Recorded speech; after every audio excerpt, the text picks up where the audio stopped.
Brilliance Audio presents In Harm's Way by Viveca Sten, translated by Marlene Delargy, performed by Angela Daw.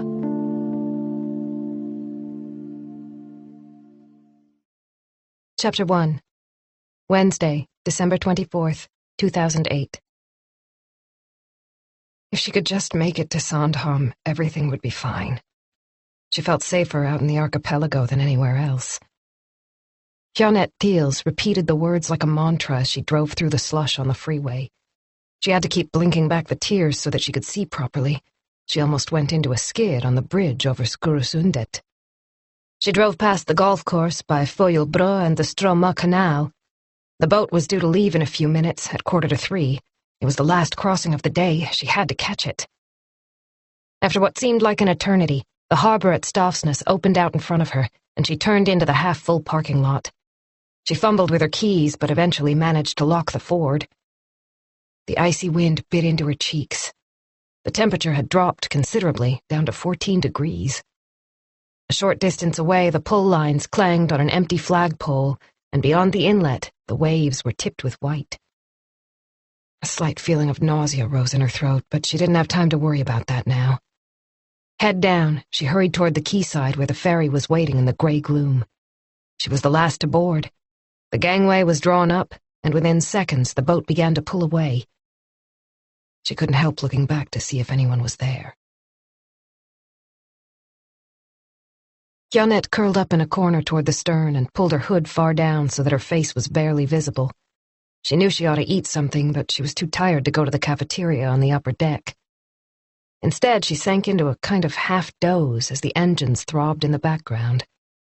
The steady beat was somehow calming. Her cell phone vibrated in her pocket, and she automatically reached for it, but immediately withdrew her hand. She didn't want to know who was trying to reach her. "Next stop, Sandhamn," came the announcement from a crackling loudspeaker. "The captain and crew wish you all a very happy Christmas." The image of Alice came into Jeanette's mind, and she struggled to hold back the tears. By this time, no doubt, she and Mikael would be busy with the final preparations. The presents lay under the tree, beautifully wrapped, and the kitchen was filled with the aroma of ham and meatballs. Soon Mikael's parents would arrive, laden with packages. Alice had begged her to celebrate Christmas with them. That was the last thing she'd said before she left. "Please, Mom, just for a little while. A couple of hours, maybe?"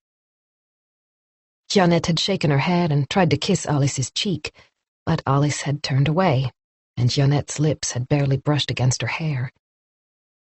She felt a stab of guilt. Why did things always go so wrong? They had almost reached Sandhamn. She stood up and made her way to the restroom. When she opened the door, she recoiled at the sight of the deathly pale apparition in the mirror. It took a few seconds before she realized she was looking at her own face. There were dark circles beneath her eyes, and her skin had a grayish tinge. Deep furrows ran from her nose to her mouth. "I look like an old woman," she thought. Where did the time go? She kept her eyes downcast as she washed her hands. The throb of the engines grew fainter, which meant that the captain was slowing down as the ferry entered the sound leading to Sandhamn.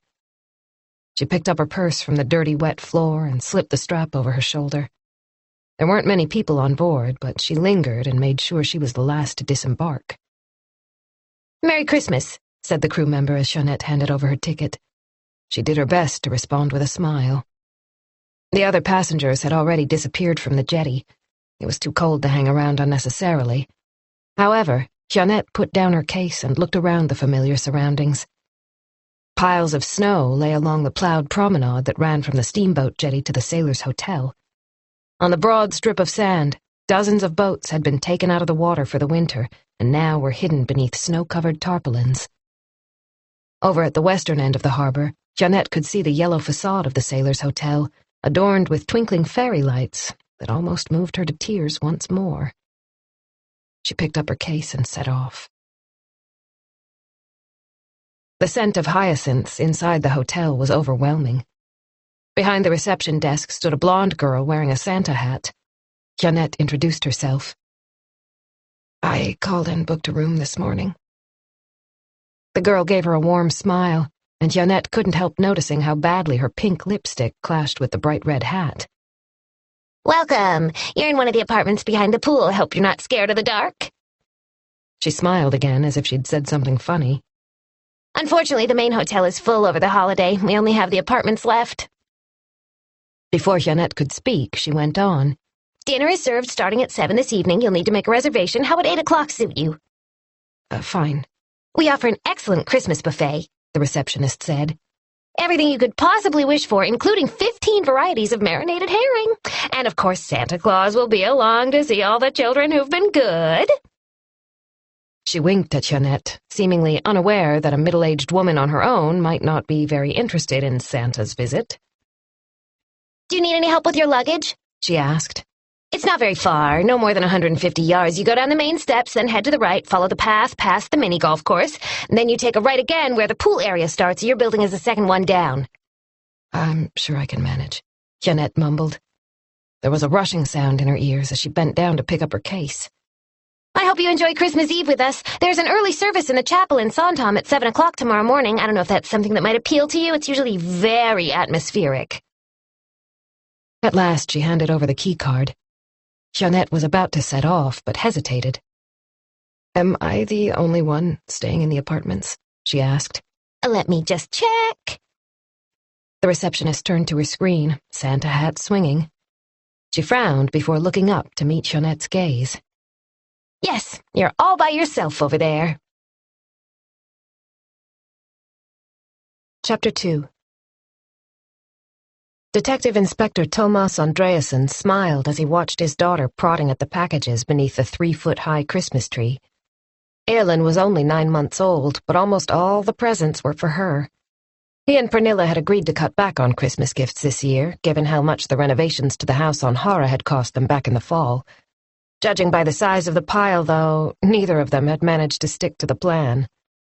Grandma and Grandpa were celebrating with Tomas's brother and his family this year, but had brought over a huge bag of goodies in advance.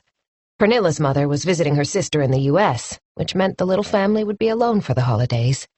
Not that Tomas minded. A serious assault case around the Feast of St. Lucia, December 13th, had filled his time over the past 10 days, and now he was looking forward to relaxing with his wife and daughter. The harsh reality of his work was sometimes more draining than he liked to admit. It'd be nice to shut it out of his mind for a change. He looked out the window. The 2 lanterns he had put down by the jetty earlier that afternoon shone through the darkness. Heavy snow had enveloped the rocks and skerries of the archipelago in a soft white blanket. By the time they had traveled over from the mainland this year, the cold had transformed the bare trees on the island into shimmering trunks, topped by branches glittering with rime frost. The already frozen sea reached far out into the inlet. If these temperatures continued, like years gone by, when the ice got thick enough, people could travel between islands by kicksled well into the spring. Come to think of it, where was the old kicksled? With a bit of luck, it would still be at his parents' house. Their shed was full to bursting with all kinds of stuff accumulated over decades, waiting for the day when it might come in handy. Elin interrupted his train of thought. She rocked back and forth on her bottom and lifted her arms. He picked her up, and she contentedly rested her head against his chest. Pernilla was busy putting away the remains of their Christmas feast. The ham, sausage, and herring were already in the refrigerator, and she was warming mulled wine and making coffee before they opened their presents. This is probably the last year without Santa Claus, Tomas thought. Next year, Grandpa will have an important role to play on Christmas Eve, the high point of the Swedish celebration. Do you need any help? He called out. I'm fine, Pernilla said, reaching down for a tray. You did the cooking, so the least I can do is clear away the dishes. They had chopped down the small fir tree on the island and decorated it the previous evening. This morning, Elin managed to knock the whole thing over. Bulbs, tinsel, everything.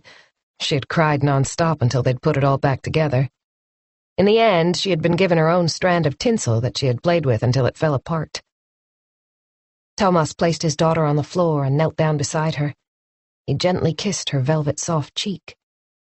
The smell of a small child.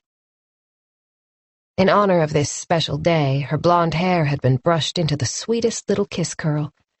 Sensing the festive mood around her, she was beside herself with anticipation. "So what do you think?" Tomas said. "Shall we open one present, just you and me, while Mommy finishes up in the kitchen?" Chapter 3. When Jeanette opened her eyes, it took a few seconds before she realized she was in the hotel apartment. The nausea hadn't passed, and a series of cramps came and went in her belly. The bed was soft and wide, yet she had difficulty finding a comfortable position. She felt a sense of dread and couldn't get warm in spite of her thick sweater. How long had she been asleep? Jeanette looked at her watch. It was almost 5 to 8. If she wanted something to eat this evening, she would have to make her way over to the restaurant. Her limbs ached with tiredness. She didn't know how she was going to get out of bed. The television was on in the background. As a former reporter, she had automatically switched it on as soon as she had walked in. However, no news was being reported tonight, just nonsense about Christmas celebrations in different parts of the country, as if nothing of importance had happened anywhere in the world on this particular day. There was a time when this kind of thing would have irritated her, but now it didn't matter. She looked around and noticed that someone had tried to evoke the atmosphere of the archipelago through the pictures on the wall, black and white photographs of Sandhamn in the early 20th century. Beautiful sailing boats, women in broad-brimmed hats, men in dark blue overcoats on the promenade. Grandma, she thought, a lump forming in her throat as she remembered her childhood summers on the other side of the island. She had been there far too infrequently in recent years, but that was going to change. In the spring, she would bring Alice over and stay for the whole summer. Tomorrow she would go to her grandmother's house. She should be able to think there, make a decision, as she had in the past. It was Grandma she had always turned to, Grandma who supplied hot chocolate and good advice when she needed it most. Jeanette went into the bathroom and rinsed her face with cold water. The unease was still there. Her hands shook as she dried them. This time last year she'd been in the Middle East, working on a story. Enveloped in a full-length black burqa, she had conducted secret interviews with angry and frightened women in Iran. Her visit had led to several lengthy articles about the plight of women in that country. One was picked up by the television evening news. Her editor couldn't have been more delighted if he'd been the one sneaking around in the narrow alleyways wrapped in that hot, dusty fabric. I've made a difference, she had thought back in her hotel on the night of that broadcast. But like so many times in her career, the job got in the way of family. It had been too late even to call Alice and wish her a Merry Christmas. This was the first time in years that she'd been in Sweden for the holiday. She'd had no choice. The memories came flooding back, and her pulse began to race. Jeanette went into the living room for her MacBook. She had to think about something else, get rid of the thoughts whirling around inside her head. Her fingers searched through her case, but she couldn't find the computer. Her stress level shot up. She threw back the lid and searched again. Nothing. She tipped the contents out onto the armchair, panties, jeans, and bottles of pills all in a heap. She stared at the mess with something approaching panic. She was sure she'd put it in before she left. She must have, and yet it wasn't there. She looked in the case once again, but all she found was an old matchbox stuck in a corner from a trip she'd made to Frankfurt long ago. Had she left the MacBook in her apartment? Impossible, she always took it with her. Jeanette pushed her hair back from her forehead, which was now sticky with sweat. Where could it be? Not on the boat. She hadn't opened her bag on the boat, and surely she would have noticed if it had fallen out in the car. But would she have? She'd been so upset when she left, so shocked and confused. She'd simply thrown the absolute essentials into her case and rushed out. She'd only just managed to lock the door behind her. She let out a sob. How could she have forgotten her computer after everything that had happened? Suddenly she longed for a cigarette, even though she really had decided to quit. There were probably a couple left in the pack at the bottom of her purse.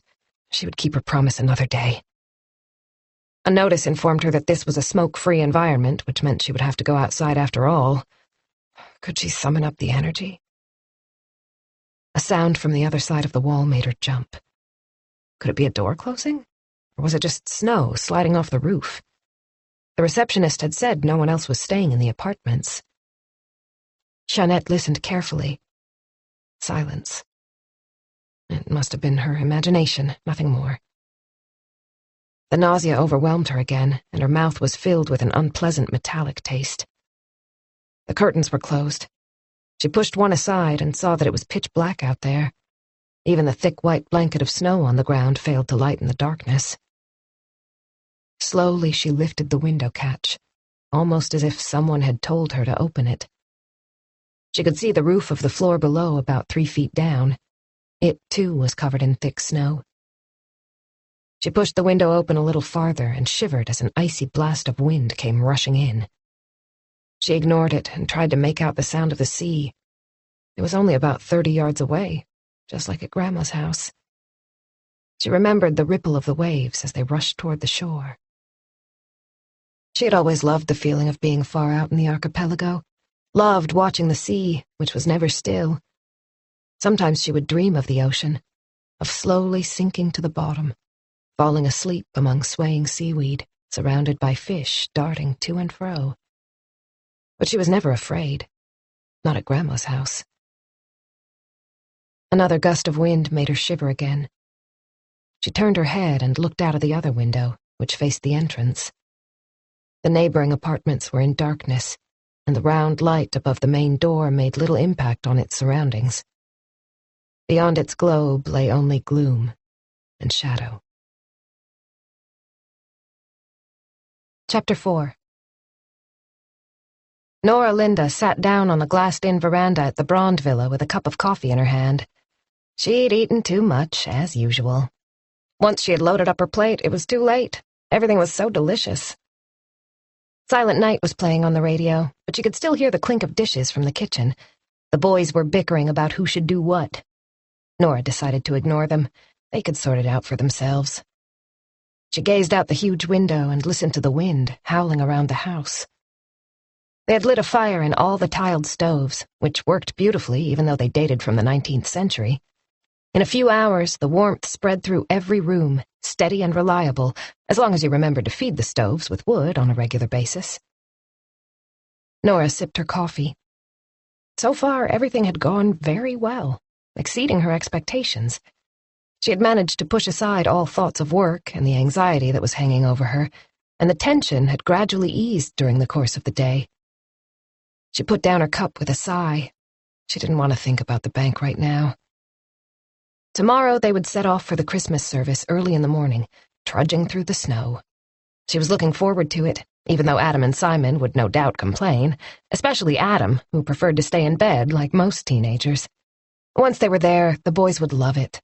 The little chapel filled with flickering candlelight as friends and neighbors wished one another a Merry Christmas. You look comfortable. Nora glanced up. Henrik was standing in the doorway, a brandy snifter in each hand. Something nut-colored swirled around in the fine crystal glasses that had been in the display cabinet in the dining room for as long as Nora could remember. Armagnac, your favorite, Henrik added with a smile.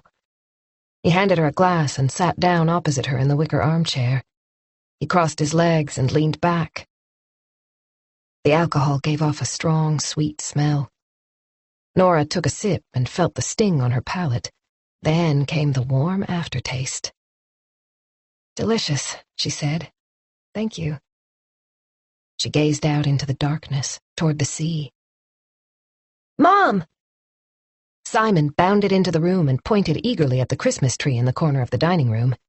They had moved the little mahogany sideboard that was normally there in order to make space. Is it time to open our presents? Nora pulled him close and ruffled his hair. Shall we wait a while longer? For a second, he looked uncertain, but then he realized she was only teasing. How's the kitchen? Nora asked. Tell me it doesn't look like a bomb went off in there. He shook his head energetically, his blonde hair flopping over his forehead. It would soon be time for a visit to the barber. It's really, really tidy, I promise. Dad helped us. Okay, then. Nora let him go, and he rushed over to Henrik and gave him a hug. Go and fetch Adam and we'll get started, Henrik said. Simon dashed out of the room. Henrik reached out as if to stroke Nora's cheek, but drew back his hand as the boys arrived a second later. "So, who's opening the first present this year?" he said. Chapter 5. Jeanette forced herself to breathe more slowly. She pulled on her jacket and hat, but hesitated with her hand resting on the door handle, once again listening for noises from outside. Nothing, but she couldn't help shuddering. It must have been her imagination. There was no one else staying in the apartment, that's what the receptionist had said. By now, the other hotel guests would be enjoying the splendid Christmas feast the receptionist had described with such enthusiasm. Even though she knew it was pointless, she took one last look in the case where her MacBook should have been. Then she tried to picture the last time she had used it. This morning at the kitchen table, reading the Financial Times on the screen. Before the doorbell rang. From then on, everything had happened so fast. She hadn't had the chance to think. She'd had to get away. She couldn't stay. She'd had to leave right then. It was as if the apartment had been tainted by the visit. She was still in shock. Those harsh words ringing in her ears. I will not allow this. Jeanette wasn't quite sure what she'd been expecting, but certainly not those vicious sentences that came pouring out like white-hot lava, burning and consuming the truth. You will regret it if you don't back off, I can promise you that. I will crush you. Somehow she had managed not to crumble in the face of the threat. She had snapped back angrily, in spite of the fact that she was weeping inside. There's a copy in my study, and Alice has one too. It doesn't matter what you do, I'm filing it on Monday. Eventually, the voice had become pleading, placatory, but that wasn't why Jeanette had decided to tell the story. It was nothing to do with money or blackmail. It was about the truth. She just wanted to get the truth out there. They stood in the hallway. There was nothing more to say. It was when Jeanette opened the front door that she saw the look, so full of hatred that her legs almost gave way. It frightened her more than everything else. She only just managed to close the door and turn the key before she sank to the floor with her back to the wall, hands shaking. Speaking out had been a terrible mistake, but she had felt compelled in so many different ways after all those years together. Jeanette ran a hand over her forehead. Why on earth had she revealed that Alice had a copy? The words had just come out of her mouth during the heated discussion. She needed to retrieve the USB stick as soon as she got back to Stockholm. All at once, she felt claustrophobic in the hotel room, as if the walls were closing in on her. Calm down, she thought. It's fine, we all say things in the heat of the moment. An unexpected wave of dizziness made her reach out and lean on the wall. Her stomach contracted, and the sour taste of bile filled her mouth. It had been a long time since she'd eaten. She really ought to go over to the restaurant, even though she still felt ill and exhausted. A cigarette would perk her up, and then she could eat. She knew the nicotine would steady her jangled nerves as it spread through her body. It had provided solace on many occasions when she had been utterly worn out, and even helped her in dangerous situations in countries where she didn't speak the language but was able to communicate through a shared cigarette on the sly. With trembling hands, she slipped the pack into her pocket. She decided to leave her purse in her room. There was no need to take it with her. Jeanette switched off the light and went out into the darkness. Chapter 6. Mom, this one's for you, Simon announced. He was kneeling on the worn rug, its color barely distinguishable these days. It had belonged to Aunt Sina, the former owner of the house and Nora's late neighbor. Sina used to sit on the veranda exactly as Nora was doing now, with her dog Kaisa at her feet. Nora could still hear Kaisa's tail thumping on the floorboards. Simon was beaming as he retrieved a small parcel pushed far under the tree. It's from Dad, he said, his cheeks glowing with a combination of excitement and the warmth in the room. Nora put down the nutcrackers and the shell of a walnut she'd just cracked.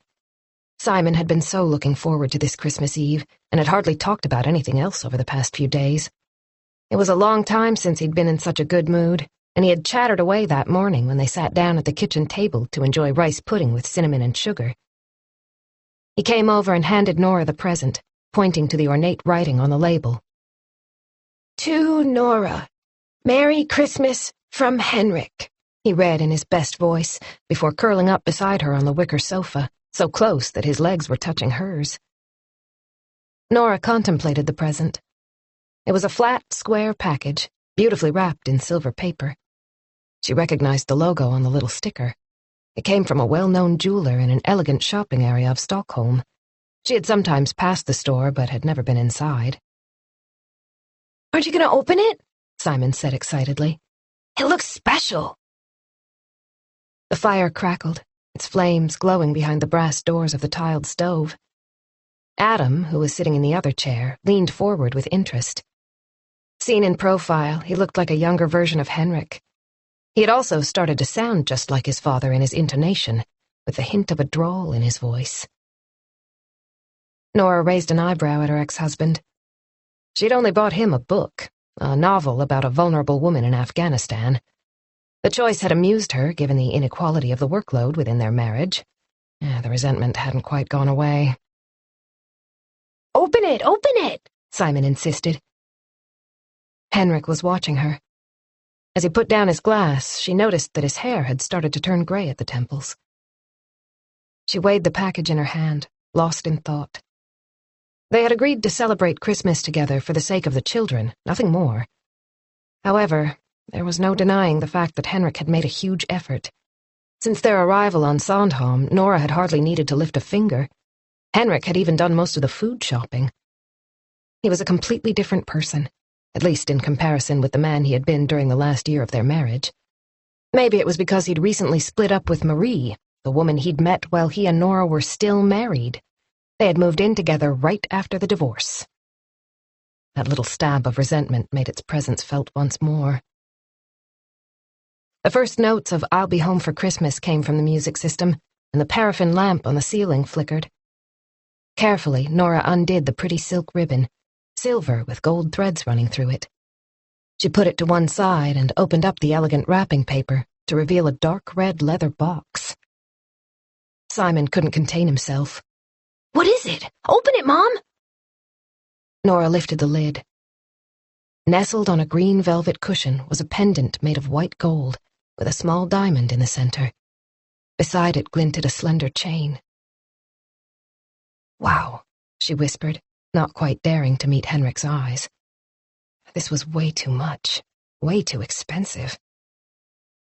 "It's so pretty," Simon breathed in her ear. Henrik gave her a warm smile. "To new beginnings," he said, raising his glass in a toast. Chapter 7. It was strangely desolate when Jeanette stepped out into the cold, like an uninhabited moonscape. She pulled up the hood of her jacket and buried her chin in her scarf as she tried to make out where she was putting her feet. The apartments were on a slope, with a series of short flights of steps leading down, and she didn't want to slip and fall. However, it was hard to see properly. Why didn't they provide better lighting? As she rounded the corner of the building, the wind struck her full on. It was a struggle to stay upright in the fierce gusts. The snow lashed her face, and the storm howled in her ears. She hadn't realized how much the weather had deteriorated while she was resting. The force of the gale almost took her breath away. The cleared path she had followed earlier had vanished, leaving only a uniform whiteness. With one hand covering her mouth for protection, she began to fight her way through the snowdrifts. Tiny ice crystals stung her cheeks like arrows, and even though she was breathing through her nose, the cold air seared her lungs as she inhaled. She sank deep into the snow with every step.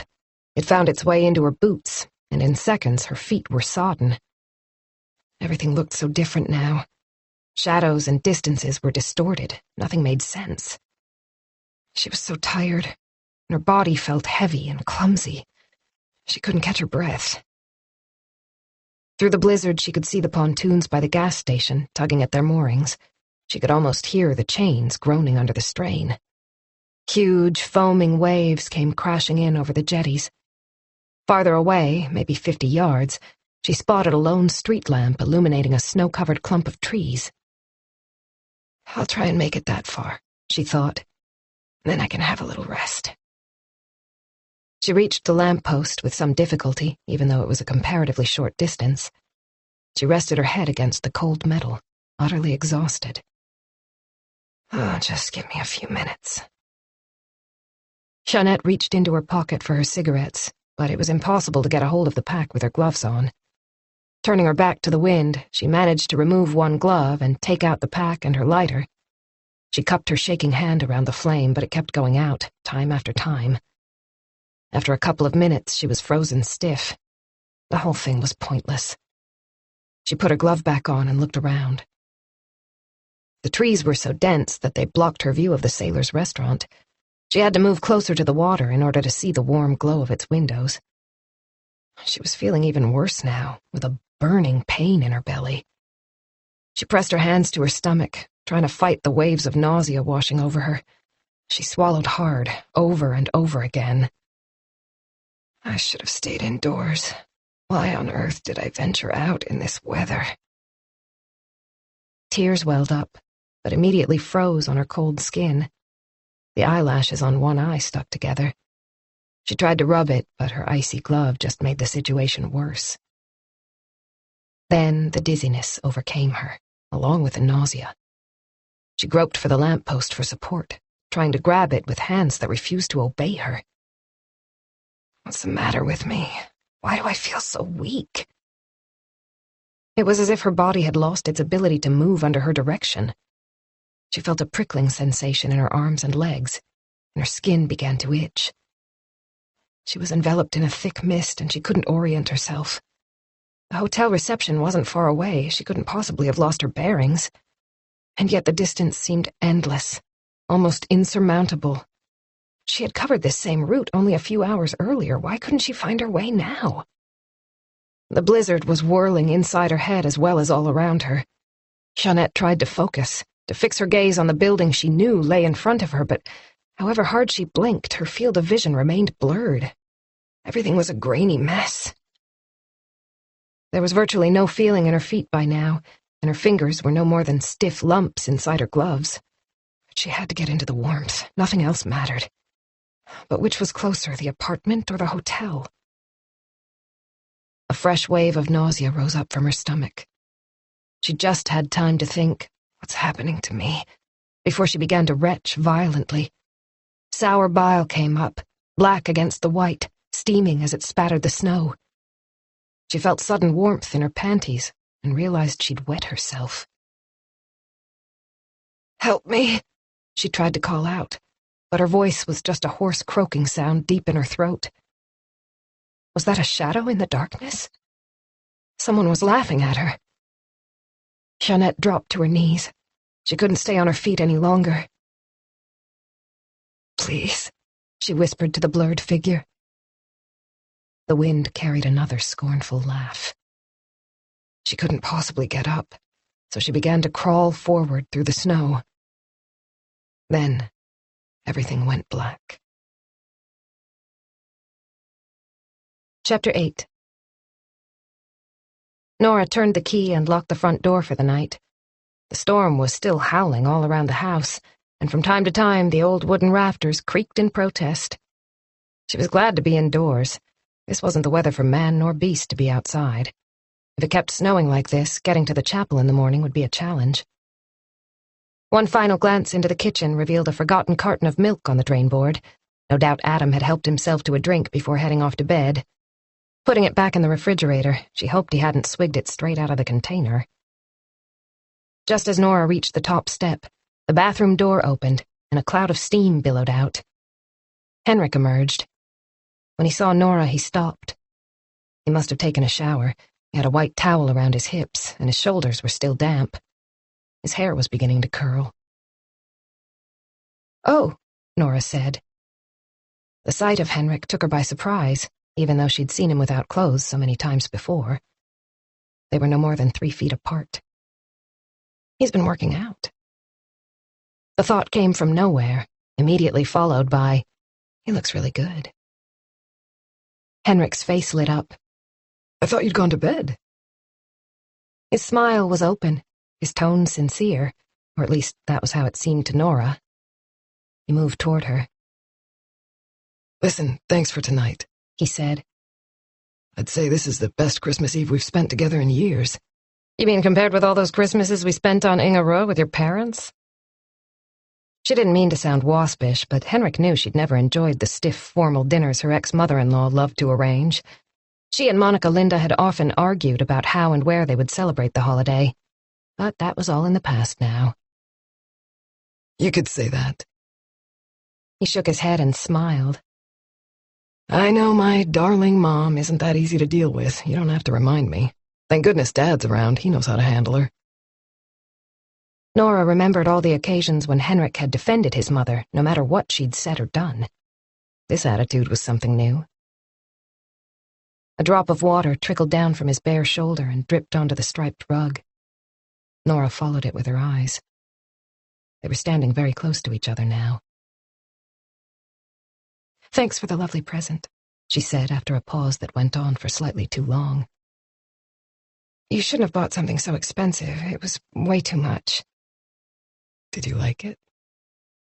He sounded shy, like Simon when he was afraid to ask a question and struggled to get the words out. "Of course," she quickly assured him. "It's probably the best present I've ever had." Good. That's all that matters. Henrik fell silent, fingering his towel. I should have given you something like that a long time ago. Nora didn't know what to say. The atmosphere was so highly charged all of a sudden, and she felt a little dizzy from the red wine and the Armagnac. Can I have a good-night hug before I go to bed?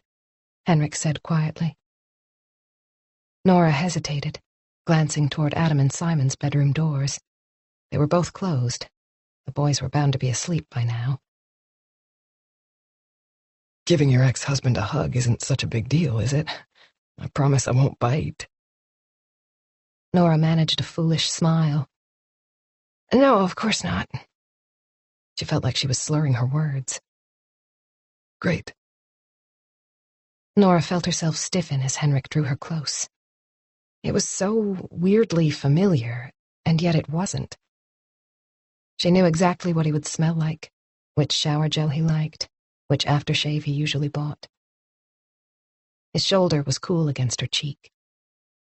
She remembered how she used to run her fingertips over the dark hair on his stomach, how they used to fall asleep, arm in arm. She relaxed into his chest. They stood there motionless. After a while, he began to caress the nape of her neck. 2 fingers found their way beneath her hair, just inside the collar of her shirt, and lingered at the top of her spine, where she always held on to tension. She'd been getting a knot there as long as she could remember. He massaged the spot with circular movements, as if it were the most natural thing in the world. He worked his way along her shoulder blade, then paused for a few seconds. Nora didn't move. He gently stroked her collarbone, continued up her throat and under her chin. She felt the soft touch of his fingers on her skin. Nora, Henrik murmured hoarsely. The buzzing of Nora's cell phone from the bedroom brought her to her senses. What the hell were they doing? She took a step back, tried to pull herself together. "We need to get some sleep if we're going to make the service in the morning," she muttered, her eyes fixed on the floor. "It's late." Without looking at Henrik, she hurried into her bedroom and closed the door. She leaned against it, suppressing the urge to go back out to the landing. Her phone was on the bedside table. The display showed that she'd received a new message. The words glowed in the semi-darkness. Happy Christmas. Can't wait to see you. Love, Jonas. XX. Chapter 9. Thursday. Nora looked out of the kitchen window. Henrik was busy clearing a path to the gate. The snow lay piled in high drifts inside the fence. It was still cold, but the wind had dropped. The sea was also calmer, although whitecaps still crashed against the jetty. "It's going to be a lovely day," she thought. "The sky is clear." Watching Henrik put his back into shoveling, Nora involuntarily reached up and touched the nape of her neck, recalling the feel of his fingertips last night. He turned and saw her at the window, and Nora immediately dropped her hand. Are you guys ready? He called out, pulling his scarf up to his chin. We need to get moving. Come on, boys, Nora shouted up the stairs. We're already late. The chapel was only 5 minutes from the Brond villa, but in this weather they needed warm clothes, and everyone was all bundled up. Simon reached for Henrik's hand as they set off. Father and son out walking, Nora thought as she followed along with Adam. She couldn't help noticing that her older son had ignored her repeated reminders and left his scarf at home, as usual. They soon reached the mission house and the hill leading to the chapel, which was situated at one of the highest points on the island. "Look!" Adam exclaimed. The narrow path had already been cleared, in spite of the early hour, and was lined on both sides with brightly burning torches in tall iron holders. The flames showed the way, winding upward like snakes. "Oh, fantastic," Nora whispered. She tucked her arm under Adam's and felt glad that for once he didn't pull away. The family walking a short distance ahead of them was from the island. Nora recognized the wife, but couldn't remember their last name, not that it mattered. The pastor, a cheerful woman in her 60s, was standing in the doorway and welcomed them as they stepped inside and brushed the snow off their boots. She handed Nora and Henrik a sheet of paper with the carols that would be sung during the service. The chapel was already quite full, but Henrik found a pew toward the middle where there was room for the 4 of them. Nora sat down with her sons on either side of her.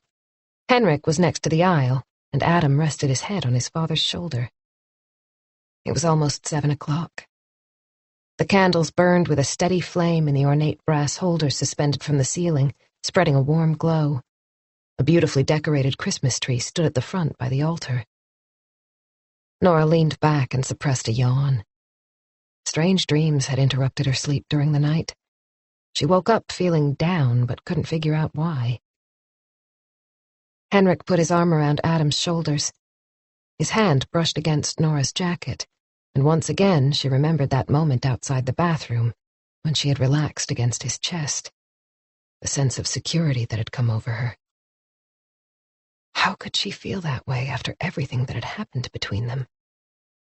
Then came the guilt. What if her cell phone hadn't buzzed? Henrik would be leaving this afternoon, while Nora stayed on the island with the boys. Jonas was joining them for the New Year's holiday. They hadn't seen much of each other during the fall. Jonas's work schedule had been crazy. SAS was trying to save money by making its pilots fly more frequently, and it seemed as if he'd hardly been in Stockholm at all. When he wasn't flying, of course, his priority was to spend time with his daughter, Vilma, who still had nightmares about the events that had taken place back in the summer. She had fallen behind in school and been pretty miserable. Jonas had eventually told Nora what had gone on over the midsummer holiday when Vilma went missing. Nora recalled the chilling anxiety as they'd both feared the worst. The idyllic midsummer atmosphere had turned into a nightmare in seconds. It had been a terrible, chaotic time. Nora understood perfectly that Jonas needed to spend the brief stopover between flights with Vilma. But she missed him. The organ began to play the first carol, Strand, which was Nora's favorite. Simon stretched up and gave her a kiss on the cheek. "Merry Christmas, Mom," he whispered. Nora pushed aside all thoughts of the previous evening and of Jonas and smiled down at her son. "Merry Christmas, sweetheart." Chapter 10. "Alice, are you coming down?" Her father's voice echoed up the stairs. He sounded impatient. Why couldn't he understand that she just wanted to be left in peace? Alice Teals pushed her earbuds in a little more firmly, but she could still hear the approaching footsteps. Her diary lay open on the pink duvet cover. She closed it and slipped it under her pillow.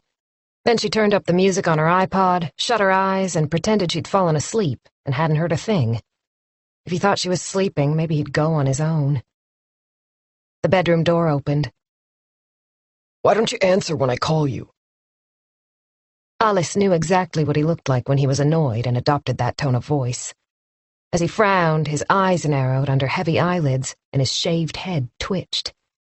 She'd just as soon not look at him. What was the point? No doubt he had put on a dress shirt and black pants. That was her father's go-to outfit when they were invited somewhere. No jacket or tie, he only wore those when he had to. He was the one who wanted to go, not her. Her skin crawled when she thought about what it would be like. Pietra fussing around, trying to make friends with Alice instead of realizing that was never going to happen. The table filled with Christmas food, fatty aromas closing in on her and seeping into every pore. Oh, she'd have nowhere to turn. Alice kept her eyes closed. I'm trying to sleep, she thought. Can't you see that? Pietra's expecting us at 4, her father barked. Why aren't you ready? He gave her a little shake. Alice opened her eyes, hoping she looked as if she'd just woken up. Slowly, she sat up and removed one of the white earbuds. What do you want? As if she hadn't a clue, as if she didn't know what time it was. Her father sighed and gave her a weary look, which Alice pretended not to notice. I told you this morning you needed to be ready by now, he said. You know perfectly well that it takes a while to drive over to Sundbyberg, especially on a day like today when there's a lot of snow. He was staring at her faded sweatpants and her black sweatshirt, which had toothpaste on it. Come on, Alice, we need to leave right away and you haven't even changed. Do I really have to come? She said, making an effort to sound as petulant as possible. He'll get mad and go without me, she thought. Pietra's parents are going to be there too, her father said, failing to react as Alice had hoped. And her sister. Plus she called and told me she'd made your favorite dessert, a chocolate tart. A brief pause. Pietra is trying, you know, he said, suddenly sounding quieter, a little sad, not angry as she'd expected. She didn't say a word. He changed tactics and sat down beside her on the bed. He put his arm around her and pulled her close. Okay, how about this? If you don't want to go, then I won't go either. And we'll both stay home. I'm not leaving you by yourself on Christmas Day. He gave her a little squeeze. I'll call Pietra and tell her you're not feeling too good. It's fine. Don't do this, Alice thought. A lump arose in her throat and she swallowed. It was easier when he sulked or yelled at her. I know you're upset about Mom, he went on. But we had a nice time yesterday, didn't we? With Grammy and Granddad? Wasn't too bad, was it? Much to Alice's surprise, she said, Okay, I'll come. That definitely hadn't been her plan, but he sounded so low. Oh, thanks, sweetheart. Alice was ashamed of herself when she heard the relief in his voice. He stood up, but paused in the doorway. He was definitely back to normal now. Could you please get changed into something a little more appropriate? You don't have to put on a skirt, just something else, without toothpaste. He winked, and Alice couldn't help smiling. I'll go and get the car out, he called as he went down the stairs. Don't be long. Alice went over to the chest of drawers to look for something to wear. She waited until she heard the front door close, then pulled off her sweatshirt. Through the window came the sound of the Audi being driven out of the garage. It was already pitch dark, even though it was only 3 o'clock in the afternoon. She quickly grabbed an oversized sweater from the bottom drawer and put it on. She gathered her hair up in a scrunchie, then changed out of her sweatpants into a pair of black jeans. They were too big around the waist. She had to dig out a leather belt and fasten it on the very last hole. It felt good. Soon she would be able to slip her hand between her stomach and the waistband. She tried to remember where the bathroom was in Pietra's apartment. She wasn't sure. She'd only been there once at the end of the summer.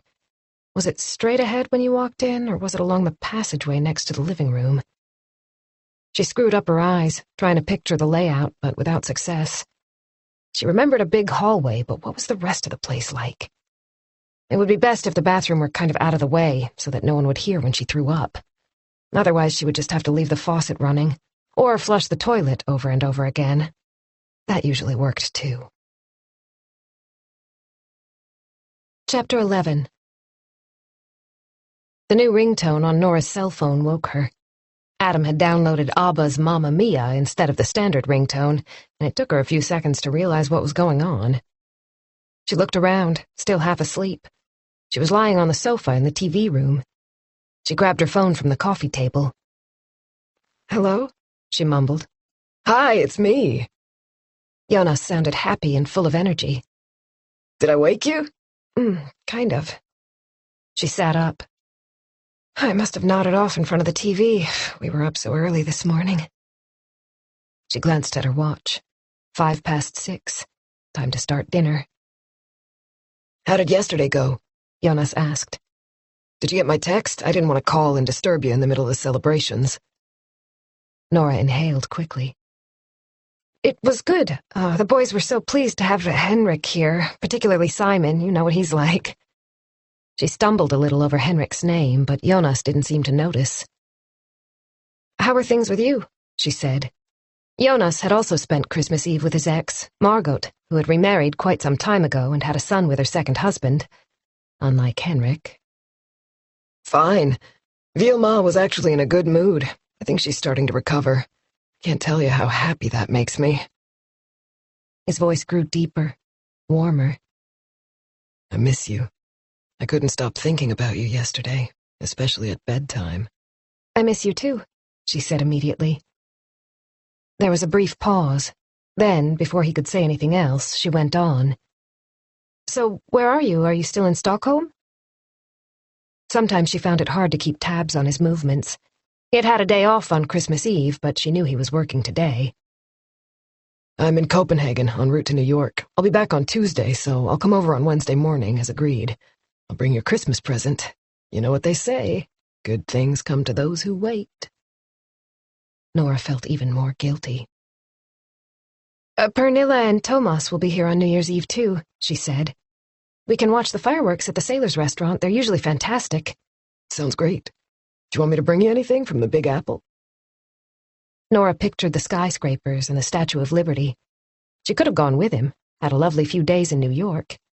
Jonas had asked, but it was Nora's turn to have the boys between Christmas and New Year's. If she'd decided to go, would she have been less receptive to Henrik? But nothing happened, she told herself. Stop thinking that way. Are you still there? Jonas brought her back to the present moment. Yes, sorry, I thought I heard a noise outside the window. Now she was lying to him. Just let me know if you think of anything you'd like. I've got plenty of free time before I fly back. I could get you some perfume. Typical Jonas. So thoughtful. That's really sweet of you, but I don't need anything. I miss you, she repeated softly. I can't wait to see you. She was being honest for the first time during the entire conversation. Chapter 12. I'm leaving now, Bertil, he heard Lisa say. Or was it Lena? If you feel hungry later, there's food in the refrigerator that you can heat up in the microwave. Saffron pancakes. How good does that sound? Her shoulder-length hair was dyed in black and white stripes, and she had a colorful dragon tattooed on her right arm, winding its way down from elbow to wrist. She had just helped him change into his pajamas. Before that, she had made his dinner, a microwave meal of meatballs, mashed potatoes, and lingonberry jam, which was supposed to represent Christmas fare. Merry Christmas, she said with such emphasis that the ring in her nose wobbled. I'll see you after New Year's. I'm off work for a few days now. She pulled on her jacket and then paused. Shall I put out a few ginger cookies before I go, or some chocolate? Bertil Ahlgren waved a dismissive hand. I'm fine. Bye now. He was lying on top of the covers with a blanket over his legs. The television was on, with some woman talking enthusiastically about her childhood memories of Christmas Eve in Lapland. He wished she'd shut up. Jesus, she could talk. It didn't matter which channel he chose, it was the same thing everywhere, either ancient black and white movies he'd already seen a dozen times, or ridiculously upbeat presenters trying to evoke a festive atmosphere. At long last, the door slammed shut behind Lisa, or possibly Lena, and Bertil could relax. The girl meant well, but he loathed the whole thing, all those people crashing around in his home and treating him like a child. Someone came in 4 times a day. Sometimes they were laughably young, with smooth cheeks and bright eyes, chirruping, "Hi, Bertil, and how are you today?" It was only late in the evening that he had the place to himself. During the night, he could pretend that everything was the same as it had always been. that he was master of his own house, rather than being at the mercy of those girls who prepared his meals and helped him to get dressed and undressed. He liked the peace and quiet in the apartment block at this time, with no one running up and down the stairs or taking the clanking elevator. Tonight he couldn't hear a sound from next door, either. Jeanette had left the previous day. He had looked through the peephole and seen her step into the elevator, and had only just managed to open the door to wish her a Merry Christmas before she disappeared, calling out that she was going to be away for a few days. Bertel had lived in this block for 56 years, ever since he was first married, and knew every single resident. His bedroom was just off the hallway, so he knew exactly when his neighbors came and went. There were so many oddballs around these days, so it seemed even more important to know who was going in and out. He had read in the newspaper about these foreigners who tried to con their way into old folks' homes by asking for a glass of water. Once they were in, they stole like magpies. He often peered out through the peephole when he heard sounds on the stairs. It enabled him to see what was going on, and made him feel as if he were an active participant, rather than an old man who had no idea about the world outside his front door. Chapter 13. Thomas went over to join Pernilla, who was half lying on the sofa with Elin curled up on her chest. There were a few crumpled candy wrappers on the coffee table, and the news had already started on TV. Elin was sleeping peacefully, while Pernilla's cheek was resting on the arm of the sofa. She didn't look particularly comfortable. Thomas leaned forward, making the candles flicker. He gently stroked her hair. Shall I put her to bed? Pernilla smiled at him. Please, I just want to catch the end of the news. Half the world could have been destroyed and we wouldn't know a thing about it. I haven't read a paper for days. She turned her head a fraction to check her watch. There's only 5 minutes left. Then it's that movie you wanted to see. Gently, Thomas picked up his daughter, feeling the warmth of her body. Her head fit perfectly into his hand, a fact that took him by surprise every single time. He placed her in the crib and carefully tucked her in. Her eyelids flickered as he kissed her forehead, but she didn't wake. From the other room, he could hear a report on the organization known as New Sweden, Nya Sverige. Pernilla was muttering to herself, as she always did when there was something on about that xenophobic bunch. He loved her commitment, her interest in current affairs. By the time he got back to the living room, the weather forecast for the following day was on. Overcast, brightening later, no more snow for a while, but it would remain cold. Thomas settled down next to Pernilla. He put his arm around her shoulders and drew her close. I'm such a lucky man, he thought. Is it really possible to be this happy? Chapter 14. Friday. Bertil Ahlgren looked at the clock in some confusion. Almost 3:30 in the morning. He must have fallen asleep in front of the television. He tried to orient himself. Something had woken him, a loud noise. Where had it come from? He heard it again, from the other side of the wall, in Jeanette's apartment. There was yet another black and white movie showing on TV. He recognized the leading man, long dead, of course. His blonde co-star, too, no doubt. All dead. Another thud from next door. He was wide awake now. He reached for his robe at the foot of the bed. The belt was a little tricky. He had difficulty with knots these days. He pressed his ear to the wall. There was definitely someone moving around in there. He began to feel anxious. He ran his hand over the few remaining strands of hair on his head and listened again. There was nothing wrong with his hearing. It was just his body that was falling apart. It had gone quiet now, hadn't it? Wait, another thud. Someone was knocking things over in Jeanette's apartment, he was sure of it. Bertil swung his legs over the side of the bed and grabbed his wheeled walker. Carefully, he put down 1 foot at a time, feeling for his slippers. Using the bedside table for support, he managed to stand up and shuffle out into the dark hallway. He didn't bother switching on the light. After all these years, he knew exactly where he was going. He moved as fast as he could. The effort made him break out in a sweat, and he had to wipe his forehead when he reached the front door. He positioned himself as close as possible and peered out through the peephole. Jeanette's door was at a 90-degree angle to his, so he had no difficulty seeing it, in spite of the poor lighting. He had complained to the housing committee on several occasions, but nothing had been done.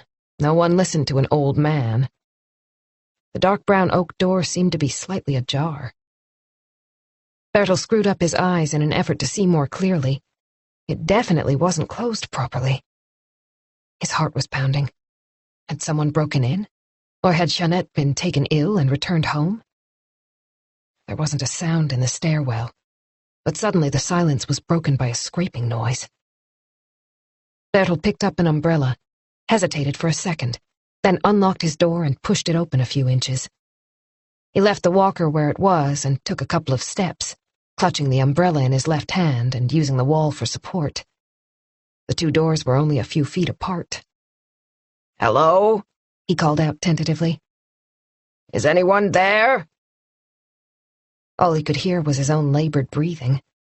The overexertion caused his vision to flicker, but he couldn't stop now. A drop of sweat trickled down his temple, and the hand holding the umbrella felt damp. Should he go back inside? But what if Jeanette needed help? "Jeanette? Are you there? It's me, Bertel." A thin strip of light appeared in the doorway. A flashlight, he thought, as the door flew open and a burst of pain exploded inside his head. Chapter 15. The sun rose at 8:43 on December 26th. 2 minutes later, Elsa Santos stepped out of the back door of the Sailors' Hotel. She was wearing a thick jacket over her housekeeping uniform and had pulled a woolen hat down to cover her curly black hair. A scarf was wrapped around her nose and mouth, but the cold still struck her like a blow to the face. The shock actually made her stop for a few seconds. A large party was due to arrive around noon. They had booked the apartment by the pool, so everything needed to be fresh and clean, the bathrooms spotless, miniature shampoos and shower gels laid out. The top of each toilet paper roll had to be folded into a perfect point. With a grunt, she turned her head from side to side several times in order to improve her circulation. Her hands were full of heavy cleaning equipment, and her shoulders ached. She was only too aware that she would soon turn 50. In Brazil, she'd been a teacher. That had been hard work too, but in a different way. Then she'd met Anders and fallen in love. Elsa sighed.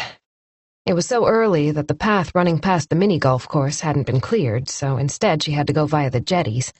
That was the easiest way to reach the apartment complex. As soon as she was done for the day, she was planning to catch the ferry into town, hopefully the one that left at 1:30. This evening there would be a real Brazilian Christmas feast, with friends and relatives and plenty of food. The thought made her smile. The children would be there too, all 3 of them. Time to get going. She crossed the track and set off toward the jetties, first stopping to take in the scenery. The water was blue-gray but completely calm, sheltered from the southeasterly wind. Along the shoreline, dark ice had formed on the surface of the water and was covered in patchy snow. Elsa had lived in Sweden for 12 years and worked at the Sailors' Hotel for 3, but she had rarely experienced such a beautiful winter morning. It was too cold to admire the view for long, so she set off again. However, when she reached the clump of pine trees, she had to put down her heavy bucket and rest for a moment. She stretched her back and allowed her gaze to travel along the promenade. The snowdrifts were piled up in front of the hotel. The benches where the sailors liked to sit with a cold beer in the summer had been removed. A white Vauxhall ferry was just about to dock, white steam emerging from its funnel. Something wasn't right. Elsa frowned, trying to work out what she was reacting to. Everything looked the same as usual. She was alone in the harbor, except for a guy on his way to the gas station. She looked around once more. On the narrow strip of sand next to the gas station lay a thick layer of virgin snow. But there was a kind of hump in the middle, as if a long bag or a short canoe had been forgotten on the shore. Elsa was almost certain there'd been nothing there before Christmas. Could one of the guests have left something behind? Feeling curious, she moved closer and realized the shape was too large to be a bag. Elsa hesitated, then bent down, reached out, and brushed off a little of the snow. A black boot appeared. Elsa remained frozen to the spot, hands outstretched, eyes staring. Then came the scream. Chapter 16. The morning sky had clouded over by the time Tomas went out onto the jetty to meet the approaching taxi boat. The waves she carried into the sheltered inlet rolled toward the shore, meeting thin shards of ice. The fragile surface broke with a crunching sound as the waves crashed and receded. If this weather continued, the whole area would freeze and link the islands of Hara and Hayada. As a child, Tomas had loved the cold winters when the sea froze and he was allowed to play off the jetty. It felt unreal, being out on the sea yet on solid ground. He remembered standing on that dark, glassy surface, transparent in places yet impenetrable. Before the accident, he had enjoyed walking on the ice. Now he avoided it. He blew on his fingers to warm them, glancing back at the house where Elin and Pernilla were safe and warm.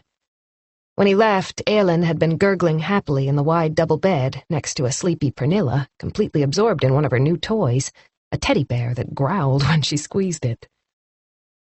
The boat was only yards from the jetty now. The hatch in the prow opened silently to let Tomas board before pulling out into the harbor again.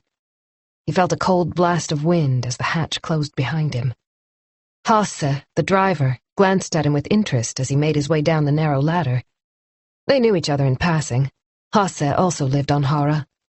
"Morning, Andreasen," he said. "Welcome aboard." The jetty disappeared behind them as Hasse increased his speed. "I thought the cops had their own boats for traveling around the archipelago." Tomas shook his head. "They're not always on standby when I need to get to Sandhamn." He hoped that would be enough of an explanation. He had realized the gossip would start as soon as he called Hasse and asked for a ride over to Sandhamn. He would have preferred to take his buster, but it was out of the water, and both police launches were busy elsewhere. The quickest option was to contact Hasse. It shouldn't take more than 15 minutes, if that, to reach the island. "So what's happened?" Hasse went on, undeterred. He steered out of the inlet toward the narrow sound, Charing-Pinon, in order to take the western route around Lisle. Tomas tried to avoid the question and glanced around the boat instead. The saloon was extremely elegant, with blue upholstery and tables and walls of dark mahogany. The brass fittings shone, and there was a framed nautical chart mounted on the wall. "Nice," he said, nodding in the direction of the curved sofa. "I guess you've refurbished since I was last on board." Hasse let go of the wheel with one hand and turned his head. "Yes, things are going well. We provide transportation for a lot of corporate groups going to the Sailors' Hotel, for team building, all that kind of crap. Taking a bath in a barrel outdoors and hugging one another."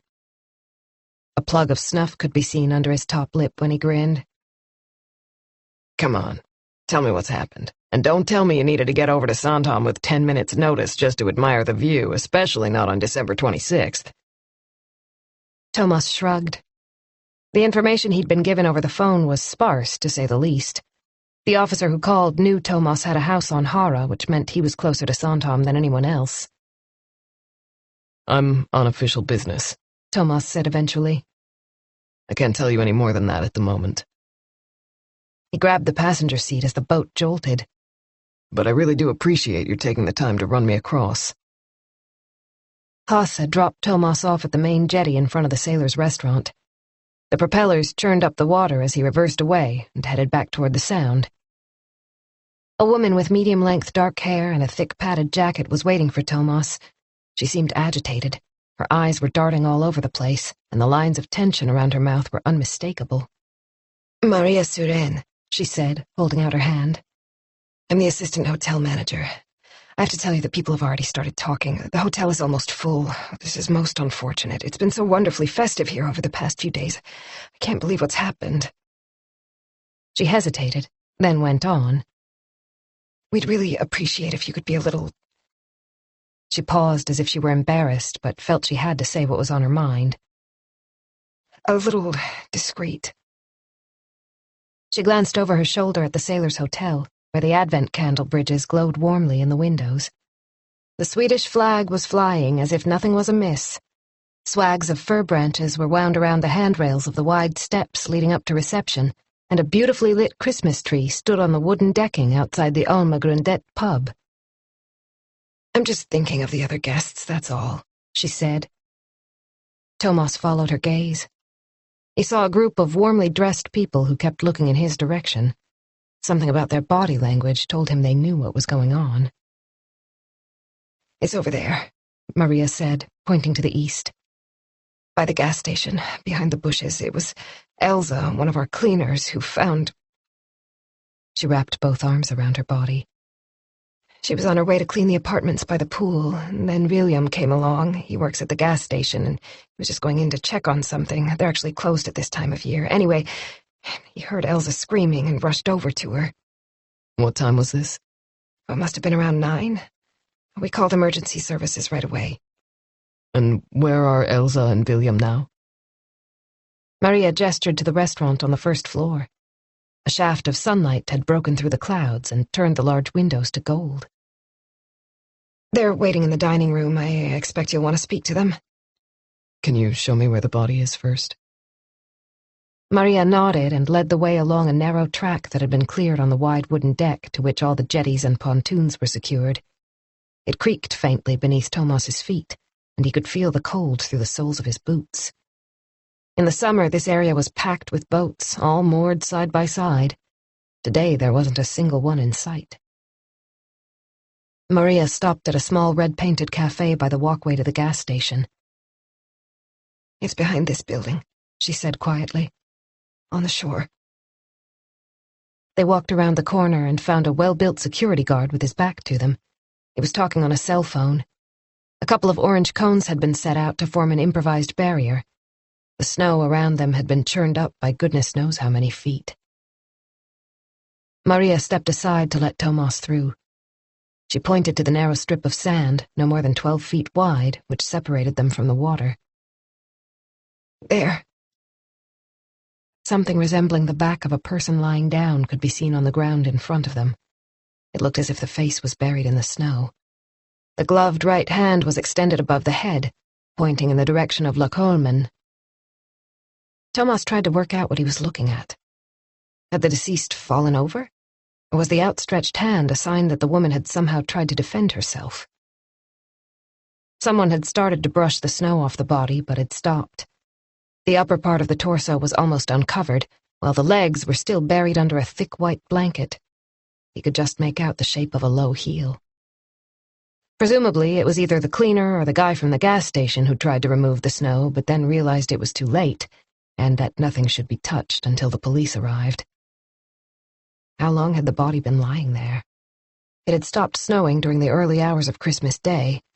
Judging by the amount of snow covering the legs, the deceased must have been on the shore for over 24 hours. The pale woolen hat was almost impossible to pick out if you didn't know what you were looking for. Together with the gray jacket, it made the body blend in perfectly with its surroundings. It was pure chance that someone had spotted it. Otherwise, it could have lain undiscovered until the thaw set in. Tomas stepped down from the decking and dropped to his knees to take a closer look. As always, it was strange to see a corpse that was frozen stiff. He always had the weirdest feeling that it might shatter at any moment if he touched it, as if it were made of glass. He hesitated, even though he knew perfectly well that it didn't matter. Gently, he brushed away a little snow with his gloved hand so that he could see something of the face. The woman's eyes were closed, the dark eyebrows white with rime frost. Her hair was sticking out from beneath her hat, brown with the odd strand of gray. In the cold, washed-out winter light, he noticed a few dark hairs on the upper lip, where a series of fine lines suggested a long-term smoking habit. Deep furrows ran from the mouth to the nostrils. He tried to assess her age. Around 50, maybe a little older. The skin was slightly coarse, as if it had often been exposed to the sun. There was something familiar about this woman, but he couldn't quite put his finger on what it was. Her eyes were closed, her face without makeup apart from a little mascara smudged beneath one eye, no lipstick. Wouldn't she have made more of an effort if she were a guest in the hotel about to enjoy Christmas dinner in the restaurant? Not if she was a local, he thought. Could she be an islander? The skin was grayish-white, but something black had trickled from one corner of her mouth and down her neck. Tomas sniffed. Vomit? It was impossible to be sure in this cold, but he wondered if she'd been intoxicated when she died. A hotel guest who'd gotten drunk and gone outside for some reason, in spite of the weather. Too early to say. He straightened up. We did our best to cordon off the area as soon as possible, Maria said quickly. Do you know if she's one of your guests? Tomas asked. Only now did he notice that the assistant manager was younger than he'd thought, maybe 30, 32. She seemed bewildered, on the verge of tears. Nothing in her training would have prepared her for a situation like this. I'm not sure. Do you think you could find out? She still looked at a loss. Check with reception or the cleaning staff, see if anyone noticed anything. Tomas went on. Find out if a guest has gone missing. Maria nodded mechanically and took out her cell phone. She moved a short distance away, speaking quietly. Tomas tried to work out what needed to be done. The forensic technicians were on their way, along with officers who would secure the scene. It would take several hours to process the body. It was too soon to know if they were dealing with a crime. It could just as easily be a nocturnal walk that had ended badly. However, the scene had to be carefully examined and documented. Then the woman would be taken to the forensic lab in Solna, where the autopsy would take place. Maria was back. I've spoken to both reception and housekeeping. There's one guest who didn't sleep in her bed. How do they know? Apparently the room hasn't been cleaned for 2 days. There was some kind of mix-up between the different shifts and nobody went in yesterday. Maria's expression was apologetic. Today, one of the cleaners discovered that the bed was untouched, but all the guests' possessions appeared to be there, so she contacted the head of housekeeping just to be on the safe side. A heavy sigh. That's it. No one else has contacted reception to report anyone missing. Did you get the name of this guest? Jeanette Thiels. Apparently she checked in the day before yesterday on Christmas Eve. Jeanette Thiels. Tomas turned the name over in his mind. It sounded familiar. Where was she staying? In one of the smaller apartments behind the pool area, number 12. Can we go and take a look? Sure, I just need to pick up the master key from reception. I'll wait here. Tomas turned to the security guard. He seemed unaffected by the cold, even though he must have been out here for quite some time. Would you mind staying here until my colleagues arrive? They shouldn't be too long. The guard shrugged. No problem. He was well built, and Tomas sensed that his bulk was due to muscle, not fat. His neck was thick inside the collar of his black jacket. Tomas glanced at his watch. 11:15. The sun was beginning to find its way through the thinning gray clouds. He positioned himself next to the body with his back to the sea and scanned the area. A faint indentation was visible in the snow, a track leading from the clump of pine trees to the spot where he was standing. It was too wide to have been made by a person simply walking along. You must have crawled here, he thought. You started off over there, and you crawled here. Presumably you collapsed and tried to keep going, but you didn't make it. Were you trying to hide? Chapter 17. How many apartments do you have? Tomas asked when Maria Suren returned from reception with a bunch of keys. 20. They were built at the end of the 90s, and they're very popular with our guests.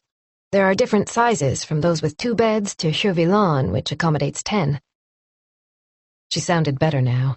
Maybe it was easier to talk about everyday matters. They headed toward the pool, past the mini-golf course, almost indistinguishable beneath the snow. After a minute or so, they reached a group of red wooden buildings behind a fence. Tomas stopped and looked around.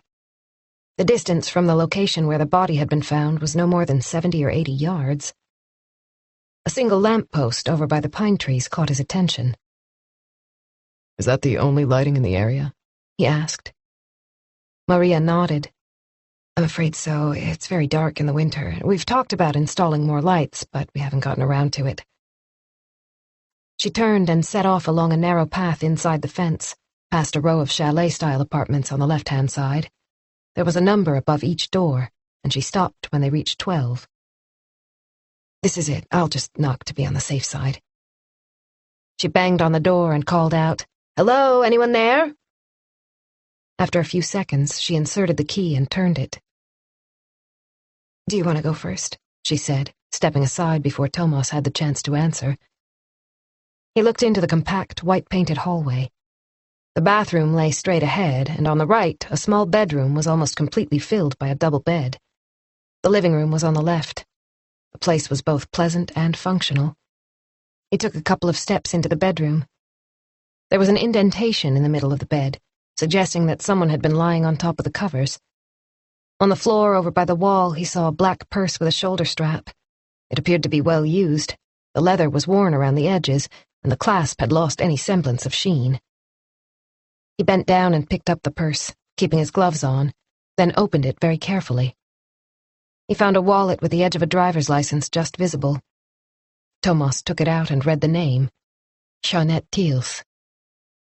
The photograph showed a woman with short hair, staring at him with blank eyes. The ID number at the bottom revealed her age. She was born in 1955. In spite of the unflattering image, there could be no doubt. This was the woman in the snow. Now he remembered why he'd recognized her. Jeanette Thiels was a well-known reporter, a war correspondent who sometimes appeared on TV. He slipped the license back in the wallet and put down the purse exactly where he'd found it. Then he went to the bathroom and opened the door. White towels, a shower with a white plastic curtain, a sink to the left. Everything was clean and fresh and smelled of lemon and detergent. He moved on to the living room. It wasn't spacious, but it didn't feel cramped. Beneath the window stood a beige two-seater sofa next to a dark leather armchair. A rectangular coffee table completed the furnishings. "Have you found anything?" Maria asked, the strain evident in her voice. She was standing in the doorway, as if she was afraid to touch anything. Clumps of snow had fallen from her boots and were melting into the dark wall-to-wall carpet. Tomas noticed that she was staring at an open suitcase lying on the armchair. It was surrounded by discarded items of clothing. There was a top draped over the arm and a messy pile of underwear on the floor. Several bottles of pills had fallen out onto the chair. Someone appeared to have been searching for something. Searching frantically. Tomas walked over to the case. The remaining contents were in a heap. He had no difficulty in reaching a decision. "Come on, let's go," he said to Maria, taking her by the arm. "This apartment is now a crime scene and will be cordoned off and examined by our forensics team. No one is allowed in until they're done." Chapter 18. Henrik turned around before heading up the gangway to the Vaxholm ferry, and Nora raised her hand to wave goodbye. See you soon, Dad! Simon called out, while Adam stood in silence beside his brother. Nora didn't know if she was sad or relieved at Henrik's departure. The previous evening she'd gone to bed early, straight after dinner, making the excuse that she was tired after getting up so early for the morning service. In fact, she wanted to avoid being alone with Henrik, but wasn't prepared to admit that even to herself. She pulled Simon close. "Shall we go home and have a hot chocolate? I'm frozen." Simon nodded. Adam was already heading back to the Brond villa, shoulders hunched. Was he upset because Henrik had left, or was it something else? It wasn't always easy to tell these days. Nora missed the close relationship they used to have, the conversations at the kitchen table with her eldest son. Now it was mostly monosyllabic responses or truculent comments when he thought Simon was getting away with something. According to Adam, the boys should be expected to do exactly the same amount of household chores, even though Simon was 4 years younger.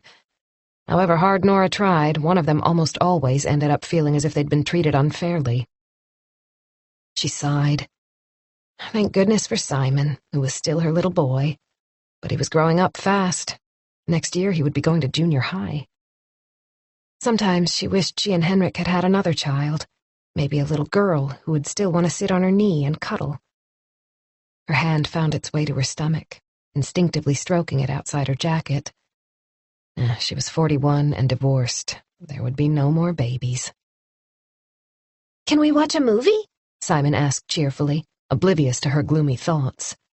The tip of his nose was red with the cold. What do you feel like? Donald Duck? No, The Lion King. They caught up with Adam by the grocery store, and Nora tucked her arm under his. "Are you hungry?" she said, trying to shake off her melancholy mood. "How about hot chocolate and pastries?" He wasn't even listening. He was plugged into his iPod, which had been a Christmas present from Henrik, and the only thing Adam had asked for. A movement over by the customs jetty caught Nora's attention. 2 police officers were coming toward them, carrying something that looked like a stretcher, but the air ambulance helicopter wasn't on the helipad. What had happened now? Nora tried to see what was on the stretcher, but she could only make out a pile of blankets. The officers seemed to be on their way to the police launch, which was moored at the quayside down below the customs house. "What's wrong, Mom?" Simon wanted to know, tugging at her jacket. Nora pointed. "You see those police officers over there? I'm just wondering what's going on." Simon turned to look, then suddenly said, "There's Tomas!" Nora saw a familiar figure approaching from the direction of the grocery store. Tomas was moving fast and speaking on his cell phone, an expression of intense concentration on his face.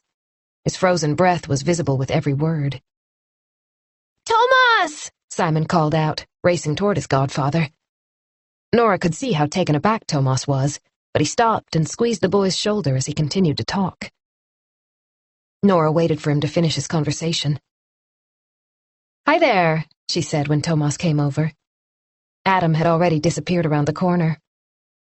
"What are you doing here?" Tomas grimaced. There's been an incident at the Sailors' Hotel, a police matter.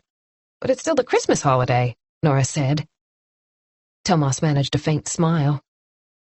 Bad things happen at Christmas time too, believe it or not. "I'm sorry, I wasn't thinking." "We're gonna have pastries and hot chocolate when we get home," Simon announced. "Do you want to come?" Tomas shook his head. Sorry, Simon, I've got a few things to take care of right now. He glanced toward the police launch. Nora could see that he was stressed and was trying to be polite. "Stop by if you have time later on," she said. "Henrik's gone back to the mainland, so it's just the 3 of us." She was well aware that Tomas preferred to avoid her ex-husband. He had almost been angrier with Henrik than she was when the divorce became inevitable. I don't think I'll be able to make it, but thanks anyway. "But you're still coming over on New Year's Eve?" Before Tomas had time to respond, his cell phone rang again. He turned away, but Nora heard every word he said. I'm on my way to the station. We need to inform the family as soon as possible. He listened attentively, then added, The launch is taking the body to the lab. Chapter 19.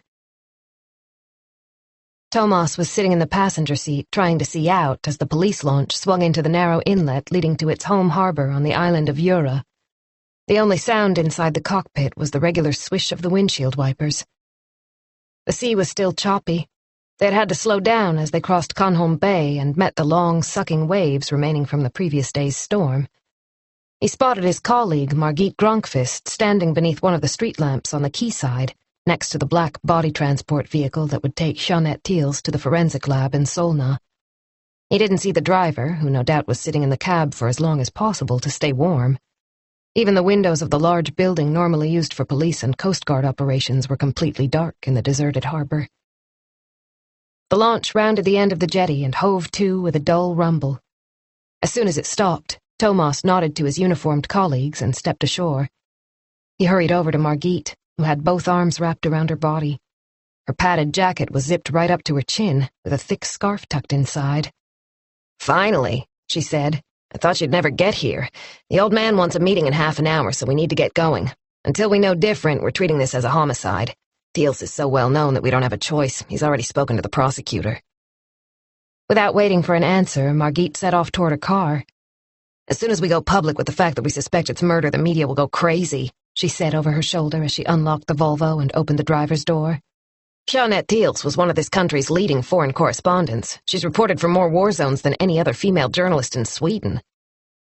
Margit fastened her seatbelt. "If she has been murdered, I'm guessing there's a connection with her profession. What's your take on it?" Tomas had already been thinking along those lines. He remembered the series of articles Jeanette had written about the war in Kosovo, in the former Yugoslavia. They had caught Pernilla's attention, and she had shown them to him.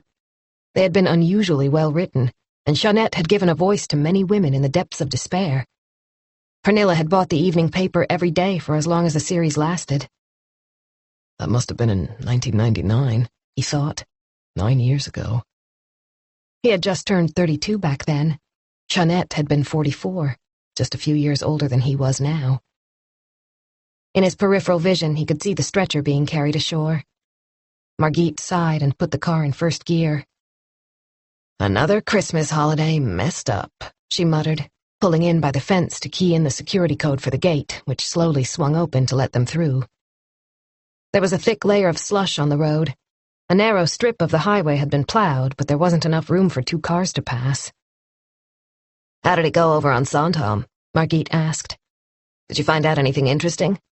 I spoke to Elsa Santos, the cleaner who found her. She's from Brazil, and she's worked at the Sailors' Hotel for 3 years. She was on her way to the apartments by the pool to clean them. She'd stopped to rest for a moment when she noticed something in the snow. At first, she didn't realize it was a person. She thought it might be a duffel bag or something like that. Fortunately, she brushed away some of the snow to reveal the upper body. Then she went back to reception, and they called the police. Tomas reached into his pocket for his notebook and flipped it open. Santos said she'd never seen the victim before. I've got her address and phone number, so we can speak to her later if need be. They were driving across the high arch of the Jura Bridge. Beneath them, water and ice had merged into a gray, indistinguishable mass. Snowflakes were falling steadily, but at least it wasn't windy. According to the information on the dashboard, the temperature was -13. Forensics have gone through the apartment, Tomas continued. We'll see if we get anything from the fingerprints, but you know what it's like in a hotel. People come and go all the time. Dozens of guests have probably stayed there over the past few months.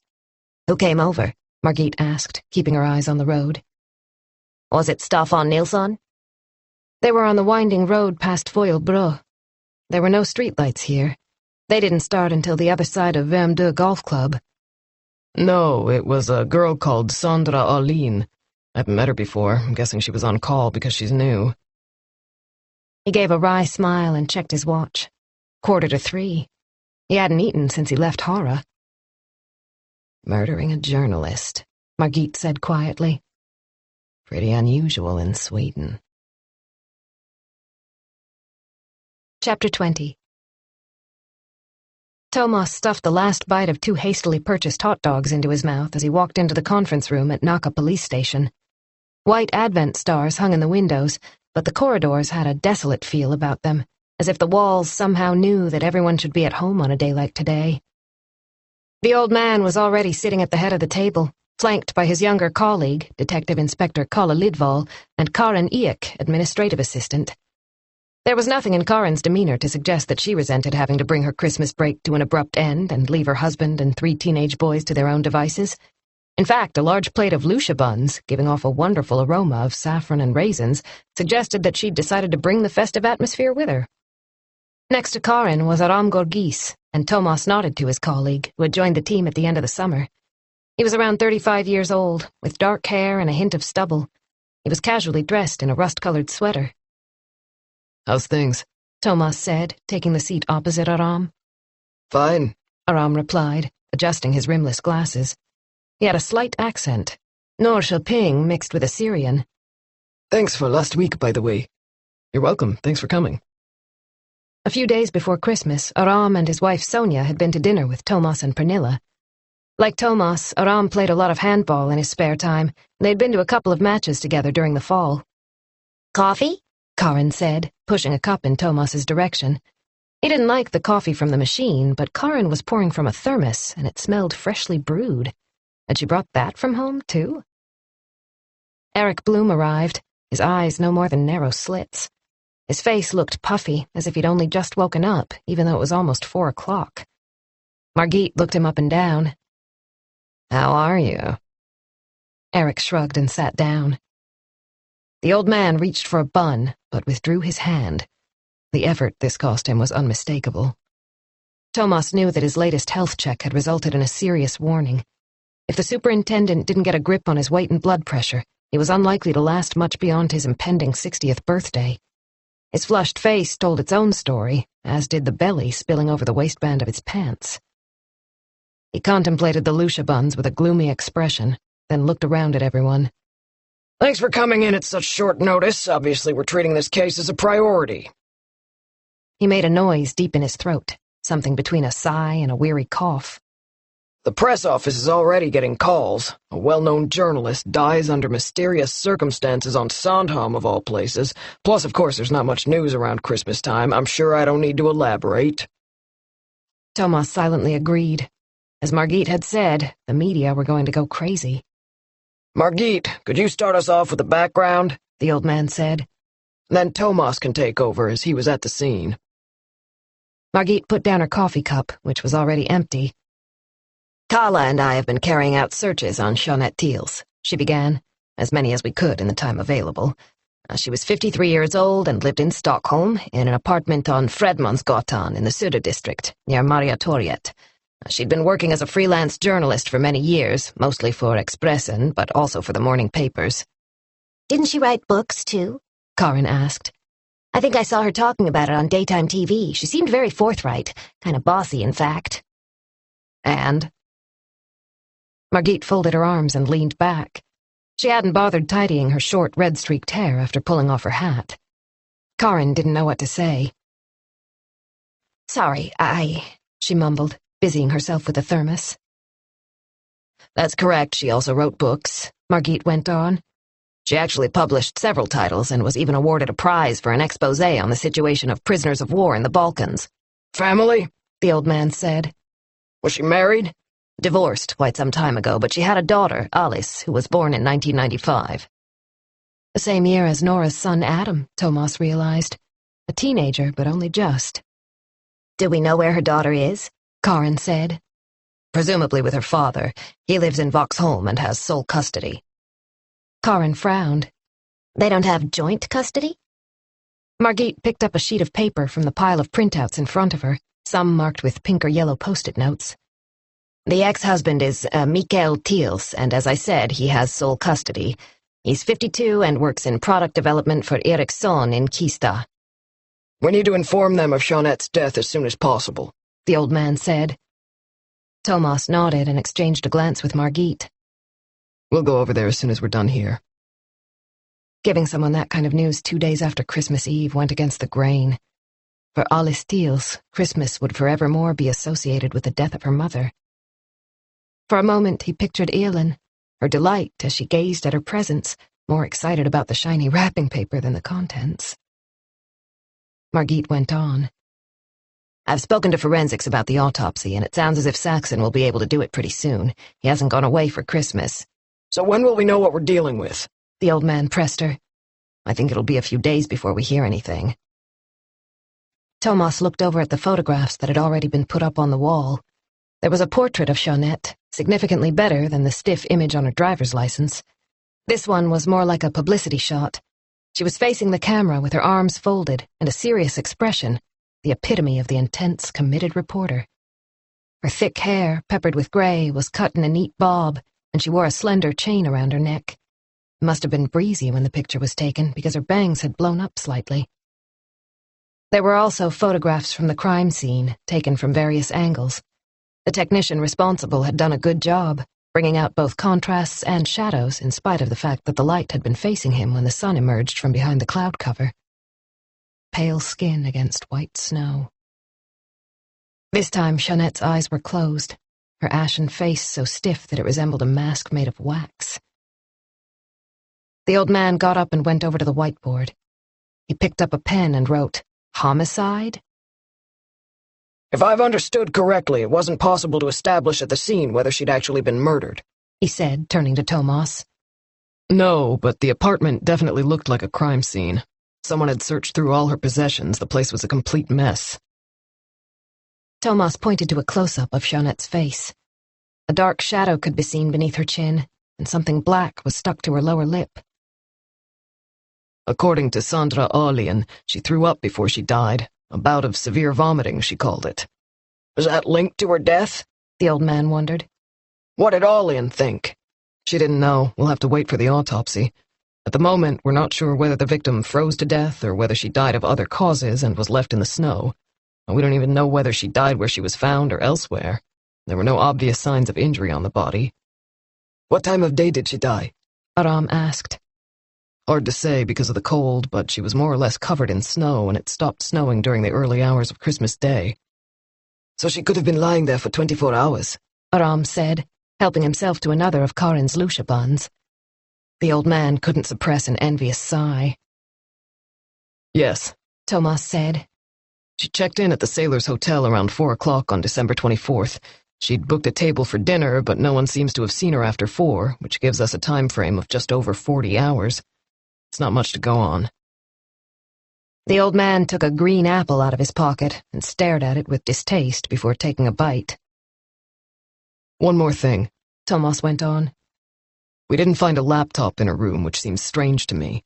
I'd imagine that a journalist would always have her computer with her, even if it is Christmas. She could have left it at home, Margit pointed out. We can't rule that out, not yet anyway. Follow up on that, the old man said. What about her cell phone? We found it in her pocket. That's something at least. And we need to check her incoming and outgoing calls as soon as possible. Aram, can you take care of that? Aram nodded and made a note on his pad. The skin beneath his dark eyes had a bluish tinge. Tomas recognized the signs of a lack of sleep. Aram had a young child just as he did. Was Jeanette alone? The old man asked. She didn't have company? Tomas shook his head. She was staying in one of the apartments, but it was booked as single occupancy. Apparently she'd called earlier that day to ask if they had any vacancies. Sounds as if it wasn't exactly planned in advance, Margit said. Why would someone go to Sandhamn on Christmas Eve? Maybe she didn't have anywhere else to go, Eric suggested, his voice subdued. His usual energy was missing. We need to check whether she had some kind of connection to Sandhamn or whether she just happened to be there when she died, the old man said, still clutching the apple. A few drops of fruit juice glimmered at the corners of his mouth. The Sailors' Hotel is sending over a list of everyone who stayed there during Christmas, Kala said. They promised to get it done as quickly as possible, so we should have it by tomorrow at the latest. Most people were due to check out today, Tomas said. I asked before I left. There are hardly any bookings over the next few days, and then it fills up again for New Year's. It's going to take a while to get through all the guests. We must be talking hundreds, Margit said, not to mention the staff. Everyone knew the drill. As soon as the list arrived, the names were checked against all existing databases. Those deemed of no interest were filtered out, and the rest became the subject of additional scrutiny. Every guest would be contacted and interviewed using a standardized questionnaire. Their answers would then be entered into a database and analyzed. But that would take at least a week, maybe more. I can do that, Eric said, sitting up a little straighter. I can also do the background checks on the family if Karin helps out. Karin gave him a warm smile. He was her favorite, and she made no attempt to hide it. No problem. In that case, I'll take the hotel staff, Kala offered as quietly as always. The old man's cell phone buzzed. He glanced at the display and frowned.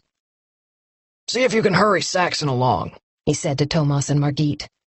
The sooner we know the cause of death, the better. He started gathering up his papers. Time to call the press office, he said with an air of resignation. Chapter 21. It looks like something out of a fairy tale, Margit said as they drove along the narrow street leading to Mikael and Alice Steele's home in Vauxholm. The old wooden house in front of them was painted in a soft blue-gray color, with white eaves and leaded windows. A small turret rose up from one gable end, with an uninterrupted view overlooking the sea. Perhaps the original owner had wanted a place from which he could keep an eye on his surroundings, Tomas thought. Inside the picket fence, sprawling lilac branches formed a low hedge, framing the garden. In front of the old-fashioned glass veranda stood a beautifully lit Christmas tree, and someone had perched a red Santa hat at the top. It's lovely, he agreed, glancing toward Vauxholm Fortress, which lay diagonally opposite the Teals' house. It reminded him of an old feudal castle with its thick gray walls and imposing stone towers. More Disney than military defense, though. Was that what had inspired the little turret? It must provide a fantastic opportunity to watch the comings and goings at the fortress across the water. Margit parked the car and they got out. There were lights showing in several windows, so someone was definitely home. Tomas knew the area well. He had often docked in Vauxholm during his years with the maritime police. It was the largest hub for traffic around the northern and central archipelago, with a steady stream of ferries making use of the harbor. The man who opened the door was in his stocking feet, wearing jeans and a black t-shirt. He was holding a cell phone, and as he opened the door, he asked the person on the other end to hang on. He looked inquiringly at the two police officers, and before he could say anything, Tomas held out his hand. Tomas Andreasen, Naka Police. This is my colleague Margit Gronkvist. Are you Mikael Thiels? A brief nod. Could we come in for a moment? Something glimmered in Mikael Thiels' eyes. He spoke quickly into the phone, then slipped it into his back pocket. Please. They stepped into the veranda and hung up their coats. On the floor lay a laptop bag, next to several pairs of girls' shoes, no more than size 3 or 4. Their host nodded toward the door leading into the house. We can go and sit in the living room. No need to take off your shoes. He turned and led the way into a large room with a pale leather couch facing the windows overlooking the sea. A Christmas tree decorated with bulbs in every possible color stood in one corner, and in the other there was a tall, bright red poinsettia. Take a seat, Mikael said, gesturing toward the sofa. It's about your ex-wife, Margit began. Jeanette? Mikael sat down in an armchair, his eyes fixed on Margit. I'm afraid she was found dead on Sandhamn in the harbor area in front of the Sailors' Hotel. Someone passing by discovered her body this morning. We think she passed away yesterday, but we'll know more once we have the autopsy results. You mean she froze to death? Mikael frowned as he struggled to understand. Tomas knew from experience that it was essential to be clear, to reiterate the information. It often took several repetitions before the truth sank in. Jeanette is dead, he said. However, we can't be sure of the cause of death at this stage. We don't know whether she froze to death or not. However, certain indications lead us to suspect we're dealing with a crime. A crime? It sounded as if the words lay on Mikael's tongue like a lump of something deeply unpleasant, something that tasted nasty and had to be spat out. As my colleague said, we're not certain that Jeanette died of natural causes, Margit said. Which is why we'd like to ask you a few questions. My apologies, but it really can't wait. There was music playing in the background. Tomas had been so focused on Jeanette's ex-husband that he'd only just noticed it. Now he recognized the voice. Etta James, the American soul singer. A book lay open on the coffee table next to an almost empty glass of red wine. Can I get you some water? Margit asked. After a few seconds, Mikael stood up. I'll get it myself. He disappeared into the kitchen, and they heard the sound of the faucet being turned on. A minute or so later, he was back with 3 glasses and a pitcher. He sat down and took his time carefully pouring the water. Could you tell us something about Jeanette? Margit said. She was taking it gently, Tomas thought. It was never easy asking questions in a situation like this, but the more they could find out early on, the better. Jeanette, Mikael said slowly. He picked up his glass and took a few sips, then studied the remaining water. We've been divorced for a long time, since the late 90s. How long were you together? Oh, we met in '88 and married pretty soon after. We weren't exactly kids. And you have a daughter? Tomas prompted. Yes, Alice. She was only 4 when we split up. Mikael fell silent and ran a hand over his shaved head. Jeanette stayed home for the first few years, but then she wanted to get back out there. I guess she did try to change the way she worked, but being at home just kept eating away at her. He shrugged. In the end, we couldn't carry on. She was away more and more on different assignments. I understand Alice lives with you, Margit said. That's right. In the beginning, we tried alternate weeks, but it was too disruptive for Alice. Jeanette lived in the city center, and I wanted to stay out here. And when it was time to choose a school, we decided on Vaxholm because Jeanette could be away for weeks on end. He made a sweeping gesture with his hand, and his tone became a little defensive. This is the house I grew up in. I didn't want to move away. Plus, it's a fantastic environment for children, quiet and safe. He put down his glass and added, Jeanette was always off traveling anyway. How often did Alice see her mother? Margit wondered. Not often enough. Jeanette was very committed to her work. She'd do anything for a real scoop or a good article. She took enormous risks, went to trouble spots where even the Red Cross weren't welcome. He licked his lips. She had a great sense of empathy when it came to the injustices of war. Unfortunately, she didn't have the same awareness of those who needed her at home. Are you saying she neglected her daughter? Mikael twisted a broad silver ring on the third finger of his right hand. Alice suffered due to her mother's absences.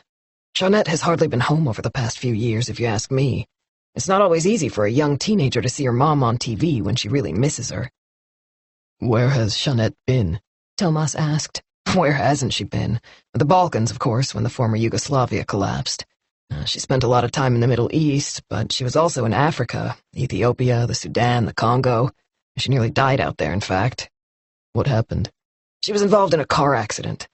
She was in a jeep that came off the road and fell into a ravine. It was hours before they were found. She was in the hospital in Nairobi for a week before she was well enough to be flown home. That must have been difficult for Alice. She was so upset. It almost took longer for her to recover than Jeanette. It was a huge shock. And when was this? Tomas asked. Let's see. I guess it was about 4 years ago. 2004, I think. Mikael leaned forward, as if he were desperate to make them understand. I don't know how many times I asked her to cut back, to think of Alice. She needed her mom, not just me, but Jeanette wouldn't listen. Alice and I simply went out of her head as soon as she got a new assignment. Nothing else mattered. It was like talking to a wall. It wasn't hard to see why the relationship had foundered. They heard the sound of the front door opening, a cold gust of wind, then a voice calling from the hallway. I'm home, Dad! Chapter 22. Mikael Thiels stiffened when he heard his daughter's voice. He looked at Tomas as if the impact of what had happened had just hit him. What am I going to say to her? He whispered. His eyes pleaded with Tomas and Margit, but there was no time to think. Alice appeared in the doorway, her dark hair gathered up in a messy ponytail. She dropped a scruffy sports bag on the floor, with one sneaker sticking out. She was wearing earbuds. Hi, Dad. Then she noticed the two strangers sitting on the sofa and stopped dead. Alice, Mikael said, his voice thick with emotion. come and sit here. The girl was very slim, with delicate skin. She wasn't tall, no more than 5'2". Her face was small, with narrow eyes. What happened? Her voice was almost inaudible. She grabbed the door frame, almost clinging to it. Her black nail polish was badly chipped. Mikael stood up and went over to his daughter. He led her to the armchair, then knelt beside her, taking her hand. Alice began to cry, even though her father had told her nothing.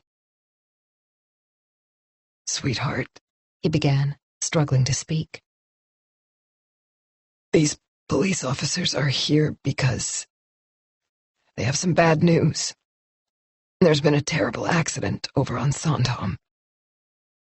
He directed a silent plea to Tomas and Margit. Please don't tell her the whole story. I'm sorry to say that Mom is no longer with us. She's passed away. Alice stared at him. Then her hand flew to her mouth as if to suppress a cry of pain. Do you understand what I'm saying, Alice? Mom is dead. Alice shot out of the chair. It's all your fault! She yelled as she ran out of the room and up the stairs. Mikael remained where he was. For a moment, Tomas thought he was going to burst into tears, but then he got to his feet, making no attempt to follow his daughter. From upstairs, they heard the sound of a door slamming. Slowly, Mikael lowered himself into the armchair. Margit placed a hand on his arm. Drink some water, she said, refilling his glass and handing it to him. He looked at her blankly, but accepted it and took a couple of sips. Why do you think Alice reacted that way? Tomas said. I'm sorry, but I have to ask. The girl's outburst had taken him by surprise, as had the expression in her eyes. Mikael shook his head. I don't know. He looked down at his hands and clasped them together on his lap before continuing. But I think she blames me for the divorce, for giving Jeanette an ultimatum when Alice was little. Is that what you did? He nodded. I was the one who pushed for a divorce, and Alice knows that. Plus, her mother was kind enough to clarify the situation at an early stage. An enormous ferry passed by, the light seeping out of its small square windows. The snow on the quarterdeck sparkled in its glow, and beyond the ship, Tomas could see the dark stone walls of the fortress. I just couldn't live like that anymore, Mikael said gruffly. The worry when she was away, the arguments when she was home. I couldn't handle it. I wanted a normal life, for myself and for Alice. He sank back with a weary sigh, rubbing his chin with one hand. I know Alice is angry. She blames me for driving her mom away. The fact that I met Pietra 4 years ago hasn't exactly helped. Who's Pietra? Margit asked. Pietra Lundvall. She's an economist and works for the town council in Solna.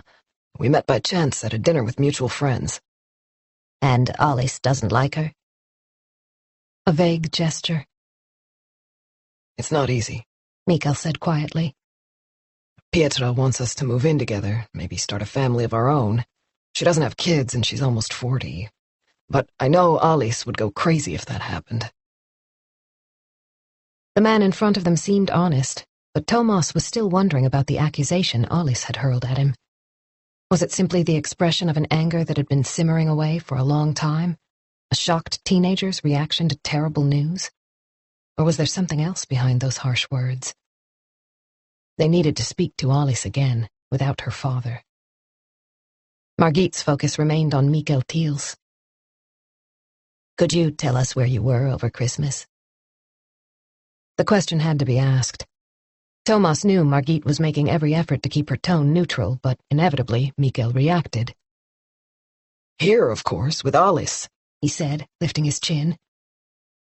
Can she confirm that? Were you together the whole time? We celebrated with my parents. They arrived here at 2 o'clock on Christmas Eve and stayed until midnight. They have an apartment in a seniors complex not far away. I'll give you their phone number. Margit made a note. And what about Christmas Day? Did the two of you stay here in Vaxholm? No, we were invited over to Pietra's place. She lives in Sundbyberg. How long were you there? A few hours. We arrived at 4 and were home by 8. We didn't stay too long because of Alice.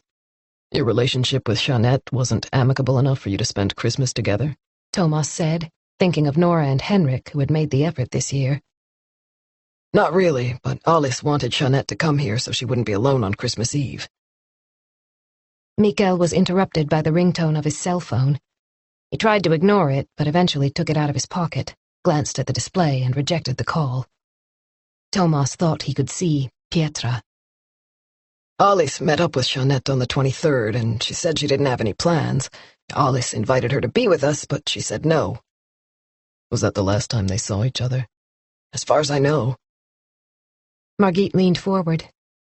Where did they meet? Alice went over to Jeanette's for coffee and cake in the afternoon. She'd already asked me if her mom could spend Christmas Eve with us, and of course I'd said yes, but when Alice got back, she just said Jeanette couldn't make it. How did Alice react? She was disappointed, but then that was nothing new. Jeanette had been away a lot during the fall. She was overseas on Alice's birthday back in October. One hand clenched into a fist.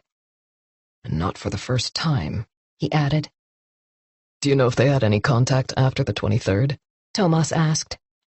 Did Alice speak to her mom on Christmas Eve? I don't think Jeanette got in touch at all. Alice would have told me, but that was typical of my ex-wife. He gazed out the window, a tiny muscle twitching next to one eye. Another ferry was passing by, its lights shining out into the gathering darkness. By the way, do you happen to know whether Jeanette had any particular connection with Sandhamn? Have you any idea why she might have gone over there alone the day before yesterday? I think her mother still owns a house on the island. Jeanette grew up in Tierp, but the family had a summer cottage on Sandhamn. That's where her mother's from. So her mother is alive? Margit said. Yes, but she suffers from severe dementia. She's in a home. The house belonged to her maternal grandmother, so it probably hasn't been sold. We used to go there when Alice was little. It's on the south side of the island. Margit slipped her notebook into her pocket. We'd like to speak to Alice again, if you don't have any objection. Mikael seemed surprised. Not today, surely. Margit glanced at Tomas. We'll come back another time, Tomas said, getting to his feet. Margit followed suit. Mikael accompanied them to the front door. As he opened it, the light caught his shaved head, shining with sweat. Chapter 23. Jeanette Thiel's apartment was in one of the old turn-of-the-century blocks in the Söder district of Stockholm, between Mariatorget and Slussan. When Tomas and Margit walked into the entrance hall, they could hear the sound of murmuring from above. There was no doubt that their colleagues had already set to work. Hopefully they had gotten far enough to allow Tomas and Margit in. He thought he recognized Staffan Nilsson's voice. Nilsson was good, a highly skilled forensic technician, and Tomas valued his work immensely. He turned to Margit. 3rd floor, wasn't it? The old stone staircase was worn, with faint indentations from decades of footsteps. It took only a minute or so for them to reach the apartment. Afternoon, Nilsson greeted them. and a Merry Christmas to you both. Or is it wrong to say that under the circumstances? Margit simply nodded back. How's it going? Tomas asked. Nilsson was dressed in blue protective clothing and white plastic gloves. He took 2 more pairs of gloves out of a pack and gave them to Tomas and Margit. Shoe protectors, He said, pointing to a small pile. Come on in and see for yourselves. The apartment was light and airy, with high ceilings, white walls, and pale pine floorboards. 2 more forensic technicians were busy going through Jeanette's possessions. Tomas looked around, trying to take in her home, to understand the woman who'd lived there. The bedroom lay straight ahead, with a living room and a study to the left. The kitchen was at the far end. The decor was somewhat sparse, to say the least. Very few rugs, no curtains framing the windows. However, there were a number of brightly colored paintings with African motifs hanging above a brown leather couch, red and green with a brilliant yellow sun, cheerful colors. There was no sign of any Christmas decorations. A lamp has been knocked over in the bedroom, Nilsson said from behind them. and the chest of drawers appears to have been searched. The contents are all in a heap, and the bottom drawer was left partly open. There are papers all over the place in the study. Someone's been here, Margit said. Can we take a look at the bedroom? No problem. Tomas saw a broken lamp next to the bed. It had clearly fallen off the bedside table. An elbow at the wrong height would have been enough to send it flying. Any sign of a struggle? Margit asked. Not at all, quite the reverse. Come into the kitchen. Nilsson led the way. The kitchen was small, but there was enough space for a square table with 3 chairs and a stool. 2 empty coffee cups stood on the table, plus a plate with a dried-up, half-eaten Lucia bun and several chocolate truffles. We found this when we arrived. She seems to have left in a hurry, Margit commented. Otherwise, surely she'd have cleared the table. The Sailor's Hotel was booked for 2 nights, Tomas said. so she knew she wouldn't be back for a couple of days. He inspected the contents of the 2 cups. There was a thin layer of grayish flakes where the milk in the coffee had gone sour. The question is, who else was here? We should be able to secure both fingerprints and DNA from the cups, Nilsson said. The visitor must have been here on the morning of Christmas Eve at the latest. Jeanette caught the ferry to Sandhamn at 2:45 in the afternoon. According to her ex-husband, her daughter met up with her on the afternoon of the 23rd. It doesn't take very long to tidy up, Margit said, turning to Nilsson. Can you tell how long these cups have been here? He shrugged. Not with any precision. We need to speak to the neighbors, Tomas said. Someone might have noticed a visitor on the morning of the 24th. Why was she in such a hurry? Margit mused. Do you think she met a source who told her something urgent? I mean, she was a journalist. And she had a coffee in her home with this source on Christmas Eve? Nilsson said with more than a hint of sarcasm. Margit chose to ignore him. Maybe she was threatened in some way, she went on, and that made her rush off to Sandhamn to hide. Thomas opened the refrigerator. An open carton of milk, a selection of cheeses, and a bunch of grapes lay on the middle shelf, along with a pack of meatballs, some smoked salmon, and a jar of dill sauce. There was also white wine and beer. It certainly looked as if Jeanette had bought traditional Christmas food for herself. Yet another sign that she hadn't planned to spend the day on Sandhamn. The study's over there, Nilsson said, pointing to an open door. Thomas stopped dead in the doorway. There were piles of papers strewn across the floor. The walls were lined with bookshelves from floor to ceiling, but the books had been pulled out and also lay on the floor. In one corner, someone had tipped over a box of paperbacks with Jeanette's name on the cover. The large black desk was also a complete mess, but among the chaos, he noticed a framed photo of Alice, with chubby cheeks and a missing front tooth. There was a gray sofa bed along one wall. That, too, was littered with books and papers. Was that where Alice slept when she came to stay with her mom? Thomas wondered. There was only one bedroom. Had she had to make do with the study? Margit went over to one of the piles. Jeanette could obviously read several languages, she said, holding up a book with a German title and the word Sarajevo in the middle. This one's in French, she said, pointing to a nearby paperback. Thomas turned to Nilsson. Did you find a computer in the apartment? No, there's nothing here. Nilsson pointed to a large printer in the corner next to the desk. But she could print anything she wanted. That's an advanced model, and it would have been far from cheap. I checked out a similar one not long ago, but I decided it was too expensive for home use. You know she was a journalist? I do. That looks like a computer cable to me, he said, nodding in the direction of a white cord snaking from a socket. Thomas went over to the desk, trying to picture Jeanette tapping away on her laptop. There should be notes, something to show what she'd been working on. He opened a drawer. Pens, paper clips, tape, stamps. In the next one, he found cards and envelopes, post-it notes in a range of colors, old postcards of Stockholm.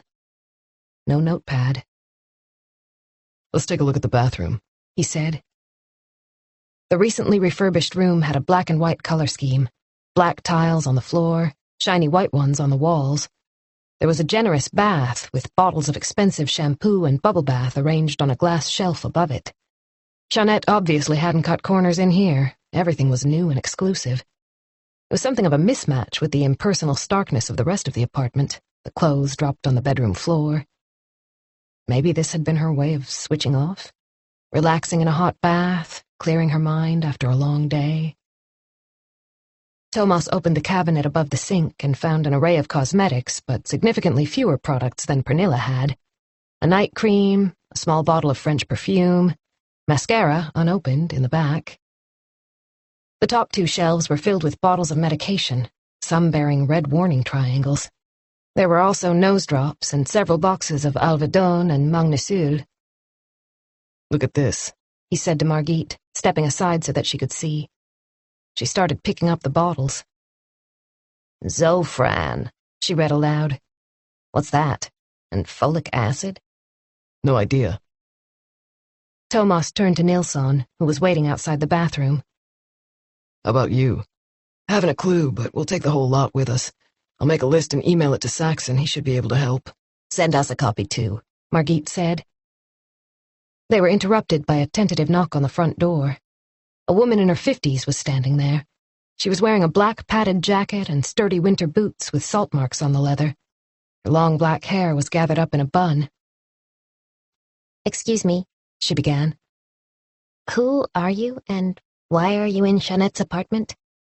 Police, Margit replied. And who are you? The woman looked horrified. Anna Marie, I live in the apartment above. She quickly extended her hand to Thomas, who was nearest. Her palm was cold and damp. Has something happened? Jeanette and I are good friends. We've been neighbors for almost 10 years. I usually take care of her mail when she's away. She was supposed to come and see me today, but she didn't turn up. I'm a little worried, to be honest. The words came cascading out. Could we come upstairs and have a little chat? Thomas asked. It's kind of busy down here. He gestured toward Nilsson's colleagues, who were finishing off their work. A shadow passed across Anne-Marie's face when she saw the forensic technicians in their protective overalls. Something bad has happened, hasn't it? I knew it. I just knew it. Chapter 24. Here we are, said Anne-Marie, pointing to the middle door. The nameplate above the letterbox said Hansen. As she led them inside, Thomas could see that her apartment was virtually identical to Jeanette's. However, this one was cozy and beautifully decorated for Christmas, with Advent candles in the windows and a festive centerpiece on the coffee table. Come on in, she said, taking off her jacket. Underneath it, she was wearing a gray cardigan over a black t-shirt.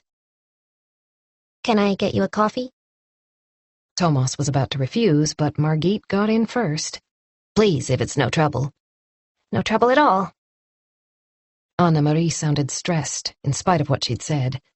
Maybe the offer of coffee was a way of pretending everything was fine. It was polite to offer visitors a drink, even if those visitors were two police officers bringing news she didn't want to hear. I only have to press a button, she assured them. I have a machine that does everything. They followed her into a kitchen that was like Jeanette's, yet quite different. Anne-Marie had removed the old larder, and the extra space made the room look much bigger. She took 2 mugs out of a cupboard, then went over to the coffee machine. Black? She said without turning around. Please, Margit said again. A drop of milk in mine if you have some, Thomas said. Anne-Marie pressed a button. The machine made a grinding noise, and the wonderful aroma of coffee spread through the air. Maybe you'd like to sit down, Margit suggested. Anne-Marie took a seat at the table, inhaling deeply as if she was gathering herself. Why are you here? Margit's expression was full of sympathy. I'm afraid Jeanette is dead.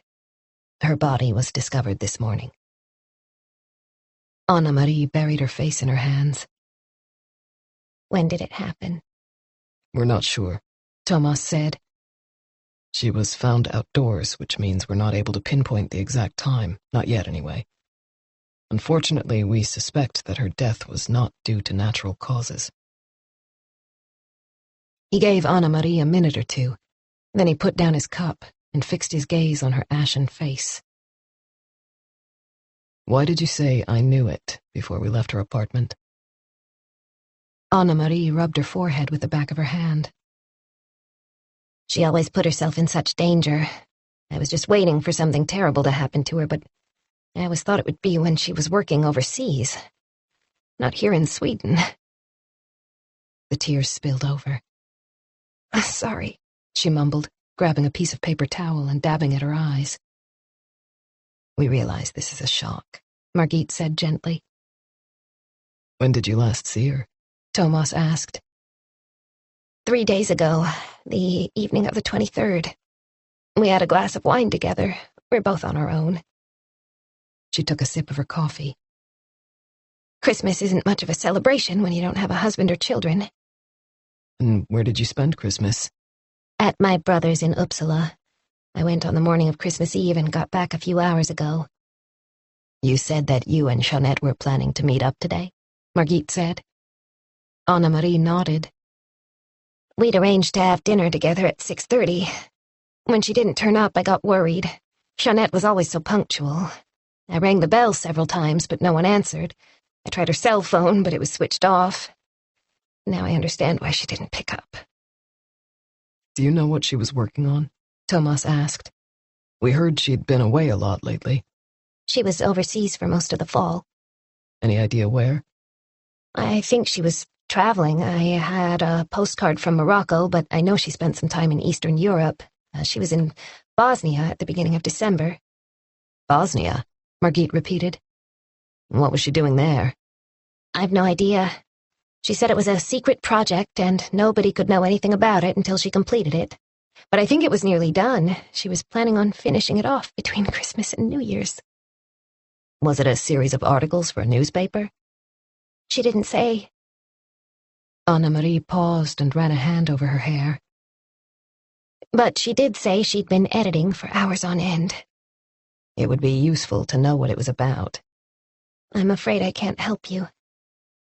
By the way, we can't find her computer, Tomas said, changing tack. You don't happen to know if it was broken, if she might have taken it somewhere to be repaired? Not that I'm aware. Anna-Marie frowned. She definitely had it on the 23rd when I joined her for a glass of wine. If something went wrong, it must have happened after that. Did she usually back up her work? Margit asked. On a USB stick, for example, or online? Did she have an external hard disk? I think she used a USB stick, Anna-Marie said, twisting up the piece of paper towel. She didn't really trust online storage methods because she often visited countries with poor internet access. She was very meticulous with her work, and she would never risk losing anything. Can I ask how she seemed the last time you saw her? Tomas said. Did you get the impression she was afraid or maybe worried? Anna-Marie wiped away a few tears. Not afraid, but stressed, kind of restless. She found it hard to sit still on the sofa. She kept on getting up and walking around. And she was coughing a lot, but she asked if I had any cigarettes because she'd run out. I don't know what was wrong with her. Anna-Marie took a sip of coffee. I can't explain it. I just got a feeling that something wasn't right. Tomas cleared his throat. One theory is that she had too much to drink, then went out into the cold and for some reason couldn't get back indoors. But why would she do that? There's also the possibility that Jeanette made the decision to stay outside, Margit added. A sharp intake of breath from Anna-Marie gave them their answer. Are you suggesting she took her own life? That's not what we meant, Tomas said quickly. However, it's important for us to understand how Jeanette was feeling before she died. Sometimes people do strange things, and those around them have no idea what's going on in their heads. Anna-Marie folded her arms, then said slowly, Jeanette would never, ever do something like that. Did you know her well enough to be sure? Margit said gently. Yes, I did. We've been friends for a long time. We were very close, even though she was away so much, but believe me, she wouldn't do that to Alice. But she didn't see Alice very often, did she? According to her ex-husband, anyway. You've met Mikael, have you? Anna-Marie pushed away her coffee cup. In that case, I don't need to say any more. I thought they got along pretty well after the divorce. I guess that depends on who you ask. There was a firmer tone in Anna-Marie's voice now. Jeanette didn't want to give Alice up when they separated, but Mikael threatened her with a long, drawn-out court battle if she didn't give him sole custody. Would he really have done that? Margit sounded skeptical. You don't know Mikael. The riposte was so swift that Margit was taken aback. Anna-Marie was staring straight ahead. Tell us about him, Tomas suggested. He's a man who needs to be in control. A quiver came into her voice this time. Mikael made it look as if Jeanette abandoned her daughter when she was little. He said she'd forfeited the right to her child and that it was her duty to let him take care of Alice. He really punished Jeanette, and she didn't want to subject Alice to a damaging custody dispute. So she gave in. Anna-Marie pursed her lips. I couldn't believe it. Mikael Thiels was obviously capable of ruthless behavior when necessary. Tomas tried to weigh the different impressions of Jeanette's ex. But did she see Alice regularly? It wasn't always easy. Anna-Marie's expression said it all. Jeanette's work meant she had to travel a great deal. When she got back, there was always some excuse. Alice was busy. She couldn't get away to see her mother. There was soccer practice, school trips, all kinds of stuff. Jeanette tried, but Mika wasn't prepared to cooperate, and she couldn't force him, not when she'd agreed to give him sole custody. Anna-Marie sounded sad rather than angry now. I told her she ought to go to court and ask for joint custody, but she wouldn't do it. She was so courageous when it came to her work, but she wouldn't fight for her daughter. I just couldn't understand it. What did Alice think? Tomas asked. I don't know. Presumably Mikael fed her his version of the divorce. She lived with him, after all. Children aren't that difficult to influence. Anna-Marie fell silent, her gaze turned inward. Jeanette never forgave Mikael for that, she said after a while. Is there anything else you can tell us? Margit said. Anything at all that you think might be significant? Even minor details can help. Anna-Marie twisted her empty coffee cup around and said quietly, I don't know if this is important, but Jeanette didn't seem very well when I saw her on the 23rd. It was as if she'd aged. She'd lost weight, too, and her clothes were kind of hanging off her. Outside the window, the snow was falling once more, big flakes drifting slowly toward the ground. The lights were switched on in a window opposite, revealing how close together the apartment blocks were. I mean, Jeanette didn't pay much attention to her appearance, but I thought she looked ill. Exhausted, Anna-Marie added. Or she feared for her life, Tomas thought. Chapter 25. What happens now? Anna-Marie Hansen said hesitantly. They were standing in the doorway of her apartment, with the sound of Christmas music floating down from the floor above. The investigation will continue, Tomas replied. We might need to come back to you with 1 or 2 more questions, and if you think of anything else, please get in touch. He gave her his card. My cell phone number's there. Call me any time, day or night. Anna-Marie took the card, looking even more pale and strained. What a terrible couple of days, she said. Jeanette's gone, and poor Bertel's in the hospital. This apartment block is cursed. Margit frowned. Who's Bertel? Anna-Marie wrapped her arms around her body as if she was freezing cold, in spite of her thick cardigan. Bertel lives in the corner apartment next to Jeanette. When I got back from Uppsala, I heard he'd been found unconscious outside his door yesterday. What happened? No one really knows, but he'd banged his head. It was his home health aide who discovered him. He was lying there on the landing in his pajamas with a wound on his forehead. He's pretty old, 85 at least. They think he must have gotten confused and gone out in the middle of the night. He's in St. Göran's hospital. Poor guy. But I guess it could have been worse. Are they sure it was an accident? Tomas said. Oh my God. Do you think there could be a connection with Jeanette's death? Probably not, but I'd like to check it out just to be on the safe side. Any idea who we should speak to? I'll give you Henry Davidson's number. He's the chair of the Residents Association. I'm sure he'll know how Bertel is. Anna-Marie remained in the doorway after the 2 police officers had left, remembering that last evening with Jeanette. They had sat in the living room and opened a bottle of wine, as so many times in the past. As usual, Jeanette had had plenty to say, gesticulating enthusiastically. She always had so many stories from her travels and had a tendency to dominate the conversation. But she'd been pale.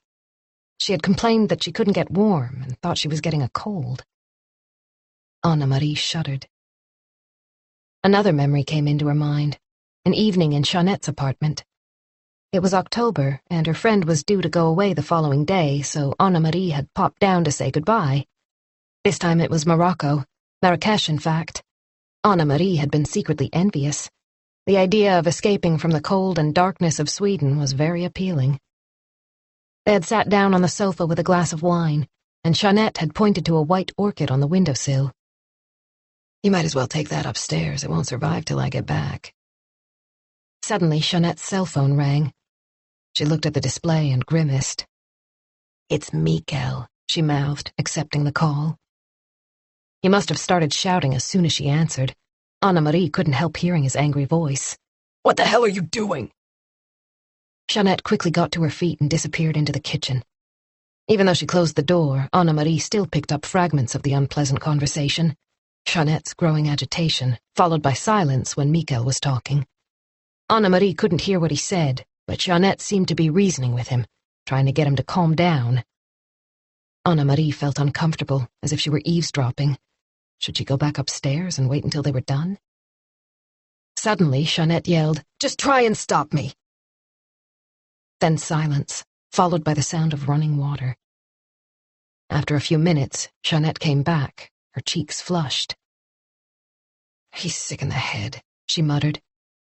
Without looking at Anna-Marie, she reached for her wine glass, emptied it in one swig, and immediately refilled it. "What did he want?" Anna-Marie ventured. Jeanette didn't reply. Instead, she cupped the glass in both hands and took another long drink. From outside, they could hear ambulance sirens slicing through the air as they drew closer, then faded away. The sounds of the city. "Has something happened?" Jeanette shook herself. "It's nothing to worry about," she said eventually, still without looking at Anna-Marie. "There's something wrong with him." The slamming of the main door downstairs brought Anna-Marie back to the present moment. She was still holding Tomas Andreasson's card. Now she clutched it so tightly that it crumpled in her hand. Chapter 26. Nora read the text message that had just arrived. "Have sent important email re Project Phoenix. Need your comments ASAP. Yuka." Simon and Adam had gone to bed. It was after 11. Nora had poured herself a glass of red wine and curled up on the sofa with a good book, enjoying the peace and quiet. It was nice to be able to do whatever she wanted for a while. However, the message made her heart rate increase, and she immediately felt stressed. It had been a difficult few months at the bank, and she had been so looking forward to having a 10-day break and being able to switch off completely. She was dreading going back to the office after New Year's, but had been trying to keep the feeling at bay. Now that feeling was back, evoked in seconds by the brief communication from Jukka Heinonen. She put down her phone, picked up her glass, and let the wine slip slowly down her throat. It had all started with the merger. The bank where she had worked for almost 10 years had been looking for a Scandinavian partner for quite some time. Greater financial muscle was needed if it was to maintain its position in the market. It couldn't survive alone. Eventually, during the summer, a partnership had been formed with one of Finland's largest banks, and the new company had been registered with both the Finnish and Swedish stock exchanges. To begin with, the head offices would continue to operate in Helsinki and Stockholm. It was made clear that all costs were under review, but it hadn't sounded as if the legal department, where Nora worked, was in danger of major cuts. She had tried not to speculate and had simply carried on with her job. In fact, all the wheeling and dealing associated with the merger had increased her workload. However, one positive aspect was the appointment of a new chief legal advisor, Einar Lindgren. Nora pictured Einar. He was 10 years older than she and came from Norrland. His accent was almost musical. He had been born in Kalix, but his wife was Finnish and they'd lived in Helsinki for many years, where he worked for the Finnish bank with which Nora's bank had merged. Nora had been hoping for a change of boss for a long time and was delighted. She knew she wasn't the only one who felt that way. Few of her colleagues mourned the loss of their moody, self-obsessed former head of department. Then came the Lehman Brothers crash during the fall, and the situation in the financial markets worsened dramatically. The internal pressure was intense. Nora remembered the October day when Einar had called her into his office. She hadn't been able to think why he wanted to see her. "The board has decided on an internal project aimed at reducing administrative costs," he'd said. "It will be led by Jukka Heinonen personally and will have top priority, as I'm sure you understand." Nora had nodded, sitting in the armchair opposite Einar. She didn't know the bank's new deputy director, but she was aware that Heinonen had been heavily involved in the merger and was regarded as one of the key figures on the new leadership team. He was a plump guy with bushy eyebrows and pale blue, almost watery eyes. "I'd really like you to be part of this project as the legal expert," Einar went on. "You have an excellent reputation. I hear you're one of our most conscientious advisors. I think you'd be the perfect fit." His words had excited her. The project sounded like a real feather in her cap. If she did well, she would make a name for herself, maybe even get a raise. "You'll be reporting directly to Jukka," Einar explained. "This is going to require a great deal of work and complete discretion, but I have no doubt you can cope." Einar really was nothing like her former boss, Nora thought as she left his office. He had put his arm around her shoulders and praised her business acumen, and Nora had assured him she would be happy to take on the project. However, her enthusiasm had quickly faded. She turned her wineglass around and around in her fingers, remembering how frustrated she'd been before Christmas. It transpired that Heinonen was a man who never stopped working. He often sent emails late at night or early in the morning and expected an immediate reply, even if the issue concerned was impossibly complex. Nora did her best to keep up, but it was hard to find the time, especially during the weeks when the boys were with her. She hated having to spend the evening in front of the computer when Adam and Simon were there.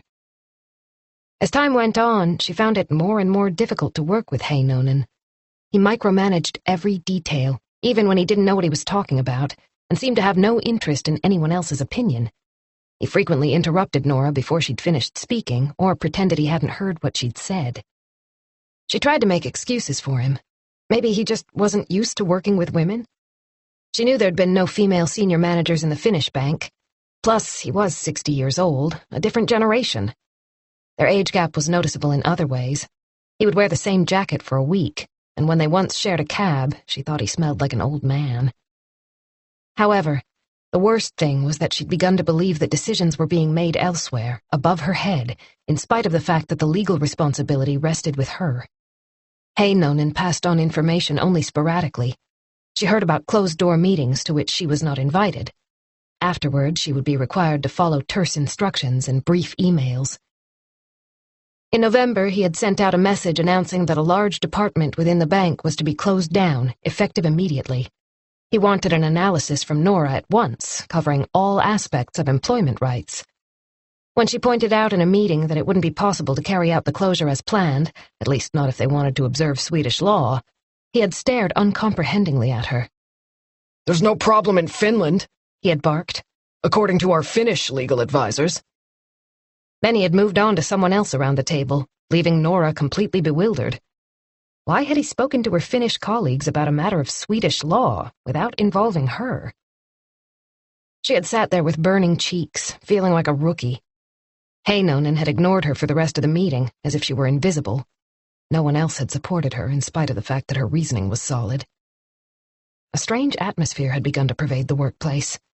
More and more directives came from Helsinki, even though two equal partners had merged. In fact, the Swedish bank had been the larger concern. Nora wondered if she ought to mention the situation to Einar, explain how bad things were. Then again, running to him like some kind of gossip would make her feel like she wasn't handling the challenges of her work. Then it all took a turn for the worse. In December, Jukka Heinonen had driven everyone even harder, and Nora had had to spend many evenings working late.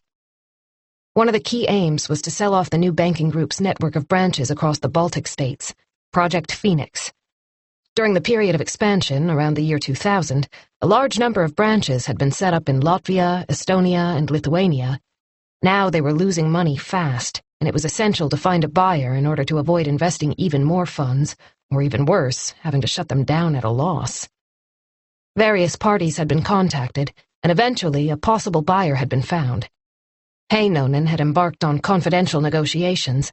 The deal was due to be sealed by February at the latest, and from the start it presented a highly complex set of issues. Nora knew how hard she would have to work once Christmas was over. However, at the start of the holiday, she had promised herself that she wouldn't even think about work. She really needed to clear her mind, to get some distance and perspective. Now any benefits she might have gained over the past few days were gone in a second. It was very late, but she had no choice. She would have to log on and read Heinonen's email. No doubt it would be quite some time before she could think about going to bed. She stood up and reluctantly went to fetch her laptop. She really didn't need this right now. Chapter 27. Saturday. Margit had promised to pick up Thomas in the morning, and he saw her car turn into the street just as he stepped outside. There was still frost on her side windows. It was 7:05, and the temperature was -18. They drove down Folkungagatan. There was very little traffic, but the road was lined with parked cars covered in snow. Some of them must have been there for several days, because the snowplow had left a solid wall alongside them. The owners were going to have considerable difficulty getting out. "Do you think we could be looking at an accidental death?" Margit wondered as she stopped at a red light before joining Stadsgårdsleden. Which just happened to coincide with a break-in at Jeanette's apartment. Margit merely shook her head at Tomas's rhetorical question. In front of them, an elderly man with a walking stick and cleated boots was slowly making his way across the road. The lights had changed to green, but Margit had no choice but to wait for him. He made Tomas think of the old man Anna-Marie Hansen had mentioned. Jeanette's neighbor had been lying unconscious in his pajamas on the landing the same morning as she was found dead on Sandhamn. We need to follow up with that old guy, Bertil something or other, Margit said at that very moment. See if it really was a coincidence. You read my mind. The elderly man had finally reached the sidewalk. Margit put the car in gear and set off. And what about Mikael Thiels? She said. What do we think of him? Anna-Marie certainly didn't have a very high opinion of him. Which bothers me. We need to talk to him again. And Alice, Tomas said. I'd also like a few words with Mikael's girlfriend as soon as possible. That's a lot to cover on what's supposed to be a day off. Margit sounded torn, and Tomas empathized. All he really wanted to do was get back to Pernilla and Elin on Hara. It was important to gather information as quickly as possible, to speak to Alice and Mikael again. However, they wouldn't be able to move forward until they had the autopsy results, and if they waited, it would give Alice time to recover a little. Let's see how the morning briefing goes, Margit suggested. Then we can decide on our next move. By the time Tomas reached the small kitchen on the floor where the violent crime unit was housed, Aram was already standing by the coffee machine. He sniffed at the plastic cup he'd just filled and wrinkled his nose. It doesn't taste too good, but I need caffeine, he said to Tomas. The fact that the coffee left much to be desired came as no surprise to Tomas. He picked up a tea bag instead, filled his cup with hot water, added sugar, and followed Aram into the conference room where the others had already gathered. The cold glare of the fluorescent lighting emphasized the winter pallor of their faces. Even the old man looked kind of washed out, in contrast to his normally flushed face. The only one who appeared comparatively normal was Staffan Nilsson, but then he'd been on vacation in Egypt before Christmas and had returned with an impressive tan. The old man nodded to Margit and Tomas, and Margit began. Jeanette Thiels was a journalist who wasn't afraid of writing about controversial issues. That could be the key. Her neighbor, Anna-Marie Hansen, said that she was working on something immediately before her death, and we need to find out what that was. She seems to have traveled all over the place during the fall. She was in Bosnia and Morocco, for example. Where does this fit into the overall picture? Surely whoever gave her the assignment can tell us what she was doing, the old man said. Contact the evening paper she wrote for. I'll do that, Margit offered. I'll call them as soon as we're done here. What could possibly link such different countries? Tomas thought. Arms dealing, trafficking. Maybe this is about drugs? Jeanette's apartment had been turned upside down, he said. There's no doubt that whoever did it was searching for something. Which reinforces the theory that she was dealing with a dangerous topic, Margit added. We really need to get a hold of her computer. Karin looked up. Surely she's backed up her files. Most people do. According to Anna-Marie, she didn't like using online storage options, Margit replied, frowning slightly. There were no USB sticks in the apartment, Nilsson reminded them. But Anna-Marie had said that Jeanette was very meticulous with her work and wouldn't risk losing anything, Tomas mused. Her ex-husband said that Jeanette met up with her daughter the day before Christmas Eve. Could she have given something to Alice? A USB stick, or even a hard copy of whatever it was? The old man drummed his fingertips on the table.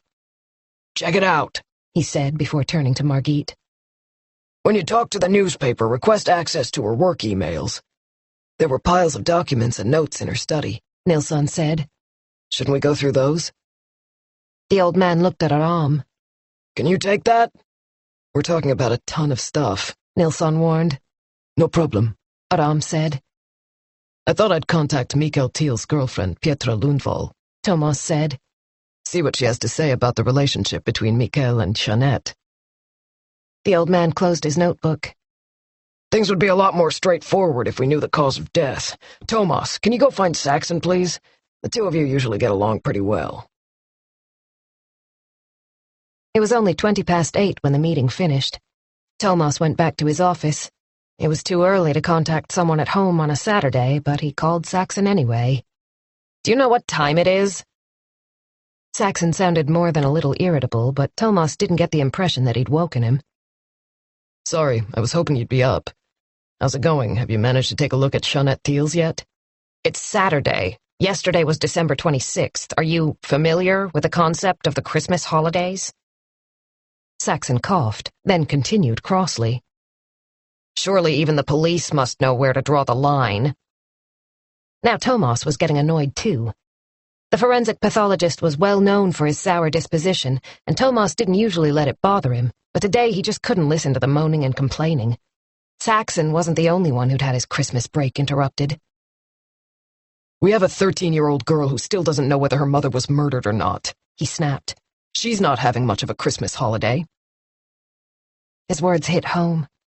Saxon cleared his throat, and for once he had the grace to sound embarrassed. "I was thinking of going in later. I'll be in touch." Chapter 28. Mikael Thiel's girlfriend lived in a 3-bedroom apartment in one of the older blocks in the center of Sundbyberg, not far from the train station. Good old Sundbyberg, Tomas thought as he parked the car. He used to play handball in the area, but it had been a long time since he'd had any reason to come here. Nacka and Sandhamn were on the other side of the city. He went up the steps and rang the bell. It was almost 10 o'clock.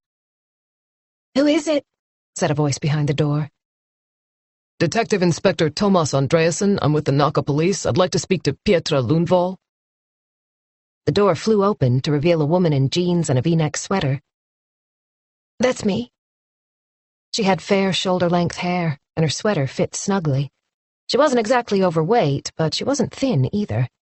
She had a few crumbs at the corner of her mouth. "Could I come in for a few minutes?" Tomas said. "I have a couple of questions about your boyfriend and his ex-wife." Referring to a man in his 50s as her boyfriend sounded a little weird to Tomas, but Petra didn't react. "Oh, dear," she said. "Of course, come on in." Tomas stepped into the hallway and took off his shoes. "Can I get you something to drink, a tea or a coffee? I've just had breakfast." "No, thanks, I'm fine." He followed her into the living room, which overlooked the station. It wasn't far from the closed-down chocolate factory. Tomas remembered the logo, and he could almost taste the delicious milk chocolate on his tongue. "Mika called me last night and told me what happened," Petra said. She sat down on the beige sofa, which divided the living room from the kitchen. "I don't really know how I can help you," she went on hesitantly. "I've only met Jeanette a few times. She was hardly ever home. She always seemed to be away on some assignment." Her nostrils flared when she said the word assignment, as if she found it distasteful. Was she envious of Jeanette? According to Mikael, Petra worked as an economist for the neighboring district of Solna. It wasn't a bad job, but hardly comparable with a career as a well-known war correspondent who appeared on TV and in the newspapers. "So you didn't know each other well?" Tomas said, watching her closely. "I guess I never really understood her way of thinking." Petra plucked at a loose thread by the button at the waistband of her jeans. "The fact that she was constantly traveling. Mika's had a lot to deal with." "You're thinking about Alice?" "Of course. He's had to carry the full responsibility. He worked so hard to keep things together while Jeanette was off trying to save the world. He's always put Alice first, above everything else." Tomas could hear the unspoken words, including me. Petra wound the blue thread around the button until it was no longer visible. "If Alice had been my daughter," she said quietly, "I'd have set very different priorities. I'd have stayed home with my child." "You don't have any children of your own, as I understand it." She shook her head and turned away. "Unfortunately, it hasn't happened. Not yet, anyway." The longing for a baby could consume your soul. He knew that, and so did Pernilla. "But Mika and I have been talking about moving in together now," Petra went on in a voice full of 1,000 hopes. Tomas couldn't help noticing that little word at the end of the sentence. Now. It seemed strange, given the circumstances. He searched her face for some kind of clue, some explanation. Is that a recent decision? He asked. Pietra didn't answer his question. Instead, she stood up and said, "Do you mind if I go and fetch my cup of tea? I hadn't finished it when you rang the bell." Not at all. She disappeared into the kitchen, and Tomas looked around the room. Cushions and curtains in earthy tones that fit perfectly with the sofa, a large, shaggy rug covering most of the floor. Most men were drawn to one kind of woman. That was the usual pattern. They stuck to the same type, even if the object of their affections changed over the years. However, the two women in Mikael Thiel's life seemed to have little in common. Their appearance, personality, and drive were poles apart. It was as if the bitter divorce had manifested itself in Mikael's choice of a new partner. Jeanette must have been affected by that, and so must Alice. Surely Alice wouldn't be happy with the idea of her father moving in with his girlfriend. Maybe she'd tried to get her mother to intervene, speak to Mikael on her behalf. That might explain Pietra's tone of voice when she talked about Jeanette. It had been a long time since the divorce, and yet the spirit of his ex-wife still hovered over Pietra's relationship with Mikael. Pietra came back with a large pale blue mug of tea and a plate of ginger cookies and chocolates, which she placed on the table. "Help yourself." Tomas reached for a cookie. You seem to have an opinion about how Jeanette lived her life, He said. What did she think about you and Mikael? A weary sigh that seemed to come from the heart. Where do I start? Jeanette had an opinion about most things. About Mika and the way he chose to raise Alice, about the fact that he spent too much time with me. She interfered constantly, even though she wasn't home. She was very good at sending emails and telling him off. She shuddered. Was she feeling guilty? I know you're not supposed to speak ill of the dead, but it wasn't easy to get along with Jeanette, neither for me nor Mika. It sounds as if the relationship between Mikael and his ex-wife wasn't great, Tomas said tentatively. Pietra opened her mouth to speak, then closed it again. After a moment, she said, They just couldn't agree on anything, but it really wasn't his fault. Jeanette was a difficult person, totally uncompromising. She wanted things done her way, which affected everybody, me included. Pietra smiled, showing white, slightly irregular teeth. She leaned forward, seeking understanding. Tomas had seen it many times, this desire to establish empathy with the representative of law and order. Either the police were regarded as an enemy, in which case the interviewee closed down and withdrew, or tried to show his or her best side. Pietra was clearly going for the latter option. You've no idea how often we had to change our plans because Jeanette came back to Sweden unexpectedly or announced that she was going away at short notice. A fleeting grimace sharpened her features, deepening the lines between her mouth and nose. They were roughly the same age, he recalled. She was almost 40, and he was 41. Jeanette had no interest in the fact that we'd already made arrangements. It was all about her. Nothing else mattered. Tomas listened and made notes.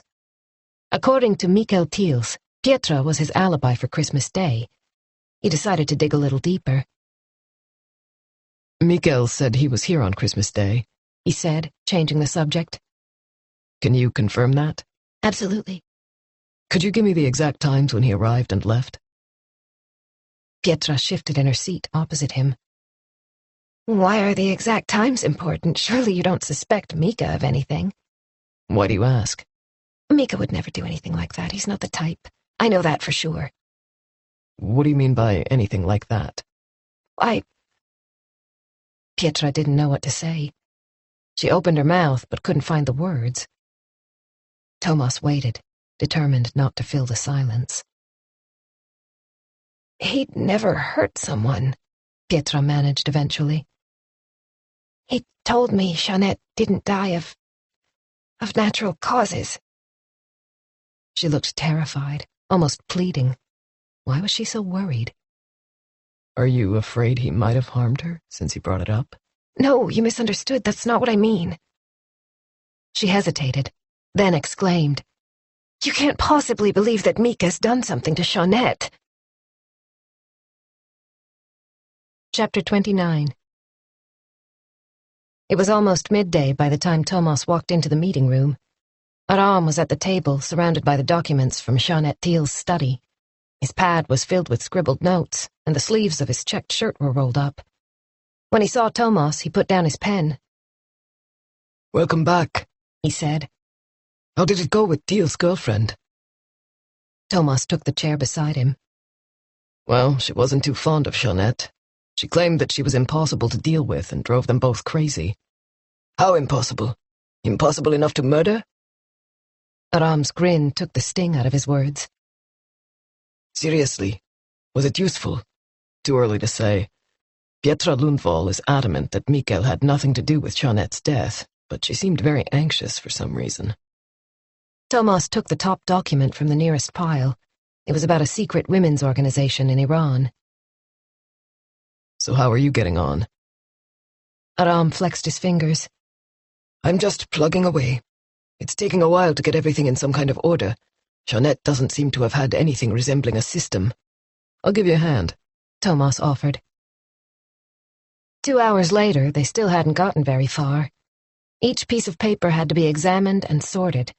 Much of the documentation was in English, articles that had been printed out, letters, texts that Tomas assumed were source material or research for various articles. One large pile contained information about victims of torture, detailed descriptions of different ways of causing pain to the human body. Electric shocks, whipping the soles of the feet, mock executions.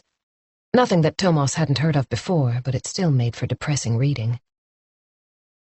"Jesus," he burst out when he came across a particularly repulsive account of the treatment of a young boy, only 15 years old, in a prison camp in Afghanistan.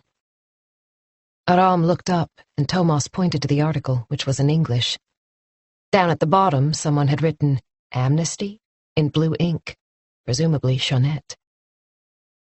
"This turns my stomach," he said. "Believe me, it happens everywhere." Tomas noted that Aram lingered over the photograph of the boy, who had deep scars on his arms and chest. The pensive expression on his colleague's face reminded him of an evening toward the end of November, when they'd gone to a handball game. Afterward, they'd had a couple of beers in an English bar, with the rain hammering against the windows. They'd sat there in the warmth until well after midnight and had a little bit too much to drink. Gradually, Aram had opened up about his past and how his family came to be in Sweden. "My grandfather was a political activist in Iraq," he'd explained. "One day he just vanished without a trace.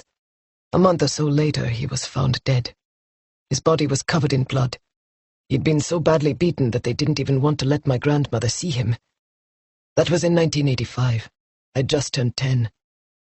My eldest brother had already been killed in the war against Iran, and my parents were afraid that my older brother would be called up too. They decided to flee the country with us and my little sister." "The survival instinct is the strongest impulse," Tomas had thought. It was difficult, no, impossible, to imagine the desperation Aram's parents must have felt back then. "So you came here?" A fire crackled close by, the glow of the flames flickering on the walls where the flags of English football clubs were displayed. "No. We reached Turkey first, but it was impossible to stay there. We couldn't find any food, and there was nowhere to live." Aram's eyes had darkened. "We slept in empty shipping containers, sheltering from the rain," he continued. "Ate gravel when we had nothing else." He broke off and shook his head as if to chase away the memory, then said with an ironic smile, "I wouldn't advise it. You get sores in your mouth and they take forever to heal. When Mom and Dad did get a hold of some food, chewing and swallowing was really painful." He took a swig of his beer, his eyes fixed on some distant point in the past. "So how did you end up in Sweden?" Tomas asked. "My sister died in Turkey." The brief response left so much unsaid. Tomas waited. "She contracted jaundice," Aram said after a while. "One morning she was just lying there dead. Mom almost went crazy with grief. Dad decided we had to get out of there, whatever it took. We had a relative, a cousin, who lived in Sweden, in a place called Södertälje, near Stockholm, Your father wasn't the first Assyrian to make his way there, Tomas said, raising his glass to Aram. I still remember how weird the name sounded, Aram continued. Södertälje. It was almost impossible to pronounce. Dad's cousin helped us, and my dad came over first, then we followed. How long did it take you to get here? Almost 8 months. Aram's hand moved to his stomach. I was always hungry when we were waiting. Every single day. Logically, Tomas knew he wasn't to blame for having been born in a country that hadn't been at war for about 200 years, but hearing Aram's story gave him a different perspective. What was life like after you arrived? He asked tentatively. Confusing. Strange. We started off in Gävle, but my parents didn't like it there. Too much snow, maybe. After a few years, we moved to Norrköping. Mom and Dad are still there, just like Sonia's parents. Her whole family is in Östergötland. Was it difficult to learn the language? Well, there aren't many similarities between Swedish and Assyrian, but it wasn't too bad. You know what kids are like. You pick things up quickly if you have to. Tomas sensed what lay behind Aram's answer, but didn't want to dig deeper. Why did you decide to join the police? He said instead. Aram looked down at the table. He seemed embarrassed. I think it was out of gratitude. I don't want to make myself out to be something I'm not, but I wanted to say thank you for letting us come here, for giving my family a place of refuge. Life and death. So close and so different, depending on where you were born. We don't know each other very well, Tomas thought. I hope we become really good friends. Do you remember anything about Iraq? Aram shook his head. Not much, just the odd fragment. It was a lot warmer than here, and the sun shone almost all the time. He ran a hand over his forehead. I remember that my siblings and I used to lift up a drain cover outside our house. There were cockroaches under there. We'd pour oil on them, then throw in a match, and they'd run in all directions while we tried to hit them with our sandals. My grandmother always shouted at us, of course. He smiled, but the smile didn't reach his eyes. By this time, the place was virtually deserted. The bartender was wiping down the counter with a damp cloth, glancing in their direction to see if they were thinking of making a move. She's dead now, Aram said. She stayed in Iraq. She was too old to flee. Plus, they'd already murdered my grandfather. I guess she thought things couldn't get much worse. He paused as if he thought he might have said too much and finished off his beer. I don't usually talk about this. There are plenty of people who've suffered far more than me. Tomas contemplated his colleague, felt the pain he kept hidden. Aram's parents had lost a daughter, as had Tomas. Had they had any idea of the high price they would pay when they made the decision to leave Iraq? Maybe they would have done it anyway, in order to save their other children. Would he have done the same for Ilan? The answer was self-evident. Once again he felt ashamed, but this time the emotion was mixed with deep warmth toward the man sitting across from him. I appreciate your telling me about your family, he said before they went their separate ways. Thank you. Tomas, did you hear what I said? Aram was looking inquiringly at him. Tomas came back to the present, to the piles of documents from Jeanette's apartment, clippings and photocopies. Sorry? I'm going to get a coffee. Would you like one? Please. Tomas's attention returned to the article about the boy who'd been tortured. If only they could find Jeanette's computer. Chapter 30. Oscar Henrik Saxon pulled on his work clothes and hung his own in the blue locker in the changing room. Gunilla hadn't protested when he told her he had to go to the lab, even though it was Saturday. Admittedly, she was used to him disappearing at short notice, sometimes in the middle of dinner or early on a Sunday morning, but he missed her sighs, the objections she used to raise back in the day. It made him feel as if she cared, that he was missed when he wasn't there. Now she barely noticed when he put on his overcoat and scarf. She didn't bother to ask when he thought he might be back. I should have gotten myself a dog, he sometimes thought when the air at the dinner table was so thick with silence that he lost his appetite and could hardly swallow his food. But the idea had never gone beyond a thought. Instead, he stayed longer at work. He was often the last to leave at the end of the day, switching off the lights after everyone else had gone home. Saxon closed the locker door and made his way to his office so that he could go through all the information and the photographs in the file. He needed to get his head around the case, understand the circumstances. Then he went to fetch the body.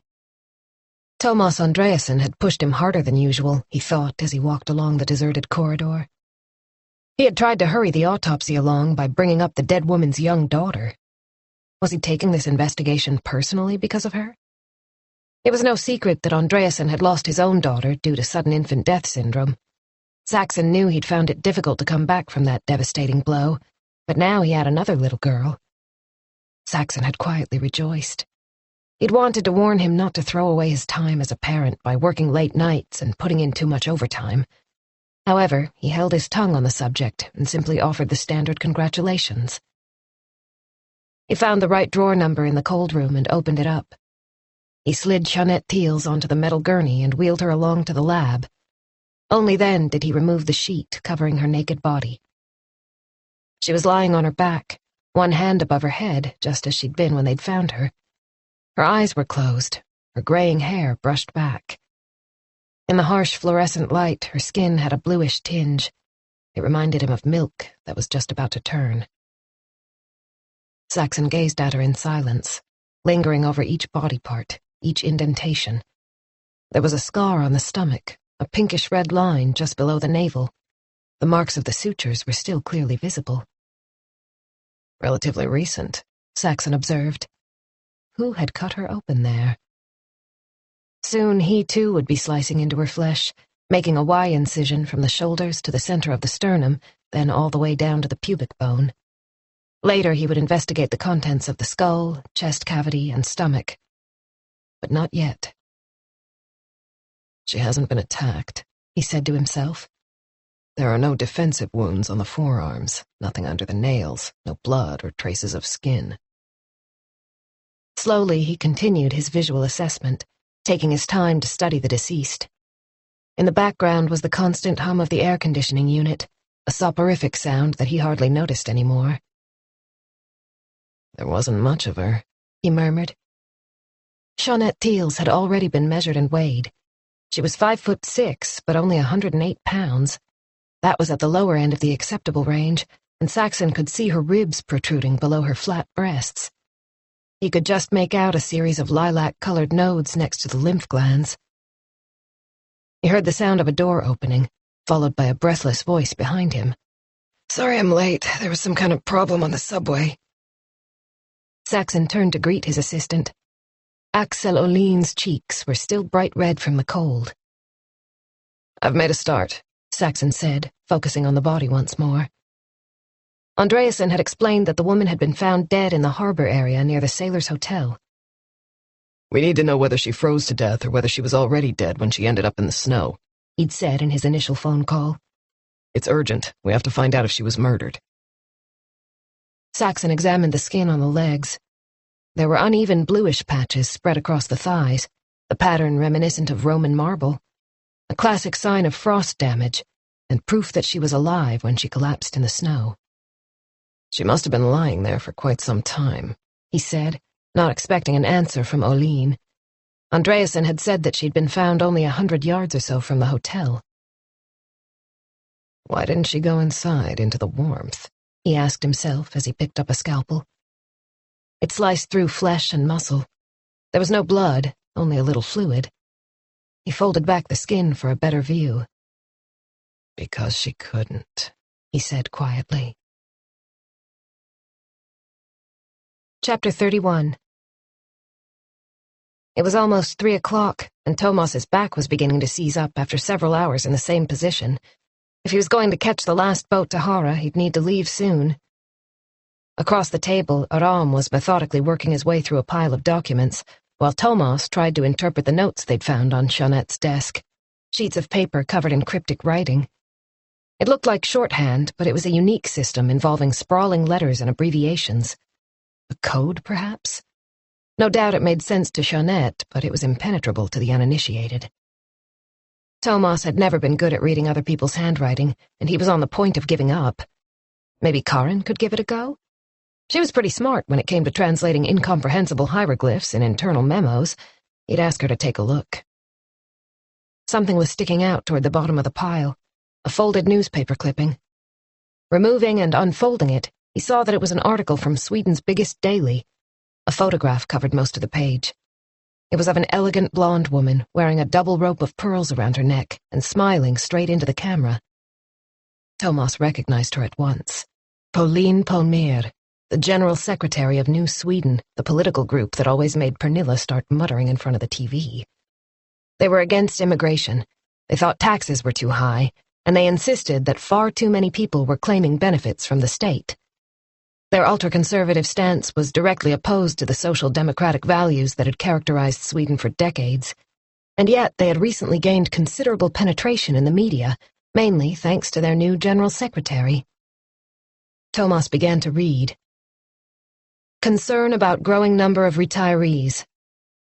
The essential building blocks in order to guarantee a secure old age for Sweden's retirees are a healthy economy and a balanced budget, according to New Sweden's Pauline Palmér. We're only saying what everyone already knows. There won't be enough money for our elderly citizens because expenditure on social benefits has reached astronomical heights due to immigration. Sweden's welfare system is being sucked dry by claimants from other countries, which creates unfair tensions within our society. Who is taking responsibility for this state of affairs? Who is taking responsibility for the fact that our retirees will be left penniless when the coffers are empty? The article continued in the same vein. Pauline Palmér was adept at using rhetoric. Tomas had to give her that. She had no qualms when it came to exploiting the tensions between Swedes and immigrants. What she actually said wasn't that remarkable, yet it carried a divisive message. Are you familiar with Pauline Palmér? He asked Aram, holding up the article. Aram put down his pen. Fucking bitch, the worst kind. She's very good at getting publicity. Exactly. Mass media are eating from her hand, when in fact she's inciting discrimination and racism. My parents are terrified. It reminds them of... He fell silent. Well, you know. I have no idea, Tomas thought. I've lived in Sweden all my life, just like my parents and their parents before them. They worked hard to put food on the table, but they didn't have to live with terror and torture. No one in my family has lain awake at night filled with anxiety because relatives have vanished without a trace. I don't think they should worry, he said. Not many people pay attention to her. Are you sure? Haven't you noticed how often she appears on TV these days? You'd be surprised how many of your fellow citizens share her opinions. Tomas had to admit that Aram was right. Time after time, Pauline Palmér turned up on various talk shows. She spoke so well that even her critics had to concede on certain points. She puts immigrants in one corner of the ring and everyone else in the opposite corner, Aram went on. Retirees, students, the unemployed, the whole lot. And she does it under the pretense that she cares about Sweden. I know what you mean, Tomas said.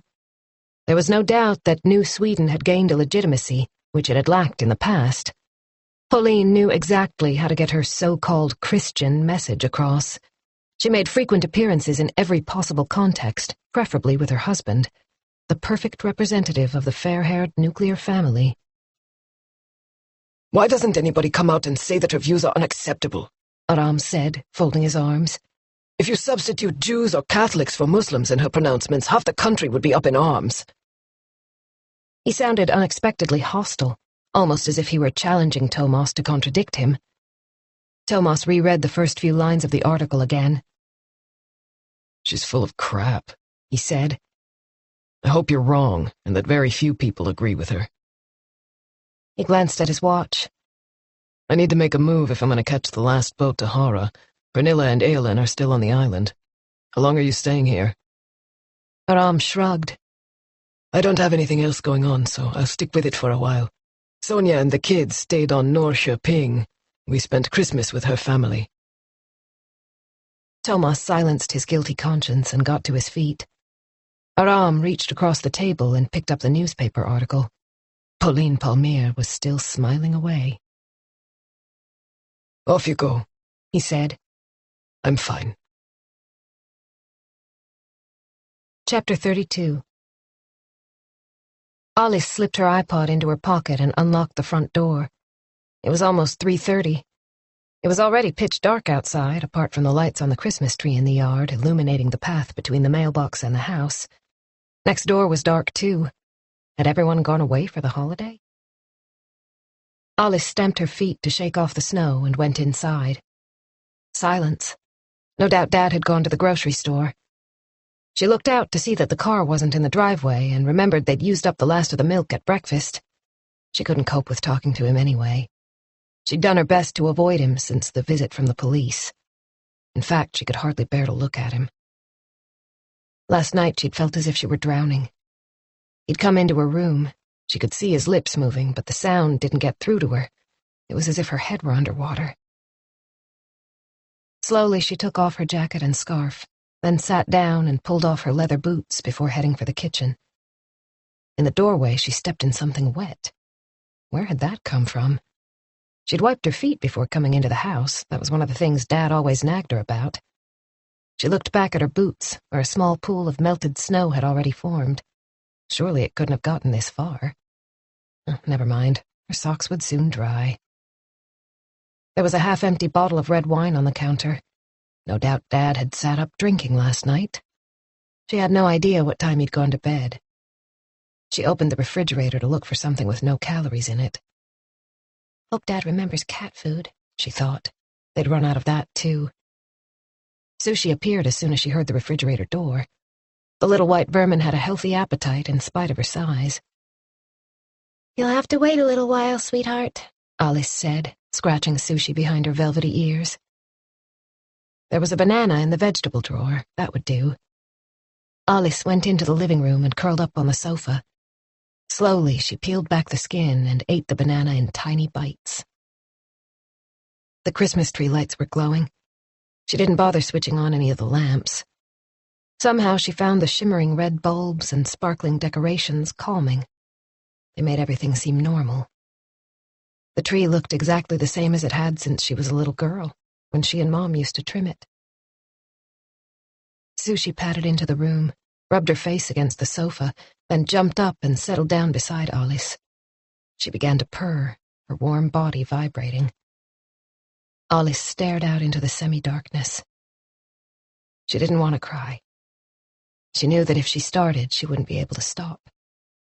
She pressed her knuckles against her mouth. She had to stay in control. She felt as if a hand was gripping her heart and squeezing it much too hard. After a while, she reached into her pocket, being careful not to disturb Sushi, and took out her cell phone. She called her mom's number. Hej, du har kommit till Jeanette. Lämna ett meddelande så ringer jag upp. Hi, this is Jeanette. Please leave a message and I'll get back to you. Mom sounded just the same as always, a little stressed, her mind already on something else. Typical. In the English message, she pronounced her name with an American intonation. Jeanette. Alice used to tease her about that. "It sounds dumb, like you're American instead of Swedish." Mom had smiled, but she hadn't changed it. Alice dropped the phone and clasped her hands together, like when she was a little girl getting ready to say her evening prayers with Mom. "I'm sorry I was so horrible when you went away," she whispered. "I'm sorry I said so many stupid things. I didn't mean them, I swear." She'd been so mad on Christmas Eve because Mom hadn't been in touch. Same as always, she'd thought as her eyes filled with tears. Fucking bitch. Now she knew why her phone hadn't rung. The guilty feelings came flooding back. She'd give anything to see Mom again, just for a few minutes. She picked up the phone and pressed redial, then closed her eyes and tried to pretend that Mom was away on one of her trips. "Hi, Mom," she said quietly. "I really miss you. Come home soon." She held on until the beep ended the call. Surely Dad should be back by now. She hoped he hadn't gone to see Pietra. Alice pursed her lips at the thought. Wouldn't go over there today, would he? Not after what had happened to Mom. Alice knew that her mom hadn't liked Pietra either. A sound from outside made her lift her head. Was it the garage door closing? It must be Dad. He'd come inside soon, laden with bags of groceries, asking how she was feeling. Alice really wanted to go and hide in her room so that she wouldn't have to speak to him, but Sushi was on her lap now, purring away, and Alice didn't have the energy to move. She was so tired, so sad. Several minutes passed. Alice turned her head, listening for Dad's footsteps. Nothing. That was weird. She'd been sure he was on his way into the house. Chapter 33. Nora was sitting in front of her laptop in the kitchen at the Brand Villa. It was snowing again, and frost had begun to form at the bottom of the windows. Nora was wearing thick socks. The cold from the basement penetrated right through the old wooden floorboards. She'd spent the last few hours working on the material Jukka Heinonen had sent over. It was much more comprehensive than she could have imagined, and she had reluctantly emailed him to say that it would take time to go through everything, and that she wouldn't be able to give him a detailed response until early next week. As soon as she pressed send, she felt like a failure, as if the complexity of the document was her fault. Heinonen's message included a PowerPoint presentation on the payment arrangements for the sale of the branch network across the Baltic states. It described an advanced chain of various companies that were involved, so complex that it was difficult to grasp the overall picture. However, she eventually managed to clarify the structure and noted all the various payment streams on her notepad. The result now looked like an octopus, its tentacles spreading in all directions. The buyer was a financial institution she'd never heard of before, a company based in Kiev, the capital of Ukraine. It was owned by a firm based on Guernsey in the Channel Islands, which in turn was owned by another company in Cyprus, explaining why the payment was to go through a Cypriot bank. However, the final stage in the process lay with a trust in Gibraltar, administered by a law firm. It wasn't impossible to accomplish, but it was a million miles from anything Nora had done before. The bank would be well paid. Very well paid, in fact. The purchase price was way above the levels other interested parties had indicated, but there was no way of knowing who was actually behind the transaction. Everything ended at the office in Gibraltar. It didn't feel right to Nora, and the more closely she looked at the material, the more troubled she became. Complex financial arrangements weren't unusual in international commerce. Sometimes they were necessary in order to optimize tax benefits for all concerned, usually other well-established banks. In this case, though, they were selling to an unknown buyer who wanted to make use of companies and financial arrangements in all these different countries, leading Nora to suspect that shady individuals might be behind the deal. For example, why was the payment going via Cyprus, a country well known for hiding money? She couldn't help but see the red flags. Was this about something else? Criminals who wanted to gain access to a financial enterprise? Money laundering? Nora sat back and stretched her arms above her head. Her muscles were stiff after several hours at the kitchen table, but she liked sitting there. The room faced southwest, and she loved the light. She turned her attention back to the screen. If she seriously believed that the purchaser was somehow suspect, then she had no choice but to contact the bank's internal compliance department. The material Heinonen had sent gave no indication that this had already been done. She knew that if she went down that route, it would sink the deal. She also knew that Heinonen had already embarked on negotiations with the purchaser. Speed was of the essence. Many board members wanted to dispose of the debt-ridden branch network as soon as possible, before the credit losses increased still further. The email's subject line said, "Strictly confidential, for the eyes of the recipient only." The message was encrypted, and the password had been sent separately, with a note stressing that the material must not be passed on without Jukka Heinonen's express permission. Nora stood up and went over to the window. The sun would soon be going down beyond the point at Vesterud. The gray-blue sky had already begun to darken, but strips of weak daylight were still visible. The pine forest on the western side of the island seemed to melt into the icy sea. Nora rested her forehead on the glass, feeling the cold against her skin. She had a good idea of what was going on. The new chairman of the board was the driving force. Hannes Järnesköld was one of Finland's most well-established financiers and had been the director of the Finnish bank before the merger. He was of noble descent and had restored the family fortune. These days he socialized with the president of Finland and was notorious for his tough approach when it came to business. It wasn't hard to imagine the rest. Presumably Heinonen had promised to deliver, and that was exactly what he was trying to do, regardless of the methods involved. Would the board really be prepared to accept this arrangement? That wasn't her direct concern. She was simply the legal advisor who had to make sure everything was in place. She knew that Jukka Heinonen was a man who was used to getting his own way. If he could sell the Baltic network at a high price, it would look good for both him and the new chairman. If Nora was going to question the deal at this stage, she would need rock-solid reasons. She decided to make herself a cup of tea. The documentation was extremely complicated. With the right presentation, the board probably wouldn't even understand the ramifications of the decision, let alone who they were really dealing with. All they'd see would be the decoy, an offer that exceeded anything else on the table by several 100 million kroner. Maximum profit, no doubt about it. Nora made her tea and took it back to the table. She needed information on the parties involved. Knowing which countries the companies were registered in wasn't enough. She had to find out more about the owners, make sure they were clean. With a sigh, she put down her mug and stared at the screen once more. 24 PowerPoint slides with densely written English text, each one marked secret and confidential. The deal would be a key part of the merger, yet she was sitting here with a knot in her stomach. If she greenlighted the proposal, then she would be responsible for approving the legal aspects of the transaction. If she objected and asked for more information, Heinonen would come after her. He might even remove her from the project, and that would be the end of any chance for a promotion within the bank. It was getting dark quite quickly now, and Nora gazed at the text in the fading light without finding the answers she was looking for. I need to go deeper, she thought. This won't do. Chapter 34. Tomas tried to spot Pernilla from the doorway of the Vaxholm boat as it reached the jetty on the island of Hara. Ice was forming on the Sound, but the shimmering waters were still open. If the cold spell continued, an icebreaker would have to be brought in to clear a route for the boats to travel around the archipelago. A change in the sound of the engine told him that the boat had docked. Pernilla waved as Tomas made his way ashore.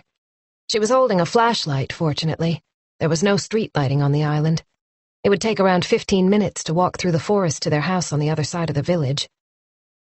Elin was resting on Pernilla's chest in a sling, tucked in so cozily that only a little button nose beneath a pink woolen hat was visible. She was fast asleep.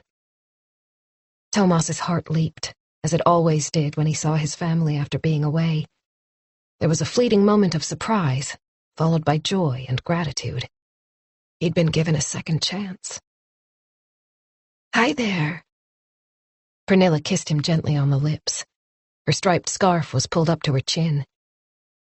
I didn't think you'd make it today, but it's good to see you. Means I won't have to eat the Christmas leftovers myself.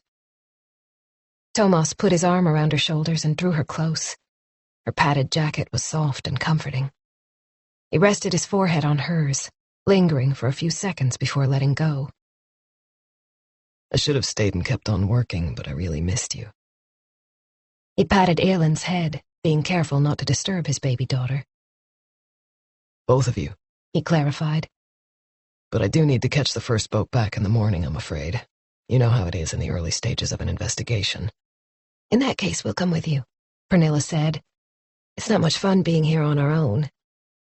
She waved in the direction of the dark forest. It can feel a little isolated. They set off along the snowy pathway, marked by very few footprints. There wasn't a breath of wind. The tops of the pine trees weren't moving at all, and it was pitch dark all around them. The beam of Pernilla's flashlight bounced slightly with every step she took. It was easy to imagine there was no one else on the island. Did you see the item about Jeanette Thiels on the morning news? Pernilla asked over her shoulder. The track through the snow was too narrow to allow them to walk side by side. No, I missed it. Tomas had quickly skimmed through a double-page article about the late journalist in the morning paper while he grabbed a meager breakfast. There wasn't much in the refrigerator because they'd been planning to stay on Hara for a week. It was a pretty lengthy piece, Pernilla went on. Apparently she spent several months living with ordinary people in Iraq while she was working on a book about their lives. Did you know she was awarded the grand prize for journalism for that story? Yes, Margit mentioned it. Apparently the book led to threats, Pernilla said as she stepped onto the little bridge leading to Hara village, the older settlement that they had to pass through in order to reach their house. Careful, it's really slippery, she added, holding onto the rail for safety with one hand and protecting Elin with the other. The little girl was totally unaffected, still sleeping peacefully. So Jeanette had been threatened. They had discussed this possibility at the morning meeting, but there was nothing in the database of reported crimes. Margit was going to bring it up when she spoke to Jeanette's editor. Can you believe it? She was accused of portraying the men in a bad light. Pernilla was about 3 feet ahead of him now. I mean, it's crazy. She was reporting on the situation of women in Iraq, how tightly controlled they were, how little freedom they had, and the men felt insulted. She stopped and turned around, brushing against some of the tall reeds that grew on either side of the bridge. Snow had landed on the pale yellow stems, and now the flakes fell onto the ice below like a soft waterfall. Anyway, it seems she didn't let it hinder her. She said it was all part of the job. The fact that working as a war correspondent could be dangerous wasn't exactly news to her or anyone else. Pernilla set off again. She was a brave woman. Yes, Tomas thought. she was. In the distance, they could hear a dog barking angrily. The sound grew louder, then stopped abruptly. Pernilla's flashlight illuminated the track ahead, the snow crunching beneath their feet with every step. Chapter 35. Alice was lying in bed, staring up at a cobweb in the corner of the ceiling. A dead fly trapped on the edge of the web had been there forever. The spider itself was long gone. There was a knock on the door, followed by Dad's voice. Can I come in, honey? Alice pushed her earbuds farther in. Go away. I just want to say goodnight, sweetheart. I don't want to talk to you. She turned up the volume. She knew it was too loud, but she didn't care. There was another knock, and Alice removed one earbud. After a while, she heard footsteps on the stairs, then the sound of running water from the kitchen. Even though she'd thought he was in the garage much earlier, Dad had gotten home really late, around 7. He'd brought takeout from a place near Pietra's apartment, which meant he'd been to see her. Alice had eventually come downstairs and eaten quickly before heading straight to the bathroom. She had barely said a word and ignored how much her brief appearance at the table had upset her dad. She turned over onto her side and curled up, tucking her hands under her cheek. She remembered Mom's face the last time they'd met, the new lines on her forehead. They'd sat at the kitchen table in her apartment, with Mom smoking as usual. Her cough was worse than ever. Alice tried to tell her to put out the cigarette, but Mom hadn't taken any notice, in spite of the fact that her face had a horrible gray pallor. I'm never going to smoke, Alice had promised herself when she was a little girl. Mom's perfume had always been mixed with the smell of cigarettes. Mom had seemed so sad sitting there in the kitchen that Alice asked if she'd like to spend Christmas with them, but she'd shaken her head. Your dad and I aren't getting along too well right now, she'd mumbled eventually. It's not a good idea. Alice gave it one last shot. Dad said you could come. Mom smiled wearily, crumbling the saffron bun in her fingers. I expect that was for your sake, honey.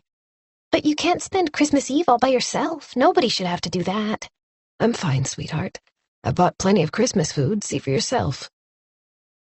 She made a big point of opening the refrigerator, but Alice didn't think there was very much in there.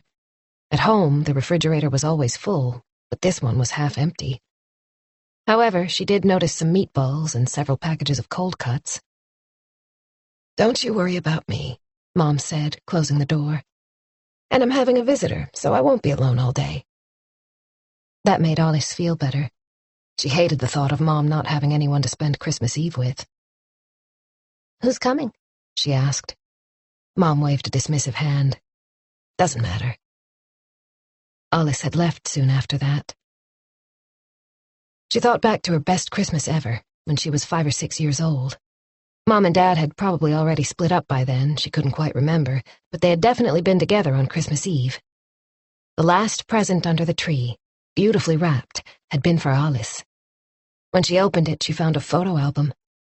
Mom had filled it with pictures of Alice, along with the loveliest angel bookmarks.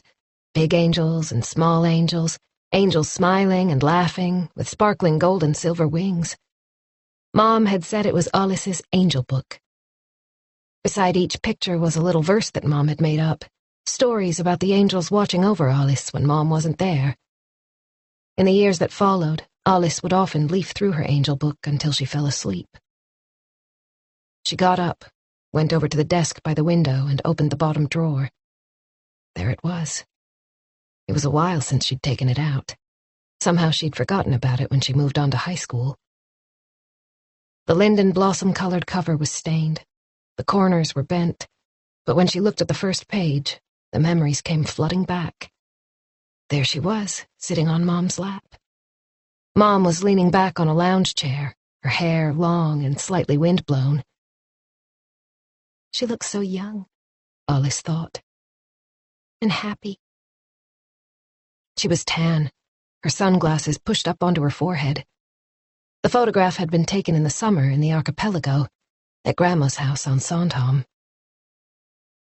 Alice studied the picture, trying to remember what the house was like. They hadn't been there since Grandma got sick and moved into a nursing home. Mom would never see it again. Her cell phone buzzed on the bedside table. Someone had sent her a text message. She picked it up and read the short question, feeling her body stiffen as she tried to take in the words. Do you want to know how your mom died? Chapter 36. The light above the closed door of room 4 at the end of the corridor was flashing. Tova Fredin sighed and tucked a strand of hair behind her ear. They were down 2 nurses, but no less busy because it was Christmas time. She had scarcely managed a cup of coffee since starting her shift 5 hours earlier, and she'd taken no more than 5 minutes to eat a snack. Thank goodness the ward wasn't completely full, which would have been impossible to cope with. They were definitely on the edge as it was.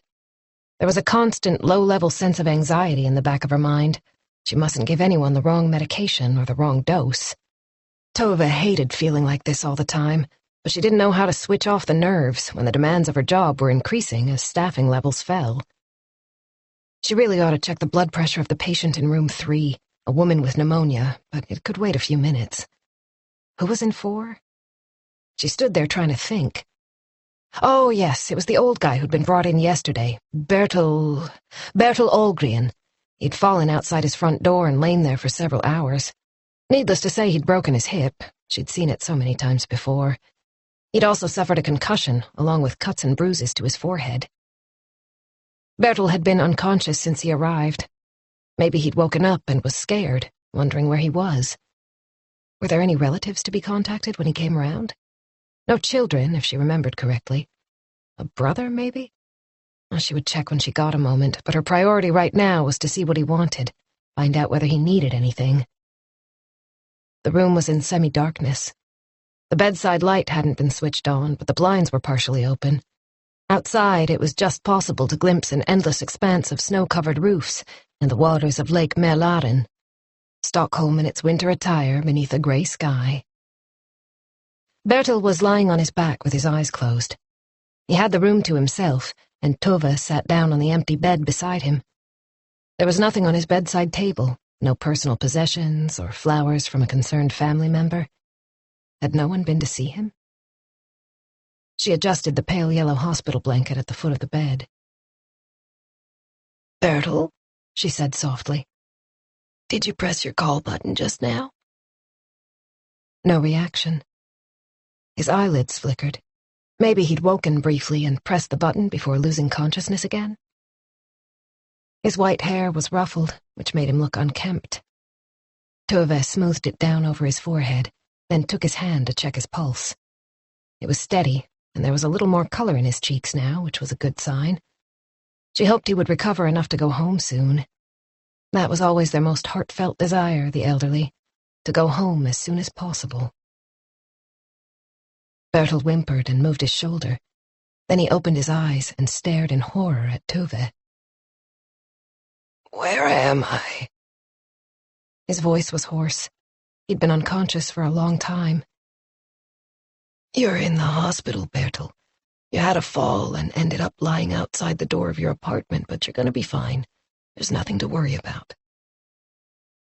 Tove leaned forward and patted his wrinkled hand. A network of narrow veins was visible beneath the skin, like a wide mesh fishing net, blue against the white hospital tag around his wrist. Jeanette, he mumbled, trying to raise his head. Who's Jeanette? Tell Jeanette. Be careful. The words were slurred, not quite formed.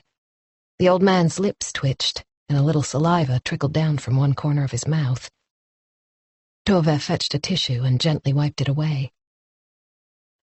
Be careful, Jeanette, Bertel said once more before falling back against the pillow. Is this important, Bertel? What are you trying to tell me? Tove touched his arm, but he had fallen asleep and didn't react. His breathing slowed, and his face relaxed. Tove sat down on the other bed again, keeping an eye on her patient as she thought about the words he'd forced out. It had sounded as if he was trying to warn someone. Should she stay here in case he woke up and wanted to say more? She felt a little uneasy. Who was this Jeanette?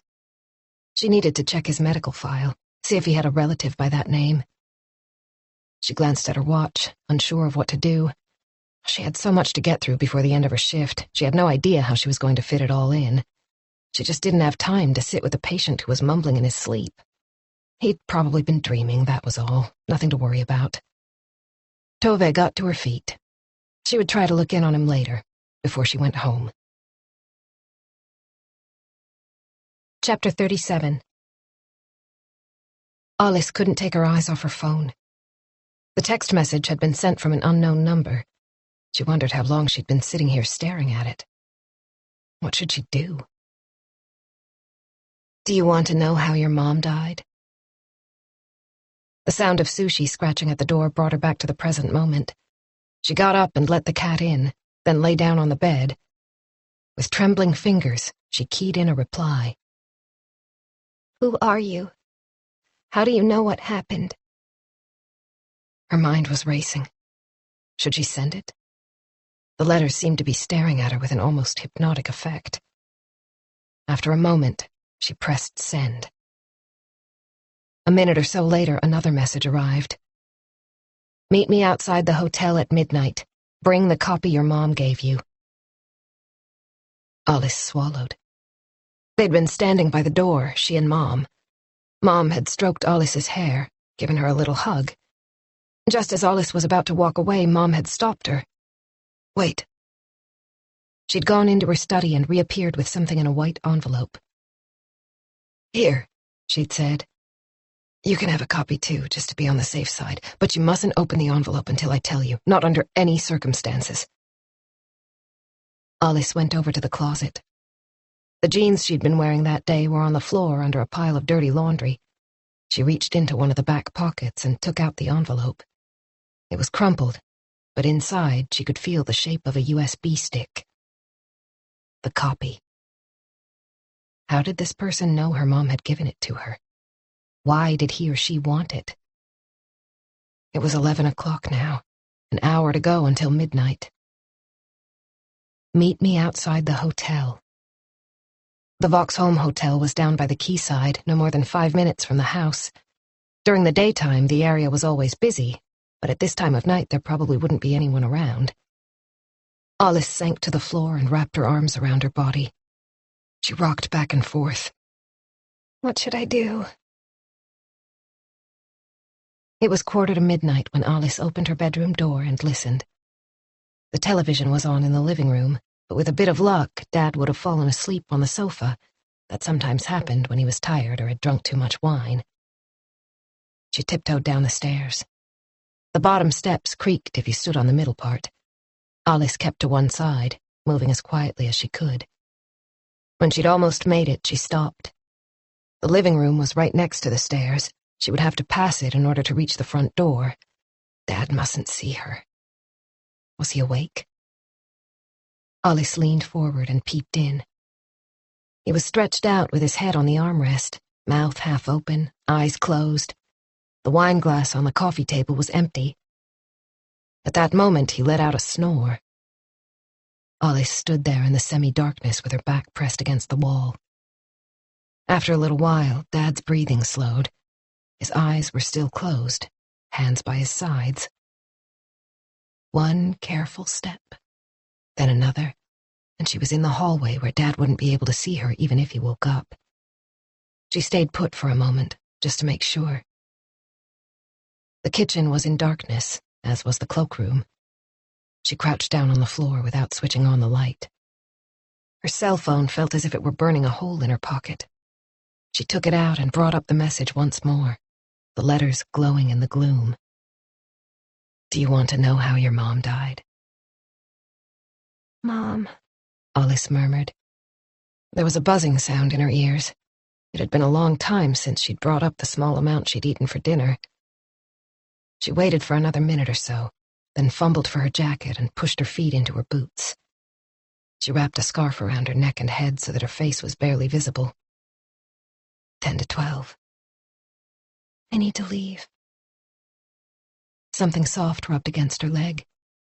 Sushi had followed her into the cloakroom, and Alice gently pushed the white cat aside with her foot. Stay here, she whispered. You can't go out, it's too cold for you. She closed the door behind her. There were 5 steps down to the path. She stopped on the last one, hesitated. She could still change her mind, turn around and go back into the warmth, creep up the stairs without Dad noticing a thing. The Christmas tree in the garden spread only a small circle of light. The hedge melted into the night sky. The glow of the lone street lamp over on the corner didn't reach this far. I'm too scared. She could hardly breathe. The ice-cold air made her nostrils close up. Her fingers had already begun to stiffen inside her gloves, even though she'd pushed her hands deep into her pockets. Her heart was pounding so hard that she could hear every single beat. "Do you want to know how your mom died?" The words throbbed through her brain. One last glance over her shoulder at the house where Dad lay sleeping. In the distance, she could hear the dull roar of an engine. Alice pulled up her hood and walked toward the gate. Chapter 38. Aram was on a subway train, the Green Line, on his way home. They had reached Sture Bø, only a few more stations to go. The car was fairly empty. 2 teenage girls were giggling over their cell phones diagonally in front of him, and an old man who didn't look well was resting his head against the window. Farther along, an elderly woman in a woolen coat was reading her book.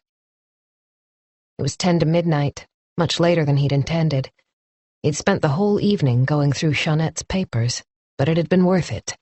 Most of the documents had now been sorted into various piles with explanatory notes. Several were earmarked for Karin's attention, many of them with barely legible handwriting. According to Tomas, she was an expert at interpreting that kind of thing. The exercise had made him feel as if he was getting to know Jeanette. Somehow he had grown closer to the deceased woman. He had felt her presence in the newspaper clippings, the articles she'd carelessly torn out, the coffee stains on the pages. He had also found and read many of the pieces she'd written over the years. They were almost all about injustices of various kinds, against women, against immigrants, against the more vulnerable members of society. It felt as if she knew exactly what Aram himself had been through, what his family had been subjected to. She was dead, yet she lived on in her writing. Aram realized he was almost mourning her. It was an unexpected feeling. He could usually keep his distance, even in difficult cases. He rarely became involved on a personal level. But Jeanette was a woman worth admiring, he thought as the train left Bondhagen. It picked up speed, Lights whizzing by, street lights and car headlights, Christmas tree lights in people's gardens. His eyes ached behind his glasses. He had run out of contact lenses the day before Christmas Eve. He must remember to buy a fresh supply before traveling down to Norrköping for New Year's. Jeanette wasn't afraid of speaking up, he thought. He couldn't help being impressed by her. She hadn't allowed herself to be silenced, even though she must have known that her articles would provoke strong reactions. It wasn't easy to write about racism and anti-immigration views, nor was it particularly opportune. Aram knew that many reporters avoided the subject for fear of the repercussions that often followed. Attacks on journalists were a frequent occurrence online. Some had their names and pictures posted, as well as those of their family. The vitriol prevalent in those circles frightened many into keeping quiet. Sweden had become a heartless place in many ways, but Jeanette Thiels appeared to have carried on regardless, judging by what he had read today. Surely there must be a connection with her death. Next stop, Högdalen, a metallic voice announced over the loudspeaker as the train began to slow down. Aram yawned. His shoulders were stiff after all those hours bent over Jeanette's papers. The doors opened, and 3 guys with cropped hair got on. They were probably in their 20s, wearing sneakers and leather jackets. 2 of them sat down opposite the girls, in spite of the fact that there were plenty of empty seats elsewhere. They stretched out their legs, giving the girls very little space. However, the girls didn't protest. They simply edged over to make room. The 3rd guy stood in the aisle, looming over the girl at the end of the row. His neck was so short he looked as if his head were perched directly on his shoulders. Bodybuilder, Aram thought. He felt a faint pulse of tension and instinctively clenched his fists. The girls had stopped giggling. The one closest to the aisle was clutching her phone. She bent forward so that her long dark hair concealed her face. The elderly woman farther along had closed her book and was glancing anxiously at the new arrivals. The old man still had his eyes shut. The guy standing up gave the girl a push and nodded at her phone. "Who are you texting?" he said with a grin. Aram could just see a black tattoo above his collar. Nobody. The other girl had pressed herself into the corner by the window. Her face was so pale that her lilac lipstick looked ghostly, like some kind of Halloween mask. "I saw you. You were texting." It's just a friend. "A friend?" He snorted and made a crude gesture to his friends, who guffawed. "Let's have a look." He held out his hand. "Give me the phone." The girl by the window looked terrified. Aram reached into his pocket for his police ID and got to his feet, but before he could say anything, the elderly woman had left her seat and marched down the aisle. Leave those girls alone, she said authoritatively. Stop harassing them right now. She tilted her chin and waved her book, as if to underline her words. The subway car fell eerily silent. The bodybuilder was taken aback at first. Then his expression changed to fury. "What the fuck?" He took a step toward the woman, fist raised, but Aram blocked his way. He held up his ID so that everyone could see it clearly. "You heard what she said." The metallic voice spoke again. Next stop, Rågsved. Seconds passed and no one moved. The train stopped. The doors opened. The platform was deserted. A few snowflakes drifted in, but no passengers stepped aboard. "I think you should get off here," Aram said to the bodybuilder, who stared right back at him. Aram could see that he was undecided. Then he suddenly made up his mind. "Come on," he said to his friends. "Let's go." They just made it before the doors closed. Aram gazed after them. Should he have followed them, taken their names and phone numbers? No, he was too tired. Technically, nothing had actually happened. It had been an unpleasant interlude, especially for the girls, but no one had come to any harm. He hadn't even managed to intervene first. The elderly lady had beaten him to it. She sat down opposite the girls and placed her hand on the arm of the one with long hair. Are you okay? She asked gently. The girl let out a little sob. I think so.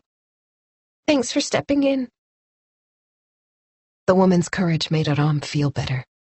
Jeanette Thiels wasn't the only one brave enough to speak out. Next stop, Hogsetra.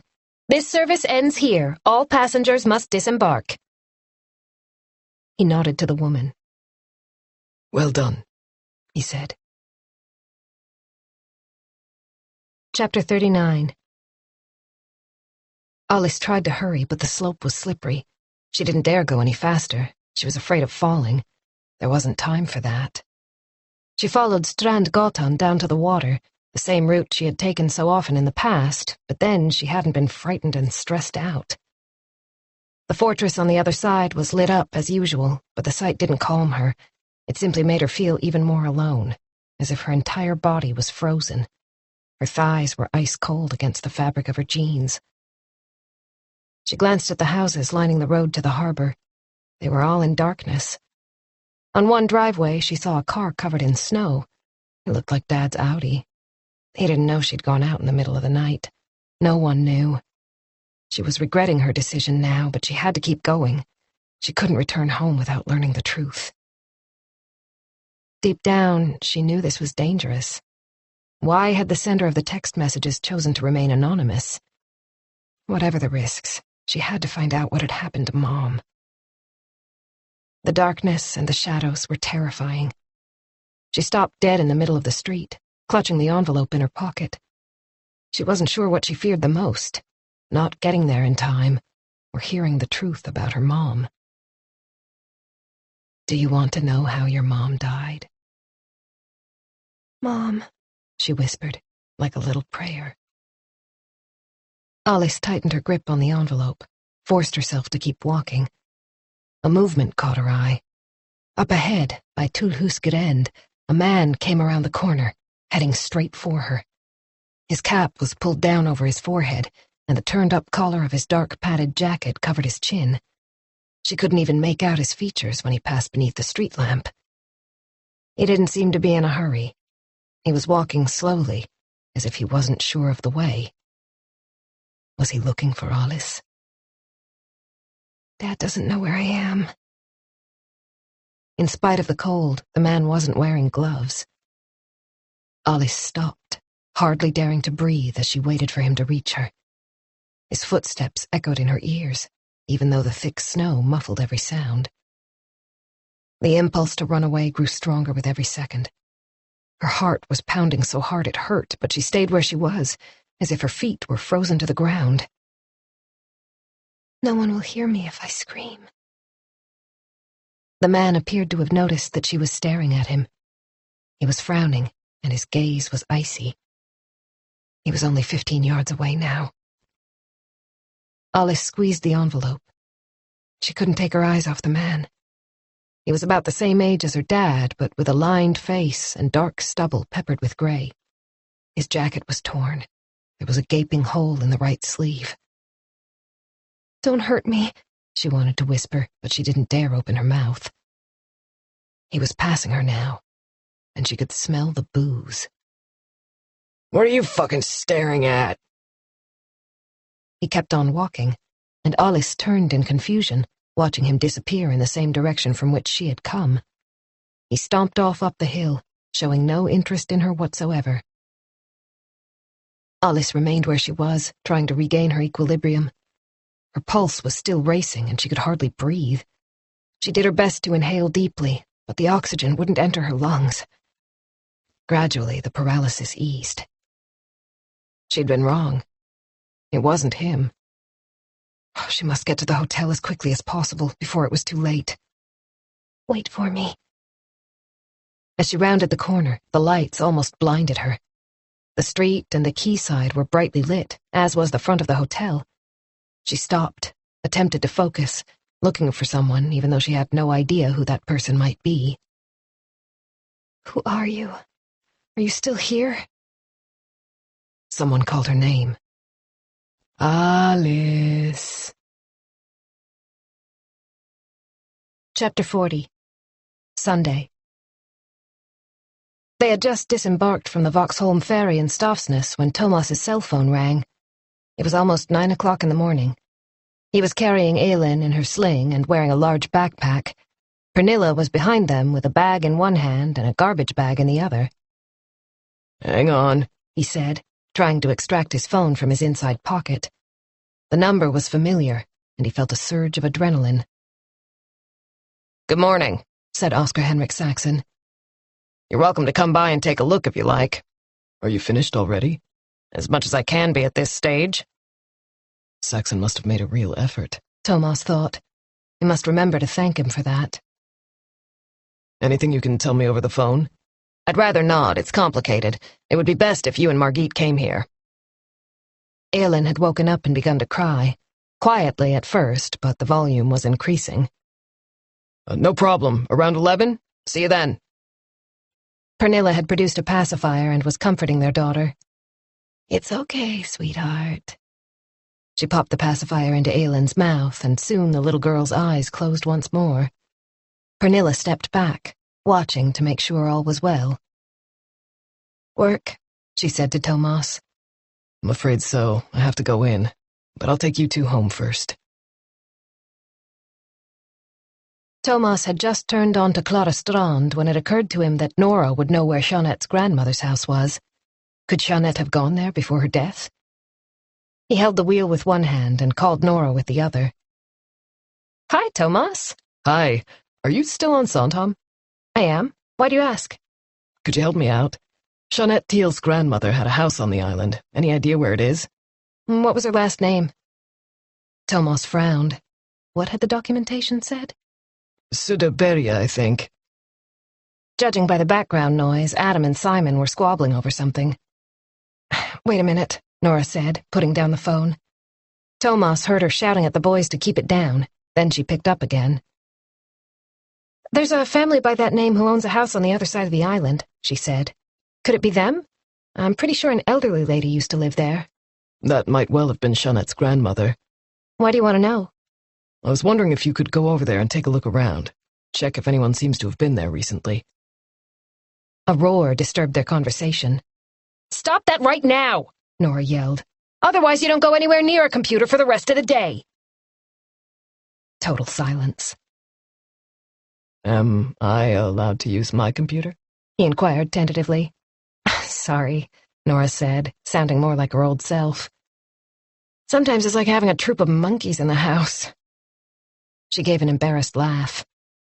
"Just wait until Aelin's a little older, you'll understand."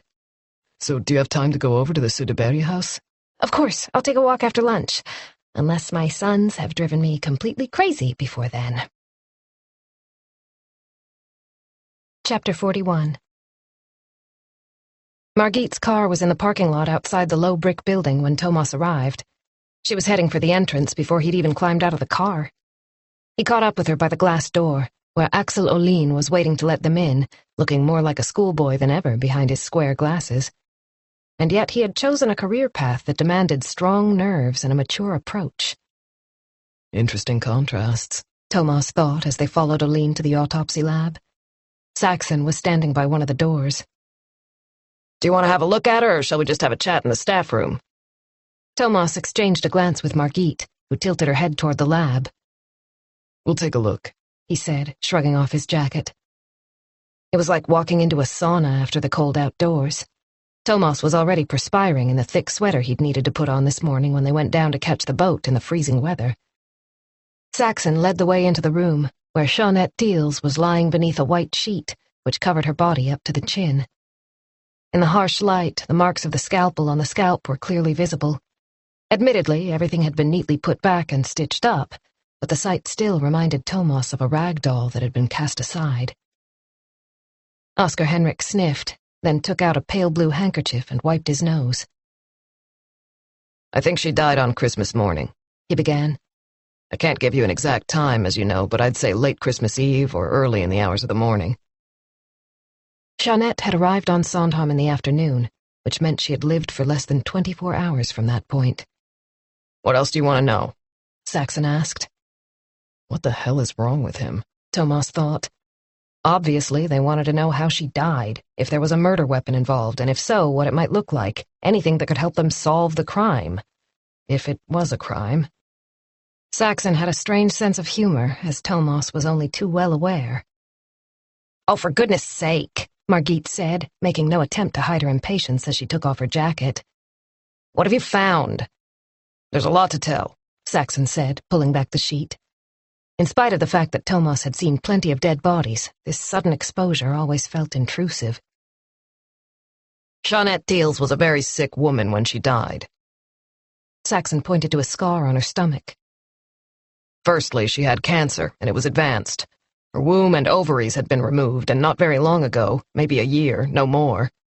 I assume there's more, since you said firstly, Margit said. Saxon took off his glasses. There are signs that the cancer was spreading. I found swollen lymph nodes in the armpits. The cilia and her trachea are also badly damaged. She must have coughed a great deal. a smoker. Tomas moved closer to Jeanette.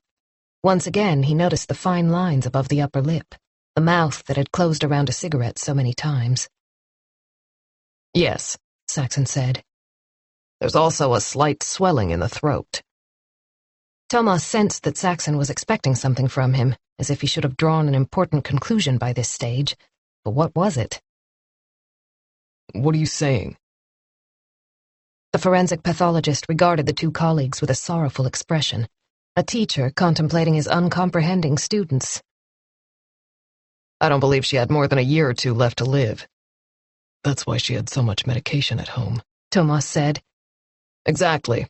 She had a range of drugs associated with cancer treatment. Zofran, for example, is used to counteract nausea during chemotherapy.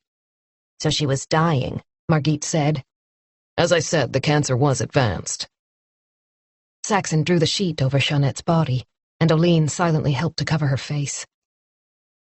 You haven't told us anything about the cause of death, Margit pointed out. Was it related to her illness? Tomas's phone rang. He glanced at the display and saw that it was Aram. Not now, he thought as he rejected the call. What was the cause of death? Margit repeated. Saxon looked positively excited. Now we get to the interesting part. It wasn't easy to work out what happened, not at first. Margit's raised eyebrows made it clear that he was talking in riddles and that she wasn't amused. She folded her arms. Perhaps you'd be kind enough to explain. Instead of answering, Saxon turned, went over to a table, and picked up a small plastic bag. When he came back, he held it up so that they could see the contents, a few black flakes with a reddish substance at the bottom. I found this in Jeanette's large intestine. Do you know what it is? Will you stop asking questions? Margit snapped. Just tell us what you found. Saxon's face darkened, and Oline immediately seemed on edge. I guess he doesn't have an easy time of it, Tomas thought. I'm pretty sure this is a paternoster bean, Saxon replied, all trace of amusement gone from his tone. Sorry? Tomas said, ignoring the change of mood. A paternoster bean, also known as a rosary pea from the plant of the same name. They bear a close resemblance to coffee beans, except that they're red with a black patch on one end. They're sometimes used to make necklaces or bracelets, the kind you see for sale in market stalls. Saxon put the bag back on the table. When he spoke again, his attention was entirely focused on Tomas. Margit had fallen out of favor. The problem is that the seeds inside the bean contain a lethal poison. Have you heard of abrin? It's a plant-based toxin closely related to ricin. Do you remember Georgi Markov, the Bulgarian who was murdered by the KGB in London in the 1970s? They stabbed the poor guy in the leg with an umbrella. The tip was coated with ricin. Ricin is related to castor oil, right? Tomas remembered standing in the kitchen as a little boy, his mother holding out a spoonful of the clear, glutinous substance. It had tasted revolting. Saxon nodded. Yes, the oil is produced by pressing the shells of the beans, while the poison comes from the seeds. However, in this case, we're talking about abrin, which is even more dangerous, and there's no known antidote. So, what happens if you ingest it? Margit asked in a subdued voice, letting Saxon know that she'd gotten the message. However, he still addressed his answer to Tomas. It causes the cells in the body to die. Death is inevitable if you ingest a sufficiently large amount. It's usually taken orally. It can be eaten or inhaled. In this case, it seems as if Jeanette ate it, since we found the remains of the beans. What are the symptoms? Tomas wanted to know. Violent vomiting, blood in the urine, severe diarrhea, often containing blood. Then the blood pressure drops as the poison begins to work. The victim can also experience hallucinations. What constitutes a fatal dose? It depends. The seeds of just a few beans can be enough. In this case, probably even less. Jeanette Thiel's was already considerably weakened because of the cancer. One seed could have been all it took. Any possibility that it was accidental? Saxon shook his head. I can't answer that, but I imagine it would take quite a lot for someone to start chewing on a bean with such toxic contents. Tomas tried to digest the information. Jeanette had been poisoned, and she'd been suffering from advanced cancer, but she'd been found outdoors, as stiff as a poker. Could you be more precise? Did she die from the poison, or did she freeze to death? Without the results from the tissue sample analysis, it's hard to be completely sure. However, there are clear signs of frost damage, which means she can't have been dead when she ended up at the spot where she was found. Okay, so we're definitely looking at attempted murder at the very least. Tomas went over and picked up the plastic bag. He studied the contents carefully. When do you think she ingested this? Once again, it's hard to say. In most cases, it can take 24 hours, perhaps a little longer, for the poison to take full effect. But we have to remember that Jeanette was in bad shape, so it could have been quicker. Can you give us a time frame? Margit tried again. Saxon put his glasses back on. The polished lenses enlarged his pupils, black orbs surrounded by a ring of pale blue. The problem is that we don't know exactly when the poison took effect because she probably froze to death. But surely you have some idea, Margit insisted. Well, it was the vomiting and diarrhea that set me along this track. Yes? Saxon shrugged. He seemed reluctant to answer the question. I would guess, he said after a few seconds, that she ingested the poison at the most 24 hours before it began to work. But we could be looking at a much shorter period, maybe only 10 or 12 hours given her weakened state. But that's a ballpark guess. It's possible that she collapsed in the snow because she'd been poisoned. There are no marks on the body to indicate that she'd been dragged or subjected to physical violence. Obviously, I can't say whether she might have been threatened with a weapon of some kind. Tomas pictured the narrow strip of sand on the island, Jeanette lying face down, her body covered in snow. Saxon's conclusions suggested that she must have taken the poison before traveling to Sandhamn, on the morning of Christmas Eve, or the evening of the 23rd, when she met up with Anna-Marie Hansen. Chapter 42. Axel Olin accompanied Tomas and Margit to the main doors. The place was still deserted. Enjoy the rest of the holiday, he said ironically as he let them out. Do you think Jeanette's ex-husband knew she was seriously ill? Margit said after the door had closed behind them. Surely she must have told him and Alice. In which case he should have said something when we were there, especially when we informed him that her death might not have been the result of natural causes. A yellow snowplow turned into the parking lot, the huge shovel pushing piles of snow in front of it before dumping them at the far end. The driver just managed to avoid burying the disabled parking spaces. We might as well go straight over there, Margit said. We need to speak to both of them again anyway. She took her car key out of her pocket. We can take my car and pick yours up on the way back. There's no point in both of us driving out to Vauxholm. As Margit reversed out of her parking space and headed for the E4, Tomas fastened his seatbelt and called Aram back. His colleague answered almost immediately. Hi, it's Tomas. We were with Saxon, so I couldn't talk. He didn't tell Aram what they'd learned. The old man ought to be informed first. However, Aram didn't appear to notice. He had something else on his mind. I found something interesting in the documents from Jeanette's apartment. Really interesting. There was a folder containing a number of letters from a lawyer she'd been in touch with. They're a mixture of email printouts, original letters, and handwritten notes. Hang on, I'm in the car with Margit, Tomas said. I'll put you on speakerphone. He switched the phone to his left hand and held it up between them so that Margit would be able to hear over the sound of the engine. Go on, Aram. Who's this lawyer Jeanette was dealing with? Her name is Angelica Stadi. She specializes in family law with a firm called Stadi and Partners. They'd been corresponding for over a year. About what? Margit asked. It seems as if Jeanette Thiels was thinking of taking her ex-husband to court. She wanted custody of their daughter. According to these letters, she'd been gathering evidence to prove that Mikkel was not fit to have sole custody of Alice. What kind of evidence? She claims that he drinks too much. That was one of the arguments she planned to use in court. Was she trying to take Alice away from him, going for sole custody?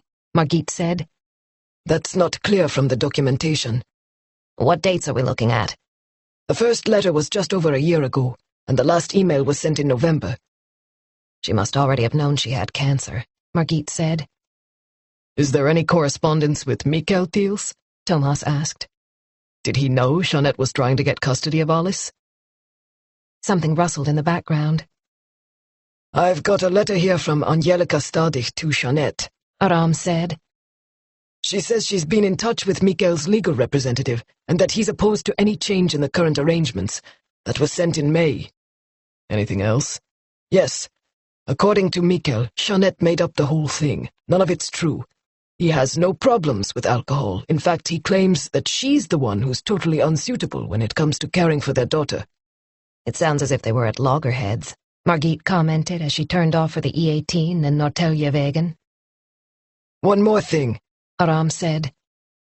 I found a note in Jeanette's handwriting, documenting a phone call from Mikkel. She says he threatened her if she didn't drop the custody case. He briefly ran through the contents of the note. Thanks for the information, Thomas said when he'd finished. We're on our way to see Mikkel in Vaxholm. It will be interesting to hear his version of events. He ended the call and looked out the window. There was very little traffic. It was so cold that there was still snow on the freeway. He saw an abandoned cab by the side of the road. Maybe its engine had given up in the icy weather.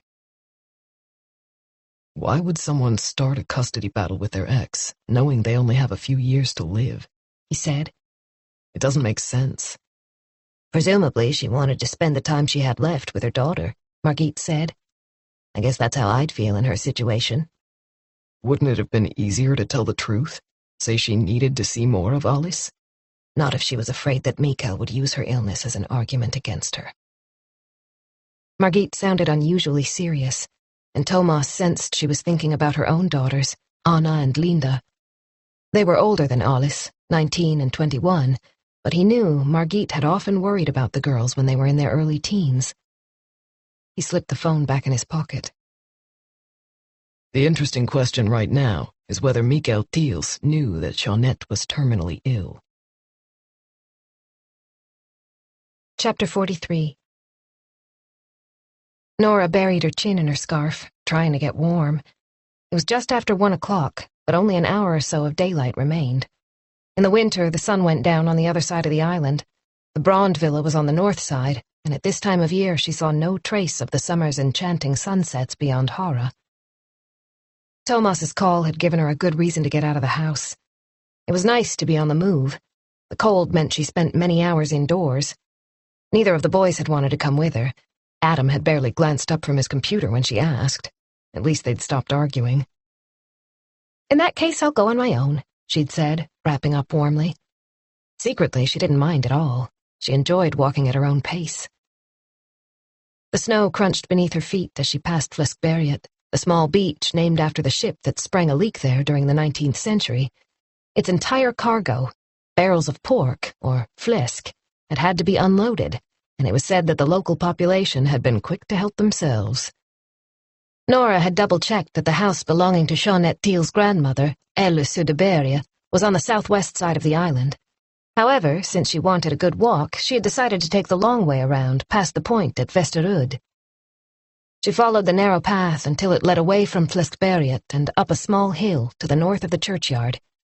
She still wasn't far from the harbor, no more than 10 minutes, and yet it was obvious that she'd left the heart of the village.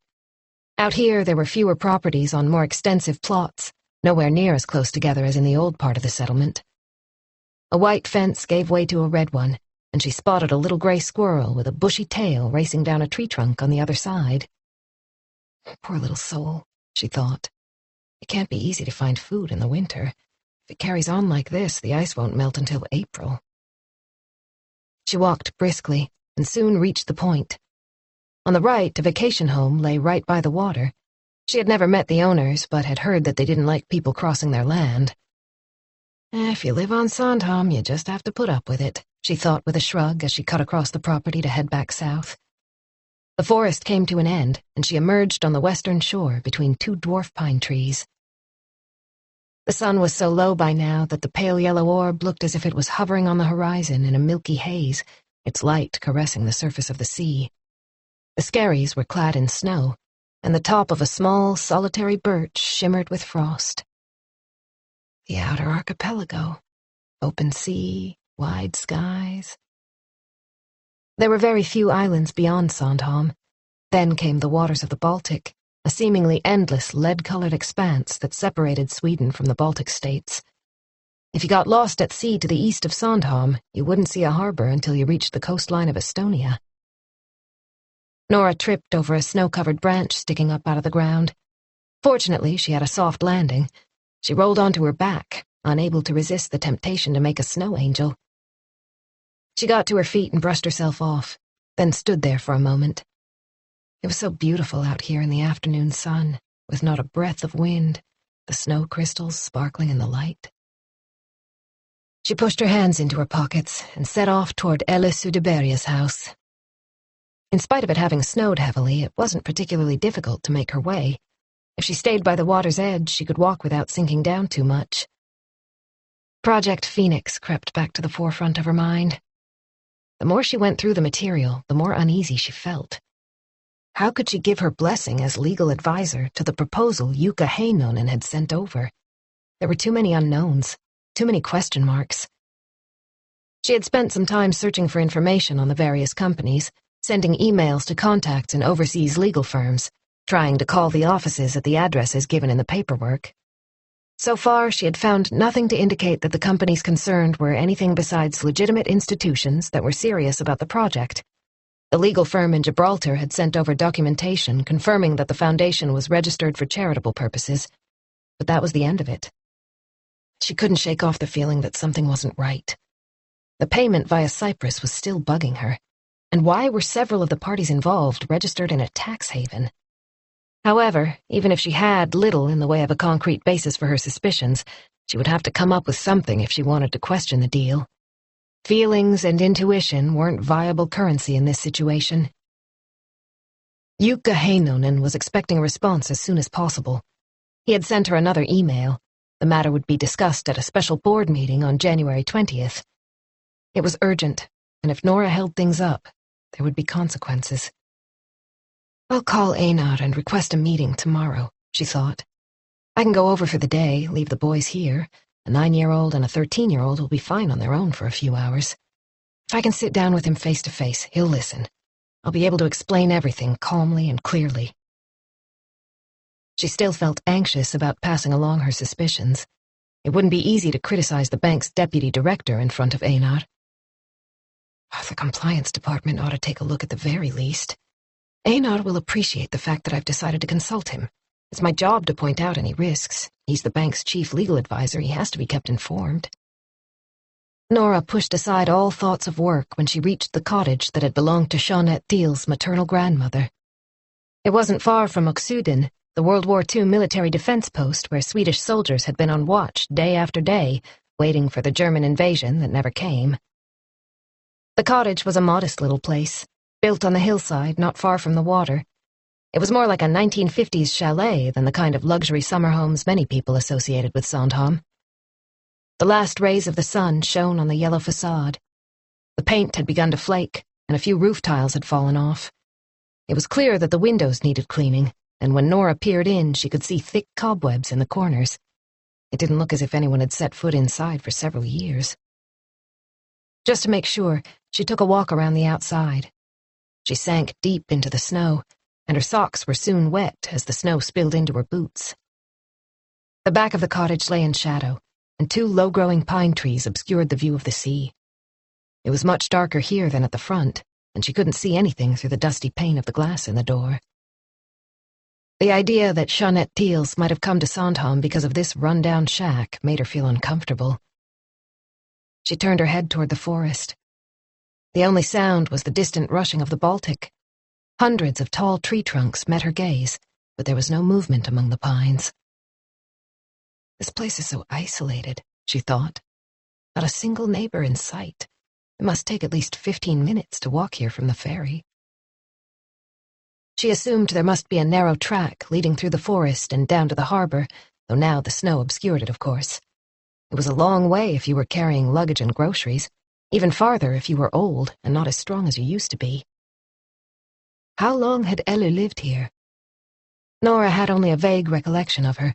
She wasn't sure when she died. She tried the metal handle, spotted with rust. It was hard to push down, but the door was definitely locked. There were no footprints on the steps, nor in the snow down at the bottom. No footprints anywhere, apart from her own. Jeanette Thiels hadn't had time to visit her grandmother's house before she was found dead on December 26th. The temperature was dropping. It was much colder now than when she'd left home. Nora shivered, then turned and made her way back to the shore. It was good to be back in the sun. Chapter 44. Dusk was falling by the time Margit and Thomas parked outside Mikael Thiel's house, but it was still possible to see how beautifully situated it was on the hill overlooking the water. Mikael seemed surprised when he opened the door to find that the two police officers had decided to pay him another visit. He looked worn out. His eyes were narrow slits, and he was unshaven. The dark stubble was peppered with gray, making him look older. "May we come in?" Thomas said. Mikael stepped aside. This time he led the way into the kitchen instead of the living room. Have a seat. Coffee? We're fine, thanks. Thomas replied quickly before Margit could say yes. He pulled out one of the black and white leather chairs and sat down. The kitchen was modern, with an induction cooktop and a stainless steel finish refrigerator and freezer. The walls and floor were tiled in subtle shades of gray. There were various appliances on the countertops, suggesting that Mikael enjoyed cooking. Margit got straight to the point. "Why didn't you tell us you were involved in a custody battle with Jeanette?" How do you know about that? Mikael clearly regretted the words the second they left his mouth. I mean, what's that got to do with anything? That kind of information could be important for the investigation, Margit said, with an almost sympathetic look in her eyes. The spider contemplating the fly, Thomas thought. Did you really believe we wouldn't find out? Margit went on. I wasn't thinking that way. Mikael sounded defensive, with a defiant tone beneath the surface. She accused you of having a problem with alcohol, Thomas said. Is there any truth in that? What the fuck are you talking about? Do you drink too much, Mikael? Margit said. His face and neck had gone red, but he managed to retain his composure. I have the odd whiskey, a glass of red wine now and again. Like most people, it's not illegal. Behind him, Thomas could see an open box of red wine on the counter. Margit had noticed it too. She stood up and went over to the sink, read the label. Your ex-wife claimed your drinking made you an unfit person to have sole custody of your daughter, she said, picking up the box. Which sounds to me as if you put away considerably more than the odd glass of wine now and again. Maybe I've drunk a little too much occasionally, he responded calmly. But it's under control. I'm not an alcoholic, whatever Jeanette said. Apparently she didn't agree. Thomas could see that Mikael had clenched his fists on his lap. We argued about Alice, he said after a long pause. I thought the arrangement we had was working perfectly well. Jeanette was hardly ever home. It was bizarre, almost comical that she wanted custody, given that I was the one who took all the responsibility for Alice while Jeanette went off on her travels. I'm the one who raised her. Mikael fell silent and ran a hand over his shaved head. The wide ring on his right hand glinted in the light. Did you threaten her? Thomas asked. According to the papers in the folder Aram had found, Mikael's words had been vicious. Instead of answering, Mikael stood up and went over to the coffee machine next to the toaster. He placed a cup on the tray and pressed a button. There was a grinding noise. Dark liquid began to trickle down, and the kitchen filled with the aroma of freshly brewed coffee. It was one evening back in the fall, he said when he came back to the table. I was so angry. I'd received a letter from Jeanette's lawyer making new demands. I found it in the mailbox when I got home late after work. Alice wasn't here. She was staying over with a friend. He turned the cup of espresso around and around. I sat and drank all evening, and in the end I lost it. I called her up and yelled at her over the phone. I was too drunk to realize how stupid that was. His shoulders slumped. I hope you believe me, because it's the truth. It only happened that one time. So what did you actually say? Margit asked. Mikael's nostrils twitched. Was he lying? Dumb stuff, he said eventually. But I didn't mean any of it. It was just the kind of thing you say when you've had too much to drink. We'd really like to know how you expressed yourself. Mikael twisted the ring around his finger. Is that really necessary? Yes. I said I'd go public with the custody battle. I told her the whole world would find out what a useless mother she was, that she'd never cared about her own daughter, that she'd always put her career first. You were going to hang her out to dry in the media? Tomas said. Mikael had the grace to look ashamed. I regretted it the following morning, he muttered. Had you made similar threats in the past? I don't remember. We used to argue a lot before we split up. In the end, we could barely speak to each other. It wasn't good for any of us, especially Alice. He was interrupted by a loud beeping. The dishwasher had finished its cycle, and a light was flashing on the control panel. But I've never harmed her, physically, I mean, he went on. I swear.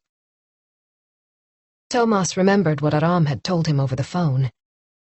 Mikael said he's going to kill me if I don't withdraw my demands, Jeanette had written to her lawyer.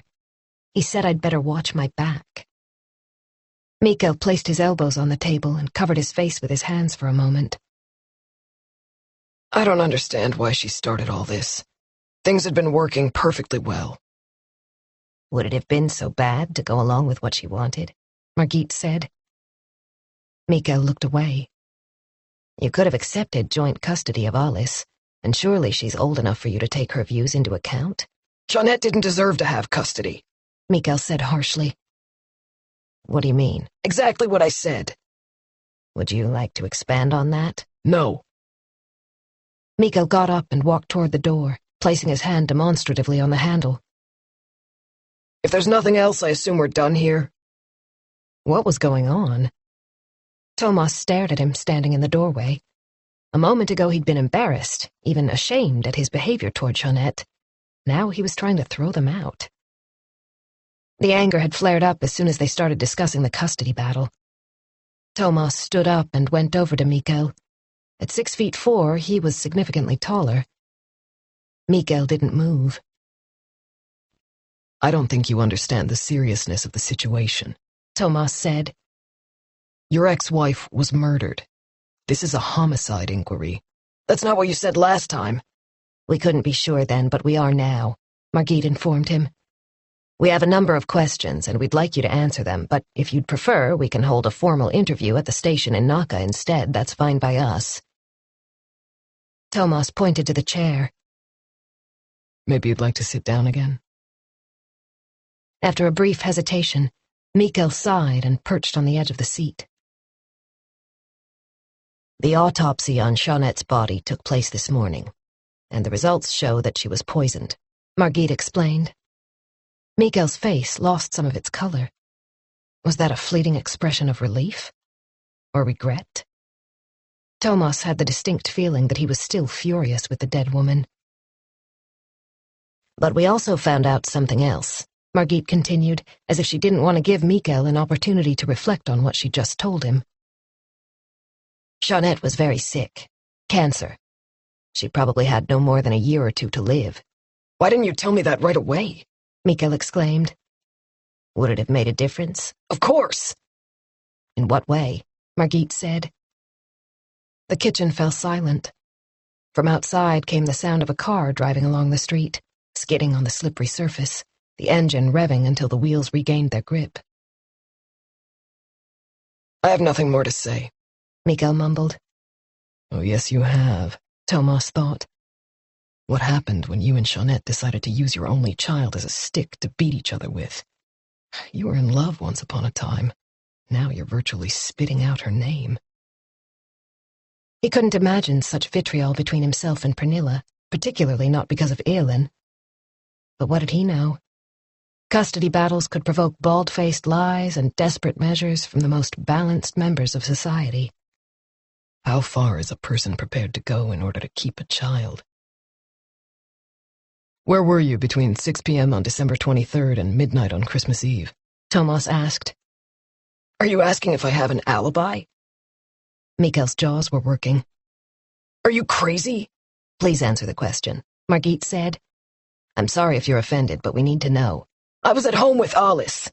Can she confirm that? I was here the whole time. Tomas thought back to Jeanette's apartment, the broken lamp, the missing computer. There was still a whole range of possibilities. Okay, on a different matter. When Alice visited her mother on the day before Christmas Eve, do you happen to know whether Jeanette gave her anything? Mikael frowned, his eyebrows almost meeting in the middle. Like what? A folder, a fat envelope, maybe a USB stick? Something Jeanette asked her to take for safekeeping. Mikael still looked at a loss. I have no idea, but I can ask her. She's in her room. Chapter 45. The police were downstairs. Alice could hear the sound of voices, murmuring coming from the kitchen. She had seen them drive up the hill and park their car. They were the same two who'd been here before, the tall guy and the short woman. She must be at least 10 years older than he. She reminded Alice of a German teacher she'd once had. The same skinny figure, the same deep-set eyes and lined forehead. But what was up with that cropped, red-streaked hair? The woman had to be as old as Dad. She preferred the guy. He reminded her of Brad Pitt with his short, fair hair. And he seemed nice. Alice could tell he'd felt sorry for her when Dad told her Mom was dead. Mom. It hurt every time she thought about her. Why had they come back?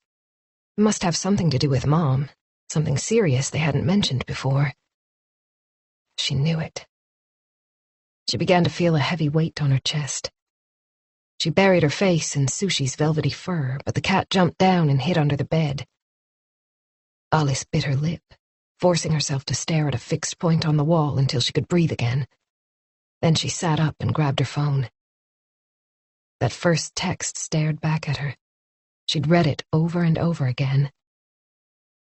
Do you want to know how your mom died? It had been pointless going out in the middle of the night. When Alice got to the hotel at midnight, a gang of drunken boys from school had been hanging around outside. One of them had recognized her and called out her name, waving a can of beer and offering her a drink. As soon as she saw them, she realized that no one else would turn up. There were far too many people around. She'd still stayed there for a while, until she was so cold that she had virtually no feeling in her hands and feet. Back home, Dad was still snoring on the sofa. He hadn't noticed she'd been out. Was it a sick joke? Someone trying to make a fool of her?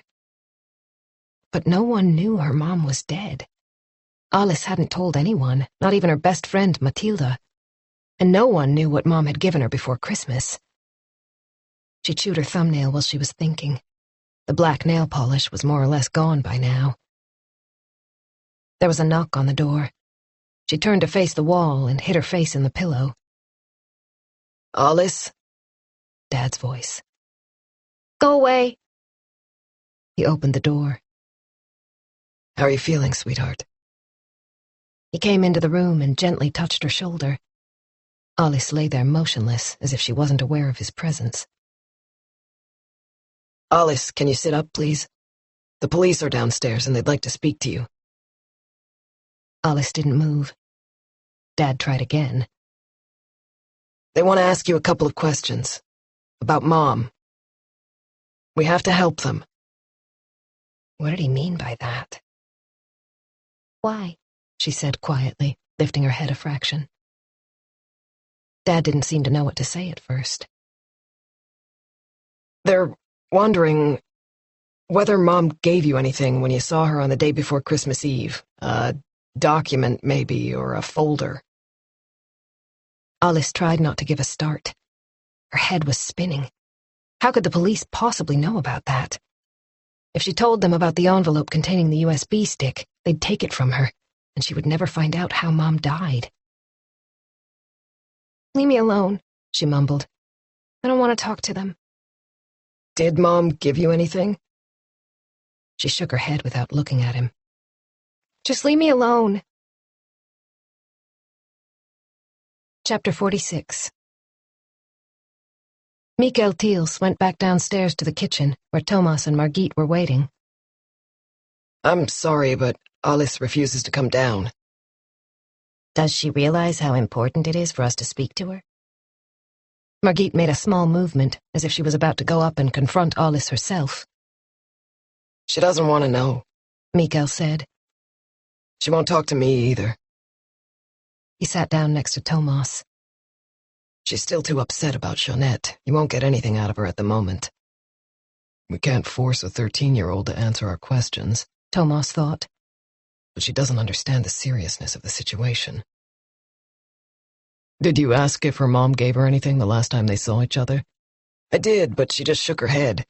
I know she got 2 Christmas presents, a pair of pajamas and an envelope with 500 kroner in it. I saw her open them on Christmas Eve.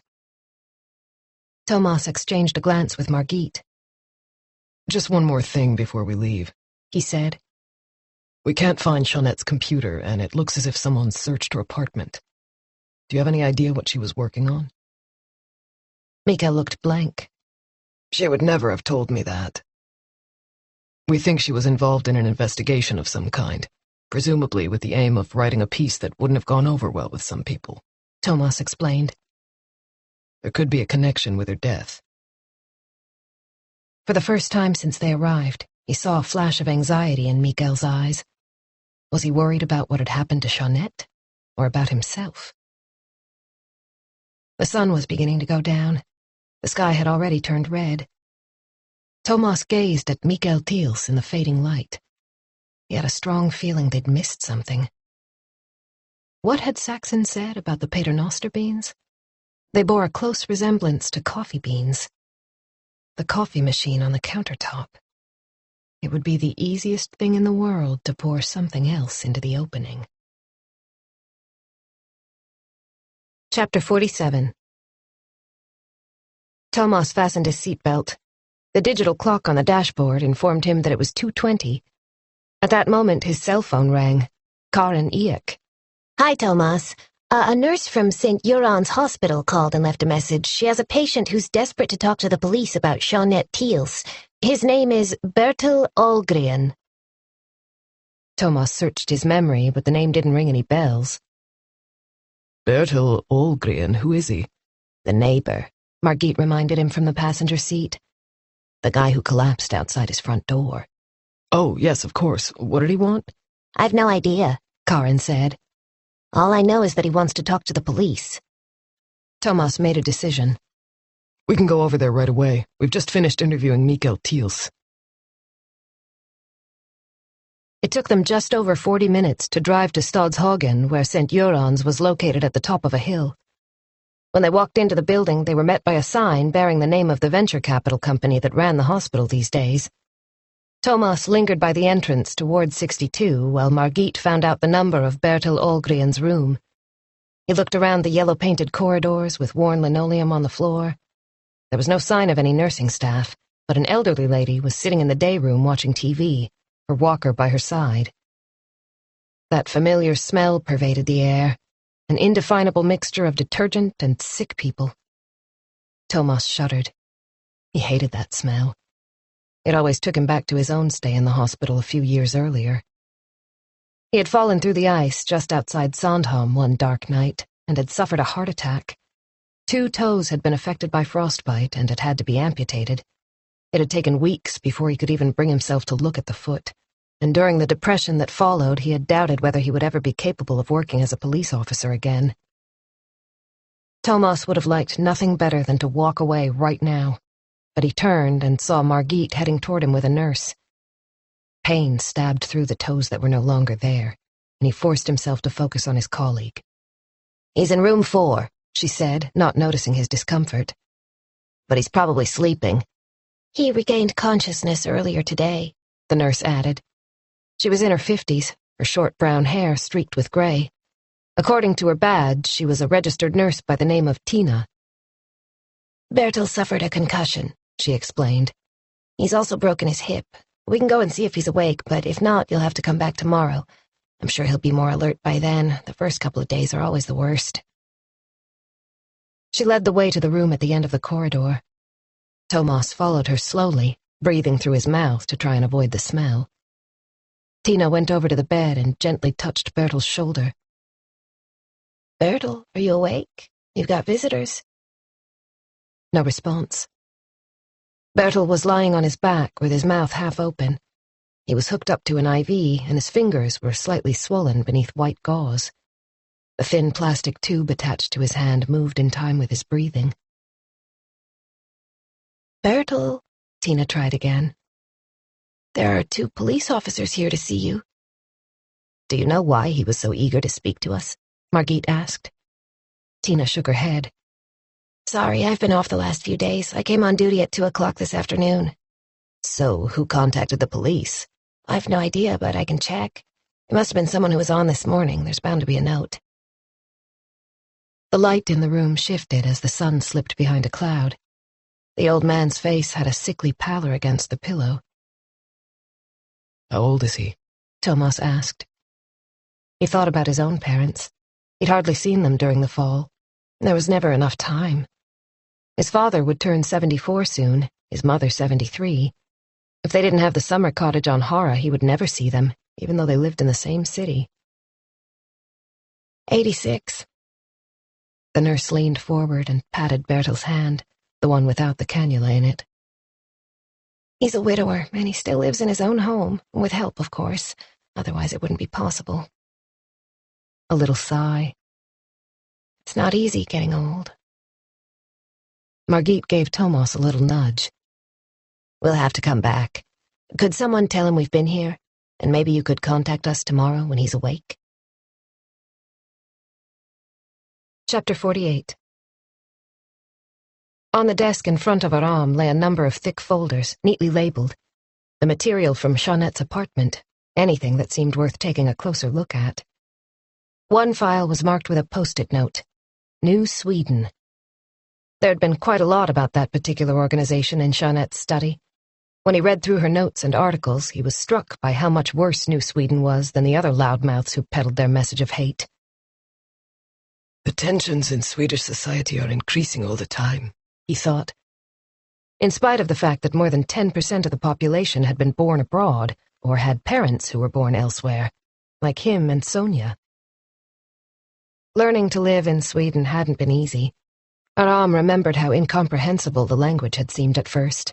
New letters, strange sounds. He'd been put in a class where hardly anyone spoke proper Swedish. He should have been with students his own age, but ended up in 2nd grade along with other refugee children who couldn't make themselves understood either. The Swedish kids had laughed when he didn't know how to behave. He hadn't eaten anything for the first few days in school because he had no money and thought he had to pay. When he showered after PE, he didn't dare turn the faucet on all the way. Instead, he stood beneath a mere trickle of water.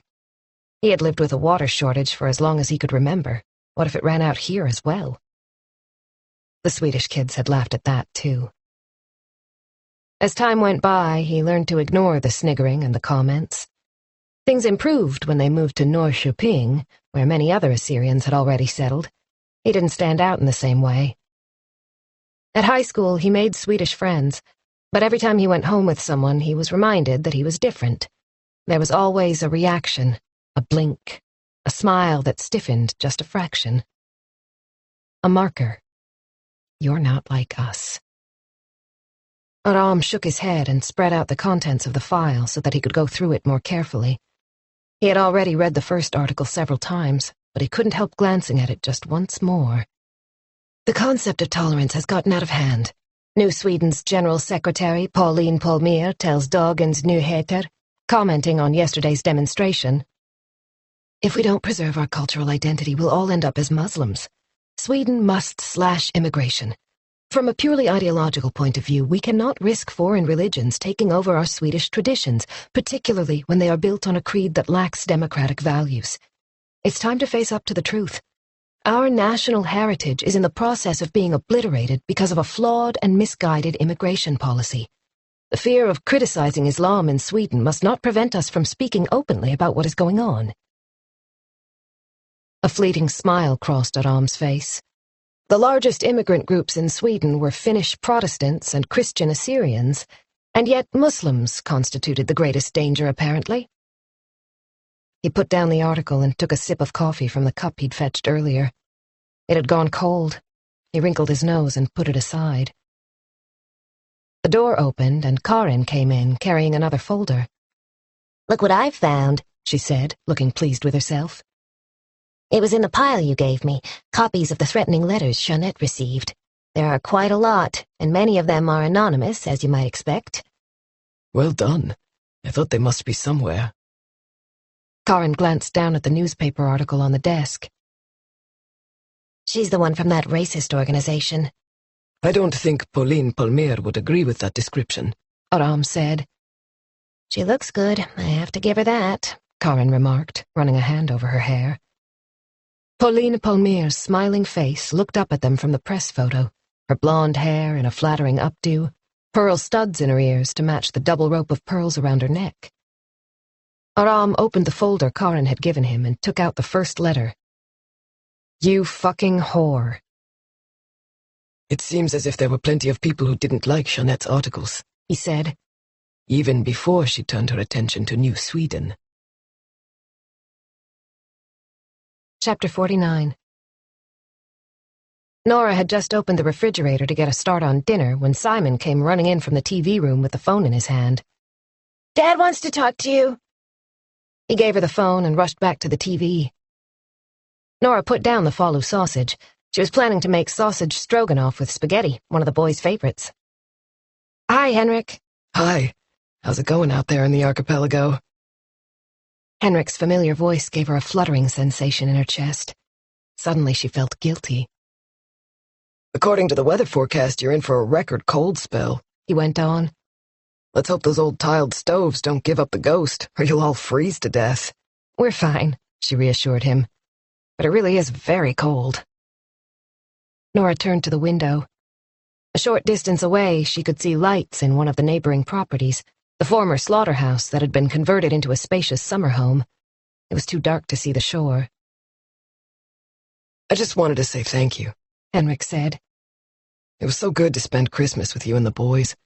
I think they appreciated the fact that the four of us were together. I'm sure they did.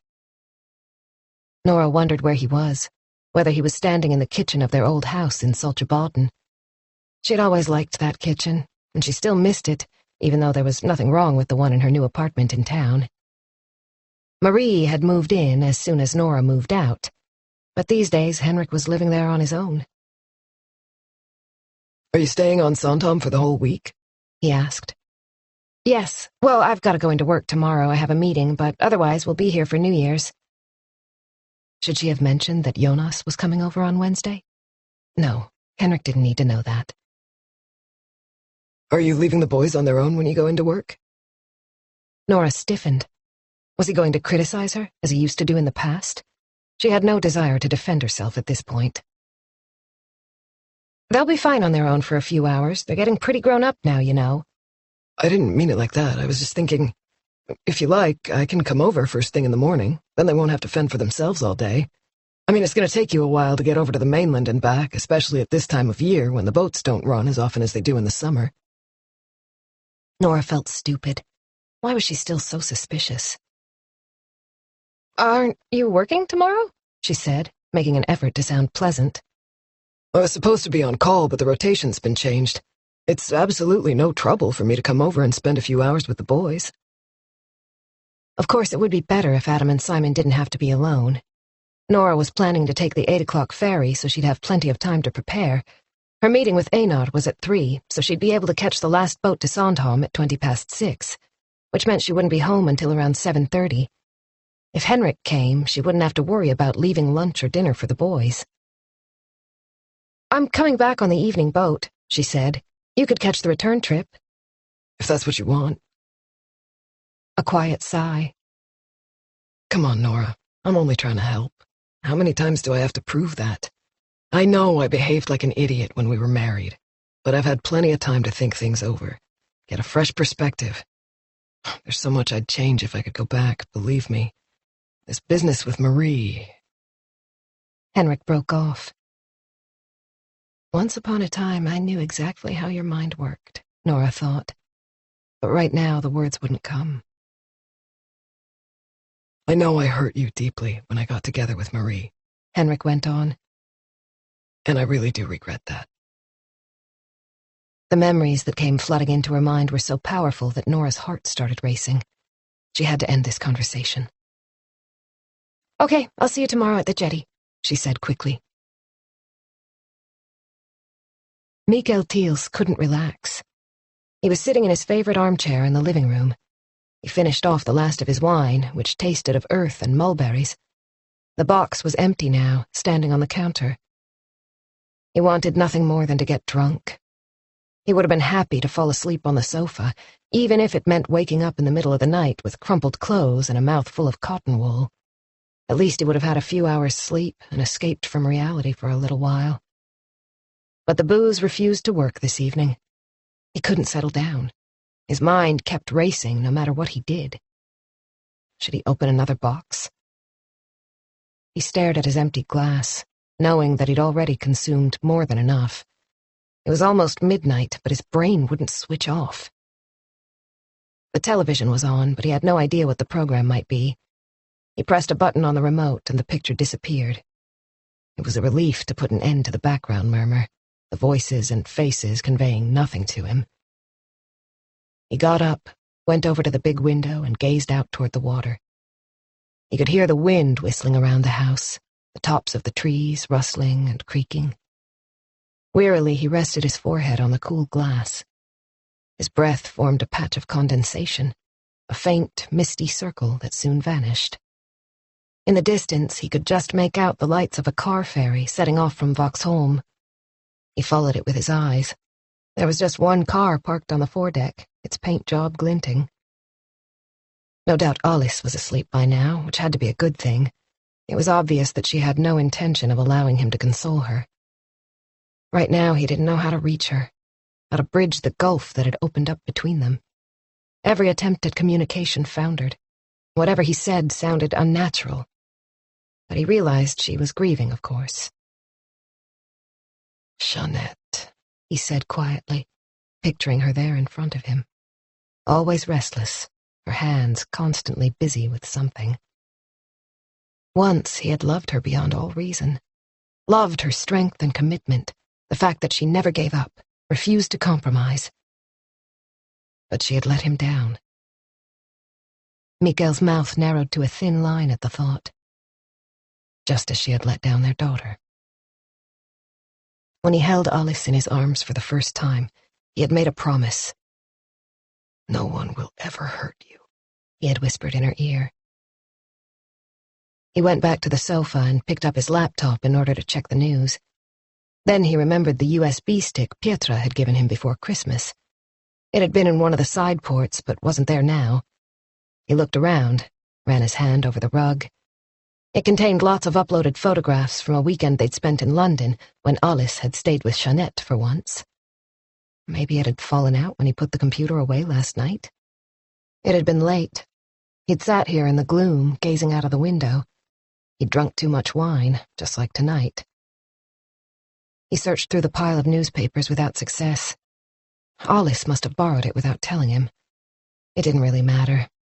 He put the laptop back underneath the coffee table without opening it. He didn't feel like surfing the net. He didn't feel like doing anything. Instead, he took out his phone. Pietra had called several times, but he hadn't been able to bring himself to talk to her at length. He'd simply said he'd call her back. Jeanette's sister, Eva, had also left a message. She wanted to discuss the funeral, fix the date in the church, all the practical details that had to be considered when a loved one passed away. Stupid bitch.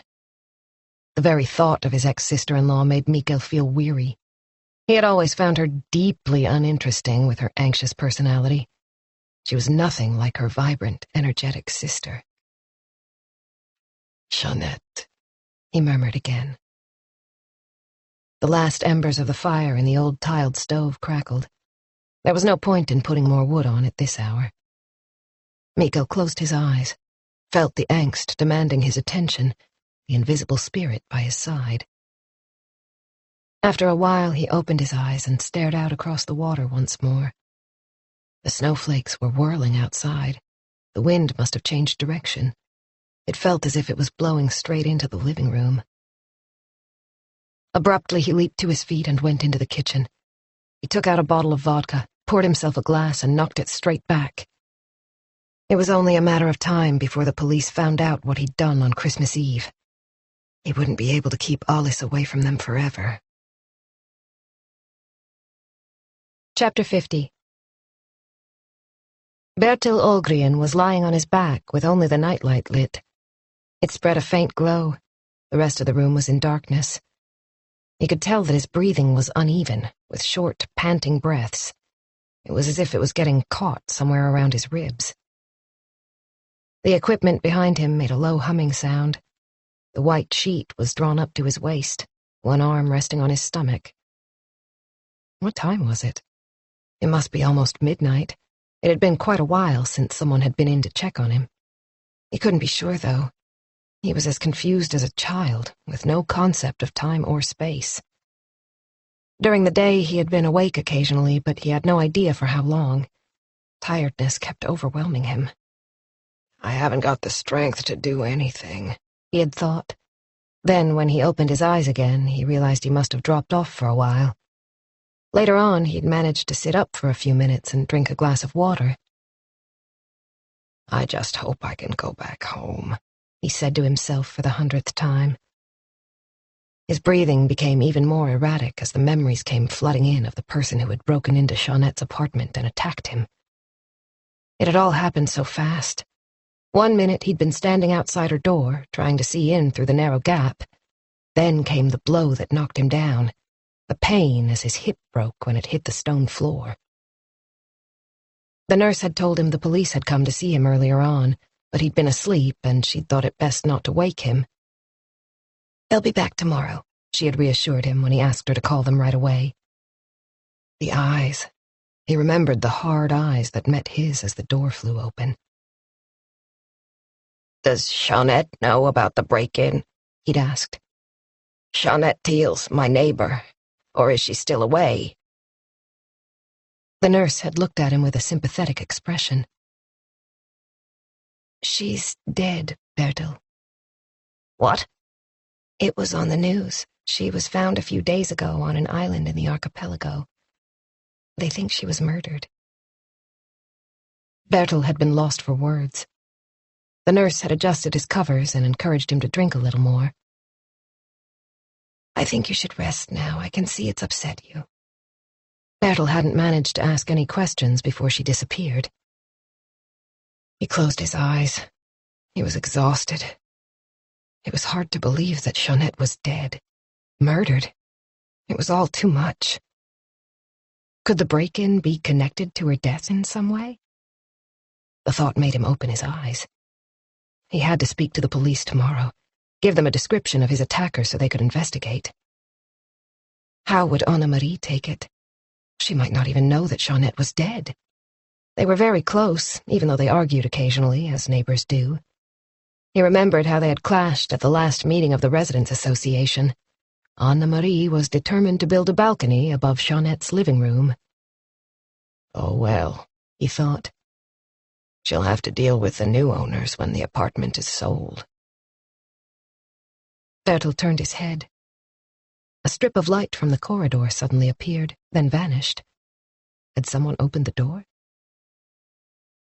Nurse, he said, peering at the shadow that had materialized at the far end of the room.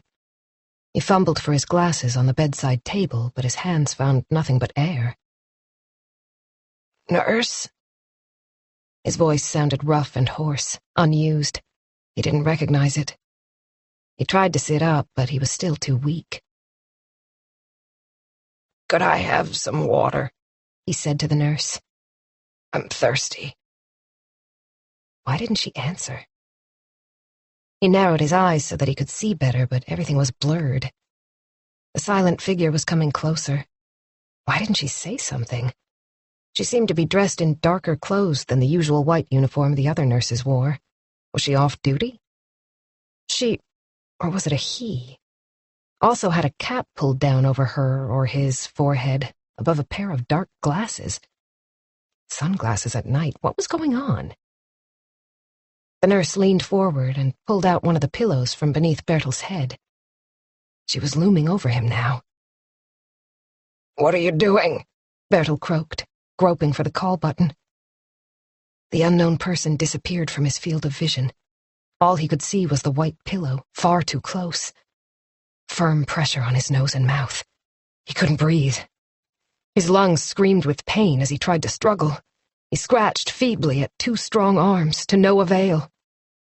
Help me! He wanted to yell, but nothing came out. What's happening? I don't want to die. Chapter 51. Monday. He had been carrying Aylin around for almost an hour. Tomas glanced at the clock on the living room wall. It was nearly 2 o'clock in the morning, and the only light came from the TV, which was turned on but with the sound muted. It's okay, sweetheart, he told his daughter reassuringly.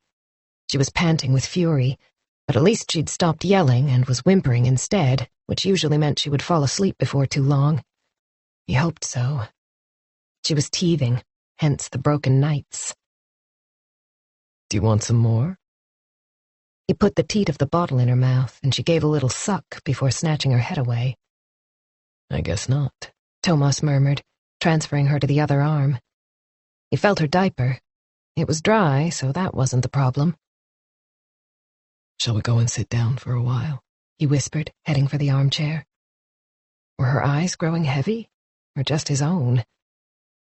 The alarm clock would ring in 4 hours. The morning meeting was due to start at 7:30. He had gotten just over an hour's sleep before Aylin woke up crying. How could he ever have thought he was tired before he had a baby? Pernilla was dead to the world behind the closed bedroom door. They tried to take turns as best they could. There was no point in both of them being worn out in the morning. Pernilla had been up for the past couple of nights.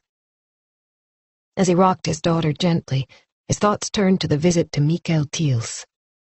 The man's changeable moods bothered him. 1 minute he was Alice's thoughtful, caring father, the next a bitter, angry ex-husband.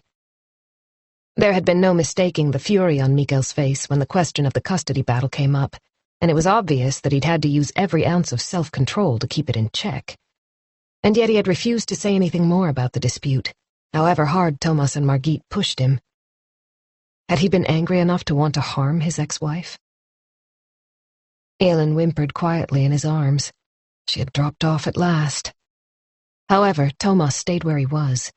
If he put her in her crib too soon, she might wake up and the whole thing would start again. Better to wait a few minutes. How had Jeanette ingested the poison?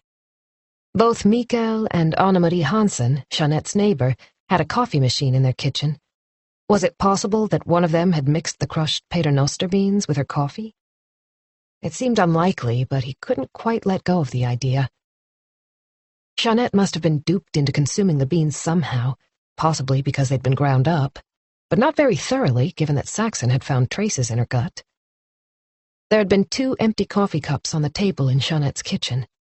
If the poison was in the coffee, how had the perpetrator avoided drinking it himself? He must check with Nilsson in the morning, find out if the traces had been sent off to the lab. He tried to find a more comfortable position. Aylin sighed softly and opened her mouth, displaying her very first front tooth. Poisoning. With today's advanced analysis techniques, it was difficult to avoid detection. Virtually all known poisons, cyanide, strychnine, arsenic, were easily traced during an autopsy. Nor was it straightforward to get a hold of that kind of thing. The most accessible substances were those found in nature, poisonous berries and fungi. Or paternoster beans. How come the killer had known that the seeds of these beans were toxic? Tomas himself had had no idea. He'd never even heard of the beans until Saxon told him about them. How did a person even come into contact with paternoster beans? Maybe they should be looking for someone among Jeanette's acquaintances who was a botanist or worked in a garden, a chemist, perhaps. Aelin's eyes were closed now. Her tiny palms were open, the fingers gently curving inward. That wonderful baby smell. Cautiously, he got to his feet. His right arm, which had been supporting Aelin's head, had gone completely numb. She didn't stir when he laid her in her crib. Tomas hoped she would sleep through the rest of the night. His thoughts returned to Jeanette's murder. They must be able to draw some conclusions from the method. Most killers chose other means, a gun or a knife, brutal violence. They needed to understand how a poisoner operated, what characterized their personality. What about Mats Larsson from the National Crime Unit's perpetrator profiling group? They'd worked together more than once. He should be able to help them. Chapter 52. Tomas closed the door of the meeting room and nodded to Staffan Nilsson and the additional staff who'd been brought in, including Adrian Karlsson, a colleague who'd assisted with the homicide investigation in the summer. Tomas sat down on the only empty chair, next to Margit. The old man coughed. Shall we get started? 2 unopened packages of carrot sticks lay on the table in front of him. Margit summarized Saxon's findings from the autopsy. So Jeanette Thiels was actually dying when she was murdered, she concluded. Her ex-husband claims he knew nothing about her illness, nor did their daughter. The question is, who else was unaware of her condition? The old man said dryly. Murdering people who are already dying isn't exactly the norm. I was thinking of contacting Mats Larsson later today, Tomas said. He might be able to give us a few tips on the profile of a poisoner. Good idea. He's helped us out in the past. The old man agreed, tapping his pen on the table. We don't know how she ingested the poison, do we? No, Margit said. But we're assuming she consumed the beans without realizing it. It can't be suicide. She was trying to get custody of her daughter. Tomas decided not to mention his idea about the coffee machines. It seemed too far-fetched in the cold light of day. There are indications in her apartment that she met up with someone before she left for Sandhamn, he said instead. If we could find out who that was. Staffan Nilsson cleared his throat. There were dirty dishes and scraps of food in her kitchen, which we're sending off for analysis. It would be helpful if the lab could prioritize our request, run the tests as soon as possible. The old man turned to Adrian Karlsson. I'd like you to drive over with the samples when we're done here. Otherwise, we won't get the results until next week, which means we'll lose too much time. Good, Tomas thought. The lab was in Linköping. If they followed normal procedure, the samples probably wouldn't even arrive until the new year. The sooner the better. The old man went on. Staffan, I suggest you call the lab and explain the situation. Tell them they'll have the material by lunchtime today. I'm happy to wait until tomorrow for the results, so that gives them 24 hours. He opened one of the packages and crunched on a carrot stick. He almost managed to look as if he was enjoying it. These paternoster beans, he said to Kalle. Can you dig up some more information? Kalle nodded. What about Jeanette's calls? Aram, did you go through her cell phone record? Aram raised his hands in an apologetic gesture. Sorry, the tech guys were off for the holiday, but they're back today. We'll take a look at it this morning. Marvelous, the old man said. So her computer's missing, and we haven't even checked out her phone yet. There was a knock on the door, and the receptionist came in. Sorry, she said. Urgent message for you. She handed the old man a note. He frowned as he read it. It's from St. Göran's Hospital, he said. Bertil Ahlgren, Jeanette's neighbor, is dead. Margit was the first to react. But we were there only yesterday afternoon. He was sleeping, but it sounded as if he was expected to make a full recovery. What happened? Tomas asked. It doesn't say. You'd better find out, the old man said. I don't like this, Margit muttered. Tomas scratched the back of his neck. The nurse had said that Bertil was improving. Now he was dead. Wasn't that a little too convenient? They'd carried out door-to-door inquiries in the apartment block, but nobody had noticed anyone visiting Jeanette on Christmas Eve. Maybe Bertil had seen or heard someone. We ought to ask Saxon to take a look at him, he said. Fine, go ahead, the old man said impatiently. Margit, where were we? You went back to the ex-husband and the daughter? We saw Mikael Teals again yesterday. He's coping on the surface, but he's extremely bitter. He and Jeanette were involved in a custody battle over Alice. She flicked through her notebook. He has an alibi for the Christmas holiday, but not for the time when we believe Jeanette was poisoned. He claims he was with Alice, but we haven't been able to confirm that with her yet. Eric, what do we know about his background? The old man demanded. Eric opened his own notebook without looking up. There was still something disconsolate about his movements. He seemed even more worn out than before, and his hair hadn't been styled with his usual gel. Tomas had forgotten to ask him if everything was okay. He should stop by Eric's office after the meeting, have a word. Mikael Teals grew up in Stockholm and studied at Berg's School of Communication, Eric began. Before he married Jeanette, he had an on-off relationship with a woman named Annelie Sjöström. She works as a parliamentary secretary, but back then she was a singer in a band, and Mikael played guitar. They worked in various clubs around the city. Sounds wonderful, the old man snapped.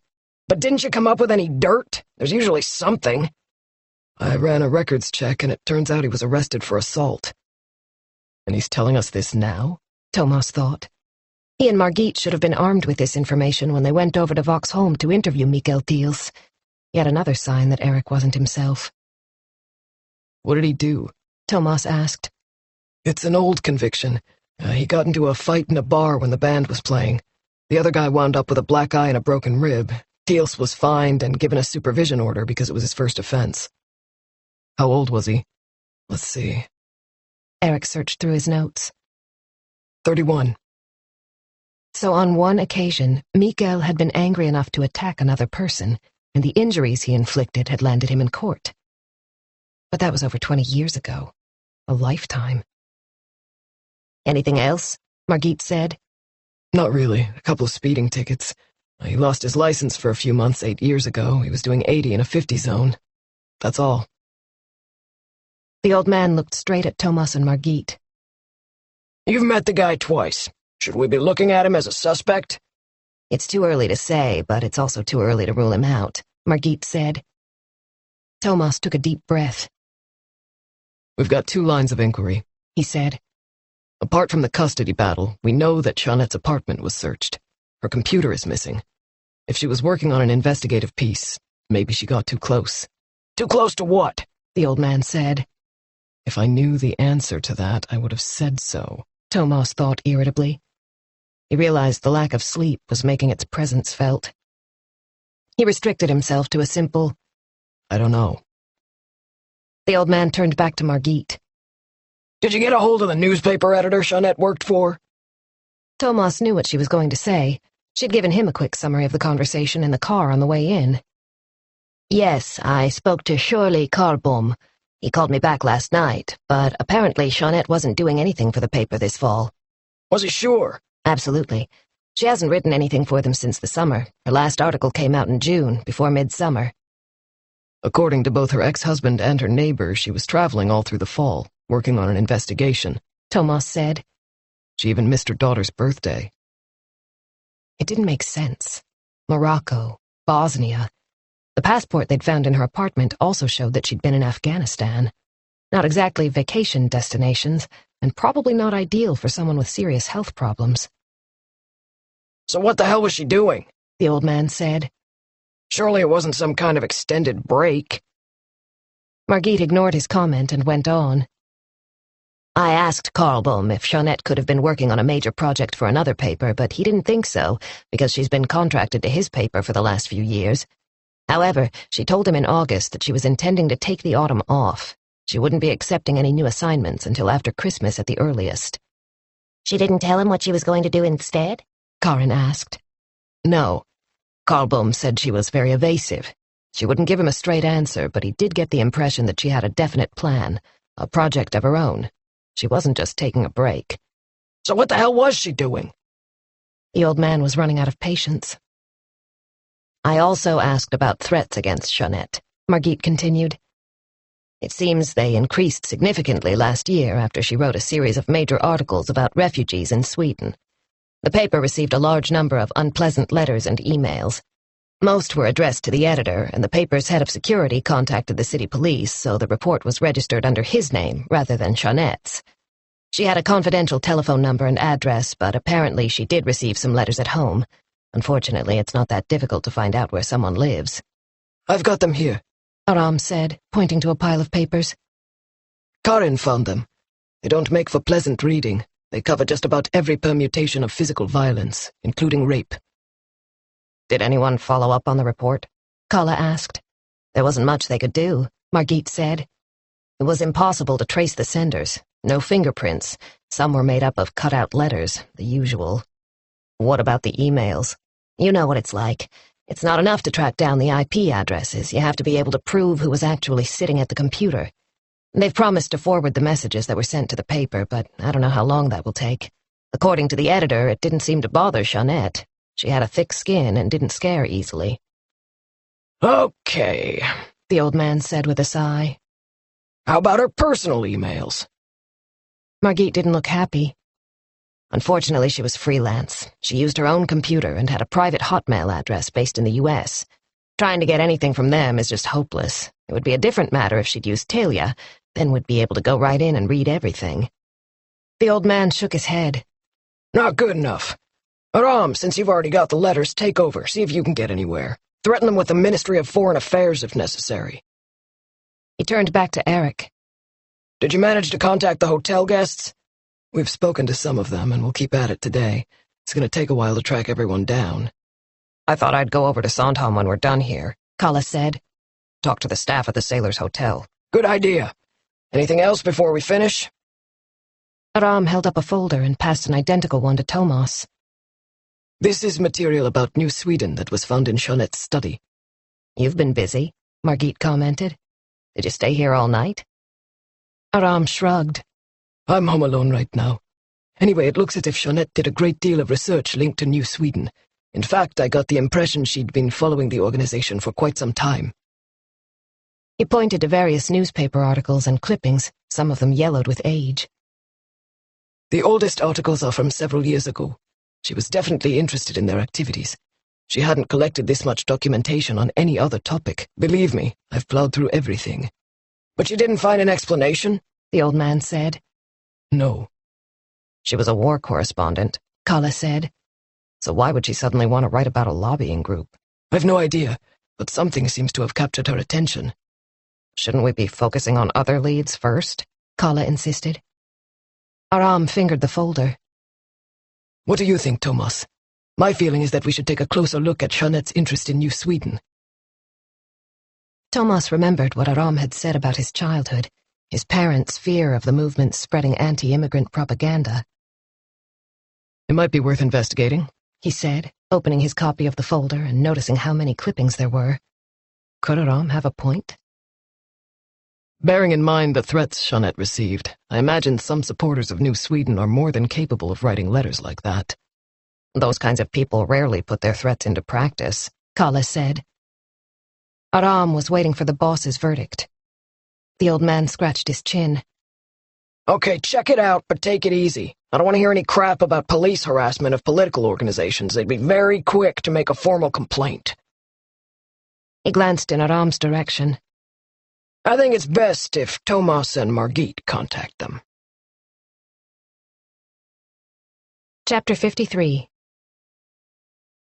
Eric's office door was closed. Tomas knocked gently and opened it a few inches. Eric was at his desk, staring at the computer screen. Am I disturbing you, or can I come in? Without waiting for an answer, he went in and sat down in the visitor's chair. Someone had spilled coffee on the green upholstery, and the dark stains made the seat look dirty. How's it going? He said tentatively. Okay, I guess. Eric replied without looking up. Are you here about the report on the guests at the hotel that we've managed to speak to? So far, no one said they met Jeanette Thiels. That fits in with Saxon's assessment. He thought she'd been lying in the snow for at least 24 hours before she was found. She must have gone straight from reception to her room. No one had seen her after that. Why did she leave the room? Tomas asked himself, then answered his own question. Because she was going for dinner in the sailor's restaurant. She'd booked a table for 8 o'clock. Would she have done that if she'd suspected she was in danger? Tomas contemplated his colleague. Eric was a few years younger than he. They'd worked together ever since Tomas took up the post in Nacka after a long period with the maritime police.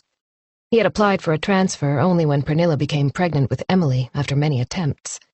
He wanted more stability rather than spending days at a time out at sea. He and Eric had never hung out away from work, but they'd always gotten along very well. At one point after Emily's death, Tomas had barely been able to get out of bed in the mornings.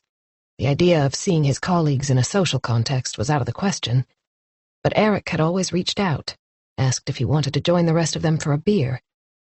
Tomas had refused over and over again, but Eric never took offense or gave up. Tomas waited. Maybe Eric would say something, tell him what was wrong. Instead, he moved a couple of sheets of paper from one pile to another, his attention still fixed on the screen. So how are you feeling? Tomas said eventually. A dismissive shake of the head. I'm just tired. I haven't been sleeping too well lately. You know how it can be. Tomas looked searchingly at him. Was it better to leave him alone? Wait until he was ready to talk about whatever was on his mind? Are you sure that's all it is? Eric played around with the mouse. He seemed undecided. Then he ran his hands over his hair and said quietly, forcing the words out. It's my kid's sister, Mimi. She's sick. What's wrong? She has leukemia. Eric's face contorted with pain. Acute myeloid leukemia. Leukemia? How old is she? 3 years younger than me.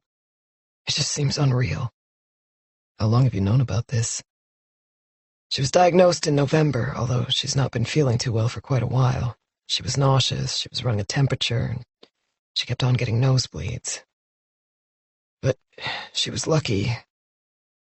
He broke off, took a deep breath. She was able to get treatment almost right away. But Jesus, Tomas, these days she does nothing but throw up. Whatever she tries to eat or drink, up it comes. Eric paused once more, pressed his lips together. She's my little sister, he said after a moment. She's still young. She doesn't have any kids. She's not even in a long-term relationship. Just like you. Eric looked away, out the window. Across the street lay a red brick office building. Tomas had the same view from his room. One evening he'd sat for hours staring at the building rather than go home to the apartment, where Pernilla was weeping over the loss of Emily. He reached across the desk and placed a hand on Eric's arm. It's never easy for the family either. It's tough being close to someone with a serious illness. He felt the need to avoid the word leukemia for some reason. I'm terrified, Eric said hesitantly. I'm so fucking scared. I can't sleep. I just lie there thinking that things aren't going to go well, and she's going to lose the battle. Tomas tried to come up with something reassuring, but couldn't find the right words. If you want to talk about it, I'm always here, he said eventually. Pathetic. Why was it so difficult? Eric got up and went over to the window. They think she's had it for quite a while. But the first time she went to the doctor, he didn't take her seriously because she was so young. They could have started the treatment back in the summer. I'm so fucking furious with that doctor who didn't see what was really going on. Eric clenched his fist. His voice was thick with emotion as he went on. But that's not important now. The important thing is that she gets through this. Should you really be working? Tomas said gently. Are you sure you can cope? Eric nodded. I can't handle sitting at home and worrying. It's better to be at work. Tomas joined his colleague at the window. Eric was known as the Joker, the guy who never settled down. Karin used to tease him about it. Whenever Eric got a text message, she wanted to know if it was from a hot new girlfriend. Mimi and I have always been close, he said quietly. Mom died 10 years ago when both Mimi and I were young. Breast cancer. The sound of noisy laughter sliced through the silence in the room as someone passed by in the corridor. How's your dad taking this? Tomas asked. I don't think he understands how serious it is, or he doesn't want to understand. He was devastated when we lost Mom. I guess he can't cope with the idea that Mimi's sick, too. Eric's arm flew out, seemingly involuntarily, and his elbow hit the wall so hard that the color drained from his face. Tomas placed a hand on his shoulder. It'll be fine, you'll see. It's okay. He led Eric away from the window and removed his jacket from its hook. I think you should go home and get some rest. Have a whiskey or two if that'll help, but make sure you catch up on your sleep. Gently but firmly, he steered Eric out of the door. Tomorrow we'll reallocate your duties. You need to take some time off to look after yourself and your sister. I'll speak to the old man. Chapter 54. The Vauxholm ferry sounded its horn 3 times before drawing away from the steamboat jetty on Sandhamn. Nora yawned as she headed for the cafeteria on the upper deck. She took her coffee to the lounge in the bow. There were plenty of seats. Passengers were few and far between on the early morning ferry at this time of year. Nora liked sitting there, right at the front as the boat glided through the wintry archipelago. The sea was choppy today, with whitecaps rolling in toward the shore. The islands and skerries passing by were clad in various combinations of black and white, with the pine trees beyond the flat granite rocks heavily weighed down with snow.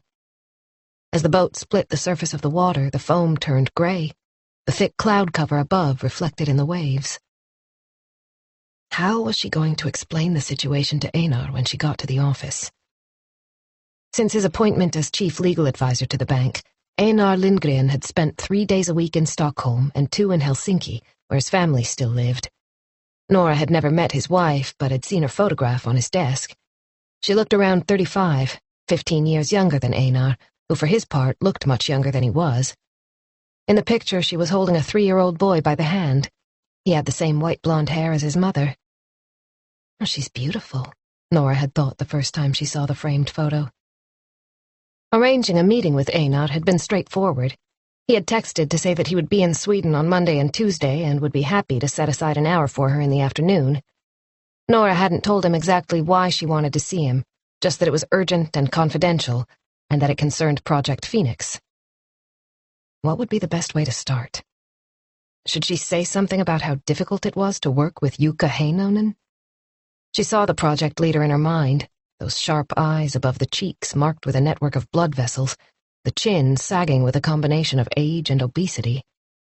Once again, she felt that creeping sense of unease. She hoped Einar hadn't told Jukka that she'd requested a meeting at short notice.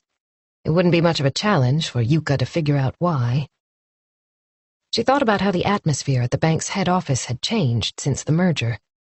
A new, treacherous attitude had crept in, an expectation that everything must be perfect, that no mistakes were permissible. Everyone was watching everyone else, and suspicion flourished. Maybe that wasn't so strange, Nora thought wearily. Everyone was worried about their own job because of the cuts. Any sense of solidarity had sadly disappeared. Nora really wanted to be honest with Einar, to say that she didn't trust the Finnish project leader. He wasn't easy to work with and could even be ruthless toward his co-workers. However, there was a danger that she would come across as a total bitch. Better to stick to Project Phoenix and the risks she had identified from a purely legal perspective. She had to persuade Einar to back her up on the basis of facts, not some non-specific bad vibe.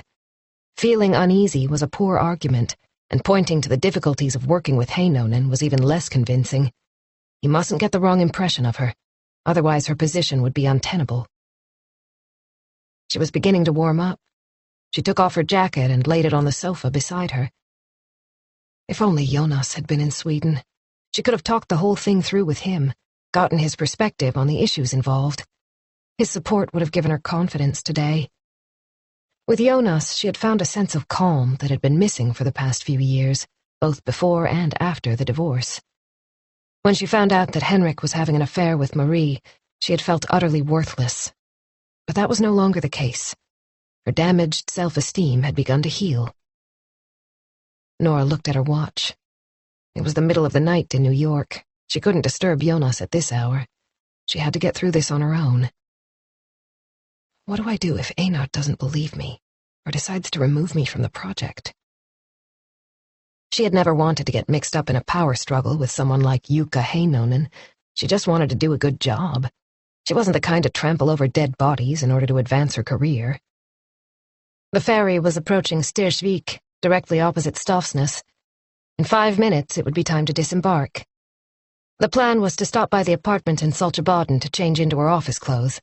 She didn't want to go and see Einar in her jeans and sweater. She needed the security of a well-cut jacket. I'm good at what I do, she murmured to herself like an affirmation. I only want what's best for the bank. She'd finished her coffee and put down the empty cup. The boat was reversing now. It made a sharp turn and set its course for Stafsnes. Her stomach contracted once more.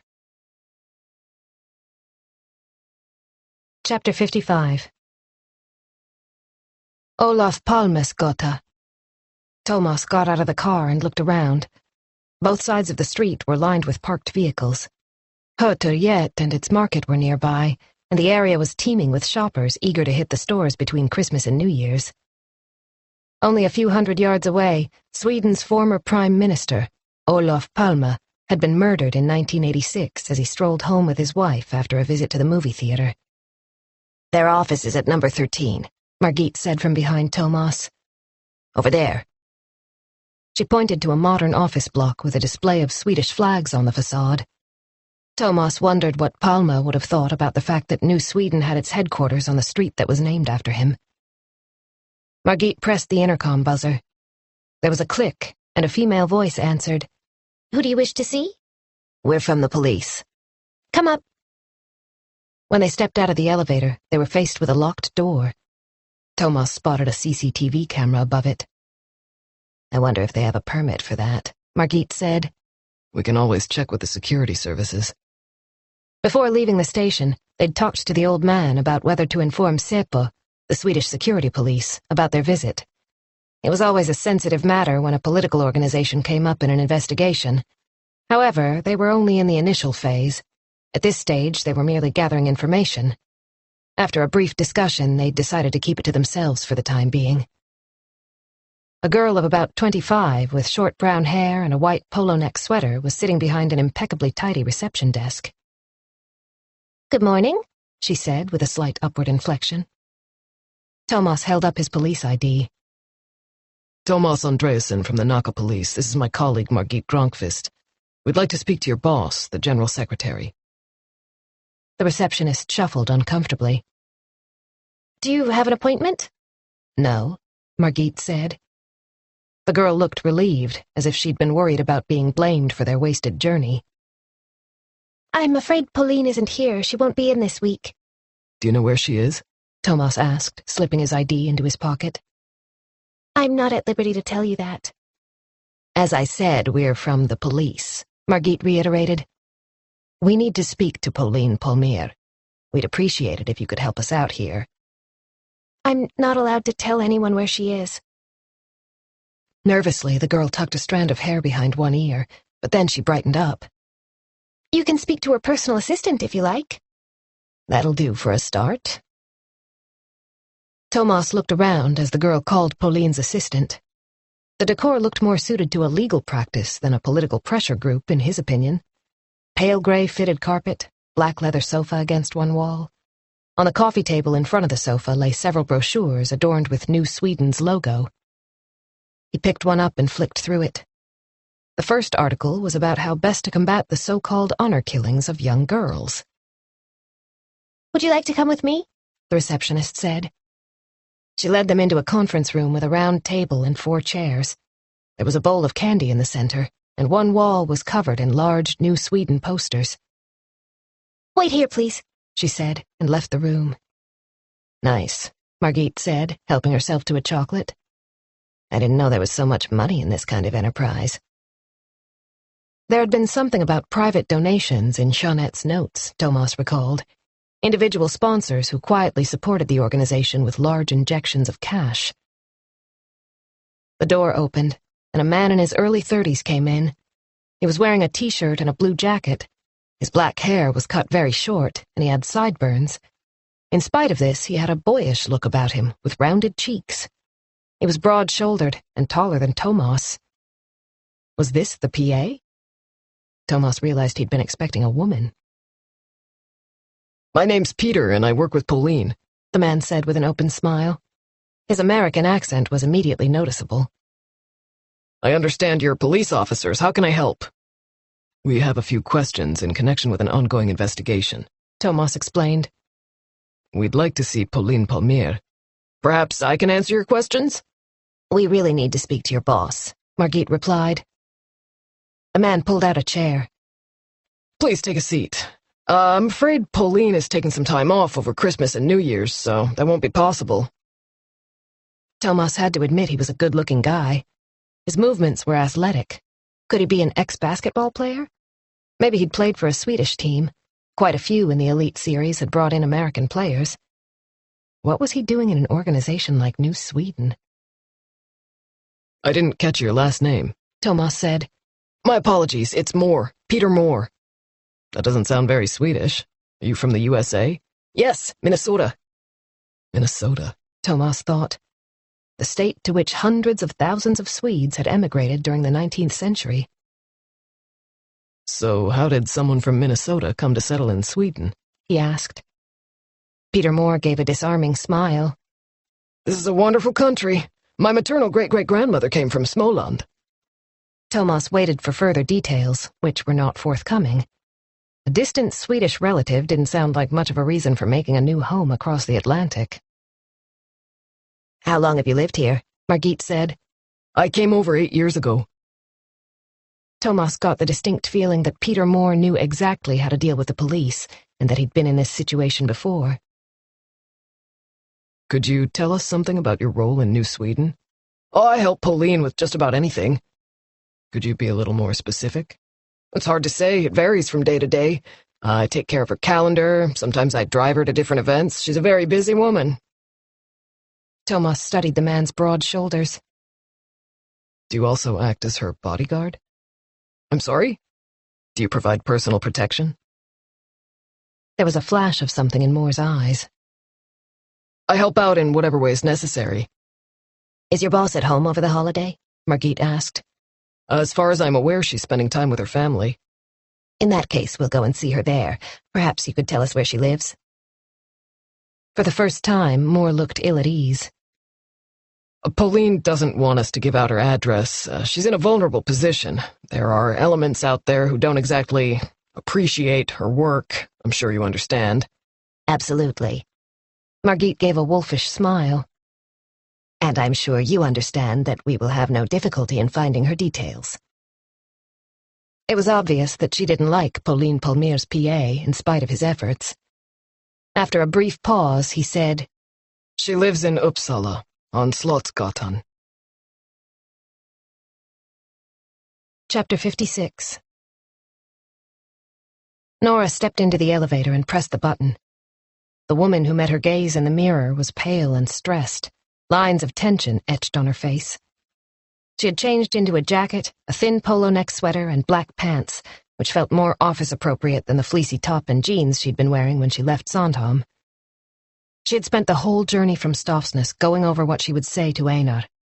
They were due to meet at 3, and it was now 1:30, which gave her well over an hour to do her final preparations. She needed to print out the document she'd received from Jukka Heinonen, plus her own summary. Most doors in the department were closed. The majority of those who worked at the head office were in an open-plan environment, but the legal department still had their own rooms. Even the secretaries were nowhere to be seen. Nora assumed that everyone had seized the opportunity to take some time off between Christmas and New Year's. Because Christmas Eve fell on a Wednesday this year, it cost only 5 holiday days to enable staff to have a couple of weeks off.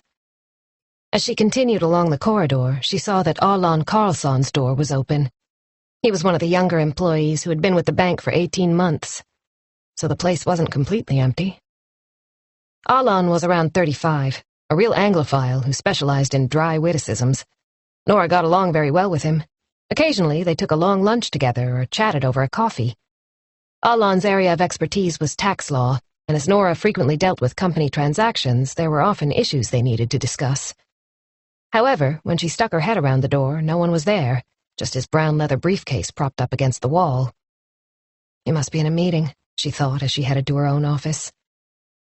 She glanced at the photographs of Adam and Simon beside her computer. She ought to change the pictures. They were several years old. Adam still looked like a little boy, a million miles away from the gangly 13-year-old he had become. Simon hadn't changed as much, but of course he too had grown. His cheeks were no longer quite so rounded, and his white blonde hair had begun to darken. The computer hummed into life. Nora quickly entered her password and username, then clicked on her PowerPoint presentation. Project Phoenix. To be on the safe side, she read through the whole thing once again. It was a meticulous analysis in which she pointed out the legal risks, from the payment structure to the shadowy figures behind the purchasing company. On the final page, she had also raised other concerns, issues relating to public opinion, the bank's reputation, the possibility that the media would pick up on the deal. She had done her best to remain as objective and neutral as possible.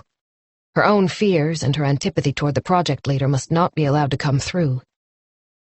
When she had finished reading and making one or two minor amendments, she pressed the print button. The printer was at the far end of the hallway. She heard it start up and begin to spit out 2 copies of everything. This meant she had deliberately gone against Jukka Heinonen's instructions. The material must not be printed or distributed to anyone outside the project without his personal approval. But this was going to the bank's chief legal advisor. It was 4 minutes to 3. Time to make her way up to Einar's office. Nora adjusted her jacket and smoothed down her hair. Then she hurried along to the printer, grabbed the documents, and headed for the elevator. Chapter 57. Margit was driving. She was sticking to the speed limit, 70 miles per hour. Time after time, other cars overtook her. Did you know that New Sweden was founded by students in Uppsala? Tomas said, putting away his phone. He had just finished telling Aram about their encounter with Peter Moore. Long before New Democracy, I believe. Margit was referring to the right-wing populist party founded in the early 90s by an unlikely duo, a record company director and a well-known businessman. The party was in parliament for only a few years, but had pushed the issue of controlled immigration. By the time they lost their mandate in 1994, the question of immigration and refugees was part of the political agenda in a completely new way. Without a doubt, they had paved the way for New Sweden. New Sweden would never have been able to flourish as they have if New Democracy hadn't existed, Margit went on as she passed a truck. A sign informed them that they had 20 miles to go before they reached Uppsala. Tomas knew she was right. In the past 8 years, the membership of New Sweden had increased significantly. There were now local branches in most large towns and cities, especially in the south of the country, and members came from a wide range of professions. It was no longer students who carried the organization. It's Pauline Palmier who's made the difference, Tomas said. The material Aram had put together told a clear story. 4 years ago, Palmier, a lecturer in law, had become the leader of New Sweden. She had worked tirelessly to remodel the organization. First of all, she had cleared out all the shady characters with their links to National Socialism. She then produced a new ideology based on strong Christian values, Swedish traditions, and the importance of preserving the nuclear family. This turned out to have a powerful appeal. The membership grew, and New Sweden featured more and more frequently in the media. She claims they're defending our Swedish national heritage and culture, Margit said with a snort. That's just an excuse for cutting back on immigration and locking up every single criminal for life. I can't understand why people go along with all that crap. She's a skilled orator. Have you noticed how she always looks exactly the same? Margit went on. With her pearl necklace, hair stiff with hairspray, like some kind of outdated American first lady. I hope you don't have a preconceived opinion of Pauline Palmier. And her personal assistant is a little bit different, Margit said, ignoring Tomas's comment. I wonder what else he does for Pauline, in the evenings, for example. Well, then again, she's married, isn't she? She's been married for many years. Her husband, Lars, is a consultant who runs his own business. They have 2 sons in their mid-20s. The characteristic twin spires of Uppsala Cathedral came into view. Well, let's see what she's like when we meet her, Tomas said. Chapter 58. There was total silence when Nora stepped out on the top floor. The spacious offices allocated to the 10 board members surrounded an open area equipped with generous sofas. On the coffee table in the center stood a bowl of fruit that had gone bad over the holiday. Greenish-gray mold could be seen on several of the clementines. The elevator doors closed behind Nora, and she set off across the soft wall-to-wall carpet. It was so thick that it absorbed any sound. Anyone could sneak up behind me without my noticing, she thought with a shudder. In the faint glow of the nearest floor lamp, she could see her own shadow, an elongated apparition. Automatically, she glanced toward Jukka Heinonen's office, right beside the director's. The door was closed, which was a good thing. Presumably, he was still in Finland. Einar probably hadn't mentioned their meeting. She was embarrassed at how relieved she felt. The overhead lights weren't on, but the advent stars in the windows shone reassuringly. Einar's room was around the corner, down the corridor. It looked as if he was the only one in. Nora took a deep breath, ran a hand over her hair once more, and wished she could get her nerves under control. Here goes. She knocked on the door. The curtains behind the glass wall were also closed, but then she heard a voice with a distinct Norrland accent. Come on in, Nora. Nora tried to relax. Surely Einar would help her deal with Jukka Heinonen. Take a seat, he said without looking up, pointing in the direction of the pale leather sofa with its back to the window. I just need to finish this email. Nora was taken aback. Einar seemed a little distant. However, she went and sat down, placed her papers on the desk, and automatically took out a pen in case she needed to make notes. After a few moments, Einar got to his feet. He closed the door, then took the armchair opposite Nora. You wanted to speak to me as soon as possible? Thanks for seeing me at such short notice. Nora handed him a copy of her presentation. It's about Project Phoenix. This is a summary and analysis of the material I received from Jukka Heinonen a few days ago, she explained. Einar took the document and put it down on the table. Okay. Nora opened the first page of her own copy so that Einar could see the text as she went through it. It concerns the arrangements for the transfer of the branch network in the Baltic states, she began. I'm worried about both the structure and the buyer. The company is registered in Ukraine, but wants the payment to go through a different company in Cyprus, which is run from Gibraltar. On closer inspection, it seems as if all the parties involved are registered in various tax havens, just like many other dubious organizations. Einar interrupted her. Dubious? Are you sure about that? Nora bit her lip. Had she gone too far? Sorry, that's the wrong word, she said. No, I haven't found any confirmation of dubious activity, not in that way. But I don't understand why there has to be such a complex structure for the payment to go through. These countries are known for laundering dirty money. She paused in case Einar wanted to say something, ask a question, but when he remained silent, she went on. I've gone through everything, and I have to admit that I'm seriously worried about the exposure the bank could face if anyone involved can't tolerate public scrutiny. Einar seemed to be listening, but showed no reaction. Why wasn't he saying anything? Nora glanced at the copy she'd given him. Why wasn't he looking at it? She continued her explanation, giving as much detail as possible, but was aware that she was sounding more and more uncertain. The lack of input from Einar was making her feel uncomfortable. Still nothing. Had Heinonen already told him about the payment arrangements?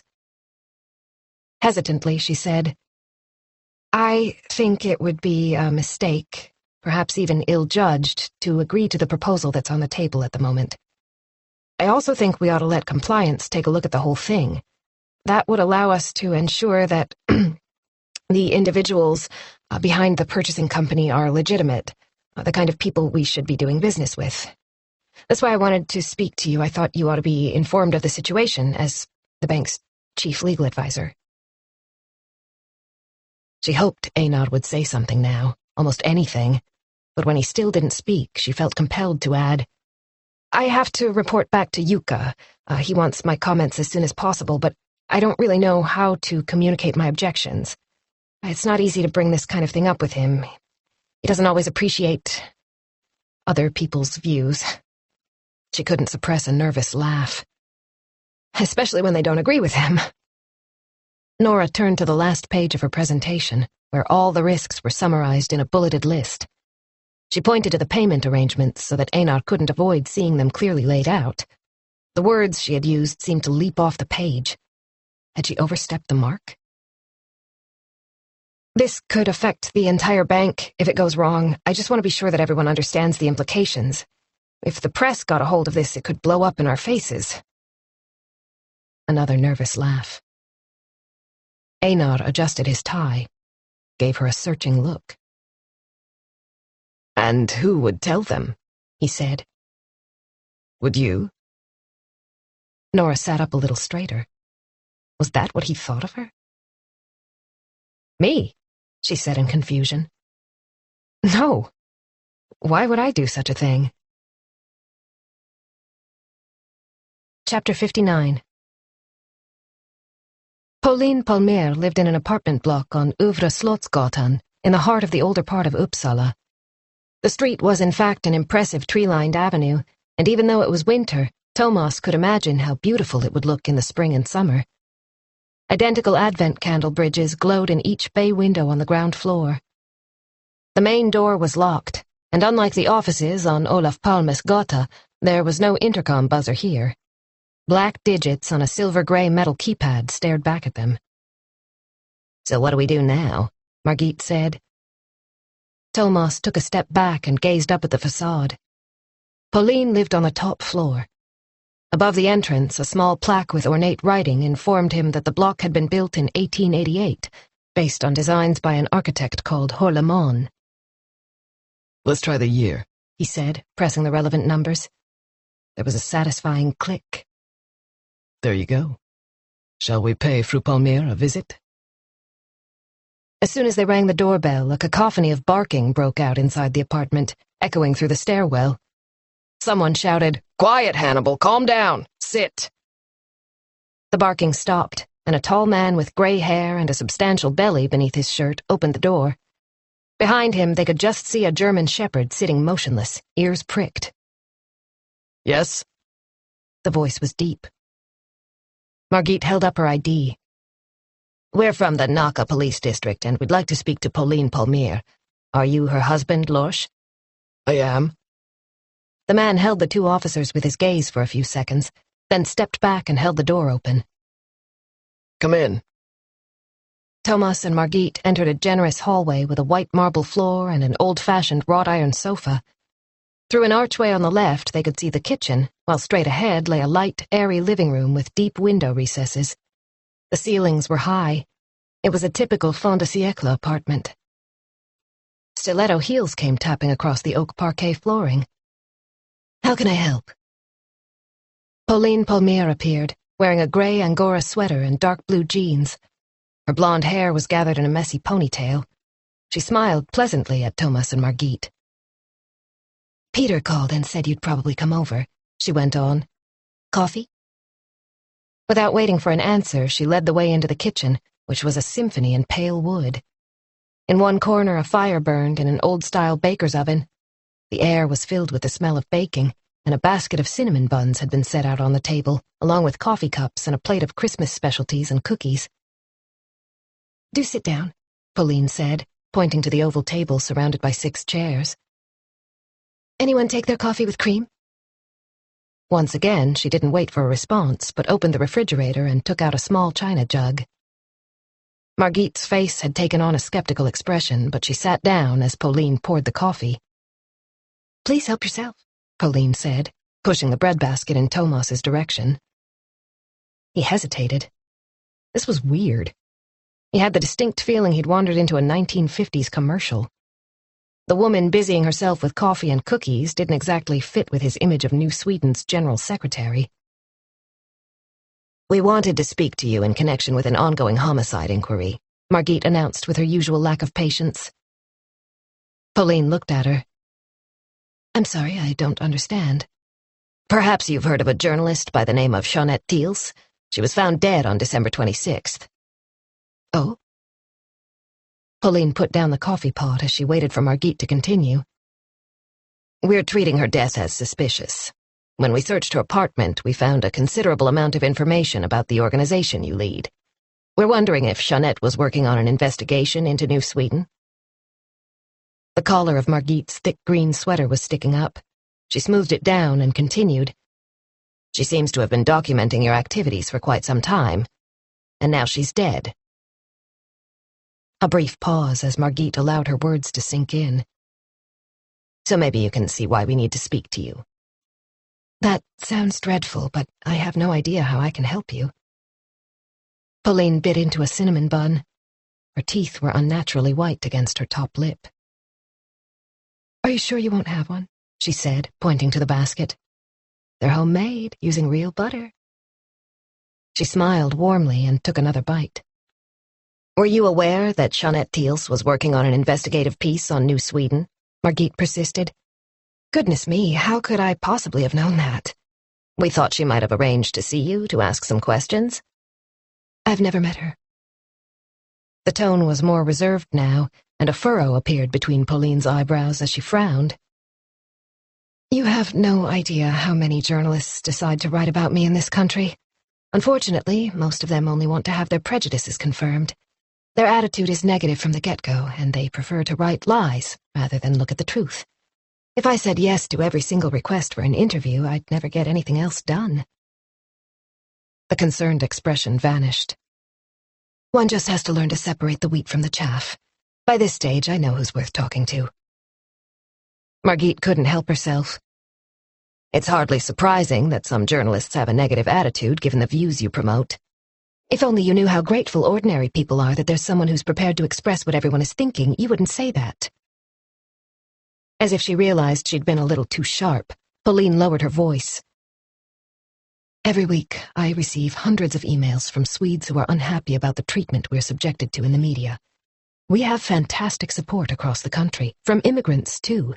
They don't want Sweden to accept even more refugees that our society can't cope with. It's not fair to anyone. She leaned forward, clasping her hands together on the table. Her nails were painted the palest translucent rose pink, and 2 plain gold rings adorned the third finger of her left hand. Talking about the current situation in this country isn't without controversy, but that doesn't have to be a bad thing if conflict and controversy can provide the driving force for change. We are just a tool to create a better Sweden, and a voice for those who cannot make themselves heard. Tomas realized that Pauline wasn't going to be any help at all. He loathed everything she stood for, but this was neither the occasion nor the place to express his opinion. Thank you for your time, he said, getting to his feet.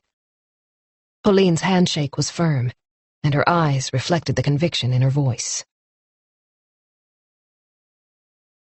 Chapter 60. I've always been loyal to the bank, she said. It sounded pathetic. Einar was looking her up and down. A few moments ago she had felt safe and secure with him. Now she didn't know what to think. Project Phoenix has been confined to a very small circle of those in the know, and as you're aware, negotiations have been ongoing for quite some time, Einar said. I'm not sure you understand the importance of closing this deal. The financial market is in crisis, and we have to ensure that the new banking group is well equipped to face the future. That's also why we have to dispose of the branch network in the Baltic states as soon as possible.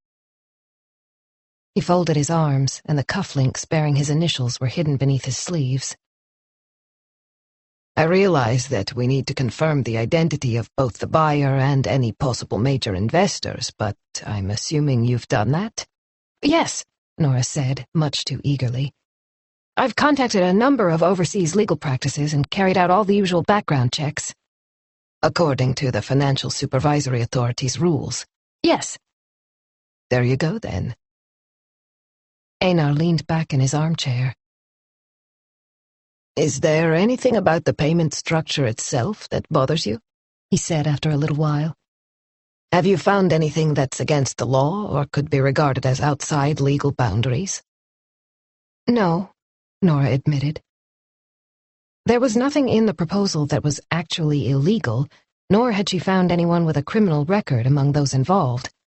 It was the whole thing that bothered her. The process was moving too fast. She needed more time to investigate those involved, find out what was behind the facade.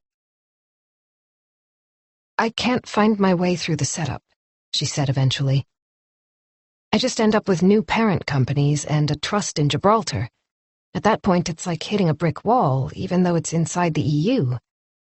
But we've met the Financial Supervisory Authority's requirements? Nora nodded. It's not illegal for a buyer to optimize his tax position, Einar said slowly. Nor is that our concern. I'm sure you realize that. You've been a lawyer for a long time. Einar's tone implied that her career within the law could soon be behind her. Did he think she didn't know how deals like this worked? She swallowed hard. She felt as if she was about to cross a line. She didn't want to destroy Einar's trust and confidence in her, but she couldn't keep quiet. The reason I asked to speak to you today is because you're my boss, she said quietly. I thought you should be fully informed before I pass on my recommendation to Jukka Heinonen. By which you mean your recommendation to oppose the buyer's suggested payment structure for Project Phoenix? Which means the buyer will withdraw his offer. Successful closure depends on our agreement on that point, which was a specific and non-negotiable condition from their side. Although you couldn't possibly have known that. Einar fell silent, interlacing his fingers as he gazed at her, eyelids half closed. Emotional reactions have no place at this level, his look told her. If you can't stand the pressure, then maybe you should go and work somewhere else. If the deal doesn't go through, the bank will lose an enormous amount of money, he went on. Do you think we're going to ditch the entire sale because of a recommendation from you? A recommendation that lacks any real substance as far as I can see? So far, I've heard nothing concrete that might impede the process. The sinking feeling Nora had experienced during the meeting was growing stronger by the second. Whatever she said now, she wasn't going to be able to salvage the situation. And yet she couldn't help giving it one more go. Shouldn't we at least let compliance take a look? She heard the pleading note in her voice. She hardly recognized herself. You're aware this is on the agenda for the board meeting on January 20th, Einar said. The question was rhetorical. They both knew it would take a lot longer than that for compliance to carry out a full review, which would mean that the project couldn't be discussed at the meeting. In my professional opinion, I think we ought to insist on a different arrangement for the transfer of the purchase price, Nora said. Or simply walk away from the deal. The ensuing silence was painful. You know what, Nora? I don't think you need to give this any more thought. However, if you're so concerned, it might be better to pass the project on to someone else. Nora stiffened. I don't want to lose the project. A few seconds passed. Nora waited, wondering what was going to happen next. Suddenly, Einar stood up, walked around the table, and sat down next to Nora on the sofa. He gave her that reassuring smile she had seen so many times before. Nora, you're taking this way too seriously. His tone was lighter, completely different from a moment ago. Was it my imagination? We're so cautious in this country, he went on. Every single point must be discussed and dissected down to the very last detail. The famous Swedish consensus culture. He gave a little laugh. Nora tried to force a smile. In Finland, they do things differently. The Finns do business. He paused to let the words sink in. Nora could hear the ventilators humming in the background. This is a fantastic opportunity for the new company to make a profit for our shareholders. You need to trust me. Everything has been properly investigated. But I'm the one who's supposed to carry out that investigation, Nora thought. She realized she was trembling. You need to let this go. I'll have a word with Yuka. Explain that you didn't mean any harm. Einar moved a little closer. You have to learn not to take things so seriously, he said in her ear, placing an arm around her shoulders. I know how to handle Finns. I've lived in Finland for more than 20 years. By now, Einar's thigh was pressed against Nora's, and she could smell his aftershave, a mixture of sandalwood and a sharp citrus scent. I know your divorce took its toll, but it's time you started having fun again.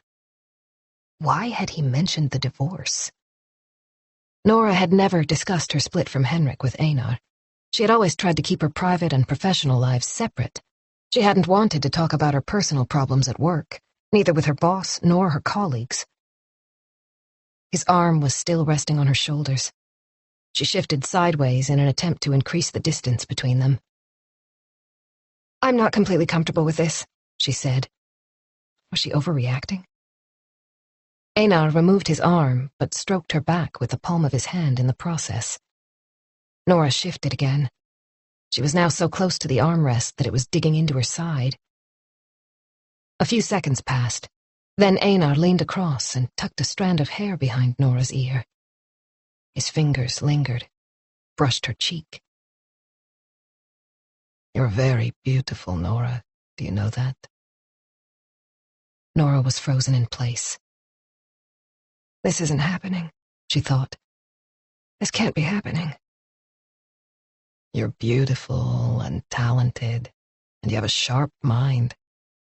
A woman like you could go far within the bank, which is why I asked you to take on such an important project. A memory surfaced. The whole department had gone out for dinner with the new boss. Nora had sat next to Einar. They had talked, and it had been an unusually pleasant evening. Shortly afterward, he had asked her to work on Project Phoenix with Yuka. She had thought he valued her professional skills. Einar, she murmured, pressing herself closer to the armrest even though there was no room left. I think you've misread the situation. There's no one else as bright as you on the legal team, he said quietly, placing a hand on her leg just above the knee. I've put my trust in you, and now you have to live up to that trust. It's important to the board that this project is a success. We don't have time to let baseless anxiety stymie the process. He had long, slender fingers with well-manicured nails. The weight of his fingertips burned through the fabric of her pants. If you use your knowledge to steer Project Phoenix through smoothly, the board won't forget it. His voice was still quiet, reassuring. Everything was fine. Think about it. Your input will really be appreciated if this works out. By me, too. We're a good team, you and I. We work well together. The very first time I met you, I knew we'd click. Nora couldn't look him in the eye. Instead, she stared down at the carpet. There was a clump of fluff sticking to one leg of the armchair. The hand was still there on her leg, the wedding ring glinting. Maybe I should go and get us a coffee, she said in a shrill voice. Later, perhaps. Nora grabbed the folder from the table and held it in front of her with both hands. Is there anything in particular you'd like me to clarify? She said, trying to sound as if everything was perfectly normal, in spite of the fact that nothing was as it should be. What's the hurry? Einar said. At long last, his hand was lifted from her thigh, but now his index finger was stroking her cheek. We can carry on discussing Project Phoenix if you like. We could go out for something to eat, have a meal at a nice restaurant. I'm in Stockholm until tomorrow. I'm staying at the Strand Hotel. The rooms are very comfortable." The smell of his aftershave was making her feel nauseous. "I have to go," she mumbled, gathering up her papers. Without another word, she fled into the hallway. The elevator was already there, thank God. As she dashed inside, she saw a light on in Jukka Heinonen's office. Chapter 61. Aram sat down at the computer. He wanted to check out Peter Moore, the personal assistant Thomas had mentioned. He would have liked to accompany Thomas and Margit to Uppsala to meet New Sweden's leader, but at least he could make good use of his time at the station. Thomas had given him a brief rundown on the guy over the phone. Pauline Palmier's assistant sounded a little too good to be true, in spite of the professionally pleasant facade Thomas had described. Then again, Americans are good at that kind of superficial stuff, Aram thought. Mixing and socializing was in their blood. A couple of clicks with the mouse brought up a picture of Peter Moore on his screen. He was tan, wearing a team uniform and holding a reddish-brown basketball with black letters and lines. The photograph didn't look recent. Moore's hairstyle suggested it had been taken sometime in the early 2000s. The logo on his jersey revealed the name of the basketball team, one of the best known in Sweden. Aram read through various home pages. Apparently Moore had been recruited to the team in 1998, when he was 22 years old and had just finished college in Minnesota, where he grew up. His family consisted of 2 older sisters, a father who was a teacher, and a mother who was a housewife. He had played basketball in Sweden for just over 4 years, and toward the end of his career he had begun studying for a master's degree in political science at the University of Uppsala. Aram kept looking. Moore seemed to have come into contact with New Sweden in Uppsala. Alongside his studies, he worked as a doorman and runner for the organization. Eventually, he came to Pauline Palmier's attention, and he had been employed as her personal assistant for the past 3 years. Aram clasped his hands behind his head.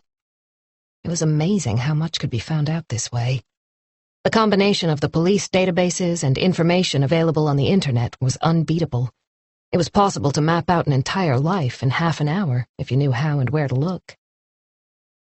As far as Aram could see, Moore had all his papers in order.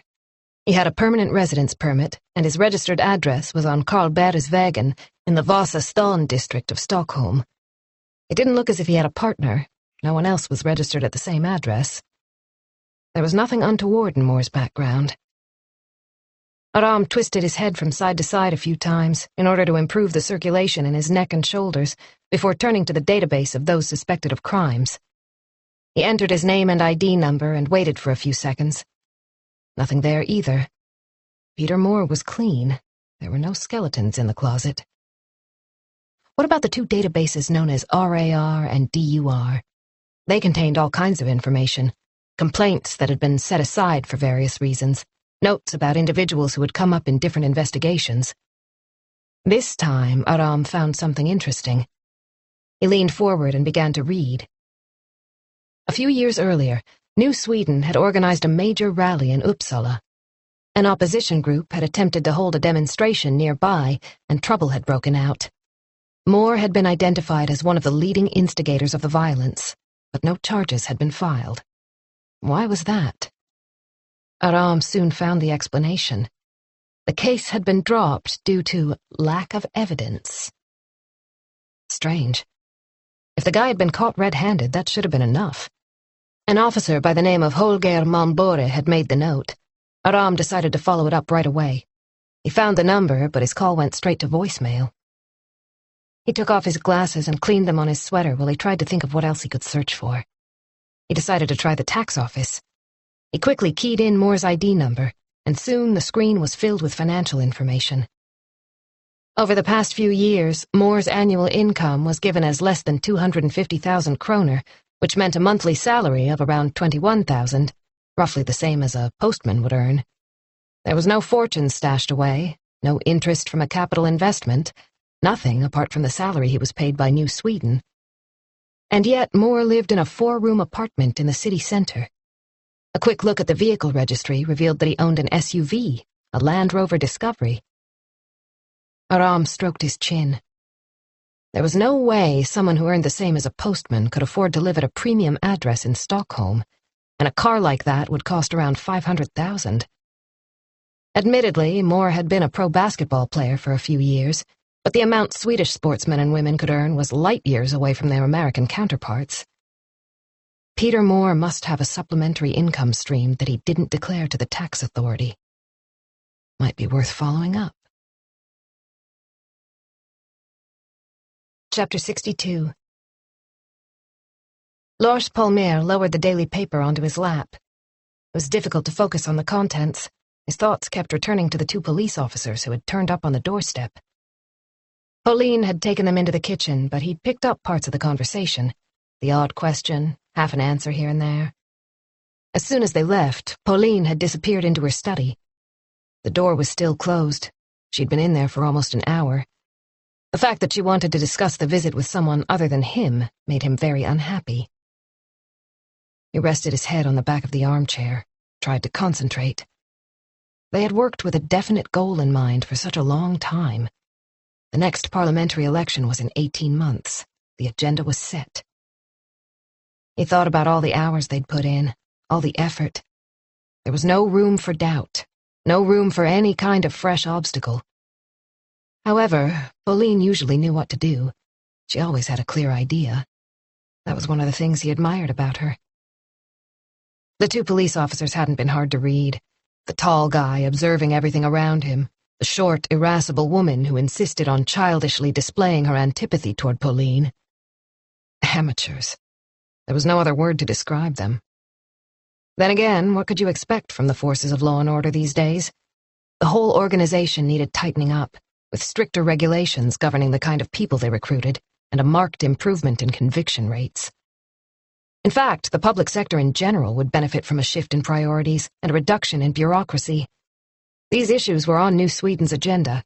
He was proud to be a member, just as proud as he was of his wife. Lars folded up the newspaper. He wanted to talk to Pauline about what the 2 officers had wanted, get her verdict on the visit. He went and knocked on the door of her study and opened it before she had time to answer. She was sitting at the dark brown desk in front of the window with her back to him. The sun had gone down, and it was impossible to see the attractive inner courtyard with its neatly raked gravel paths in the December darkness outside. It was chilly in the room, but Pauline didn't seem to notice. She was talking intently on the phone. She broke off when she spun her chair around and became aware that Lars was standing in the doorway. "Hang on," she said quietly. "Lars just came in." She put down the receiver and switched on the antique table lamp next to the computer. Lars had bought it many years ago as a Christmas present for his wife, in a quaint little store in the old part of Uppsala. She looked at him inquiringly. "Did you want something?" Her tone wasn't unfriendly, but the question irritated Lars. Did she appreciate the seriousness of the situation? Who are you talking to? "Peter." She sounded impatient. She obviously wanted to get back to the conversation, but at least she hadn't sent him away. I thought we ought to have a chat about those 2 cops, why they came to see you. Pauline gave a barely audible sigh and picked up the phone. "I'll call you back in a little while," she said, and hung up. She turned her chair so that she was facing him directly. The light shone on one side of her face. The rest of the room lay in shadow. "So tell me why they were here," Lars said. "There's nothing for you to worry about. I've got everything under control." "Don't underestimate me," he warned her. For a second, he thought she might get mad, snap back at him. You could never tell with Pauline. But instead, she remained silent. Lars took this as an indication that she knew he was right. He folded his arms, waiting for her to explain. "Apparently something unpleasant has happened to a reporter. They asked me a lot of ridiculous questions," Pauline said after a while. "What reporter?" "Jeanette Thiels." "She's the woman who was found frozen to death on an island in the archipelago. It's been in the paper. What's the connection with you, with us?" "There isn't one, but they've got the idea that she was working on an article about New Sweden, one of those in-depth investigations. They made all kinds of insinuations, suggesting that she was out to damage the organization and that one of our sympathizers might have wanted to stop her. They also asked if I'd known what she was doing. And did you? Of course not. How could I? They've been to the office in Stockholm and questioned Peter, and they also managed to frighten the life out of Kia at reception before they came here. Pure harassment. We ought to make a complaint. That won't get us anywhere. It's all nonsense, Pauline said firmly. As if we'd even consider sending our supporters to hassle a journalist. Who do they think we are, a bunch of thugs? Her cheeks were flushed with anger. New Sweden is an established and legitimate organization with an important message, not a gang of bullies who beat up our critics.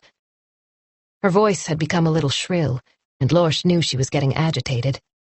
Before she could continue her diatribe, he said, "There are plenty of people out there who'd like to create a scandal around New Sweden. It's important that we take a sensible, strategic approach." Lorsch had caught her attention and took pleasure in knowing that she was listening to him. "I could make a few calls," he said, hoping she would appreciate his offer of help. "As a preemptive measure." But Pauline shook her head. "I refuse to let anyone destroy our work," she said. "Don't you worry about that." The brief moment of mutual understanding was gone, along with the fleeting boost to his confidence. Lorsch realized he had to let her deal with the matter in her own way, but he wasn't quite ready to be dismissed. "Was that why Peter called earlier?" he asked. Pauline nodded. "He's worried that Linde and his gang might be able to use this against me if the police start digging and spreading unfavorable rumors about me and New Sweden." "He could be right. For once," Lorsch thought. Fredrik Linde represented a much more hardline phalanx within New Sweden. Pauline had gotten rid of most of his adherents, but Lorsch knew there were plenty of supporters around the country who would like to see Linde challenge Pauline for the role of General Secretary.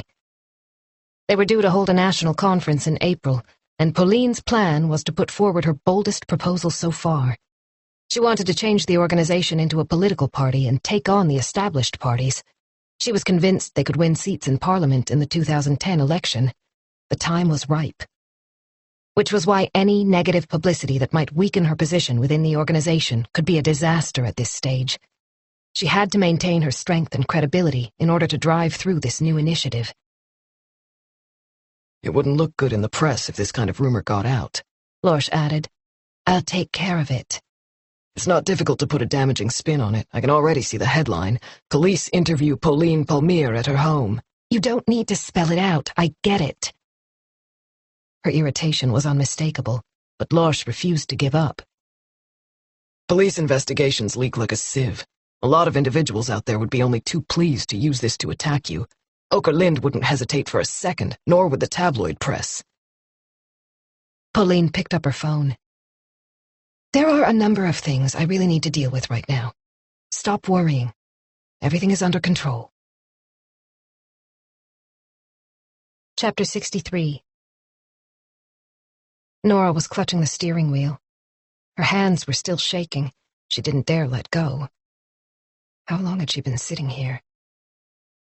The digital clock on the instrument panel showed 4:18, which meant it had been almost half an hour since she had rushed out of Einar's office.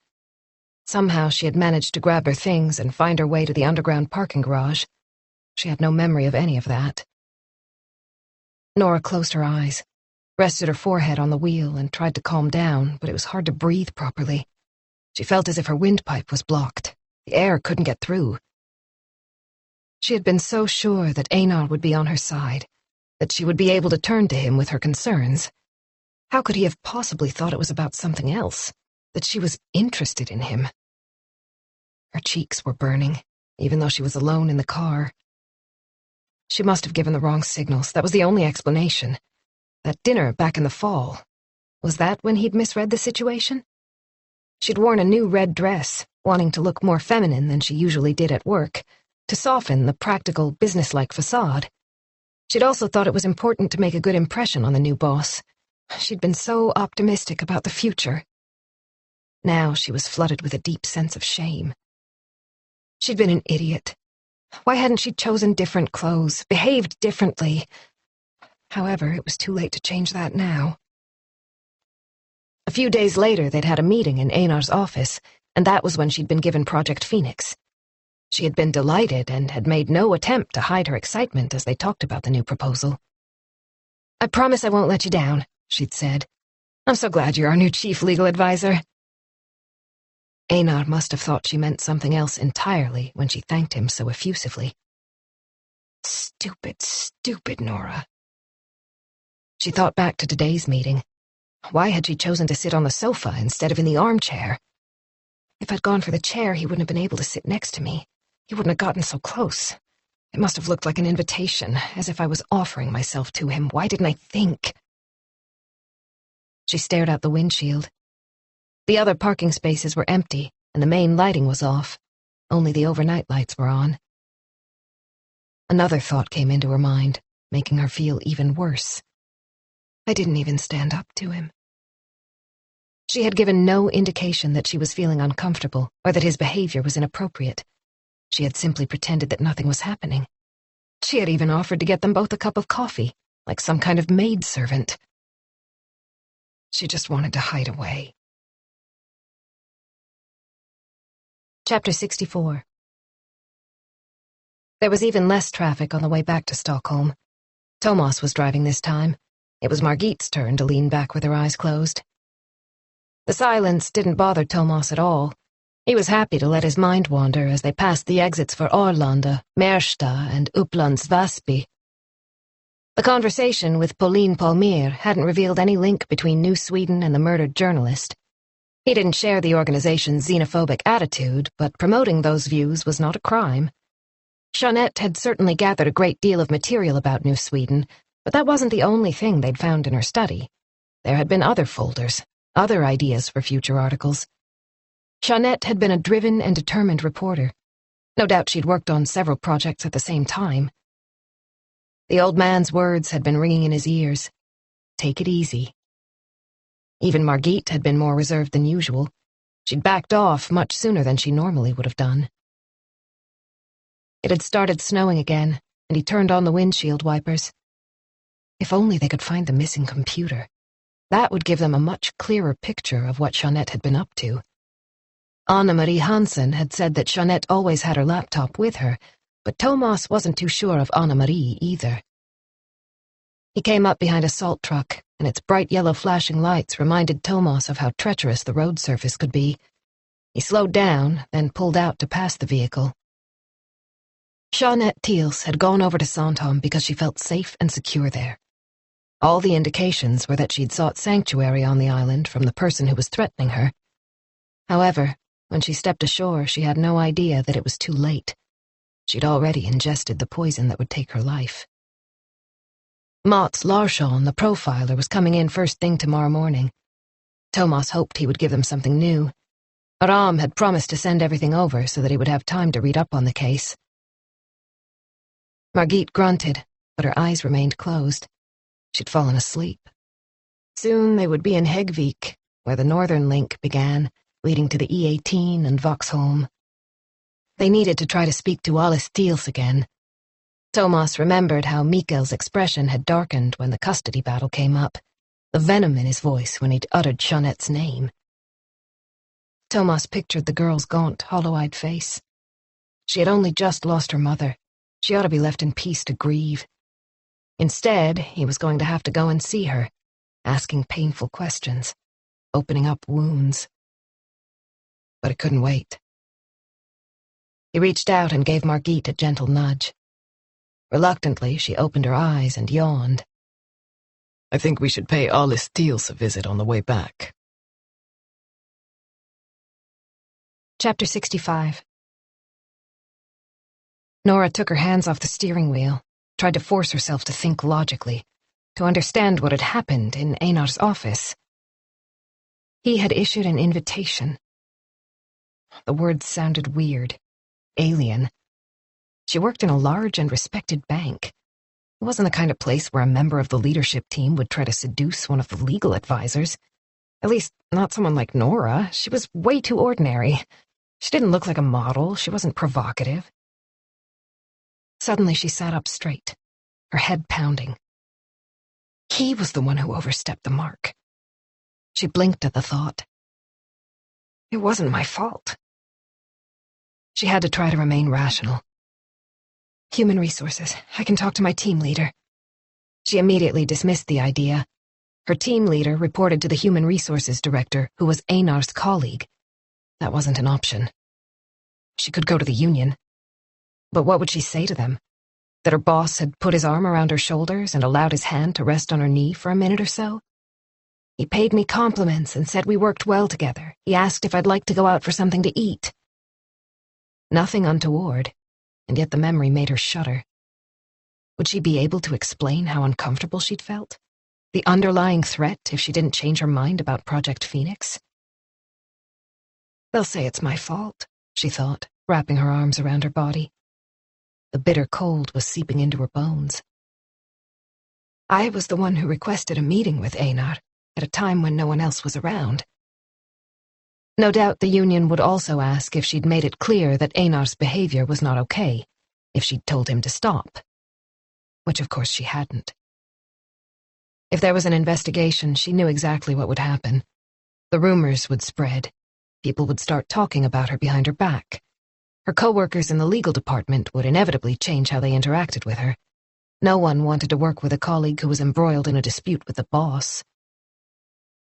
If only she had someone to talk to. But Jonas was away, and Tomas was so busy, she couldn't disturb him in the middle of a homicide case. Could she call her mother? No, she wouldn't understand. Don't blame yourself. The exhortation didn't help at all. She was still embarrassed and wiped away a tear.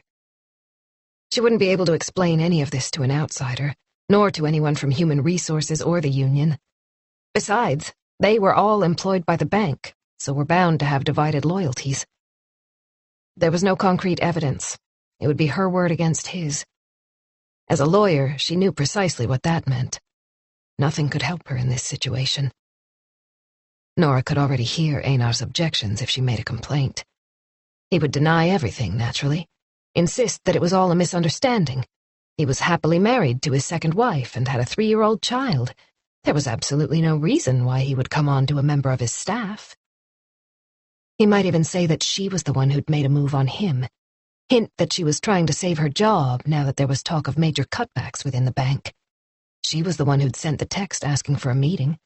He could simply show it in order to prove his point. Whatever happened, Nora's position would be untenable. Jukka Heinonen would definitely have Einar's back if it became necessary. Einar had kept him informed all along. She should have realized that. Heinonen loved power. There had been talk of how he had forced conscientious members of staff to resign.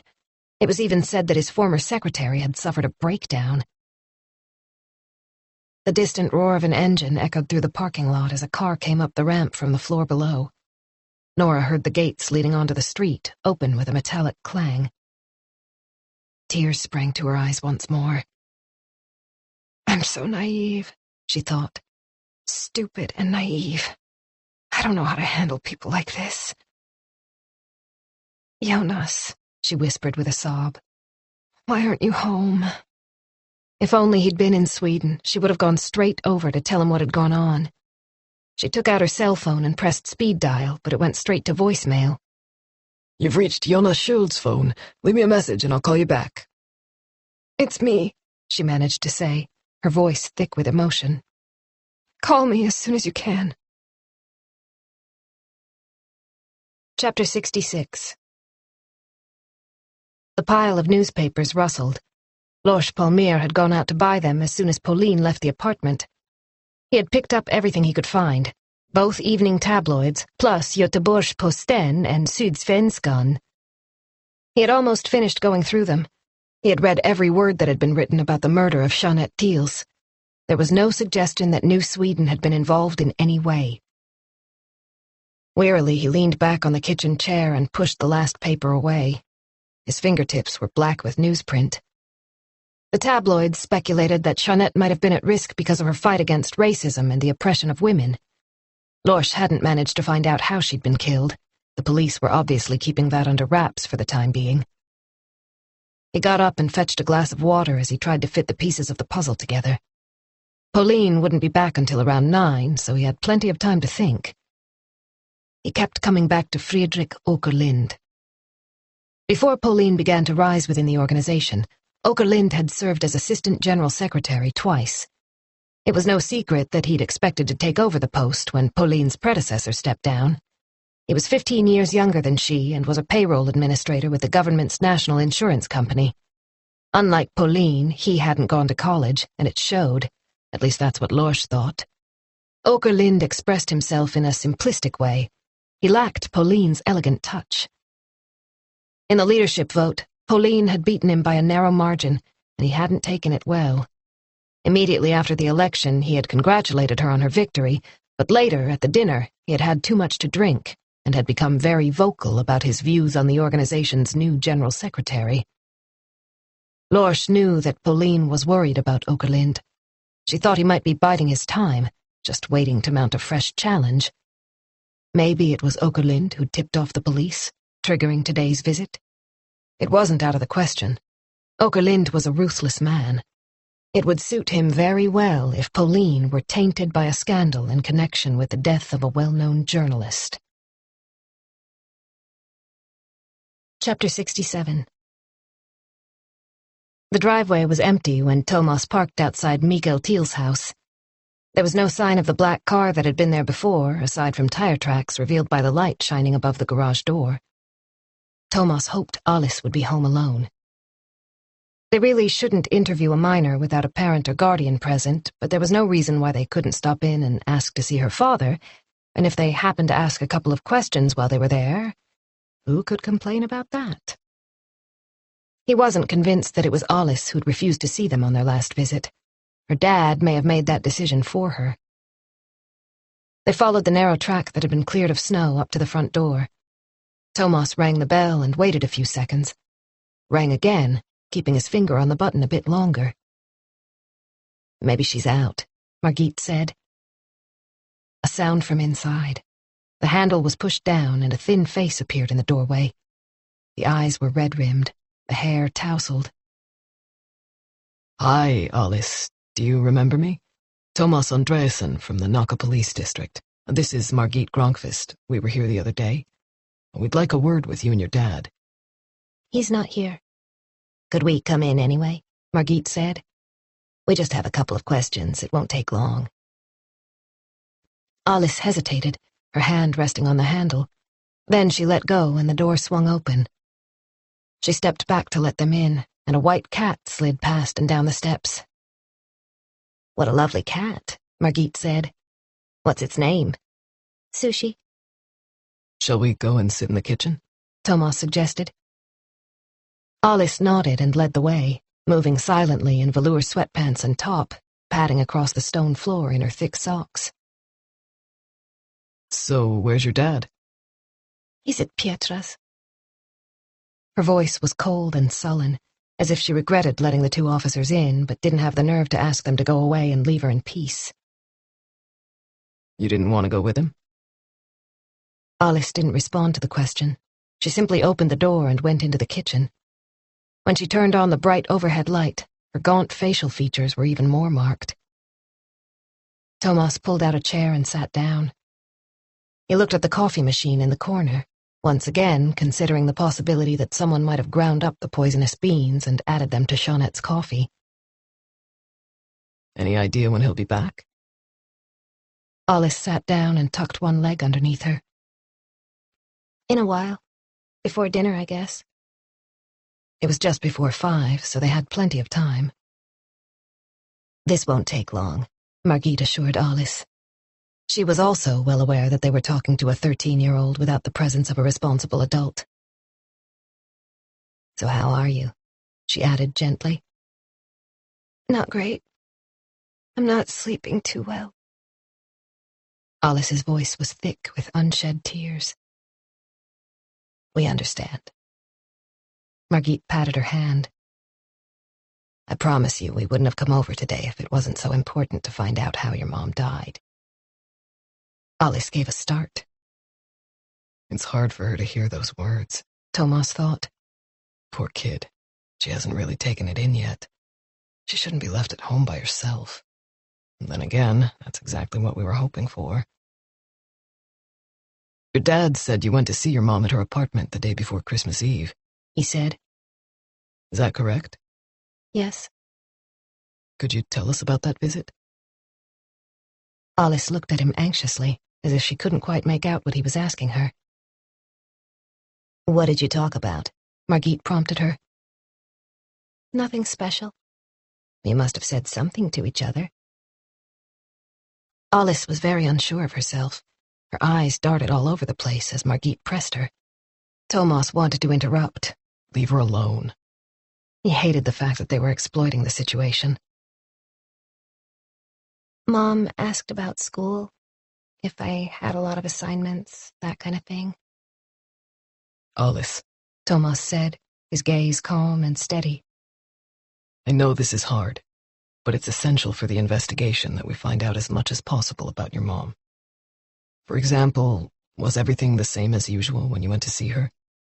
Mm-hmm. So nothing different happened? She didn't do or say anything that struck you as a little strange? Alice wiped her nose on her sleeve. Don't think so. Try to remember, Margit said. It might not have seemed significant at the time, but if you think back... Mom was the same as she always was. Okay, I understand, that's fine. So what did you do? We just had coffee and cake. What kind of cake? Alice looked confused, but answered the question. Lucia buns and gingerbread. Mom had coffee and I had silver tea, milk with hot water. Tomas had to ask. Did you notice if it was a different kind of coffee? Did your mom open a new pack while you were there? No, Alice said slowly. I guess it was the same kind she always had. Margit leaned forward. Do you know if your mom was planning to see anyone on Christmas Eve? Alice wiped her nose again. Yes, she said someone was coming over. The coffee cups on the kitchen table. So someone had been there on the morning of December 24th. Thank you, Alice. Did she mention this person's name? Tomas asked. It's really important. No, she didn't say who it was. Margit frowned, glanced at Tomas. Getting the name out of Alice had been too much to hope for. By the way, she said casually, I don't suppose you happen to see your mom's computer in the apartment? Why? We can't find it. We think it would help if we knew what your mom was working on before she passed away. Tomas tried to choose his words carefully, but he could see that Alice was upset. She bent over her drawn-up knee, and her hair fell forward, hiding her eyes. I don't suppose your mom asked you to take care of something for her, a printout or a USB stick? He went on. Alice shook her head without looking up. Tomas wondered if she even understood what they were asking. So how long did you stay with your mom? Do you remember what time it was when you left? I'm not sure, but it was dark outside. You didn't check your watch, Margit said. You mean my cell? The question was so obvious, a reminder of the generation gap. Nobody Alice's age wore a watch. So what did you do after you'd said goodbye to your mom? Tomas asked. I came home on the bus, the 670 from the Royal Institute of Technology. What time did you get here? I don't know. Alice lifted her chin a fraction. Maybe around 7. Dinner was ready when I got in. You and your dad had dinner together, just the two of you? Yes. Everything sounded completely normal, apart from the fact that Jeanette had ingested a deadly poison the day after she'd seen her daughter for the last time. But I expect there were more of you celebrating on Christmas Eve, Margit said. Alice cheered up a little. Grandma and Granddad were here. They always come for Christmas. When did they arrive? Tomas's question seemed to take her by surprise. In the middle of the day, I think. Around coffee time. So, what did you do in the morning before they got here? Did you go to church? Alice stared at Margit. Of course not. In my family, we have porridge with almonds for breakfast on Christmas Eve, Margit confided. Then we all go to church together. My daughters are only a few years older than you, and they think it's a lovely thing to do. Alice softened. We usually do that too. Have porridge, I mean, not go to church. But Dad had already left when I woke up, and I didn't feel like making it for myself, so I just had an apple. So where had he gone? Margit kept the question casual, as if the answer didn't matter at all. Don't scare her off. Tomas held his tongue as he studied Alice's face. I'm not sure. I guess he went shopping. He often has to go back to the store because he's forgotten something. Do you remember what time you woke up? Margit said in the same tone of voice. Alice looked embarrassed. Pretty late, like maybe 12 o'clock. Wow, but you know what? My girls do that too. I had to wake both of them on Christmas Eve. Tomas took over. Listen, Alice, there's something else we need to ask you about. When we were here before, and you found out your mom had died, do you remember what you said to your dad? Alice kept her eyes fixed on the table. No, Margit ventured. Alice picked at a ragged cuticle, determined not to look at either of the two officers. Margit tried again. When your dad told you your mom was dead, you shouted that it was all his fault. Then you ran up to your room. She gently placed her hand on Alice's arm. What did you mean by that? They were dangerously close to crossing the line. We don't mean your dad any harm, Alice. We just want to understand why you said that. Alice tore off a small piece of skin by the nail bed, and a bead of blood appeared. Dad didn't do anything to Mom. That's not what we're saying, Tomas assured her. We just want to know why you said what you did. Alice's eyes shone with unshed tears. Alice? Dad was so angry with Mom, she whispered. I thought he'd made her kill herself. Chapter 68. Tomas pushed open the door of the conference room that had been set up as a temporary case headquarters. Once again, Aram was sitting there with a pile of printouts in front of him. It was after 6 o'clock in the evening, and Margit had needed to go home. Half her relatives were visiting. Tomas could see how guilty she felt when she left him to it. Hi there, Aram said. I'm glad you're here. I was just about to call you. Tomas went and sat down next to his colleague. I spoke to Saxon a little while ago, he began. Bertil Algren's body is on the way to the forensic lab in Solna. How did it go with Jeanette's Hotmail account? I'm still waiting for the tech guys. I thought I'd follow up on it tomorrow. Aram moved some of the papers so that Tomas could see them. Lists of telephone numbers with the subscribers' names in the right-hand column. Some had been highlighted in yellow. All the data has been retrieved from her phone, he said. I've just finished going through everything. So what did you find? Tomas asked, checking the lists as Aram explained. This is where the calls made on December 23rd begin, he said, pointing to a line in the middle of the first page. 3 calls in the morning, starting with Alice. Their conversation lasts about 10 minutes. A little while later, she has a brief conversation with Anna-Marie Hansen. Maybe she was just confirming something about the get-together they were planning. The last call is to SAS, the airline. That lasts about 15 minutes. So we need to check if she was going on another trip, and if so, where, Tomas said. She doesn't use her phone again until after lunch, 13:15 to be precise, when she gets a call from someone listed as M in her address book. The number is a burner phone, impossible to trace. I've already checked. M as in Mikael? Tomas said. Aram shrugged.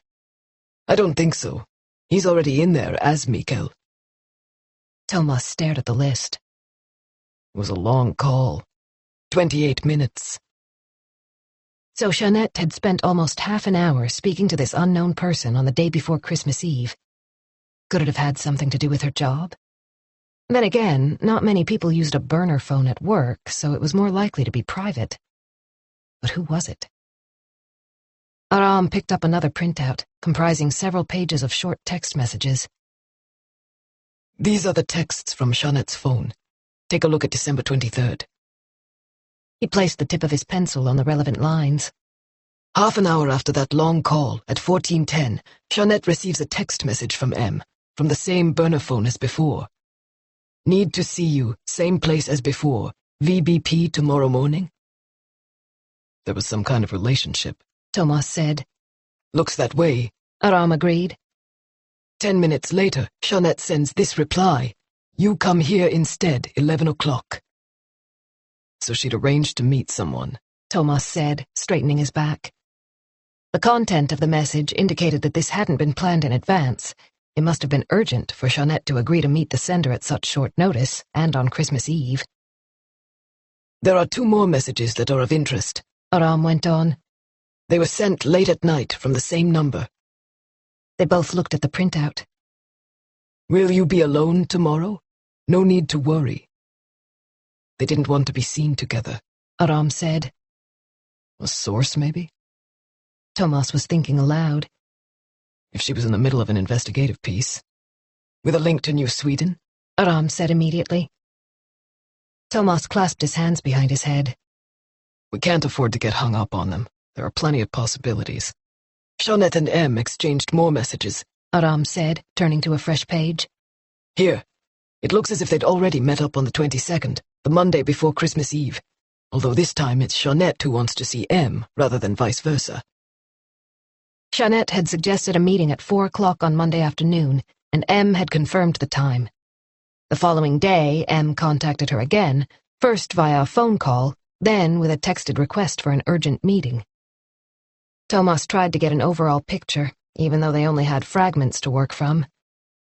Maybe Jeanette had told M something, and he needed time to think about it.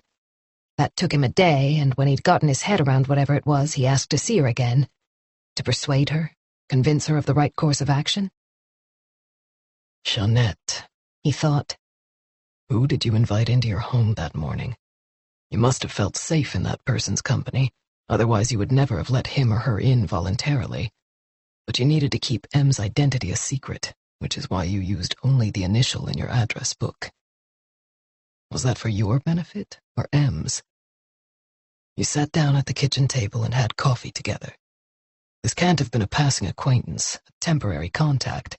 It must have been someone you knew well. Who left their home on December 24th to come and see you? Who hated you enough to poison you on Christmas Eve? What do you think VBP stands for? Aram said. It could be anything, a cafe or a restaurant or a gym. Where do you meet someone if you don't want to be seen? In a place where there are lots of people. A park? Tomas stroked his chin. Vitaberis Park came to mind. The 2 hills, St. Sophia's Church in the center. Could it simply be Vitaberis Park? He said. It's not far from Jeanette's apartment. Do you know the area? Aram shook his head. Not really. The park was also close to Tomas's apartment on Gatan. In the summer, it was a favorite destination for families with children. They would take a picnic and play on the grass in the sunshine. It's a pretty big park, probably the largest in the Söder district, Tomas explained. It's in the eastern part of Södermalm, between Skånegatan and Malmgårdsvägen. It used to be a poor part of town, but now it's a conservation area. Tomas tried to think back. It had been a long time since he'd visited, but when Elin was a little older, the steep slopes would be perfect for sledding. There's a little cafe, he said slowly. Down below the bandstand. It's a popular meeting place, if I remember correctly. He glanced at his watch. 6:30, not too late. Shall we go over there now? The small building on the edge of a snow-covered lawn was barely visible when Tomas and Aram arrived. It's pretty desolate, Aram thought. But beautiful. The cafe wasn't much more than a kiosk among the trees. One wall was completely covered in graffiti in garish, angry colors. The rest of the place was painted green. The black treetops almost merged with the dark sky. Only the silhouettes of sprawling, bare branches could be seen in the gloom.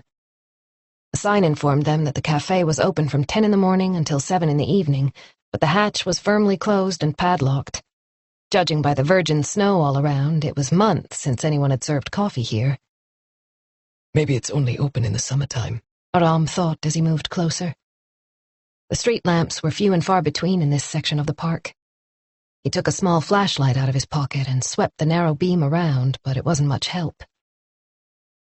You know, this isn't a bad place to meet, Thomas said from behind him. Admittedly, it's some distance from Jeanette's apartment on Fredmansgatan, but not too far, no more than a 15-minute walk, I'd guess. It was a place that would suit someone who didn't want to attract attention. Meandering paths, dense shrubbery. Some of the old workers' areas had been preserved for posterity, with narrow passages and alleys. The subway was nearby. It would be easy to disappear down there if necessary. The ideal spot for sharing sensitive information. Aram was becoming more and more convinced that Jeanette had been carrying out research leading up to some kind of exposure, and that M was a source. Thomas headed back to the path. I'm wondering if we should go and talk to Anne-Marie Hansen again, he said. See if she knew who Jeanette's visitor was. There was something about the way he said her name. Do you think she was involved? I don't know, but we can't rule anything out. It's a long shot, but Anne-Marie could be M. Aram slipped the flashlight back in his pocket. Okay, let's go. Chapter 69. Alice poked at the fried, sliced sausage. The tomato ketchup had congealed on top of the skin, which was dark brown around the edges. She had hardly eaten a thing, but in order to prevent her dad from nagging, she moved her mashed potato around with her fork. If she spread it out, it didn't look too bad. Then again, he was lost in his thoughts as well. He'd hardly said a word since he'd returned from Pietra's. He didn't even seem to have noticed that Alice wasn't eating. She slipped her cell phone out of her pocket and checked the screen. Still no new text message. She had been waiting for 2 days for whoever it was to get in touch. For the 100th time, she wondered what would have happened if the guys from school hadn't been there when she reached the hotel. The more she thought about it, the more convinced she was that they'd frightened away the person she was supposed to be meeting. As soon as they called her name, she somehow knew that was the end of it. Why hadn't she received another message? She'd hidden the USB stick in a secret place where no one would be able to find it, especially not Dad. It was a good hiding place. The original message filled her mind once again. Do you want to know how your mom died? The small amount of food in her mouth became even harder to swallow. No phones at the table, please, Alice, her dad said, interrupting her train of thought. Eat your dinner. You've been messing around with it forever. Doesn't taste good when it's cold. Sorry, Alice mumbled, moving a clump of potatoes. The sausage looked disgusting. She cut off the tiniest piece and put it in her mouth, then took a big gulp of milk in an attempt to wash it down before she could taste anything. Pietra was wondering if we're still going over there on New Year's Eve as agreed, he said, placing his knife and fork on his plate. Alice pretended to chew in order to avoid answering. Did you hear what I said? Do I have to come? She didn't need to look at him to know he was annoyed, but he was crazy if he thought Alice was going to spend New Year's Eve with her. Honey, you can't stay home alone, you know that. That kindly tone of voice. Alice had no intention of giving in. She shook her head. No, I don't know that. Anyway, Sushi will be here, so I won't be alone. Sushi's a cat, Alice. He sighed and slowly ran his hand over his scalp. Time to shave it again. He usually did it every 3 days. He must have forgotten this morning. I told Pietra we'd be there as planned. Alice pursed her lips, then got to her feet with such a violent movement that her chair toppled over backward. She didn't care. She made no attempt to pick it up. I'm not going. She stopped in the doorway and looked back at him. She was so angry. By the way, those cops were here again today. She saw him stiffen and felt a surge of triumph. Screw him and Pietra. Fucking Pietra. He always put her first. Why didn't you tell me right away? You didn't ask. She kept her tone casual. She couldn't help thrusting her chin forward a little. You can stop that right now, he said. What did they want this time? Alice was taken aback. He sounded so different. Something cold had crept into his voice. He never spoke like that, not to her. Nothing in particular, she said quietly. They can't just turn up here and start questioning you. I won't have it! A muscle beneath one eye was twitching, as it often did when he got upset. He stood up and came over to her, grabbed her arm. What did you talk about? Tell me! He was hurting her. Let go, she said, trying to twist free. They asked me about a lot of different stuff. I can't remember much. He looked at her searchingly, his face only inches from hers. Like what? They wanted to know what we did on Christmas Eve, who was here. Is that all? Are you sure? He still sounded so agitated. He was scaring her. Come on, Alice, what else did they want to know? They asked what happened when I saw Mom for the last time. That was hard to say. The last time. She felt her face crumple. Dad seemed to come to his senses. He drew her close and gave her a hug. I'm sorry, sweetheart, he murmured into her hair. I didn't mean to upset you.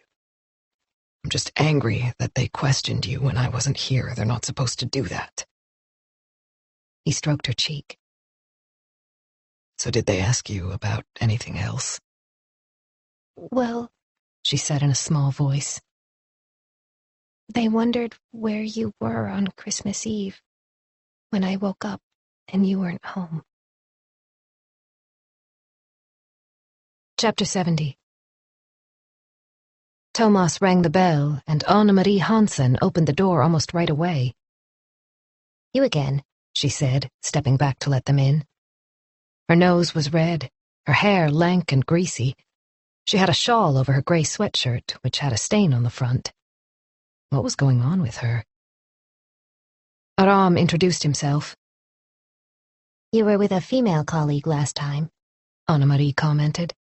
Margit Gronqvist. She had to take care of something else. Thomas took off his jacket and hung it up in the hallway. We have one or two more questions. It won't take long. Anne-Marie led the way into the living room and sat down on the sofa. She didn't offer them coffee. From the bedroom came the sound of a TV. How are you? Thomas asked. I have a cold, and I guess I'm still in shock. I can't get my head around the fact that Jeanette is gone. Her voice was breaking.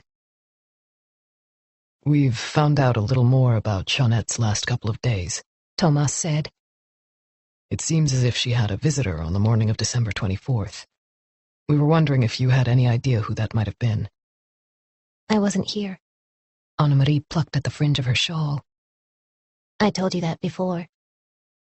Are you absolutely certain she didn't mention anything? You were in shock when we spoke. It's not that easy to remember under those circumstances. Aram cleared his throat. Thomas gave him an encouraging nod, and he leaned toward Anne-Marie. We found out that Jeanette received a text message when you were with her in her apartment on the evening of December 23rd. She answered it at around 10 o'clock, so she must have been using her phone while you were still there. Anne-Marie stopped fiddling with the fringe. Aram went on. I'm just wondering if she maybe said anything that would help us figure out who the message was from. Let me think. Anne-Marie closed her eyes. Was she trying to picture the scene? Jeanette and Anne-Marie in the living room.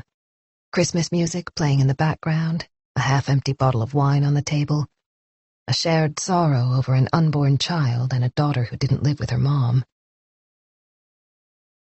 It was when I came back from the bathroom. Jeanette was just putting her phone away. Thomas felt a surge of hope. What did she say? It sounded like we used to be able to trust each other, something along those lines. We used to be able to trust each other, Thomas thought. When, Jeanette? Was it a long time ago? It must have been someone who let you down, disappointed you. Did you ask her what she meant? Anne-Marie looked as if she was slightly embarrassed because she'd only just remembered Jeanette's words. No, she was talking to herself, not me. When I sat down, she just asked if I wanted another glass of wine. I didn't give it another thought. Thomas nodded. We wondered if the message could have come from one of her sources or from someone she knew well. There was an intimacy in the choice of words. Need to see you. We have a theory that she was in the habit of meeting this person in Viteberes Park, he added. Anna-Marie took a crumpled tissue out of her pocket and wiped her nose. She never mentioned it to me. Jeanette wasn't exactly the type to go feeding the pigeons in the park like some old lady. Some old lady. The words hung in the air. The fear of growing older, of no longer mattering, was reflected in them. Anna-Marie really did look terrible. Her eyes were red-rimmed, and the skin around her nose was flaking, as if she'd blown it too many times on rough toilet paper. She had also seen Jeanette during the time frame Saxon had established, Tomas reminded himself. She did seem very shaken over her friend's death, but that could easily result from a guilty conscience rather than genuine grief. They had run a background check on Anna-Marie, but nothing had come up. Everything she'd told them so far appeared to be true, so there was no reason to distrust her at this stage. Plus, there was no motive. However, that didn't necessarily mean that there wasn't something going on. Tomas decided to ask her a straightforward question. Did you have any unfinished business with Jeanette? Me? Anna-Marie looked horrified. I don't know what you mean. Just that if there was any kind of conflict between the two of you, I would suggest that you tell us now. We were good friends, very good friends. I don't know what you're talking about. If I asked the other residents in the apartment block about your relationship, would they say the same? Anna-Marie pressed the tissue to her mouth. That's a ridiculous question. Tomas ignored the indignation in her voice. I'm sure you can understand why I'm asking. Anna-Marie pursed her lips and said nothing. Tomas glanced at Aram. Take over. I'm getting nowhere. Do you happen to know whether Jeanette was spending time with anyone in particular? Aram said. Did she have a boyfriend or someone else in her life? Anna-Marie didn't even look at Tomas. I don't think so. At least she never mentioned it to me. It had been a long time since her divorce. Surely she must have had other relationships over all those years. Jeanette put all her energy into her work. And besides, she was... Anna-Marie hesitated. She was a very private person. She had a strong sense of integrity. I'm not sure she would have said anything even if she had met someone, at least not until it got serious. She coughed and leaned back in her chair. I need to go and lie down. Just one more question, Aram said. The text message we mentioned came from someone listed as M in her address book. Does that mean anything to you? M as in Mikael? Anna-Marie grabbed a cushion and clutched it to her chest. There's something I need to tell you. Tomas stopped on Ringvägen to drop off Aram by the entrance to the Skanstull subway station. Thanks for the ride, his colleague said, undoing his seatbelt. He thought Tomas looked exhausted. He'd already taken out his cell phone, presumably to text Pernilla and text her he'd be home soon. Their apartment wasn't too far away. Say hi to Pernilla from me, Aram said as he opened the car door. Tomas nodded. See you tomorrow morning. 8 o'clock briefing, as usual. Aram got out and the car pulled away, wet snow spraying up from the back wheels as it sped off. Aram stood there for a moment, watching the Volvo's red taillights disappear around the corner. He wasn't tired, in spite of the fact that he'd been working for almost 12 hours. Tomas seemed to be leaning toward the ex-husband now, thinking that the custody battle lay at the root of the problem. Anna-Marie had been very upset when she talked about Mikael's threats over the phone, and Pietra, his girlfriend, had behaved as if Mikael had something to hide. However, Aram couldn't stop thinking about Jeanette's research, the documents in her study. She had built up an entire library on New Sweden. That must mean something. He had passed on the details he'd found out about Peter Moore, but they hadn't made much of an impression on Tomas. There could be another explanation for the abbreviation in Jeanette's address book, a possibility he hadn't wanted to share with Tomas until he had time to think it through. M could stand for more. Peter Moore was deeply involved in every aspect of New Sweden's activities, and as Pauline Palmer's personal assistant, he had access to sensitive information and any number of secrets. A gold mine for a journalist. Aram tried to imagine the situation. Maybe Moore had voluntarily helped Jeanette, then gotten cold feet. He might even have been paid. That could go some way to explaining his extravagant lifestyle. Or perhaps Jeanette had had something on him, something that had forced him to pass on information, until he grew tired of it. What had happened during that demonstration in Uppsala? If Moore had hurt people once, he could do it again, even as a more deliberate act in Jeanette's case. He took out his phone and tried Holger Malmborg again. Pick up, he muttered, but the call went straight to voicemail. He slipped the phone back in his pocket and headed for the subway entrance. Peter Moore lived on Karlbergsvägen. Aram had memorized his address. If he took the Green Line, he could be there in 10 minutes. It wouldn't do any harm to check him out. Chapter 71. The Vaxholm ferry docked with a little bump against the quayside. Nora craned her neck to see if Adam and Simon were waiting. There they were, along with Henrik. He waved when he spotted her in the prow. She recognized the moss-green hat she'd given him for Christmas a few years ago. It was a silly present, but it was hand-knitted. She'd bought it at a school bazaar. Nora waved back. She couldn't wait to disembark and give her boys a hug. Simon ran toward her, arms wide open, the words spilling out. "We've made you dinner! Spaghetti bolognese! Dad can stay over and eat with us, can't he? There's chocolate pudding, too! How good is that?"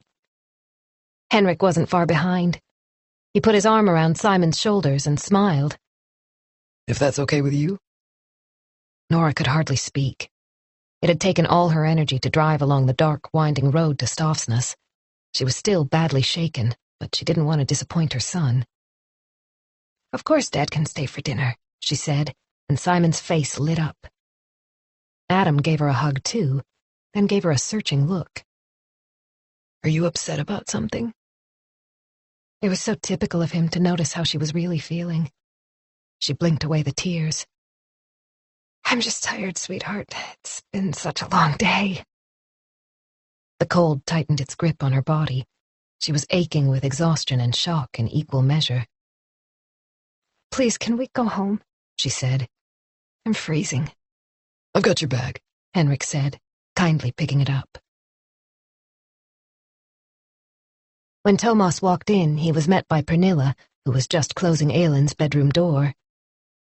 "She fell asleep 2 seconds ago," she said, coming over and kissing him gently on the lips. She smelled exactly like Aylin, a mixture of vanilla and baby powder. Tomas drew her close, enjoying her warmth, the feeling of belonging together, knowing that it was okay to rest his forehead against hers for a moment. Do you have any idea how much I love you? "Are you hungry?" she said. "I've bought strip steak and I've made a potato gratin. It'll only take a few minutes to warm up." Sounds fantastic. Sorry I didn't call you, but it's been one of those days. I hardly even managed lunch. I grabbed a couple of hot dogs. "No problem. I wasn't sure when you'd be home, which is why I made something that was easy to reheat."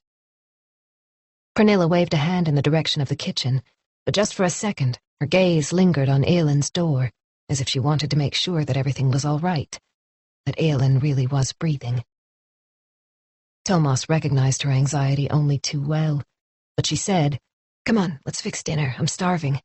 Would you like a beer or a glass of wine? There's a bottle of white in the refrigerator." Tomas sank down at the table. The rectangular kitchen wasn't very large, but it had been carefully planned. A wide, solid wooden countertop ran along one side and continued under the window, with a washing machine and dishwasher tucked in beneath it. A beer would be good. He liked watching Pernilla, her quick movements as she prepared dinner, efficient yet ever-present. They had once lost each other. That couldn't happen again. Pernilla handed him a cold Carlsberg, then poured herself a glass of wine. "Skål," she said. "You look worn out. How's the case going?" Tomas took a swig of his beer. Good question. I wish I had a good answer. No progress?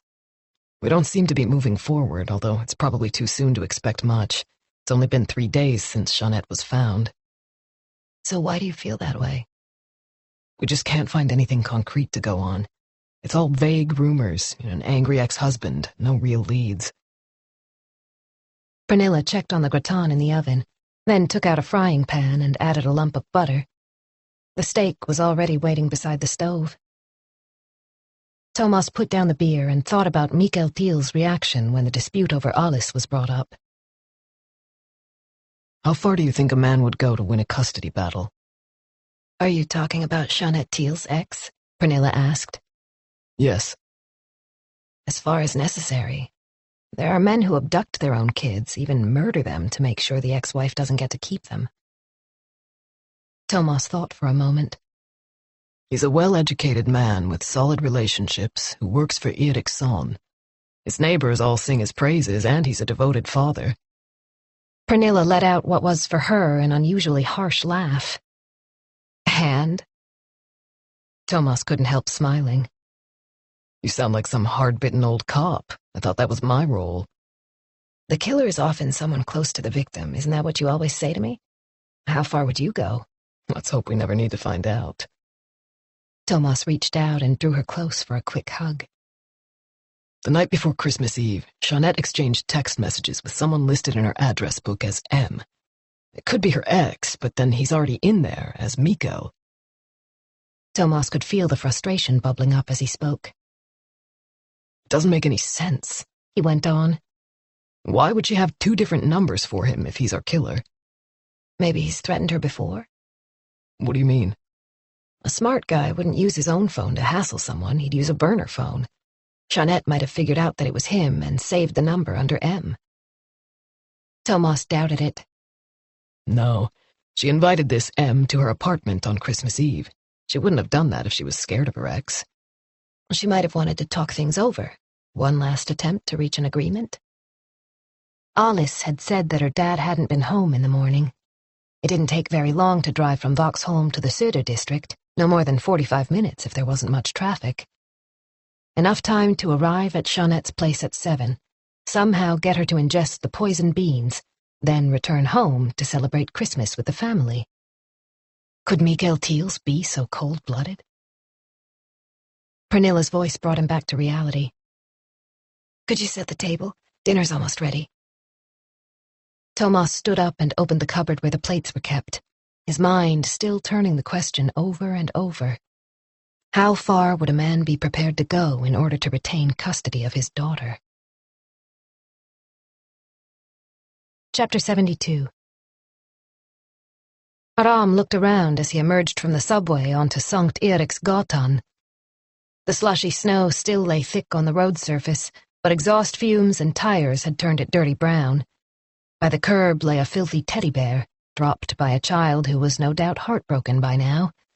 Aram could imagine how his daughters would react if they got home to find that their favorite toy was missing. There weren't many pedestrians out and about in the cold. Aram pulled his scarf a little tighter and set off toward Peter Moore's apartment. It was down at the end of Karlbergsvägen, in the area of Vasastan known as Viveca. He slowed down as he approached the address. On both sides of the street were old-fashioned apartment buildings with smooth facades in pale colors, beige, lemon, pink. In spite of its proximity to the busy traffic on Sankt Eriksgatan, this place had a calm feeling, almost a small-town atmosphere. Number 62 stood slightly elevated from the street. Aram climbed the steps to the narrow pathway leading to the door. Someone had cleared away the snow. He couldn't see anyone nearby, but he pulled his hat down before trying the handle. It was locked, of course. There was an intercom buzzer and keypad, but he didn't really want to announce his presence. He stuck his hands in his pockets and decided to wait a while, in the hope that someone would come along and let him in. He moved to the side. He didn't want to make it too obvious. 10 minutes passed, then another 10. The cold was starting to get to him. It must have been at least -15. He would give it another 15 minutes, then call it a night. His phone rang. Sonia. He rejected the call, but sent her a brief text message saying he would try to speak to her later. After 5 more minutes, he thought he heard a noise behind the pale wooden door. A woman wearing a thick padded jacket and walking a dark-colored terrier on a leash opened the door, and Aram quickly stepped forward. The woman took no notice of him and simply set off with her dog trotting behind her. The entrance hallway was well cared for. A neat, clean mat led to the elevator, and there was a Christmas tree in one corner. Aram opted for the stairs. The elevator might make a noise when it stopped on the floor where Peter Moore lived, if he was home. When Aram reached the 3rd floor, he stopped. There were 3 apartments on each level, and Moore's was the one on the right, next to the stairs. The door was made of dark wood and looked solid, expensive. Aram thought about his own apartment block in Hog Setra. He'd never be able to afford to live like this, not on a police officer's salary and what Sonia earned in the healthcare industry. Most rental properties in the inner city had been sold, thanks to the change in government policy, and there was nothing left for people like him. Still, he shouldn't complain. They were happy to have found a decent apartment close to a good preschool for the children. At least they didn't have to live with their parents, as so many couples did when they were starting out. He walked silently over to Moore's front door and put his ear against it. Not a sound. It seemed as if he wasn't there. Cautiously, Aram pushed open the mailbox and peered in through the narrow opening. He saw several envelopes lying on the floor, plus a couple of leaflets advertising local stores, which suggested that Moore wasn't home yet. He was working late. Was it Pauline Palmier who kept him busy in the evenings? Aram knew he ought to leave. He didn't have a search warrant, so he had no right to enter Moore's apartment. And yet he hesitated, fingering the tool in his pocket. It wouldn't be hard to get in. A sound from the ground floor made him jump. Someone had come in from the street. He ran upstairs and positioned himself outside another door with the names Almblatt and Pettersen on it. He heard the hum of the elevator moving upward. It reached the 3rd floor, kept on going, stopped on the 5th. Aram stood there motionless, looking up and waiting to see who emerged. A woman stepped out. She was speaking on her phone as she dug her keys out of her purse. The door of her apartment slammed behind her as she carried on talking. Aram lingered for a moment, once again feeling the tool with his fingertips. Then he went back downstairs. If he could just have a few minutes alone in the apartment, it could give them the breakthrough they needed in the investigation. He made up his mind. For Jeanette's sake. He inserted the slender steel instrument between the door and the frame. The bottom lock was easy to open, but the top one just wouldn't click, however hard he tried. It was clear that Moore had taken steps to avoid unwelcome visitors. This was no standard lock. Admittedly, it was only a detail, but it made him uncomfortable. It was nearly 9 o'clock. He'd been there for almost an hour. What should he do next? The sensible thing would be to forget about trying to get into Moore's apartment, take the subway back to Hog Setra. An early night wouldn't be a bad idea. The last few days had been intense, and his eyes were aching.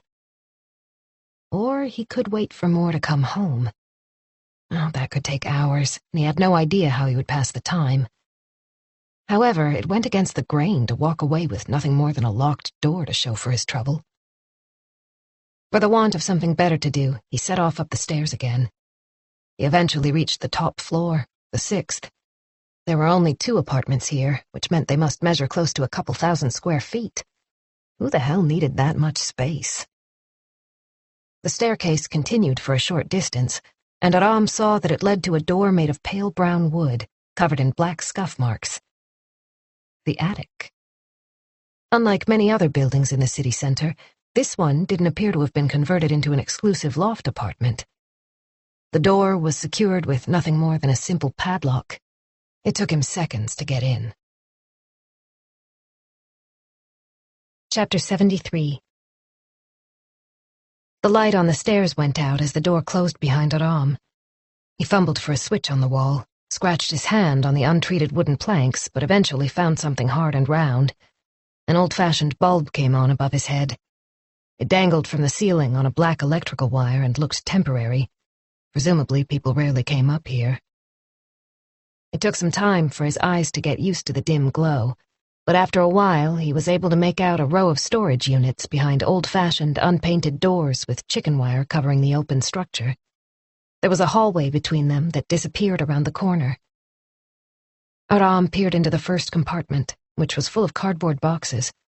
In the next, he could see a rusty bicycle, boxes of books, and an old loom. There were lots of storage compartments in here, he realized. Which one belonged to Peter Moore? His own footprints were clearly visible on the dusty floor, and when he turned around, a cloud of dust whirled up, making him sneeze. I don't even know what I'm looking for, he thought, but kept on going. Suddenly the light went out, and the attic was pitch black. As usual, he reacted instinctively, crouching down in a defensive posture. Then it struck him that 5 minutes had passed, and the light must be on an automatic timer. He broke into a sweat. There was nothing he hated more than darkness. At home, he always left the lights on, one in each room, even in the summer. Sonia had complained at first, but then she'd understood that it was important to him. Essential, in fact, even though he wasn't prepared to explain why.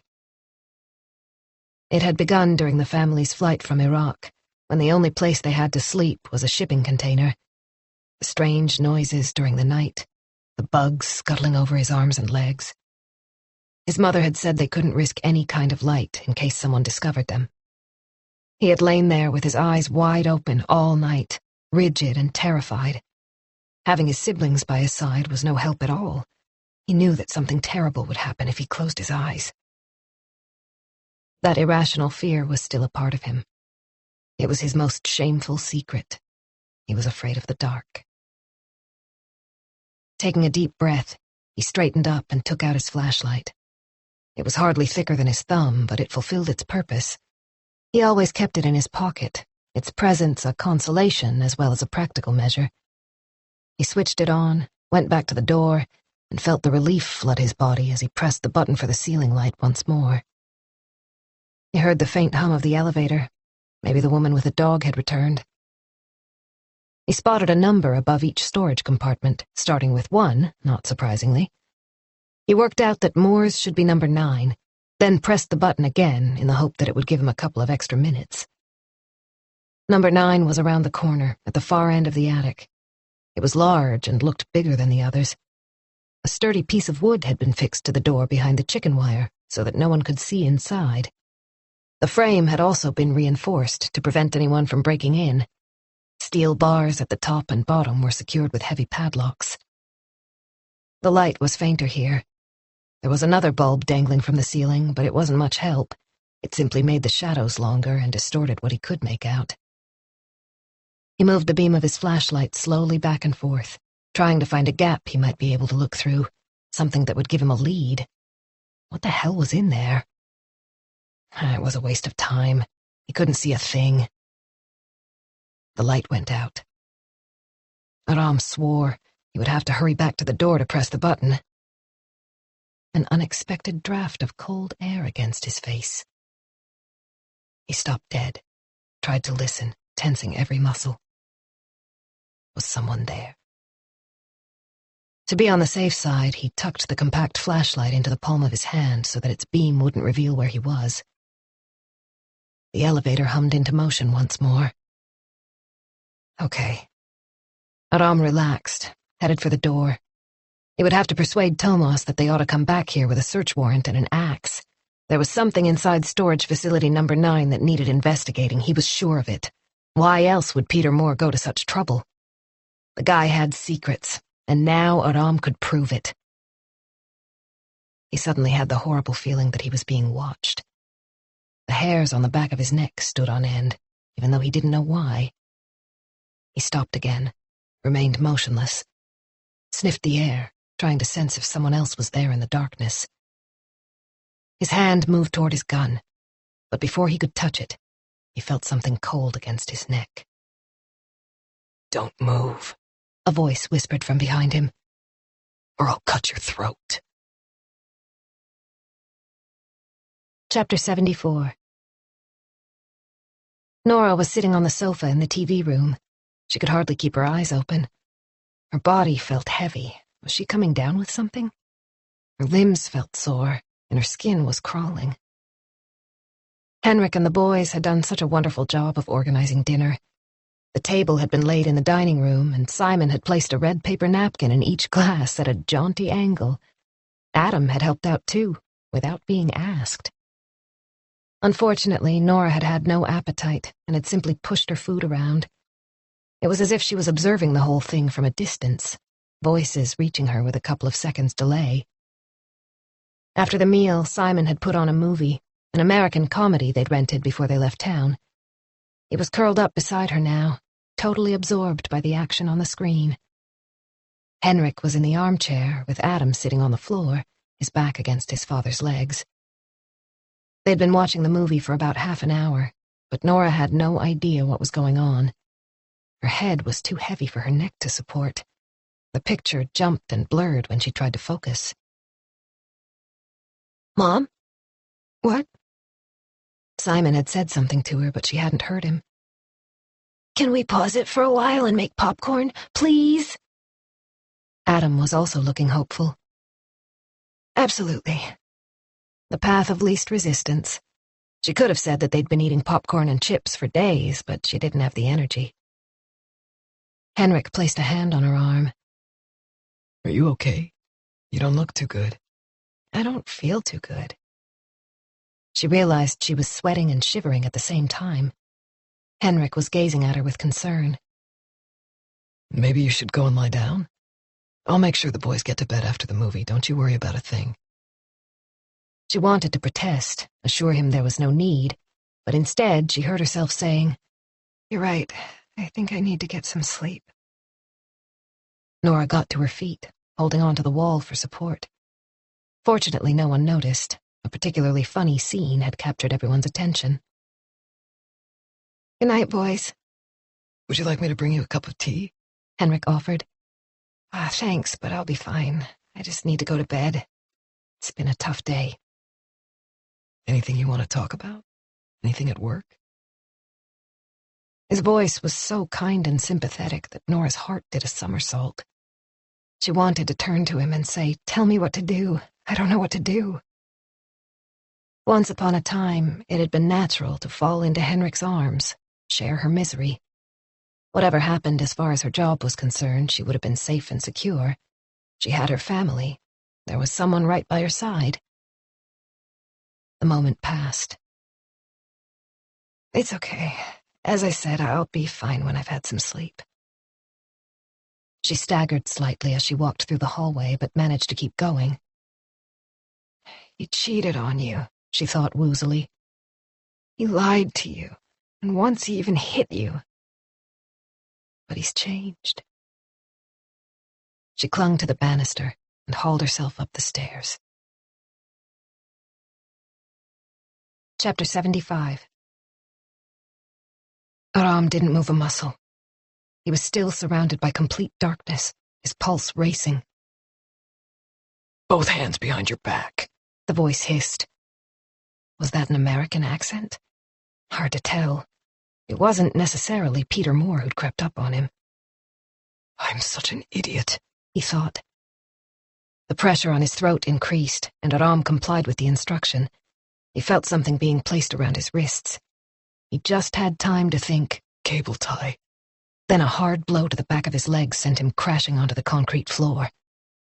Instinctively, he tried to twist his body so that he wouldn't land on his face. "Not my nose." His chin made the first contact, and his mouth filled with the taste of blood, which ran down his throat. He couldn't stop himself from letting out a cough. A sharp pain in his right shoulder. His glasses shattered.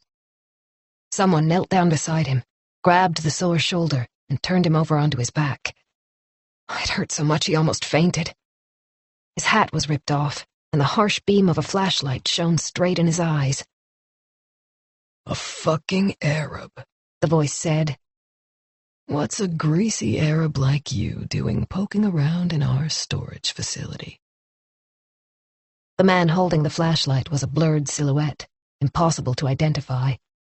Aram tried to spit out the blood, explained that he was a cop, not a burglar, but all he managed to produce was a gurgling sound.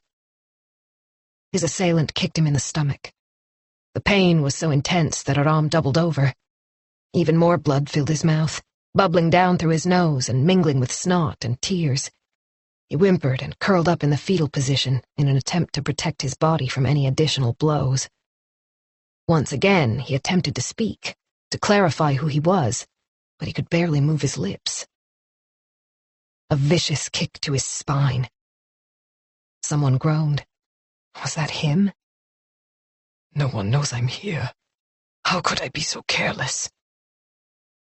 Through the fog in his brain, Aram heard the voice say, almost cheerfully, So, what are we going to do with our intruder? Chapter 76. Tuesday. Tomas entered the station through the back door. The elevator was taking an eternity to arrive, so he took the stairs instead, 2 at a time. He had tried contacting Aram from the car in order to continue the previous evening's discussion about Mikael Thiels, but had been unable to get a hold of him. The calls had gone straight to voicemail, without even ringing. After a couple of attempts, Tomas gave up. He would have a chat with Aram when he got to work. Hopefully he would be in early, too. Tomas was sure Thiels was keeping something from them. Once again, he thought about the quarrel between Mikael and Jeanette that Anna-Marie Hansen had overheard. He opened the glass door leading to the hallway where the team was based. A quick glance in the direction of Margit's office revealed that she wasn't in yet. Her door was closed, as was Aram's. He wanted to speak to Margit about Anna-Marie's revelation, too. It was only 7:10. He couldn't really expect his colleagues to be here just because Elin had woken him way too early. Pernilla had gone to her, but Elin's screams had roused Tomas anyway. He hadn't been able to get back to sleep, so he took over and told Pernilla to go back to bed so that at least one of them wouldn't be hollow-eyed all day. He took off his coat and went over to the machine to make himself a hot drink. The water smelled stale. He recoiled when the steam hit his nostrils, but he couldn't be bothered to refill the reservoir. He poured himself a cup, added a tea bag, and headed back to his office. Saxon had promised to deal with Bertil Olgren as soon as possible. The question was how long they would have to wait. They had to know whether Olgren had died of natural causes or not. The sooner the better. Tomas didn't like the uncertainty. He wanted answers right now. However, there was no point in calling Saxon. That would merely irritate him. Instead, he logged onto his computer and started reading through the previous day's reports. He was particularly interested in Kala's interviews with the staff at the Sailors' Hotel, but the more he read, the more he realized they were of no help at all. No one, apart from the receptionist, had seen or spoken to Jeanette. It was as if she hadn't existed until her body was found in the snow. Then again, no doubt everyone had been busy with their own duties on Christmas Eve. It was almost 7:50 now. Strange that Aram hadn't called back. Tomas tried his number again. It went straight to voicemail. Morning briefing would be starting soon. Why was Aram's phone still turned off? He caught a glimpse of Margit hurrying past his door, making a beeline for the coffee machine. The tea bag was still sitting in his cup. He finished off the last of his drink, even though it tasted of tannin. It would be interesting to hear what Mats Larsson had to say this morning. A psychological profile of the killer could be extremely useful. Chapter 77. They had decided to keep to the core team this morning, as Mats Larsson would be participating. Tomas arrived at the same time as Karin and Kala, who was yawning as he walked in the door. There was no sign of Eric. Good, Tomas thought. He must have stayed home. The old man had shared Tomas's view. The most important thing was for Eric to take the time to care for his sister. They worked with matters of life and death, but sometimes family had to come first. Margit came up behind him, clutching a cup of coffee. She closed the door, sat down, and looked around. "Where's Aram?" she said. "He's not usually late." Tomas was just about to say he'd been trying to reach him when Mats Larsson walked in. Just like the last time they'd met, Larsson was wearing a brown tweed jacket over a knitted gray vest. His hair was sticking out in all directions, as if he'd suffered a cartoon-style electric shock. He must have just pulled off a woolen hat. Tomas stood up to shake hands. He was very grateful for Larsson's assistance. He was a very experienced member of the National Crime Unit's profiling group and had even spent time with the FBI in order to study their methods. He had also been invaluable during an investigation on Sandhamn a few years earlier, involving the gruesome discovery of a dismembered body. "Morning," Tomas said. "How are things? Did you receive the material you needed?" Larsson nodded. Ramgorgis sent it over. He looked around the room as if he were trying to spot the sender, then went on. "I've gone through everything, and I've come up with a couple of theories." He found a seat, opened his briefcase, and took out a thick bundle of papers, which he placed on the table. The old man still hadn't appeared, and it was almost 8:15.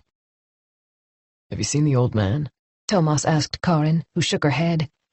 He turned to Larsson. "Can you give us a rough outline while we wait?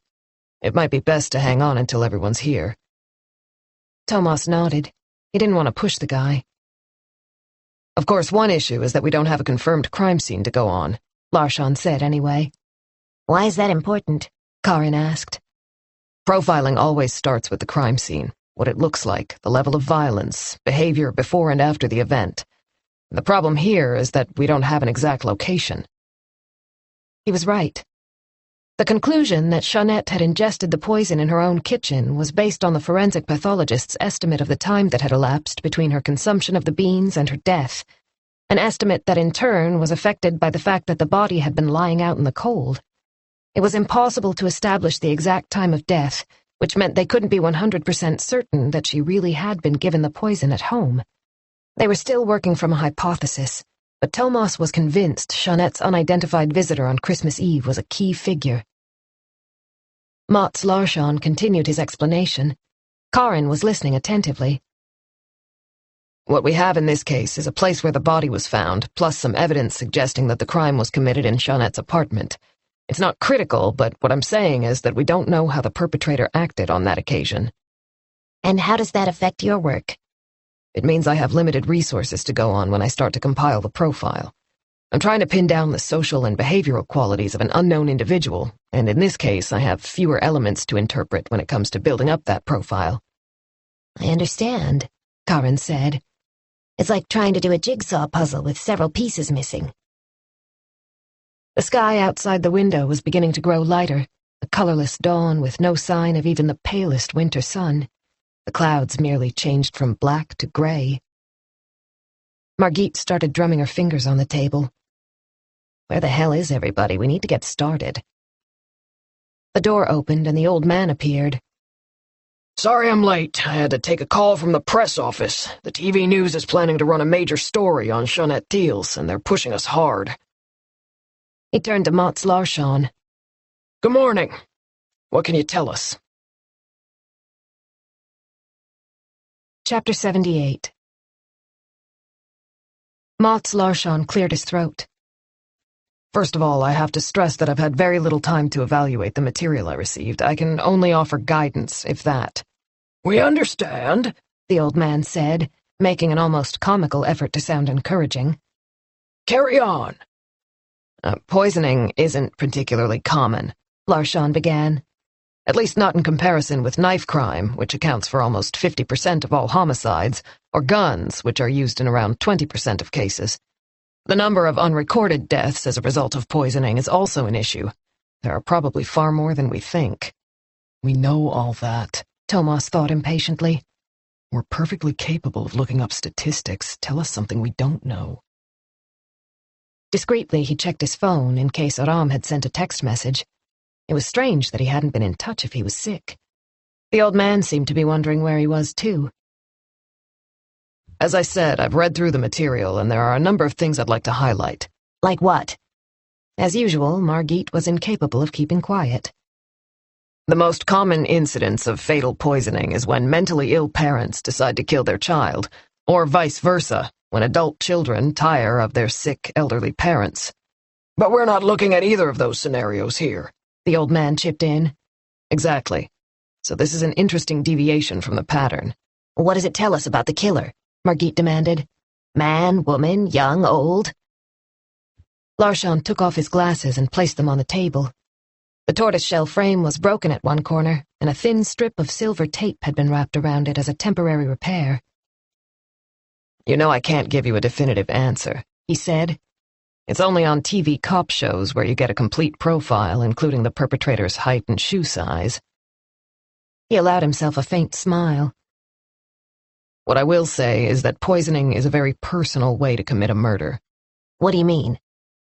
Well, if you use a pistol or a rifle, the act of killing takes only a second. All you have to do is pull the trigger. You don't even need to be close to your victim. But if you choose poison, you're going to have some kind of personal contact with the victim at some point. Sounds logical, the old man said. So what does that tell us about our perp? Presumably that the killer and the victim knew each other. Larsson paused and scratched an angry red pimple on his chin. Admittedly, there was a mass poisoning where the victims weren't known to the killer, but it's extremely rare. You're thinking of the Malma murders?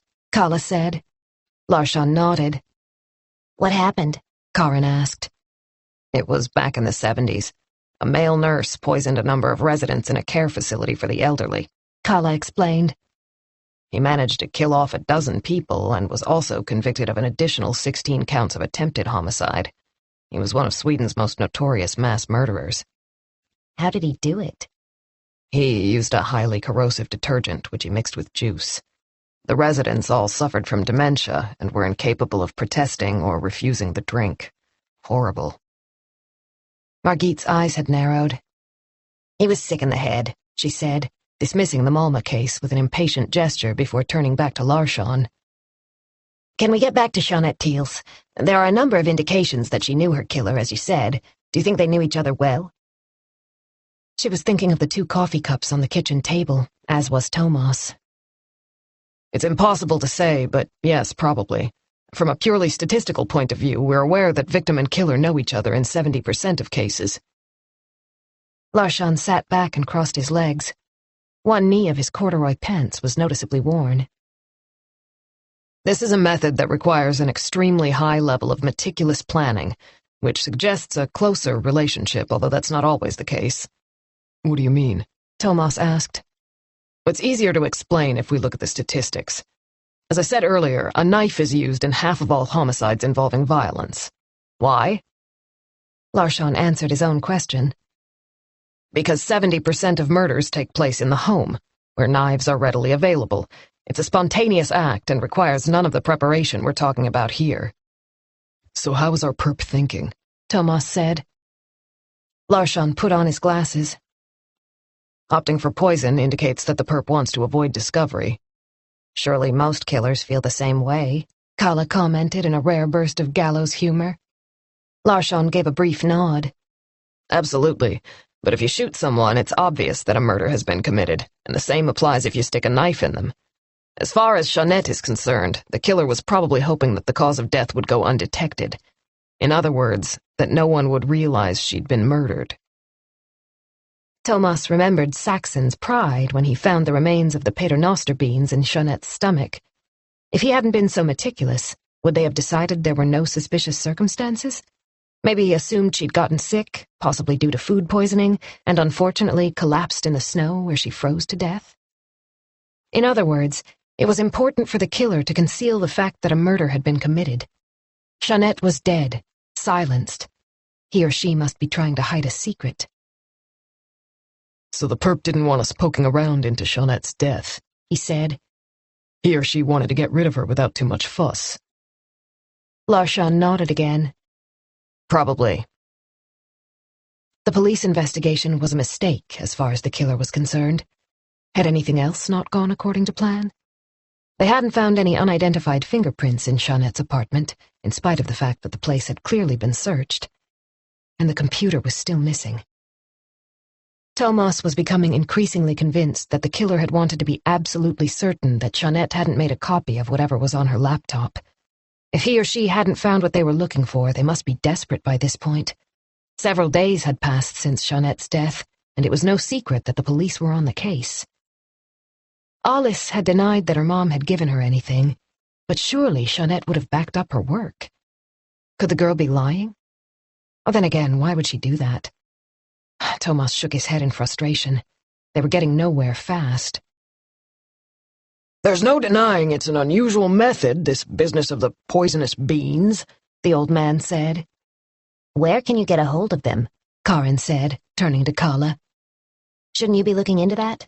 I already have, he said, holding up a picture of a green plant with purple flowers. They come from a plant known in Latin as Abrus precatorius. It has purple flowers, as you can see, and green pods. It's a tropical vine from India, and it's available in well-stocked garden stores. Even though it's poisonous? Karin said. Well, the flowers aren't poisonous. It's the seeds inside the beans that are dangerous. The beans are often used to make necklaces and bracelets. There was actually a scandal in England not long ago. There's an eco-park in Cornwall called the Eden Project, where members of the public can wander around among exotic plants, recreation of the rainforest, and so on. The Garden of Eden, Tomas thought. There was a serpent in paradise, too. It turned out they'd sold thousands of bracelets made of paternoster beans without knowing they were toxic. Kala went on. Because abrin is classed as a controlled substance under British anti-terrorist legislation, it was big news.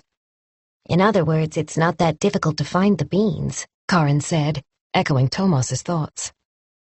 You could easily have a plant at home, Kala agreed. Or buy a nice bracelet from a market stall. Does the fact that these beans were used have any other significance? Margit asked Mats Larsson. Yes and no. It tells us that the killer is refined in a way, but also that he or she probably doesn't have a job where they'd come into contact with the most common poisons, arsenic, strychnine, modern chemical substances. I think we can exclude industrial chemists, pharmacists, that kind of professional. An amateur, then, Kala said. That's one way of putting it. Tomas realized that Kala had misunderstood. Larsson meant they should be looking at people with different professions. Before he could ask a question, Larsson continued. I'd say this is someone who's creative, capable of thinking along different lines. When they can't get their hands on traditional poisons, they seek an alternative. Margit waved her pen. How does our perp behave, in your opinion? Larsson got up and went over to the whiteboard. He picked up a marker and wrote in capital letters, rational, analytical, logical, disciplined. We're talking about a highly rational individual. He underlined the word twice. A person who can consider and assess various possibilities. Deciding on a specific poison requires intellectual analysis. It has to be something that fits the context and isn't too hard to obtain. Detailed planning and careful preparation are also essential. This is no impulsive act. So we're dealing with someone who understands the consequences of their actions, Margit said. Not a head case. You could say that. Then again, Tomas thought, what sane person deliberately poisons a fellow human being? You're looking for someone who's disciplined, with good self-control and the ability to think clearly. Action X will be followed by effect Y. If the victim ingests the poison, death will be the inevitable result. He put down the pen and returned to his seat. An ice-cold bastard, Karin said. She seemed as surprised as everyone else at her choice of language, and her cheeks flushed pink. Kala gave her an encouraging nudge. Are we talking about someone who can function within society? Tomas asked. I'd say so. Our perp could easily have a very good job, maybe even in a leadership role. As I said, planning and the ability to foresee consequences are key. Can we make any assumptions about age or education? Margit wanted to know. Most likely a college education. This is a very sophisticated method, these days anyway. In the past, when virtually everyone had arsenic in the store cupboard to deal with rats, it wasn't a particularly refined choice, but now we have much stricter controls. It's not easy to get a hold of toxic substances. Plus, forensic analysis is far more advanced, so it's difficult to avoid discovery. But is it a man or a woman? Margit said. Her tone was so challenging that Tomas was taken aback. She's like a terrier. She never gives up. But he appreciated her diligence. I can't answer that. Larsson sounded almost apologetic. Oh, come on. Well, we all know that it's far more common for men to commit violent crimes. In Sweden, only 1 in 10 murderers is a woman. And? Margit's expression made her thoughts very clear. Is that the best you can do? There's no statistical basis to indicate one gender or the other. There are simply no clear patterns. But surely you must have an opinion. Larsson couldn't suppress a sigh. What we do know is that men are far more likely to use implements, a knife, a gun, a blunt object. We also know that women who kill are far less likely to use such weapons. Tomas could see where he was heading. So that would suggest a female? It's a possibility, but once again, I can't establish a gender from the limited material available. The old man also seemed skeptical. As you just pointed out, in this country only 1 in 10 murderers is a woman. Am I right in saying the victims of these crimes are usually the woman's own children or partner? Yes, women's use of fatal violence is usually focused on family members, Larsson confirmed. 80% of cases involve a close relative, and 90% occur in the home environment. The same applies to female victims. 80% of those crimes take place in the home.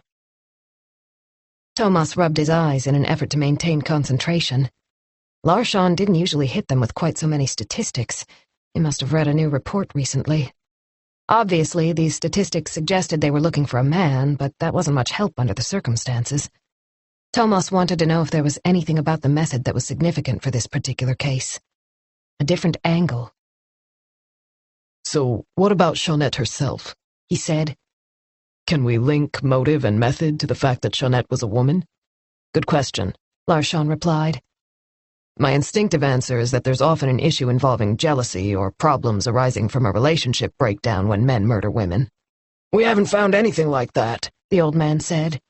No angry ex-lover, and the divorce was finalized years ago. But we do have an ongoing custody battle between Jeanette and Mikael Thiels, Tomas reminded him. Chapter 79. Someone was standing in the doorway when Nora opened her eyes. Simon? She mumbled groggily, still half asleep. The night had been filled with dreams of Henrik and Jonas. Einar had popped up too, and Jukka Heinonen. Are you awake, Mom? Can I come in? Nora tried to focus. She was hot and sweaty, with the covers pulled right up to her chin. What time is it? Simon was still in his pajamas, with a chocolate milk mustache adorning his upper lip. 10:15, he informed her, coming closer. Oh, wow. She had slept for almost 13 hours. Had she been so exhausted? Probably yes. Dad said we mustn't disturb you because you were sick. Are you still sick? Nora sank back against the pillows, trying to sense how she felt.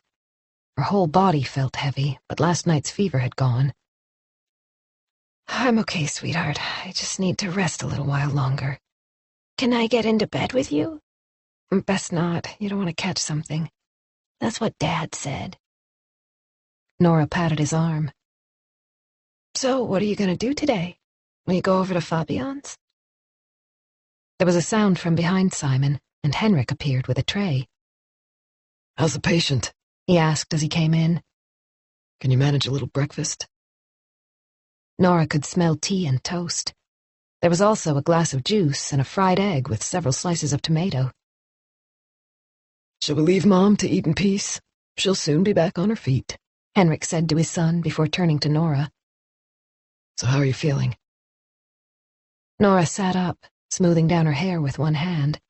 She was wearing only her panties and a white t-shirt, which felt damp against her back. Better, thanks, but I'm still tired. I don't know what happened yesterday. You had a temperature spike. Delivered with a doctor's complete confidence.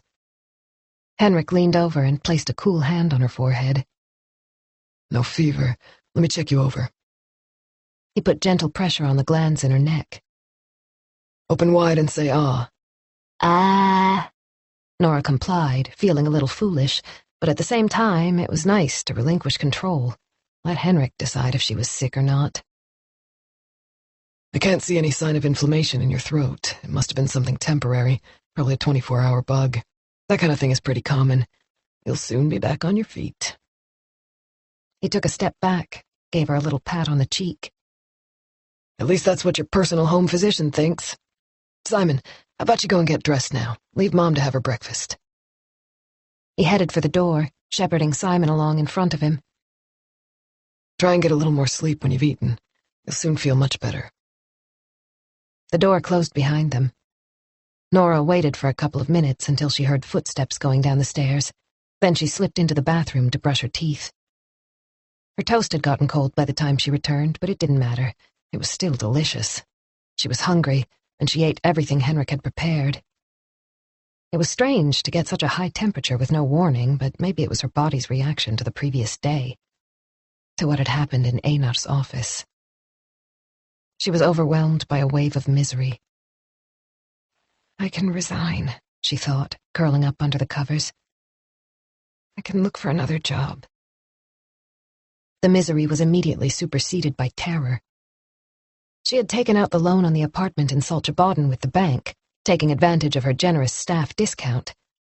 The cost of maintaining the Brandvilla on Sandhamn also took its toll on her finances, even though she supplemented her income by renting out her grandmother's house, her former home, to Jonas. She couldn't leave the bank without another position to go to. She had to be able to support her sons. As a single mom, she had only herself to rely on. That had become painfully clear after the divorce. If the bank gave her a less than glowing reference, it would be very difficult to find something else. Mom and Dad, she thought, but instantly dismissed the idea.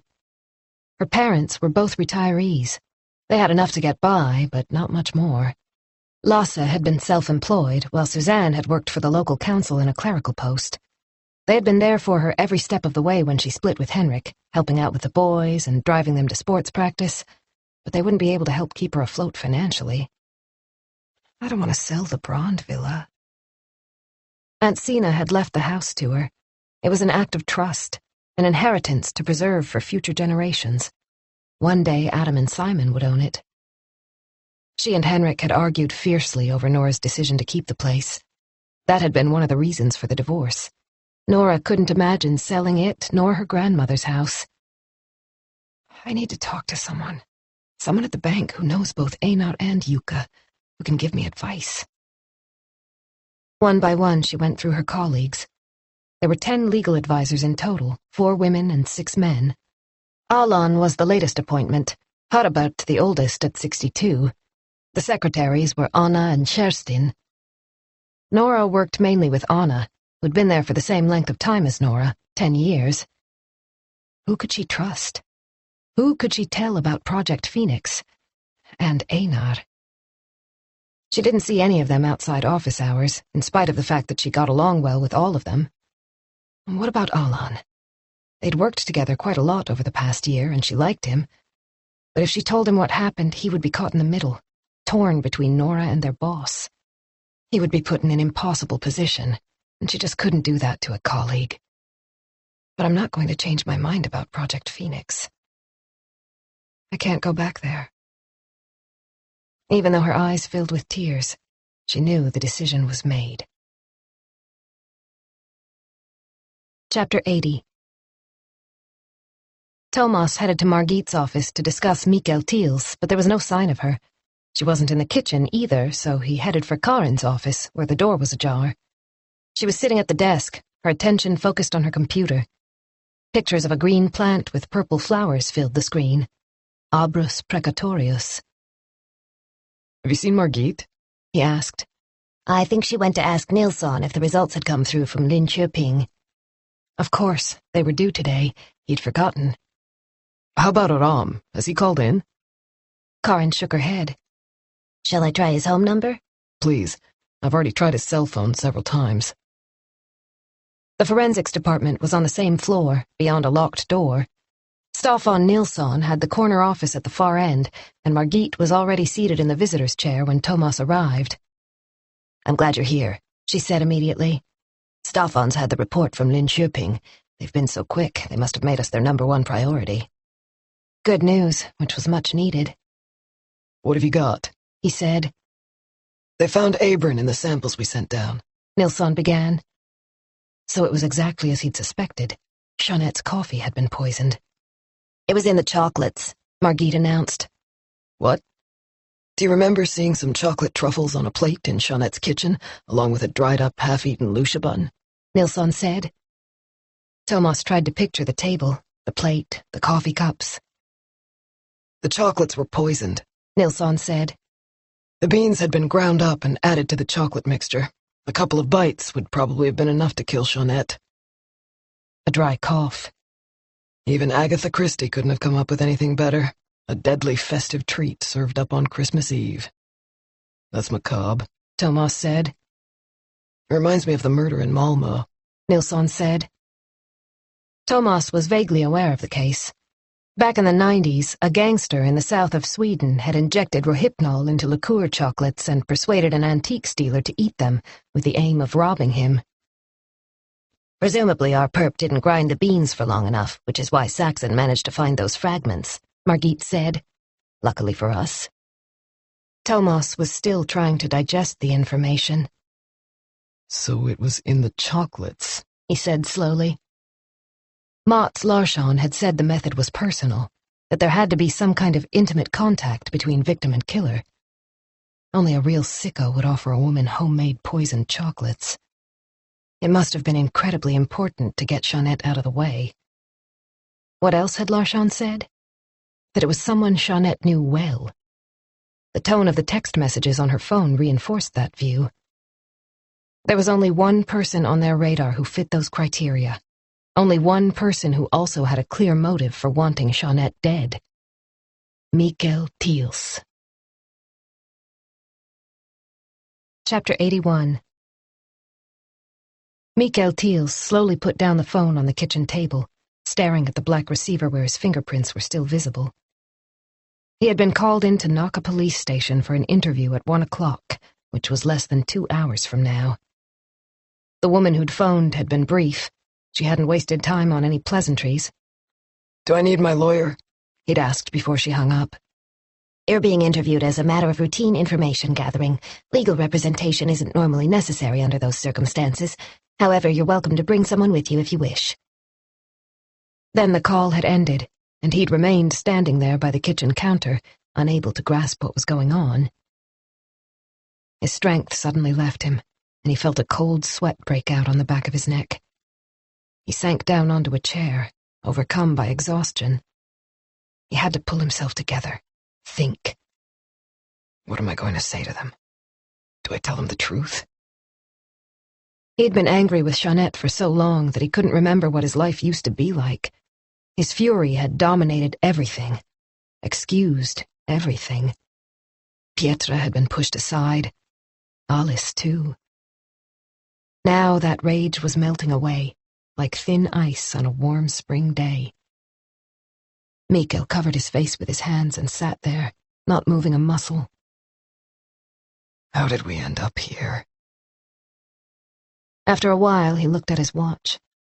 15 minutes had already passed since the phone call. He had to shower and shave, but first he needed to talk to Alice. The stairs creaked as he made his way up to his daughter's room. The door was closed, as it always was these days. He knocked and went in. When did Alice get so grown up that he had to knock? She was lying on the bed, earbuds in as usual.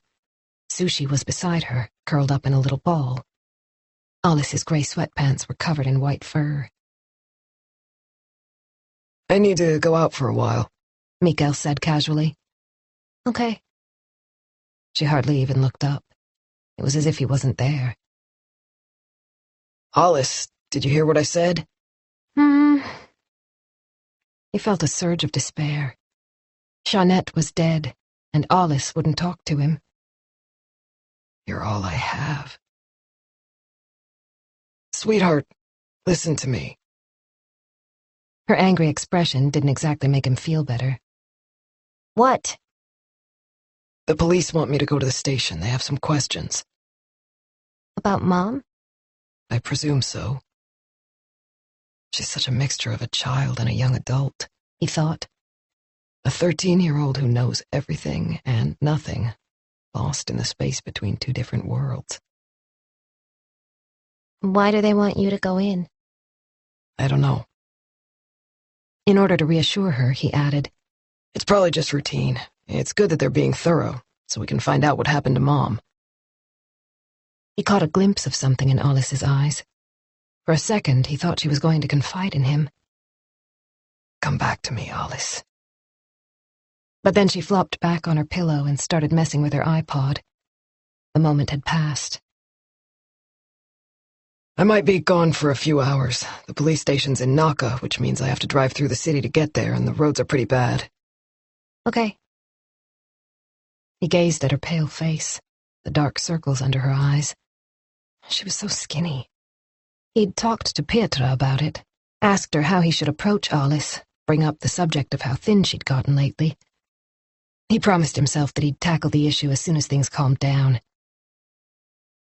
Don't you think it might be a good idea to go out and get some fresh air while I'm gone? You've been indoors for days. You could go down to the grocery store and treat yourself to some candy if you like. He took out his wallet, found a 50-kroner note, and held it out to her. Alice placed it on the bedside table without even glancing at it. It's polite to say thank you when your dad gives you money, Mikael said, wondering why he'd chosen today to pick on her manners. Thank you. The mechanical response was almost worse than nothing. Mikael waited a little while longer, hoping for something more, some kind of contact. Alice closed her eyes, her body moving slightly in time with the music. He could hear it coming through her earbuds. It was way too loud, but there was no point in saying anything about the volume. After a minute or so, he bent down and stroked Sushi's silky fur. There was nothing more to say. Okay, so I'll be leaving shortly, he said, keeping his tone as normal as possible. See you later. He left the room and closed the door behind him. Chapter 82. Karin called Tomas on his cell phone as the meeting with Staffan Nilsson was drawing to a close. Where are you? With Staffan, 30 yards away from you. Did you get my text message about bringing Mikael Thiels in for questioning? Yes, I've already spoken to him. The old man wants you and Margit in the conference room right away. Tomas ended the call.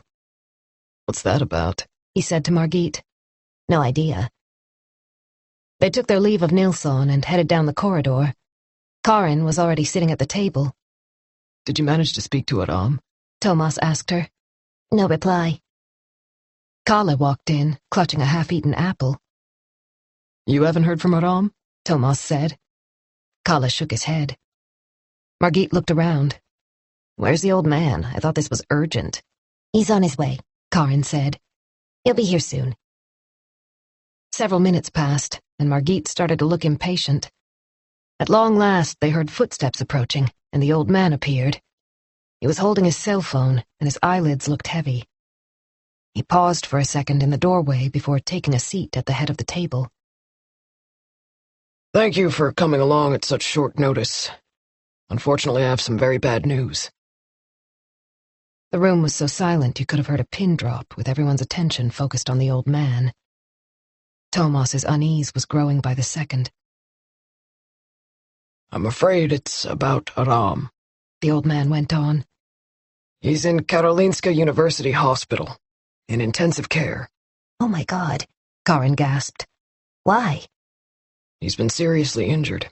His jaw is broken, he has a fractured hip, and there's also internal bleeding. What happened? Margit said quietly. The old man shot her a grateful look, as if to say that her self-control was helping him to hold it together. However, the broken blood vessels were vivid red on his cheeks. This is what we know, he said, wiping his forehead with a large white handkerchief. Aram was taken to the hospital late last night. He was found by a man out walking his Labrador. As I said, he's in pretty bad shape and is heavily sedated. Was he hit by a car? Margit asked. The old man seemed reluctant to say the words. His nostrils flared before he spoke. He's been badly beaten. The rage that bubbled up inside Tomas took him by surprise. He slammed his fist down on the table and got to his feet. What the fuck? Calm down, Margit said, tugging at his arm. Sit down, Tomas, and let Göran finish. Tomas gritted his teeth, searching for an inner composure that wasn't there, but he did as he was told and sank back onto his chair. Yesterday he had sat at this very table with Aram, discussing the list of calls from Jeanette's phone. 12 hours later, the old man was telling them that Aram was in the hospital in pretty bad shape. The old man waited for a moment, then went on. One or more individuals has carried out a brutal assault on Aram. We're talking about an appalling level of violence. The doctor at Karolinska said his own family will have difficulty recognizing him. But he's going to be okay? Kala asked, rubbing a hand anxiously over his close-cropped hair. That's impossible to say at this stage. It'll be a while before the doctors know how much damage has been done. Margit narrowed her eyes. Where was he found? What time was it? The old man wiped his face again. It was late, around midnight. He was in Vasastan, in a children's play area of all places. I think it's called Solvandan. It was sheer luck that the dog owner happened to walk past. Otherwise, it's unlikely that Aram would have survived a night out in the cold. Just like Jeanette Thiel's. He's got kids, Karin said, wiping away a tear. His girls are only 2 and 5. The room fell silent. Tomas thought about Elin. He had given her a bottle this morning. He thought about Pernilla, who had sleepily taken their daughter in her arms before he left. Kala looked as if he wanted to ask a question, but was hoping someone else would do it for him. Does anyone know why he was attacked? He said eventually. There are no witnesses, but the Stockholm City Police are examining the scene of the crime. What did they have to say? Margit asked. Surely they must have found some indication of what happened to him. She had filled her notebook with tiny circles while the old man was speaking. The whole page was covered in blue ink. Margit, you know as well as I do what this is likely to be about. Street violence. Tomas thought wearily. With racist overtones. It wasn't the first time a man with a foreign appearance had been attacked and beaten up late at night for no apparent reason. Margit's shoulders slumped. What about the family? Has his wife been informed? The old man shook his head. I just found out he was in the hospital. I'm going to contact her now, but I wanted to let you know first. She's in Norrköping, Tomas said dully. With her parents. He was trying to absorb the old man's words, find some kind of logic to cling to. Yesterday evening, he'd dropped Aram outside Skanstull station after leaving Anna-Marie Hansen's apartment in Södermalm. Aram was going to take the subway to Hagsätra. He hadn't said a word about any other plans. In fact, he'd sounded tired, as if he was looking forward to going home and getting some sleep. How the hell had he ended up in Vasastan? Why have we only just heard about this? Margit said. The hospital should have called us much earlier if he was taken in last night. The old man shrugged. Holiday shifts, he muttered as he pushed back his chair and got to his feet.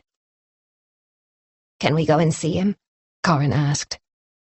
I don't think there's much point, at least not for the next few days. He won't be allowed visitors while he's in intensive care, except for immediate family.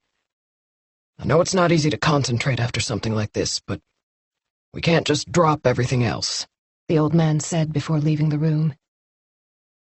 Karin wiped her eyes with a napkin. Kala looked as if he wanted to punch someone. Tomas sat there motionless, almost feeling as if he'd been anesthetized. After a couple of minutes, Margit took over. I think a lot of us will have difficulty sleeping tonight. It's hardly surprising. When something like this happens, we start to think about life and death. And what if we'd been attacked and left for dead? What would the consequences be for our own family? Tomas realized that she was trying to explain the psychological mechanism that had kicked in, wanting to instill a sense of calm, but he heard only every other word. His brain was working at fever pitch, while at the same time his body felt drained of energy. It's going to take time to process this, Margit went on. It's painful to think that a colleague is in the hospital, particularly under circumstances like these. A lot of emotions are stirred up when someone we like and respect is badly beaten. That's only natural. But we need to think about the case. We have a job to do, in spite of what's happened to Aram. She looked searchingly at her colleagues. "Are you okay?" her eyes asked. "Can you carry on?" Tomas became aware that he was breathing way too fast and focused on holding the air longer in his lungs. "We've just found out that Jeanette Thiels was murdered with poisoned chocolate," he said, relieved to hear that the words were clear even though his voice was thick with emotion. "There were traces in the truffles found in her kitchen." The numbness was beginning to ease. Mats Larsson's view is that Jeanette probably knew the perpetrator well, Margit said. Which means we concentrate on the ex-husband. He's coming in for questioning at 1 o'clock. Chapter 83. Margit touched Tomas's arm as they were leaving the conference room. "Shall we have a chat in my office?" "Can it wait for a few minutes? I just need to make a short call, then I'll meet you there." He shut the door and sat down, closed his eyes for a few seconds. Then he picked up the phone and keyed in 7 numbers. Home. "Please pick up." It rang twice before he heard Pernilla's voice. "I need you so much," he thought. He wanted to tell her everything, but instead he managed to say, "Hi, it's me." Pernilla immediately knew that he wasn't himself. "Has something happened? You sound stressed." "Thank you for knowing me so well." "It's Aram. He's in the hospital, we've just found out. He's been assaulted and was taken into Karolinska late last night." "What?" "They're not sure if he'll make it." Tomas swallowed hard.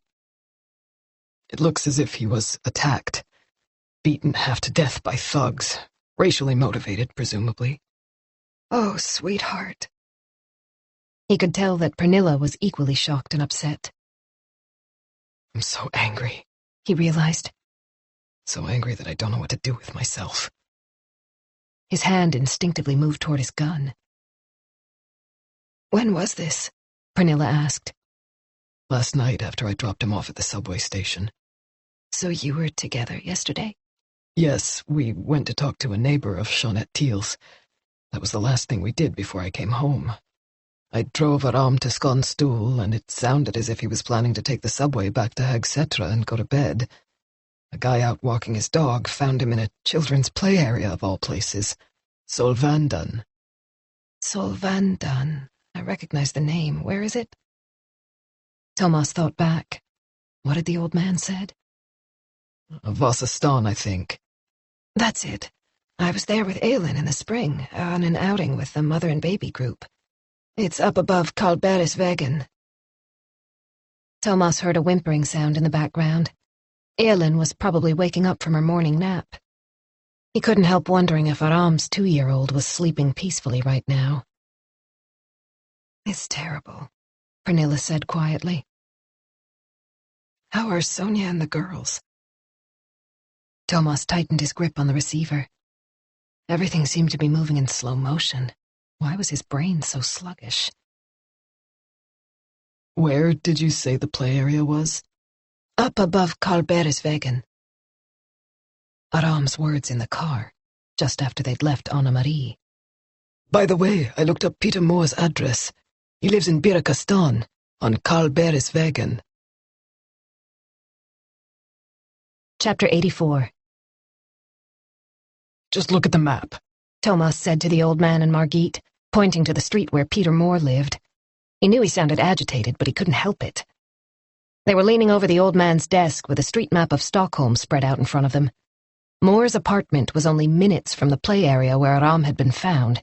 It couldn't be a coincidence, no way. The course of events was clear in his mind. Aram had told Tomas that he'd looked up Moore's address. For some reason, he must have decided to go over there and check the place out after Tomas had left him at Skonstuhl. Moore had probably taken him by surprise, putting Aram at a disadvantage, and beaten him up. Solvandan was the perfect place to dump him. The very thought made Tomas's head pound. The old man didn't say anything at first. Weariness was etched in every line of his face. "You don't have any evidence to back up your theory," he said eventually. If I can get a search warrant, we'll find what we need. That bastard Moore is behind this, I'm sure of it. Margit's eyes moved from the old man to Tomas and back again. Tomas, we're all just as upset as you are, but you have to admit there's nothing concrete to go on. And why would he attack Aram? The old man wanted to know. Can you explain that? Why do racists attack immigrants? Tomas snapped back. He was getting angrier by the minute as he remembered Peter Moore's polished manner. He's a member of New Sweden, isn't that enough? Aram is a police officer, but Moore wouldn't have known that. This was his trump card, his best argument. Moore had presumably seen a dark-haired man, maybe even found him inside his apartment, an immigrant to match all his prejudices. Tomas wouldn't be surprised to learn that Aram had gotten into Moore's apartment somehow. He wouldn't have been the first cop to do that kind of thing. Tomas was sure he was right. Moore had caught Aram and decided to teach the immigrant a lesson. Who would care? Just another unprovoked attack to add to the statistics. No motives, no witnesses. The usual scenario in these cases. I know it's Moore, he insisted, as if he could convince his colleagues by repeating the man's name. Okay, so let's say we request a search warrant, Margit said. What reason do we give the prosecutor? There's no confirmed link between Aram and Moore. The old man looked worried. We need to tread carefully, even if it goes against the grain. We're talking about a political organization here. They might be on the extreme right, but we don't want the press accusing us of harassment. Göran's right, Margit said. New Sweden has a high profile. We can't just trample all over them. The tabloids would love to hang us out to dry for being undemocratic. Tomas was boiling with rage. And what do we do if he dies? He shouted, slamming the palm of his hand down on the desk so hard that the map drifted to the floor. Tomas, Margit said, but he ignored her. Are we supposed to wait for Aram to die before we go after Moore? Before we do anything? Enough! The old man bellowed. He stood up, went over to the window and flung it open. In spite of the cold air that came pouring in, he remained where he was, with his back to his colleagues. Margit folded her arms as if to say, "Happy now?" A few snowflakes settled on the windowsill, and a curtain fluttered in the draft. The icy chill made Tomas think of Jeanette, her body covered in snow on the shore in Sandhamn, her lifeless eyes. There's a connection. This can't be a coincidence. Margit went over to the old man. Quarreling among ourselves won't help. We have neither the time nor the resources for that. She waited, and when the old man didn't say anything, she turned to Tomas. We have to prioritize. That's the most important consideration right now. One thing at a time. Tomas held his tongue. He knew she was right, but Aram deserved better than this. His whole family deserved better, Sonia and the girls. His cell phone rang. He glanced at the display and saw that it was Saxon. The sound made the old man turn around, and Tomas held up the phone so that both he and Margit could see the name. Take it, the old man said. Tomas switched to speakerphone. Yes, you were right. Saxon's voice came through with a metallic quality. It was 11:30. He must have finished the autopsy. In what way? Bertil Ahlgren was murdered, probably suffocated with one of the hospital pillows. I found cotton fibers in his mouth and throat. Are you sure? 100%. Margit's mouth narrowed to such a thin line that her lips disappeared. Saxon went on. I hate to say this, but there's a good chance you're looking at 2 homicides perpetrated by the same killer. I understand. Thanks for the information, Tomas said, ending the call and putting the phone down on the table.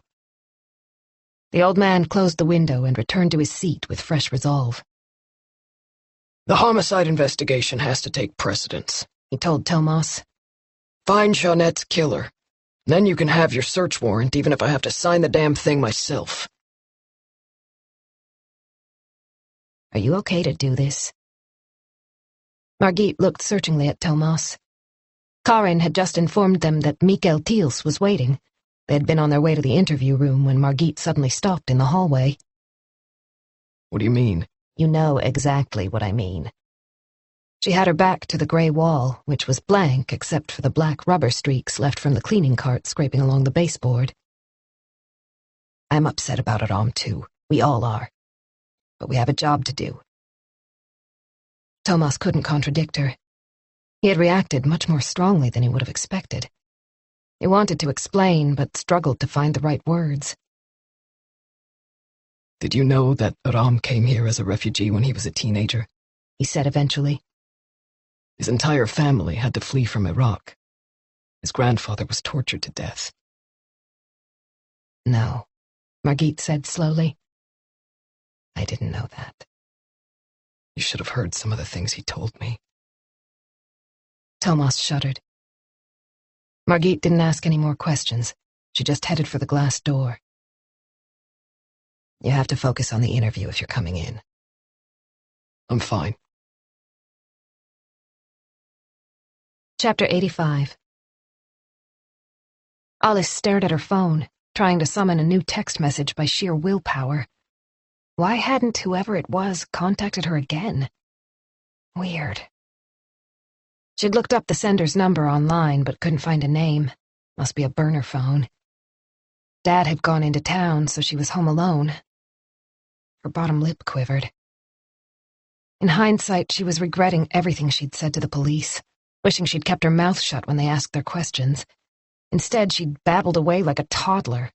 It was her fault that Dad had been called into the station, because she'd said something dumb.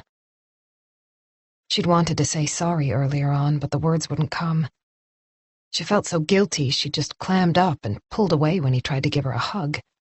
She'd disappeared into her music, pretended he wasn't there. When he finally left, she felt even worse. What if the police didn't let him go? Alice inhaled sharply at the thought. It was bad enough that Mom was gone. She couldn't lose Dad, too. Why did she do such stupid things? Sushi had fallen asleep on the bed, her tail curled around her body. Her tummy rose and fell with her gentle, even breathing. Alice stroked the white fur, closed her eyes.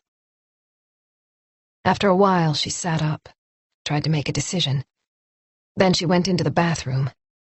There was a litter box in the corner in front of the radiator. Alice reached underneath it and removed the white envelope she'd taped to the bottom. Mom had said something just after she'd given it to her. One day you'll... She had broken off, a tortured look in her eyes. It's just to be on the safe side, but you mustn't show it to Dad, do you understand? Alice held the envelope up to the light. She could clearly see the outline of the USB stick. The house phone rang. She didn't want to answer, but Dad didn't like it when she ignored calls, and it might be him, telling her he was on his way home. She would say sorry, she told herself. Make everything all right again. With the envelope in her hand, she went into the master bedroom. There was a phone on the bedside table. Alice. Hi, Alice, it's Pietra. She immediately wished she hadn't picked up. Is your dad there? Pietra said in a cheerful tone that Alice knew wasn't genuine, as if she'd been longing to hear Alice's voice all day. He's at the police station. A sharp intake of breath. What? He's at the police station, Alice repeated. He left here over an hour ago. Oh, sweetheart. I'm not your sweetheart. So when will he be back? No idea. Pietra didn't know what to say. There was silence on the other end of the line. Alice waited, hoping she'd hang up, but she didn't. Shall I come over and keep you company while you're waiting for Mika? Things haven't been easy for you lately. There's no need. Pietra wasn't giving up. Are you sure? It's no trouble. I'm happy to come. I'm fine. Haven't you gotten the message yet? That was what Alice wanted to say, but she managed to hold her tongue. Another protracted silence. Alice started chewing a nail. All right, then. Can you ask your dad to call me as soon as he gets home? Pietra sounded defeated. Good. Okay. Alice put down the phone and stared at the white envelope. Mom had said she shouldn't open it, not under any circumstances. Those were the exact words she'd used. But now she was dead. The thought brought tears to Alice's eyes. She tore open the envelope. A blue USB stick fell out onto Dad's bed. She stared down at the little stick. There was nothing unusual about it. It must be very important, since Mom had asked her to take care of it. This was what the person who'd sent the text message wanted. That tall detective had also asked if Mom had given her anything. Alice hadn't dared to tell him anything, in case the person who'd texted got in touch again. Now she was wondering if that had been the wrong decision. If she'd given the police the envelope, maybe they wouldn't have come after Dad. She picked up the USB stick and went back to her room. Sushi had grown tired of waiting for her and had disappeared. Alice's laptop was on the bed, but when she opened it, she realized it needed to be charged. She reached under the bed for the cable and plugged it in. The screen came to life. She took a deep breath and inserted the USB stick. The phone rang again, but this time she didn't answer. She couldn't cope with talking to anybody else. She didn't really want anyone to know she was home. Chapter 86. Mikael Thiels looked like a man who had been tormented by his thoughts over the past few days. The lack of sleep was clear from his jerky movements, and he had spilled coffee on his shirt. He was alone, with no legal representation.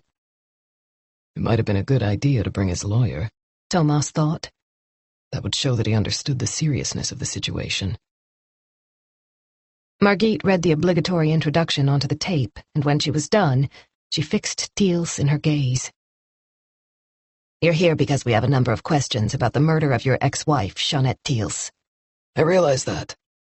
First of all, we'd like to know whether you met up with Jeanette on December 22nd, then called her and sent her text messages on December 23rd. No, I didn't. Was he going to say any more? Tomas watched Thiels' face, determined not to break the silence. She and Alice made their own arrangements, Thiels said eventually. Do you recognize this phone number? Tomas showed him the number listed under M in Jeanette's address book. No. Margit leaned forward. We think you have a second phone, a burner, which you used to communicate with Jeanette. We also believe you sent text messages from that phone asking to see her on Christmas Eve, and that the two of you did meet up. That's ridiculous, Thiels protested. This is the only cell phone I have. He took a black Ericsson out of his pocket and put it on the table. You're welcome to check the number, he said, returning Margit's stare. So, did you visit your ex-wife on the morning of December 24th? Tomas asked. The other man's face darkened. I guess there's no point in denying it. You've already pushed Alice into telling you I wasn't home then. His expression was full of contempt. You just don't care how far you go, do you? Waiting until I'm out, then going to my house and interrogating a child. I ought to lodge a complaint. So you admit that you went to see Jeanette on Christmas Eve? Margit pushed him. I said so, didn't I? Why did you go over there? Tomas asked. I had my reasons. Which were? That's irrelevant. I don't think you understand how serious this is, Margit said, emphasizing every syllable. I certainly do. This is a homicide investigation, Margit went on. You answer our questions, or you can sit here until you change your mind. I hear what you're saying, Thiels said grimly. But you still don't get it, Tomas thought. If you did, you'd realize you're in trouble. We'll take care of Alice if we keep you here, he said. You know we can hold you for 3 days. That hit the mark. What are you talking about? We can remand you in custody for up to 3 days if we feel it's necessary. The next step is that you'll be arrested. Technically, they had to have the prosecutor's permission in order to remand someone in custody, and they would have to show that he was a credible suspect. But on the other hand, they were not obligated to inform Thiels of these finer details. He hadn't brought his lawyer, so he had only himself to blame. The man opposite them seemed to shrink all of a sudden. Maybe the threat of being arrested had made an impression, or maybe he was thinking about his daughter. "So are you going to answer our questions?" Margit said. Yes. Reluctantly. What time did you arrive at Jeanette's apartment on Christmas Eve? Tomas said. At about 10 in the morning. And when did you leave? I was there for half an hour at the most. Margit glanced at Tomas. Perfect. Just before the time of the meeting mentioned in the text message. Why did you go see her on Christmas Eve of all days? I wanted to get her to see sense. About what? The custody battle, of course. "It's still an interesting time to choose," Margit said skeptically. "Could you explain to us why it was so urgent?" Teal's jaws were working. After a moment, he said, Jeanette had said something to Alice when they met in her apartment the previous day. She told her they'd soon be spending a lot more time together. Alice asked me what she meant, and I understood right away. I already knew she was intending to go for sole custody, and I was afraid she might file the papers between Christmas and New Year's. So you went over on Christmas Eve in order to stop her? Tomas said. I couldn't risk waiting. He ran a hand over his forehead in an unexpectedly dispirited gesture. I'd been awake half the night, wondering what to do. Alice's words kept going around and around in my head. "I don't understand," Margit said. "Why did it matter so much if she filed the papers? You were in dispute anyway, so the two of you were obviously going to end up in court. What's more, you've had custody for many years, so there's no guarantee the result would be in Jeanette's favor." You just don't get it. "Then perhaps you'd be kind enough to explain." Teals coughed. Could I have some water? Of course. Tomas reached for the carafe on the side table. He poured a glass and pushed it across to Teals, who slowly drank half of it. Jeanette wanted sole custody, and she was prepared to do whatever it took to get her way. You don't know her like I did. His lips were pale with anger, but his voice was steady. Had he finally decided to put his cards on the table? She was going to tell the court that Alice wasn't my daughter. Every word as sharp as a needle. Some things are unforgivable. I had to persuade her to change her mind. If she'd filed the papers, everything would have become public. Jeanette was a well-known figure. I could see the headlines. Alice would have found out, and I couldn't allow that to happen. Was it true? Tomas asked. Teals rested his forehead on his hands, but didn't answer. Was it true? Teals looked up. I don't actually know. It was clear that he hated having to say that. It took a long time for Jeanette to become pregnant. We weren't exactly young when we started trying. Alice doesn't look like me, but I've always believed she was mine. I love her as if she was mine. He closed his eyes as though trying to shut out the truth. Jeanette said she'd slept with another man in order to get pregnant when it didn't work out for us. She said it was for our sake. He must have hated her for that revelation. "So you went over there?" Margit deliberately paused. "To stop her?" Mikael Teals nodded. "What I don't understand is why you poisoned her," Margit went on. "Why go to all that trouble? There must have been an easier way." Teals stared at her. What are you talking about? "Why did you poison Jeanette?" I didn't. "You've just admitted that you went to her apartment on Christmas Eve to stop her from revealing the truth about Alice." That doesn't mean I killed her. "What are we supposed to think?" Margit made no attempt to hide her sarcasm. "Are you telling us there was someone else who was even angrier with your ex-wife? So angry that he or she killed her after you left?" What are the odds of that? Tomas wondered. 2 visitors in the same morning, both with a motive for murder. That was never going to stand up in court. You must have been furious when you heard what Jeanette had to say. Yes. Teals met Tomas's gaze.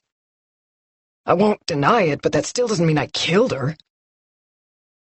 Tomas tried to read his face, to see whether he was sitting opposite a full-blown psychopath who'd given his ex-wife poisoned chocolate truffles before going home to celebrate Christmas with their daughter. The guy didn't come across as a madman. However, Mats Larsson had said that the killer was someone who was perfectly capable of functioning normally within society, but who regarded Jeanette as a problem, something that simply had to be dealt with. Rational. That was the key word. I swear I didn't kill Jeanette, Mikael Thiels said, rubbing his hand over his chin. Without warning, he pushed his chair back and stood up. Enough, he said hoarsely. I want a lawyer before I say another word. You're gonna need one, Tomas thought. At the same time, he realized they were going to be stuck here until God knows what time. That's your decision, Margit said. But I hope you realize it could take several hours to get someone down here. Mikael Thiels turned his back on them. Chapter 87. It was almost 2:30 in the afternoon. The sun had gone down, and the window panes were black rectangles of complete winter darkness. Tomas and Margit had left Mikael Thiels in the interview room and were sitting in Tomas's office. A lawyer would be there in a few hours, at around 5 or 6 o'clock in the best-case scenario. By this time, he should have been on his way out into the archipelago with Pernilla and Eowyn. Tomorrow they were invited to Nora's to celebrate New Year's on Sandhamn. Well, they would just have to see how things went. He hoped Pernilla would understand. Nora, too. In an attempt to find some fresh energy, he dug half a bar of chocolate out of a drawer and offered Margit a piece. Maybe we should have given Mikael Thiels some chocolate truffles, she said as she helped herself. It would have been interesting to see his reaction. Not exactly in keeping with ethical guidelines. Tomas wasn't in the mood for jokes. Margit popped the piece of chocolate in her mouth. We're not going to be able to arrest him on what we have at the moment, she said when she'd finished. Probably not, but we'll continue our questioning as soon as his lawyer shows up. I'm not done with Thiels, not by a long shot. We didn't even have time to talk about Bertil Ahlgren. Margit suddenly sounded downcast. Or pressure him about the burner phone. If there's one place we ought to search, it's the Thiels house in Vaxholm. I'd love to see a forensic examination of that kitchen. She took another piece of chocolate. So what do you think? Shall we at least try for a search warrant? Remove some kitchen appliances, the mixer, for example? Tomas could see that she, too, was feeling the strain. Her eyes seemed more deep-set than usual. Her skin had taken on a grayish pallor. It had been a long day. A hard day. Karin had called the hospital to see if there was any change in Aram's condition, but he was still sedated. Sonia was at his side, having left the girls with her parents in Norrköping.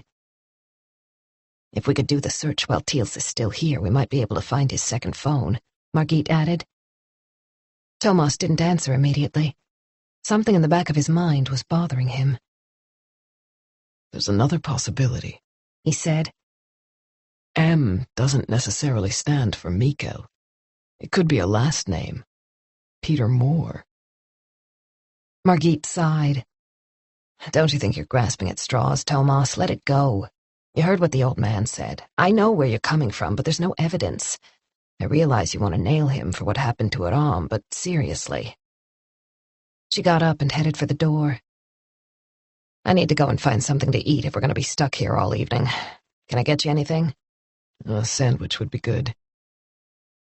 Margit disappeared, leaving Tomas staring blankly out of the window. Could Peter Moore have been a secret source, supplying Jeanette with information for a series of articles? That would explain the need for anonymity.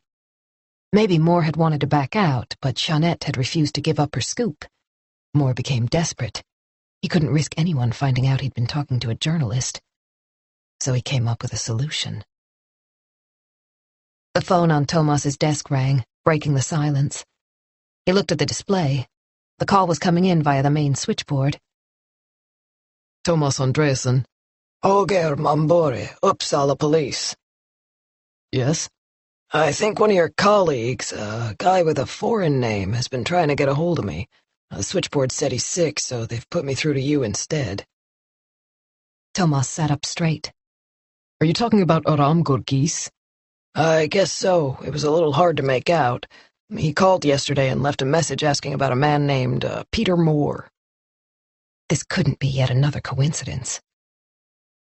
Ram isn't in today, but you can talk to me. What's this about? Do you know why he contacted you? He asked why the case against Moore had been dropped. Case? What case? Okay, let's start at the beginning. Monbore said. He sounded older, maybe nearing retirement. One of those cops who's seen it all. Wait a second, let me bring in someone who needs to hear this. Tomas caught up with Margit by the elevators. Come back. I've got the Uppsala police on the phone. It's about Peter Moore. The two of them sat down. I'm putting you on speakerphone. My colleague Margit Granqvist is with me. He pressed the button. Margit moved her chair closer and shrugged off her jacket. Monbore cleared his throat. Moore featured in an investigation into a near riot in Uppsala 4 years ago. It was in connection with a nationalist demonstration on November 30th. The anniversary of the death of Karl VII. He added for clarification. The hero king, Tomas thought. Embraced by the neo-Nazis for his warlike spirit. There were several hundred activists on the streets, Monbore went on. Swedish flags, burning torches, white power, you name it. A definite provocation. So what happened? Margit asked. Someone organized a counter-demonstration. The whole thing got out of control and became violent. A number of young immigrants were badly beaten with iron bars. One almost died. And Moore was involved in these attacks? 2 of the victims claimed he was. You say claimed. You couldn't make it stick? You know how it is. Several witnesses said that Moore had been there and participated in the violence, but he had an alibi. How come? Someone swore that Moore had been in Stockholm the entire evening. To be honest, the witnesses weren't totally reliable. It was dark, chaotic. A lot of people had been drinking and were alleging all kinds of things. One person's word against another's. As is so often the case. Anyway, in the end, the prosecutor refused to pursue the matter, so Moore had nothing to worry about. Do you remember who provided Moore with his alibi? Now, who was it? My memory isn't what it used to be. I'm thinking of our former prime minister. Palme, something like that. Palmer? Tomas suggested. Could be. Wait a second. It had to be Pauline Palmer. She'd provided Moore with an alibi, saved him from a court case. Loyalty could be bought in many ways. Here we go. It was Lors Palmer. You don't say, Margit said. Pauline's husband.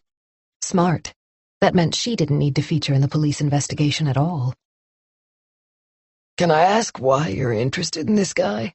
Monbore said. Tomas hesitated. Should he say that Aram had ended up in the hospital? He settled on a compromise. Moore's name has come up on the periphery of a case we're working on. Plus, one of our colleagues has been beaten up, and we were wondering if Moore could be involved. I probably shouldn't ask, but I'm going to. Does this colleague maybe come from an immigrant background? Yes, Margit said slowly. He does. Tomas felt his pulse increase. Monbore's reaction made him even more certain that Moore had something to do with the attack on Aram, and maybe with Jeanette's death, too. That doesn't surprise me, Monbore said. One thing I will say, Peter Moore is not a nice guy. He has some very unpleasant opinions. He'd fit right in with any Ku Klux Klan group. Why do you say that? Margit asked. I took a closer look at him. I have an old friend who used to work for the FBI, and he owed me a favor. Margit and Tomas exchanged a glance. Moore was convicted of assault in Mississippi, Monbore went on. He attacked 2 Arab boys, exchange students, when he was at college in the U.S. That's why he applied to come to Sweden. The college kicked him out. I thought he'd gone to school in Minnesota, where he's from, Tomas said. That's not the whole picture. He spent a year at college in Minnesota, then he transferred to Jackson State College in Mississippi. The good old South. Need I say more? You seem to have put a lot of effort into digging up information on Moore's background, Margit said. Monbore's reply was surprising. My wife comes from Central Africa. Our 2 kids are just out of their teens. They've had some problems when they've been out at night. I would have nailed the guy if I could, but when the prosecutor decided to drop the case, that was the end of it. Thank you so much, Tomas said. You have no idea how valuable your input is. Peter Moore's a pig, Mombore said in conclusion. Just as Tomas put the phone down, Kalle stuck his head around the door. It was obviously something important. He could hardly get the words out. I've spoken to the phone company about Aram's cell. I wanted to check if they could trace his movements last night. And, Margit said, he sent his wife a text at around 9:15. He was just south of the place where he was found. Tomas pictured the map of Stockholm. Karlbergsvägen 62 was immediately south of the Solvundan play area. He looked at Margit. This has to be enough to bring the bastard in, he said. I have no intention of allowing him to clean up after himself. What about Teals? He can wait. Margit got to her feet. I'll go and call the prosecutor. Will you speak to the old man? Chapter 88. Darkness had fallen, and Alice's room was lit only by the glow of her laptop screen. The phone had rung again half an hour ago, but she hadn't bothered to answer. If Dad wanted to speak to her, he'd call her cell instead. She couldn't handle talking to Pietra again. She was lying on her bed with her back against the wall, totally absorbed in what she was reading. Mom's USB stick had been encrypted, but it hadn't been too hard to find the password. She'd tried Alice first. That didn't work, so she switched the letters around. That was no good either. She thought for a little while, then typed sushi, and she was in. The realization that Mom had used the name of Alice's cat almost made her cry. There was only one file on the little blue stick. It was a Word document, and it was large, a whole megabyte. Alice had stared at the weird name for quite some time. MEMDEC 2008. She could almost feel Mom's disapproval when she finally opened the file. She found it hard to shake off the feeling that she was doing something wrong. The first page appeared, and at the bottom of the screen, the counter quickly registered 376 pages, 89,294 words. A book. A new book. As soon as Alice read the title, she knew exactly what it was. A Life in War and Peace, by Jeanette Teals. Mom had written her memoir. Why? She was only 53. Surely people only did that kind of thing when they were really old. The lump in her throat was getting bigger. Had Mom known she was going to die? Was that why she'd asked Alice to look after the envelope? Alice didn't like that idea at all. The first part was about Mom's childhood in Tierp, an hour and a half outside Stockholm. Alice remembered going there when she was little, when Grandpa was still alive. But it was such a long time ago, she had only vague memories. Mom preferred to visit her parents in the cottage on Sandhamn. Mom wrote about what it had been like growing up in the 60s and 70s. Alice couldn't imagine it. It was like a different country, a different planet. Reading Mom's story made her sad, but she couldn't tear herself away.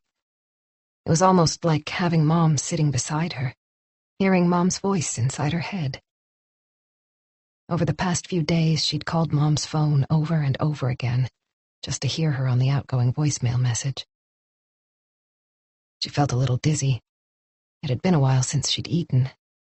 Breakfast had consisted of tea without milk or sugar and a banana. What time was it? It was already dark. Around 4 o'clock, maybe? Dad should be home soon. The phone rang again. She didn't bother answering this time either. Chapter 89. Tomas took off his gloves and rang the doorbell. The sound echoed through Moore's apartment. Is he waiting for us in there?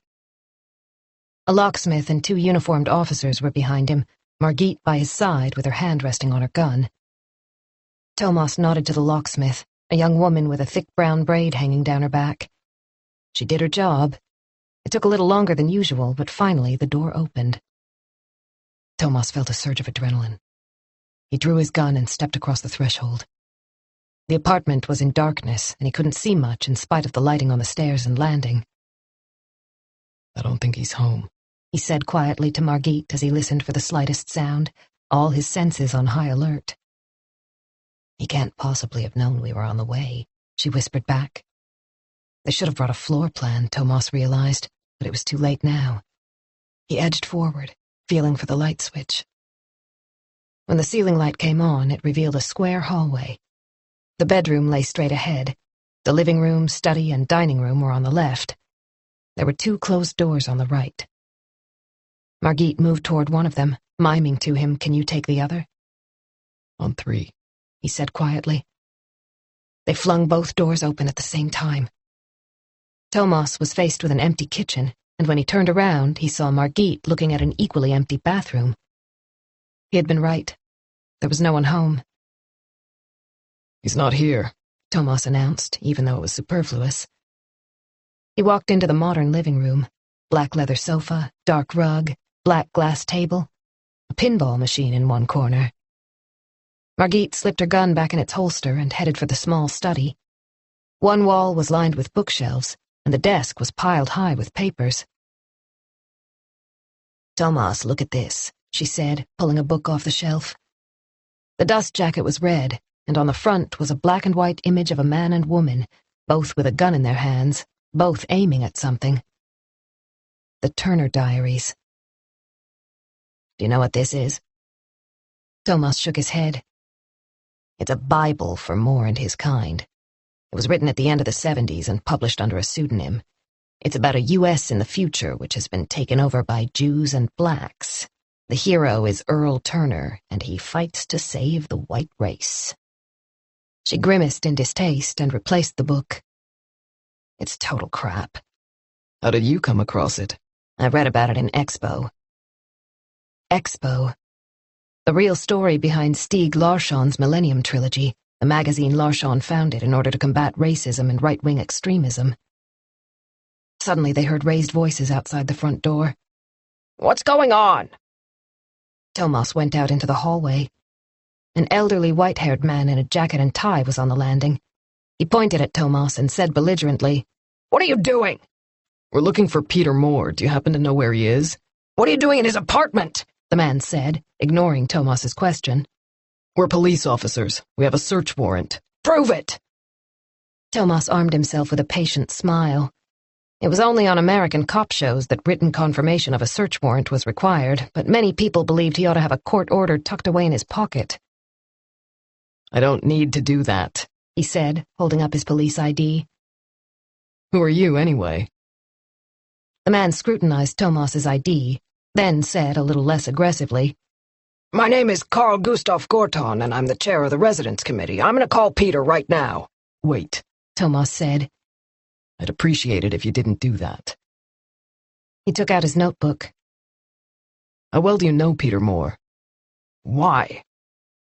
Tomas could feel his irritation rising. Does this have anything to do with yesterday's break-in up in the attic? Gorton went on. Sorry? We had a break-in last night. That's the second time this year. Have you reported it to the police? The secretary of the board said he'd take care of it. Gorton adjusted the knot of his tie. A gold tie pin glinted in the light. The door was wide open this morning, and several storage facilities up there had been broken into. It's appalling. What did they steal? Nothing, as far as I'm aware, but not all the residents have had time to check yet. Is it open now? I could take a look.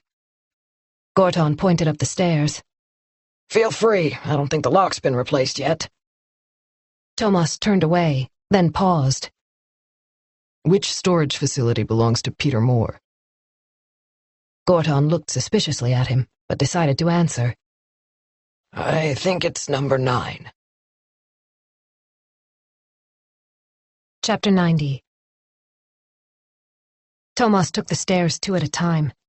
The door was ajar, the hasp missing its padlock. He went in and switched on the light, looking around in the cold glare of the bulb on the ceiling. The still air smelled of dust. The walls were made of rough, unpainted wooden boards. The first storage facility was piled high with large cardboard boxes. It would be easy to hide behind them. He moved farther in, checking each compartment as he passed by. 2 doors had clearly been broken open. He could see the marks of a crowbar on the frames.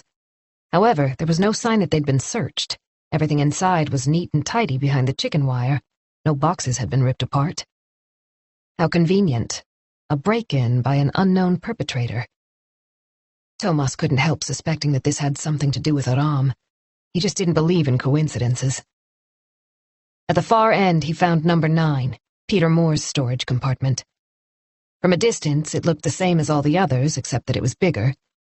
However, he soon realized that Moore had taken steps to make sure no one would be able to gain access. The doorframe had been reinforced at both the top and bottom with steel bars, secured with heavy padlocks, and a sturdy piece of wood had been fixed behind the chicken wire so that no one could see what was inside. The search warrant also covers the storage facility, he thought. The light went out just as he rounded the corner, and he had to grope his way back to find the light switch. Then he continued down the second corridor, which was narrower than the first, with storage compartments along only one side. He stopped and took a closer look at his surroundings. There. In the middle of the floor, he spotted an irregular dark stain, about the size of his hand, with several smaller stains nearby, spread in all directions. As if someone had sprayed the area with an aerosol can. Tomas knelt down, took out his flashlight, and directed the beams at the stains, which took on a reddish tinge. He'd seen it before. He knew what dried blood looked like. There was no dust here. The marks must be fresh. Aram, he thought. The rage came hurtling back with full force. Chapter 91. Margit's voice echoed up the stairs. Tomas, are you there? He got to his feet and went back to the door. The certainty left a bitter aftertaste. He'd been right about Peter Moore. We've found something, Margit called. Tomas hurried down to meet her. Check out the light, she said. Above the door of Moore's apartment was an old-fashioned fixture that matched the style of the building, a kind of lantern on a wrought iron bracket. Margit pointed. Look carefully. Tomas followed her finger and saw something glimmer. Was it a lens? A hidden mini-camera, invisible to anyone who didn't know what he was looking for. Modern technology, easy to buy online, for a person who wanted to be in control. So why do you think he has one of those? Margit said with a glint in her eye. There should be security footage, Tomas said, hoping it would show Aram standing outside the apartment. Evidence that would link him to Peter Moore at a specific time. Exactly. We need a team to go through the apartment. We also need a forensic examination of the attic. He explained what he'd found. You were right about Moore, Margit conceded. Her words didn't make him feel any better. He looked at his watch. Almost 4:30. It would take a while to get a crime scene investigation team over here. I'd like to go to the children's play area where Aram was found, he said. While we're waiting, can you stay here until forensics arrive? Why? I just want to check something, and it's not far away. He couldn't explain his need to see the place, but Margit could see he was upset. I'll call you when they get here, she said. The Solvendon play area was just around the corner from Karlbergsvägen 62, no more than 100 yards up a hill, in the heart of the development known as Röda Bergen, a leafy suburb built in the 1920s. Vikingagatan, which led to the play area, was lined with older buildings. The snow lay in deep drifts on both sides of the street. The snowplow had been through, but had cleared a track only wide enough for 2 cars to pass. There wasn't a soul in sight, except for a young girl in a padded jacket hurrying by. She gave Tomas a quick glance, and he could see that she was trying to assess the situation. I'm not dangerous, he wanted to say to her, but he knew she wasn't the only one who would react that way. Many young women felt a stab of fear when they encountered a strange man on a deserted street. It shouldn't be like that. The play area was slightly elevated, with a path leading up to it. As soon as Tomas got there, he could see exactly where Aram had been found, beneath 2 low-growing conifers, their branches spreading over some 10 square yards. According to the old man, Aram had been pushed under the bush closest to the path, so he must have been by the wooden fence. The blue and white police tape showed him the way. Tomas positioned himself on the street, immediately below the conifers. He couldn't see the spot where Aram had been lying. The greenery obscured his view. There was no chance that anyone walking by would have noticed an injured man. Moore had dumped Aram like a sack of potatoes, not caring what the consequences might be. The overnight temperature had dropped to at least -15. The cold would probably have killed Aram within hours, just as it had taken Jeanette Thiel's life on the shore in Sandhamn. Tomas heard an ambulance siren in the distance. It wasn't far to Karolinska University Hospital, where he'd been taken by helicopter when he had a heart attack. Karlbergsvägen ended at the bridge leading to the hospital, the one that spanned both the freeway and the railroad track. He felt a twinge of pain in his injured foot, in the toes that were no longer there. All he had wanted to do back then was to give up, to sink down into unconsciousness. He hadn't been afraid. He remembered that very clearly. He took a deep breath and stamped his foot a couple of times to shake off those phantom pains, then made his way up the narrow path. The shadows were long and deep, flowing into one another. It was only thanks to a dog in need of a pee that Aram's battered body had been discovered. Its insistent barking and whimpering had made its owner go over and take a look. Tomas ducked under the police tape. Forensics had done their job. He wasn't going to find anything they hadn't already documented, but he wanted to see every detail with his own eyes. He knelt by the depression in the snow. Dark patches against the white. Was that Aram's blood? It hadn't snowed since last night. Aram must have been unconscious out here, or at least in a bad way. The bloodstains in the attic showed that the beating had started there. How had Moore transported him here? Tomas straightened up and gazed down at Karlbergsvägen. Moore's apartment block was on the corner of Vikingagatan and Karlbergsvägen.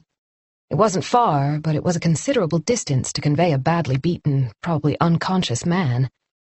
He must have had help. That was the only possible explanation. 2 people supporting the third person. Anyone who saw them would assume the guy in the middle had had too much to drink. The risk of being caught had been minimal. The dog owner's call to emergency services had been logged at 19 minutes past midnight. By then, this area would have been deserted. Tomas stared down at the snow.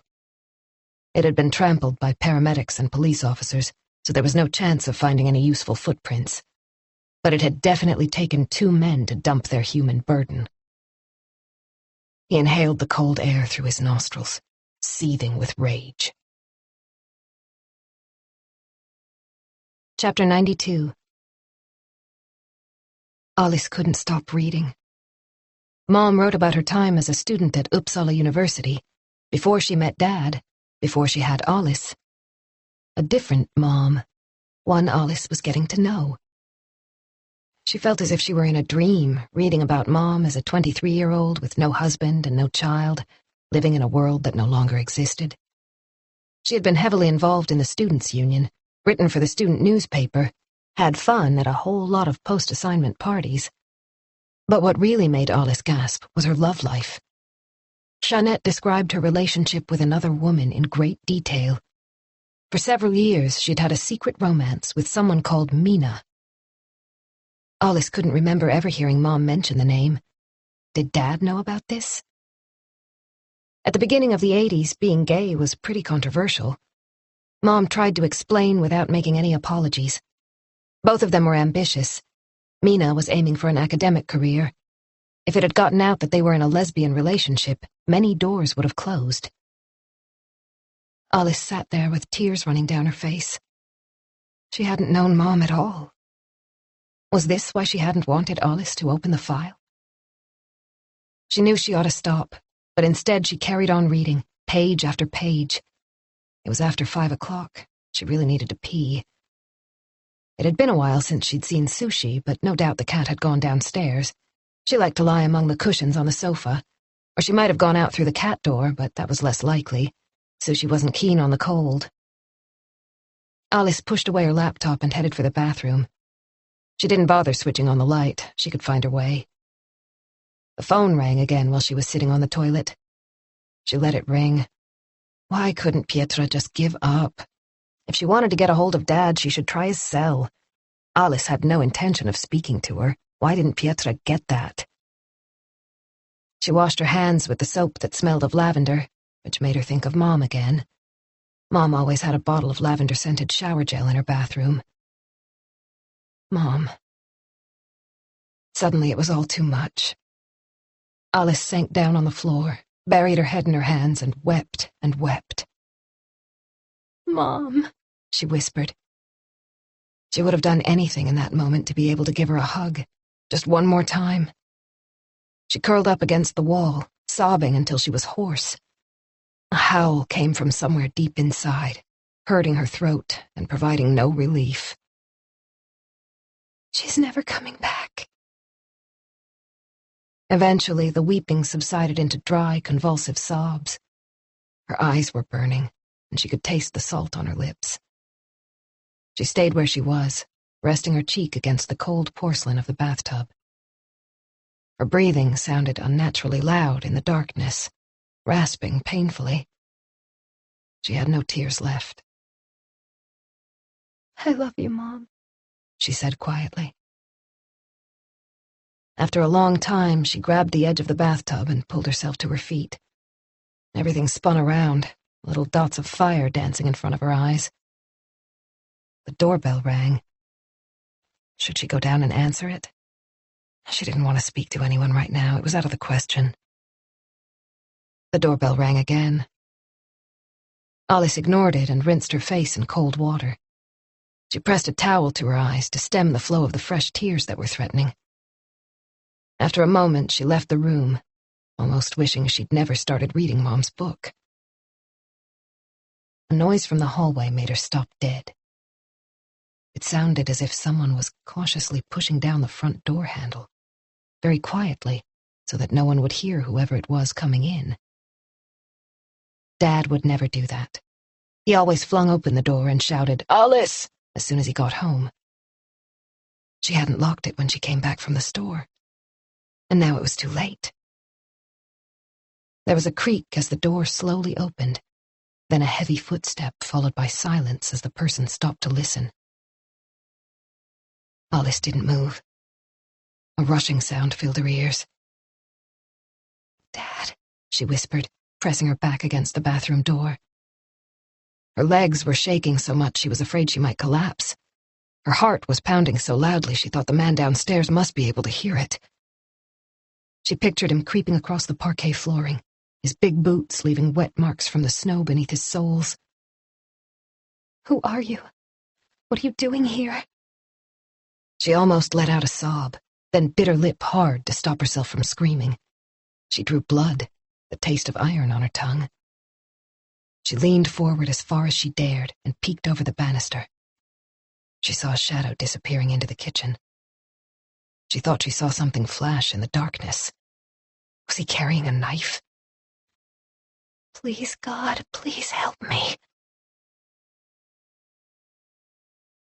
Chapter 93. Tomas's phone buzzed in his pocket.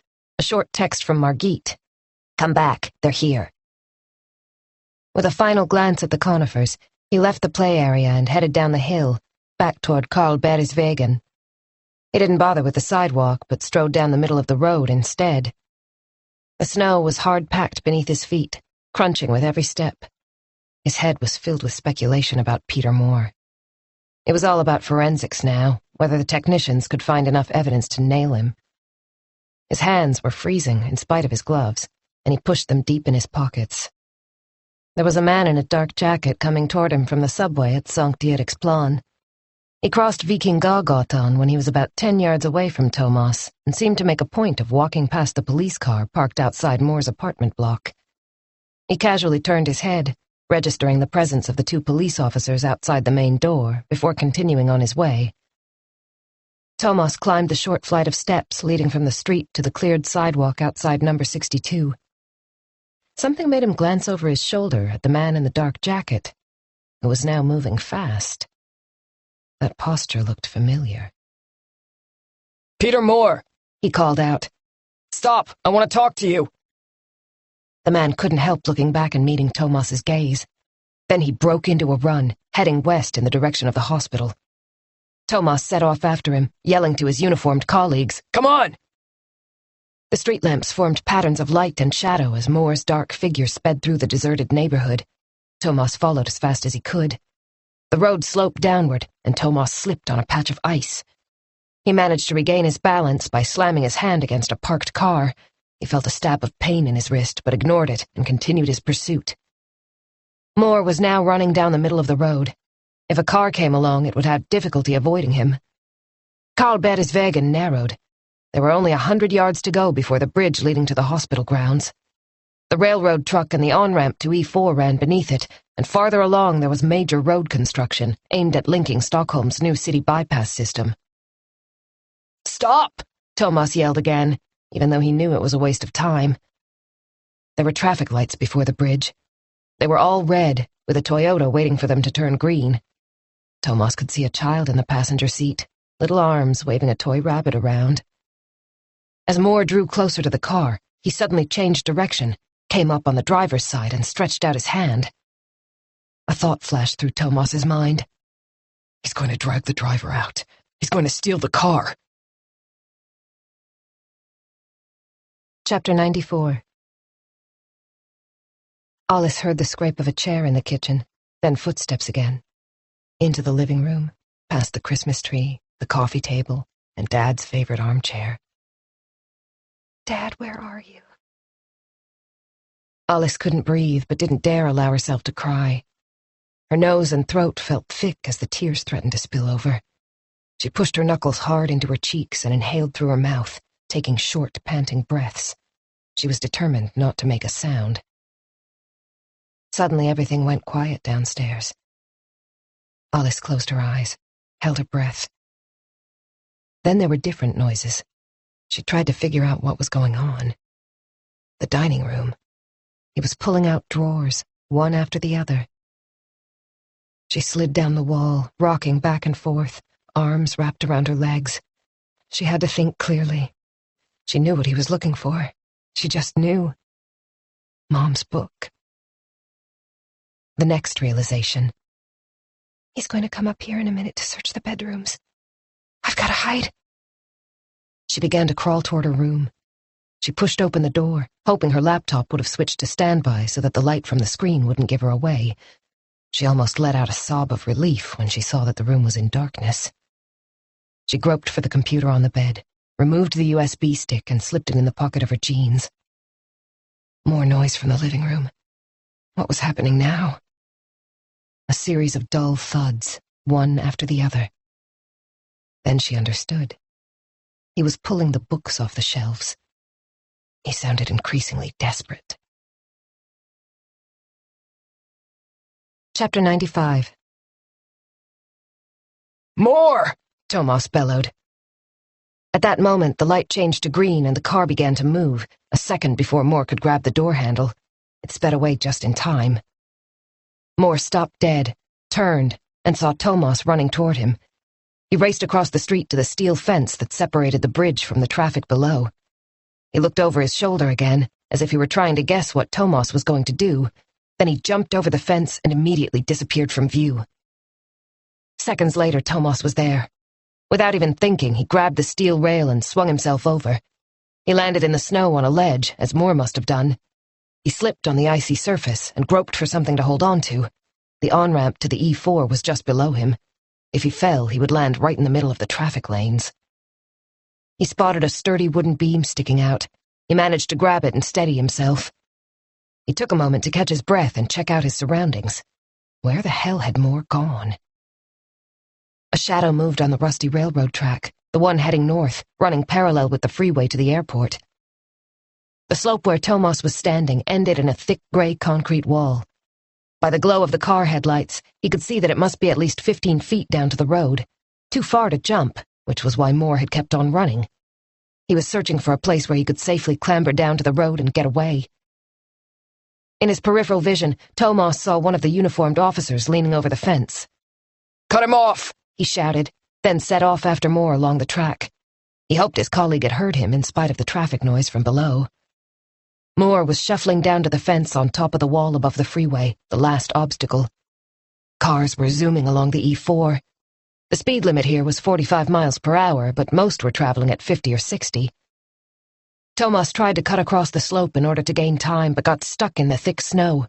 It had been a mistake to leave the track. With every step he took, he sank deeper and deeper. The deafening roar of an engine behind him. A huge truck was approaching. He was no more than 20 yards from Moore, but the other man had already reached the fence. Tomas watched as he began to scramble over. At that point, the wall wasn't quite so high, because the freeway itself was sloping upward, reducing the distance. The truck was now level with Tomas. He realized Moore was getting ready to jump, and there wasn't a thing he could do to stop him. Chapter 96. Alice groped around in the darkness for her phone. It had to be on her bed, but where was it? With trembling fingers, she scrabbled at the sheets under the laptop. Please. A crash from downstairs almost made her scream. She just managed to stop herself, and it came out as a little whimper at the back of her throat. It sounded as if a lamp had been broken, glass shattering on the living room floor. Now she could hear drawers and cupboard doors being opened in the kitchen. She kept on searching for her phone, on the verge of hysteria. Gotta find my phone. Call Dad. Call for help. She found it under the pillow. Her legs nearly gave way with relief when she touched the cold metal. She grabbed it and hid it in her hand. The footsteps were leaving the kitchen, heading for the stairs. I have to hide. Her mind was whirling. Where would she be safe? Under the bed? He'd see her as soon as he switched on the light. The bedspread didn't reach the floor. In the closet? There were shelves at the bottom. There wouldn't be enough room for her. She opened the door a fraction, straining her ears. Was someone on the way up? She was panicking so much she couldn't think straight. She banged her forehead with a clenched fist. Where can I hide?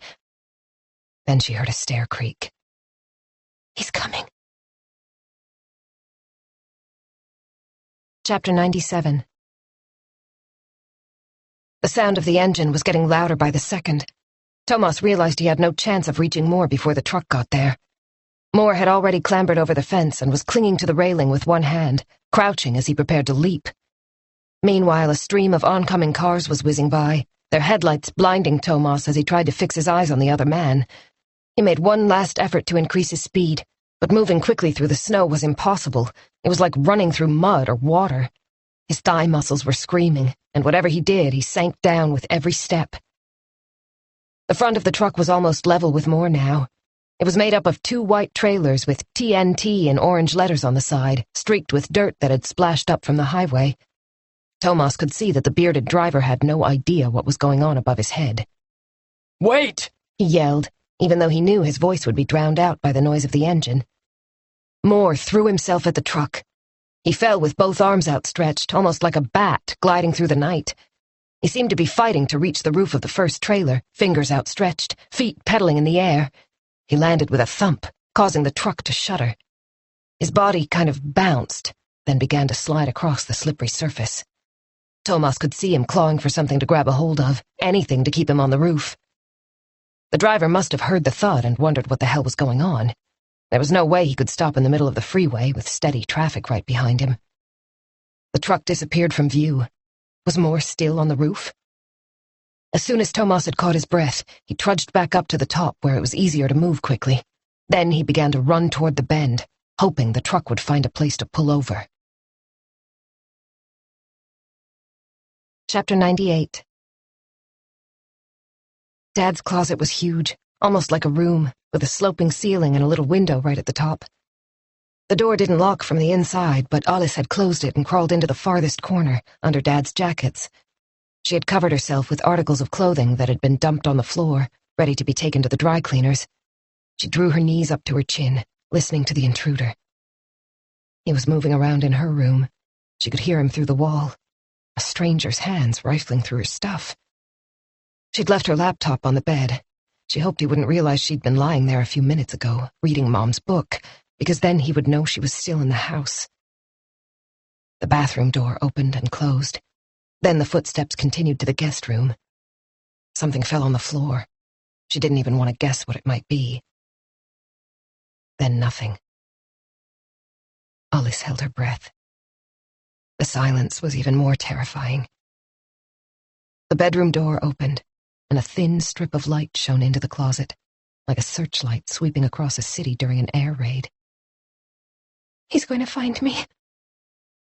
Alice tried to keep calm, not letting the panic take over, but she knew she couldn't stay quiet for long. She felt an overwhelming urge to let it all out, to scream and scream, whatever happened. He was searching through Dad's nightstand now. She could hear the rustle of papers. She rested her head on her knees and closed her eyes to shut out the sight of that beam of light dancing around the room. But somehow it managed to find its way through her eyelids. It wouldn't leave her in peace. She kept on waiting for the closet door to be flung open, for the bright light to shine in her eyes, to be discovered. Suddenly everything went dark. She didn't dare breathe. Had he gone? Please, God. Slowly she reached into her pocket and took out her phone.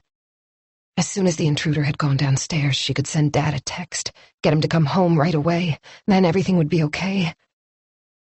She was almost crying with exhaustion, but she stroked the surface of her phone to reassure herself. Just holding it made her feel safer. She'd be able to call Dad soon. There was a flicker and the screen lit up. Then the silence was shattered as Alice's phone rang, loud and clear. Chapter 99. By the time Tomas rounded the bend, the truck was gone. Once again, he slid down from the track to the steel fence, leaned over and peered into the darkness. Had more fallen off the roof, or had he managed to hold on, find an escape route? Tomas couldn't see a thing. A car drove by in the outside lane, and Tomas leaned even farther, hoping to spot something in the beam of its headlights. Was there someone lying on the ground? It was hard to judge how far above the traffic lanes he was, but it had to be several yards. If he climbed over the fence and held on with both hands, then slowly let go, he should be able to land without injuring himself. Tomas knew he ought to tell Margit what was going on, but didn't dare waste time calling her. If Peter Moore was down there, he could be hit by a car at any second. Was he still alive? The last image in Tomas's mind was Moore's fingers grasping for something on the truck's metal roof. The most likely scenario was that he'd slipped down between the two trailers and been crushed by the wheels of the second one. But what if he'd survived? Another car appeared, in the inside lane this time. It swerved sharply, and that told Tomas what had happened. Moore hadn't managed to hang on. Tomas was well aware that it could be fatal if a car came along just as he landed, but he had no choice. He couldn't leave Moore lying there, however much he deserved it. At the moment, there was no traffic noise. He listened. Nothing. He swung his body over the fence, held on for a second, then let go. He landed with a thud on the snow-covered ground and immediately saw the body just a few feet away. Peter Moore was lying on the edge of the lane with his eyes closed, one leg at an unnatural angle. The sound of an engine, a car approaching. Tomas grabbed Moore by the arms and tried to move him. The beam of the headlights caught him, and it felt like a dream sequence. Tomas could see himself struggling with Moore's motionless body in the glare. The former basketball player was extremely heavy. He had to be 200 pounds. It was like trying to shift a sack full of sand. A horn blared at him, and he was vaguely aware of a car trying to swerve in order to avoid hitting him. Desperately, he tugged at Moore's limp arms. A sudden draft. Out of the corner of his eye, he saw a side-view mirror that was way too close, silvery metal protruding from the side of the vehicle. Then the sound of spinning tires as the car began to skid. Chapter 100. The phone rang and rang. Hysterically, Alice pressed every button, desperate to make it stop. Alice. Someone was calling out her name. I know you're in there. A soft voice, trying to sound non-threatening. Alice, come on out so I can talk to you. Alice was shaking. Her mouth was so dry that she couldn't utter a word. Come on, Alice. A sharpness in the voice now, an air of authority. I have no intention of waiting any longer. the door was flung open. The light turned on. Alice blinked as the clothes were pulled aside. "Give me your mother's book right now. I know you have a copy." "It's not yours." Alice didn't know where she got the courage to stand up to the woman standing in front of her. She had a kind of crazed expression in her eyes, but otherwise she seemed surprisingly normal. Not what Alice had expected an intruder to look like. She was wearing black jeans, and her hair was tied back in a ponytail. She was probably about the same age as Mom. It didn't make any sense. Then Alice saw the kitchen knife in the woman's left hand, the one that wasn't holding the flashlight. "Alice, I don't think you understand." The tone was calm again, reasonable. Alice bit her lip to stop herself from letting out a sob. "I need that book. I have a right to it." "Why?" "Because your mom has written terrible things about me. Things that could ruin my life." "How do you know?" Alice whispered. "She told me." It still didn't make sense. "When?" "Before she died." Alice held up her phone like a shield. "Was it you who texted me?" The woman nodded. Alice was crying now. "Please, you said you'd tell me how she died." The woman hesitated, as if she was struck by a memory. Then she said, "She ate something that wasn't good for her." "Why would she do that?" The woman's gaze grew distant. "That's irrelevant." All at once, Alice understood. "You made her do it. You were the one who killed her." "You could say that." The woman tilted her head to one side, as if she were genuinely wondering how to express herself. There was something red and sticky on the back of her hand. She licked her index finger distractedly and rubbed it clean. "The truth is, your mom actually killed herself," she said, rubbing the mark again. "When she refused to change what she'd put in her book, even though I asked her several times. I couldn't allow her to publish the book as it was. It would have destroyed everything." She glanced at her watch. "I need that copy right now." Alice recoiled. "It's not here." The woman sighed. "Alice, I don't think you realize how important this is to me." She bent down and reached for something that lay underneath the bed. She held it up. A white body, limp in her arms, the tail hanging motionless, blood on the soft fur. Alice pressed her hands to her mouth. "No!" she sobbed. "Now will you do as I say?" Alice fumbled in her pocket, took out the USB stick and threw it on the bed, swallowing hard. The woman dropped Sushi. The body landed on the floor with a thud. She reached for the USB stick. "Is that all she gave you?" she asked suspiciously. "No printout?" Alice shook her head, trying not to think about the fact that poor Sushi was lying there in front of her. "Why is it so important?" she managed to say through her tears. "As I explained, your mom was going to reveal something that should have remained a secret. Our secret." "Why did you hate my mom?" "I've never hated her," the woman replied with a look in her eyes that was hard to interpret. "On the contrary, I once loved her." "You're Mina," Alice whispered. "I don't use that name any longer. It was just a childish nickname." "Wait a minute, how do you know?" Then she understood. "You've read the book." She fingered the knife, as if she were trying to make a decision. "Unfortunately, I have to go now," she said with no warning. She could just as easily have been taking her leave after stopping by for a coffee. She grabbed Alice by the arm. "Come on." She dragged her to her feet and pushed her out of the bedroom along the landing to the bathroom. "Get in there." "Why?" "Just get in there. If you do as I say, everything will be fine. I wanted the USB stick, that was all. Your mom told me that was the only copy. I took the original from her apartment. Alice didn't dare fight back. The bathroom door slammed shut behind her. There was a scraping noise from outside, then footsteps going down the stairs. Alice tried to open the door, but there was something jammed under the handle.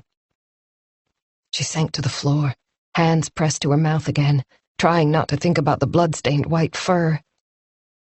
The woman had taken Alice's phone as she pushed her into the bathroom. No one knew she was locked in. She couldn't call anyone for help. Her eyes began to sting, and a strange smell reached her nostrils. A burning smell. Smoke began to seep in beneath the door. Alice coughed, tears pouring down her cheeks. Mom! Chapter 101. Pietra left the E18, heading for Vaxholm. It might be a dumb idea, driving all the way over without being asked, but she couldn't shake off the feeling that something was wrong. She'd heard nothing from Mika all day. Surely his interview with the police shouldn't have taken that long. She'd tried to reach Alice several times to ask if Mika had called her, but Alice wasn't picking up either. Pietra didn't think Alice should be alone. She was so fragile after her mother's death. In the end, Pietra had grabbed her jacket and set off.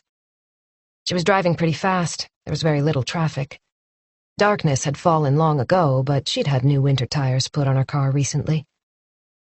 Just as she was about to turn into Mika's road, a car came speeding toward her. Pietra had to swerve into the pile of snow on the shoulder in order to avoid a collision. "Idiot," she muttered. She glanced in the rearview mirror and saw the white vehicle disappear in a cloud of snow. That was close, she thought. She downshifted to climb the last incline. It was pretty steep, and she didn't want to risk her little Toyota getting stuck, however good the new tires were. As she reached the crest of the hill, she saw flames coming from Mika's kitchen. Big, fat flames writhing and dancing behind the glass, tongues of fire eating up everything in their path. "Alice!" She leaped out of the car and raced toward the front door. It wasn't locked, thank God. She flung it open and yelled, "Alice, where are you? Alice!" She could hear loud crackling coming from the kitchen, but the door was half closed, and the blaze hadn't yet spread to the rest of the ground floor. Was Alice upstairs? The smoke reached Pietra's lungs, and she started to cough. "Alice!" There, a sound from upstairs. She covered her mouth with her scarf and ran up the first few steps. "Alice, where are you?" She could feel the heat now, and the roar of the fire was getting louder. She'd never heard anything like it. A desperate voice called out to her. "I'm in the bathroom!" Pietra flew up to the second floor. Someone had jammed a chair under the door handle. She pulled it away and flung open the door. Alice almost fell into her arms. "There's a fire!" Pietra shouted. "We have to get out of here right now!" Alice stared at the smoke, rolling toward them. "I can't. I'm scared." Pietra tugged at the girl's arm. She looked as if she was about to faint. "Alice, you have to come with me. You can do this, I promise." She tried to drag Alice along, but Alice simply couldn't move. She stared glassily at Pietra. "We have to get out!" Pietra shouted. She pushed Alice ahead of her, and they managed to stumble down the stairs. There was so much smoke it was almost impossible to see. The fire had already spread to the living room. Every breath was agony. Alice panicked again at the bottom of the stairs. "I can't," she sobbed, but Pietra wasn't listening. "Close your eyes and hold on to me. Do exactly as I say." Chapter 102. The sirens told Tomas that the ambulance was on its way at last. He was sitting on the cold, snow-covered road surface, with Peter Moore's head resting on his lap. Moore was still breathing, but he was so pale that he looked more dead than alive. A nasty wound covered one temple, and the blood had run down over his mouth and chin. The two uniformed officers had come running just as the skidding car spun out. It had ended up sliding sideways across both lanes, but fortunately the driver had been able to stop. Tomas's colleagues had succeeded in blocking traffic, avoiding a terrible accident. Tomas didn't dare think about what could have happened. The ambulance pulled up just yards away, and the paramedics jumped out and hurried over. They examined Moore and fitted him with a head brace before carrying him off on a gurney. "How about you?" one of them said to Tomas, who was trying to get to his feet. I'm fine. He lied. His knee was pretty painful where he'd banged it when he let go of the fence, but he had no intention of spending the evening at the hospital. An agitated voice behind him. "Tomas!" Margit was running along the closed freeway, her jacket flapping.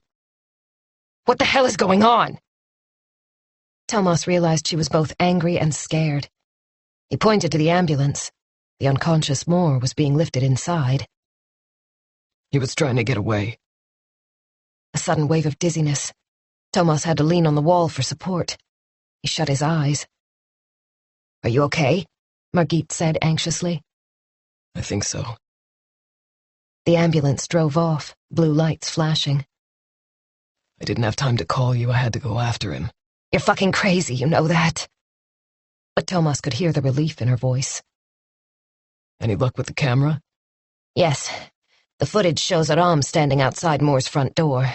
We also found blood-stained clothing in the laundry basket. We can definitely link him to the assault." I knew it. Tomas thought. I should have left him lying there. You'll never guess what was in his storage compartment in the attic. A huge stockpile of automatic firearms.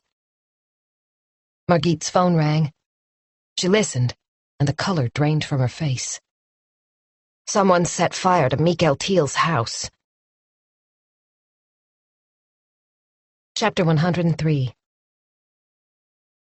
"We'll have to leave the car here," Margit said. "I can't get any closer." Tomas could see the fire engines outside Mikael Thiel's house. The street was already full, and there was an ambulance parked at the end of the driveway. He could smell the smoke before he even opened the car door, but at least the house was still standing. A uniformed colleague appeared. "The woman who got the girl out is over there. They need to get to hospital. They've both inhaled a lot of smoke." Tomas turned and saw Pietra Lundvall. Her face was ashen, and someone had placed a blanket around her shoulders. One cheek was black with soot. He went over to her. How are you doing? Pietra managed something that vaguely resembled a smile. "Thank God I came over. Otherwise Alice would have..." She fell silent, glancing toward the ambulance. "Can you tell us what happened?" Margit said gently. Pietra drew the blanket more tightly around her body. "I called Alice to see if she wanted some company while Mika was at the police station. She said no, but when I didn't hear from Mika all afternoon, I called Alice again, several times. She didn't pick up, and in the end I got worried, so I drove over."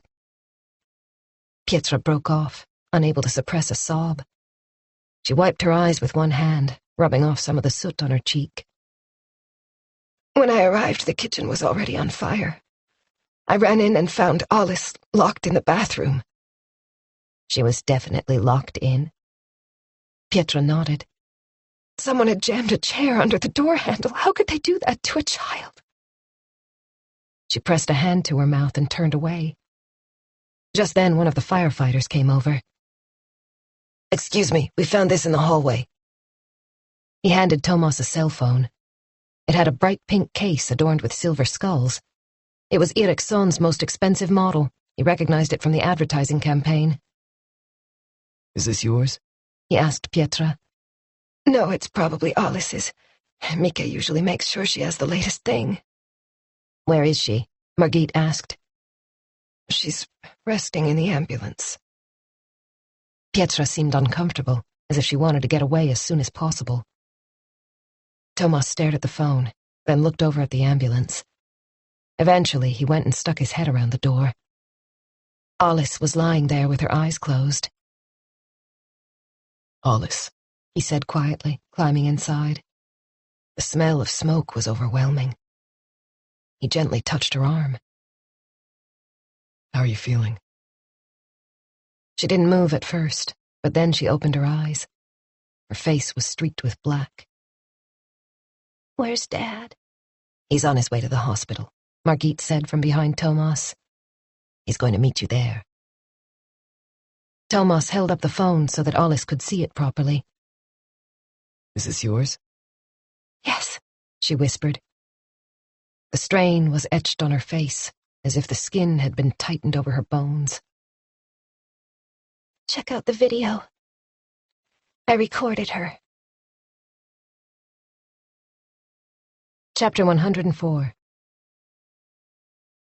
Margit turned onto Kungsgatan in Uppsala so fast that the car almost skidded. Take it easy, Tomas murmured.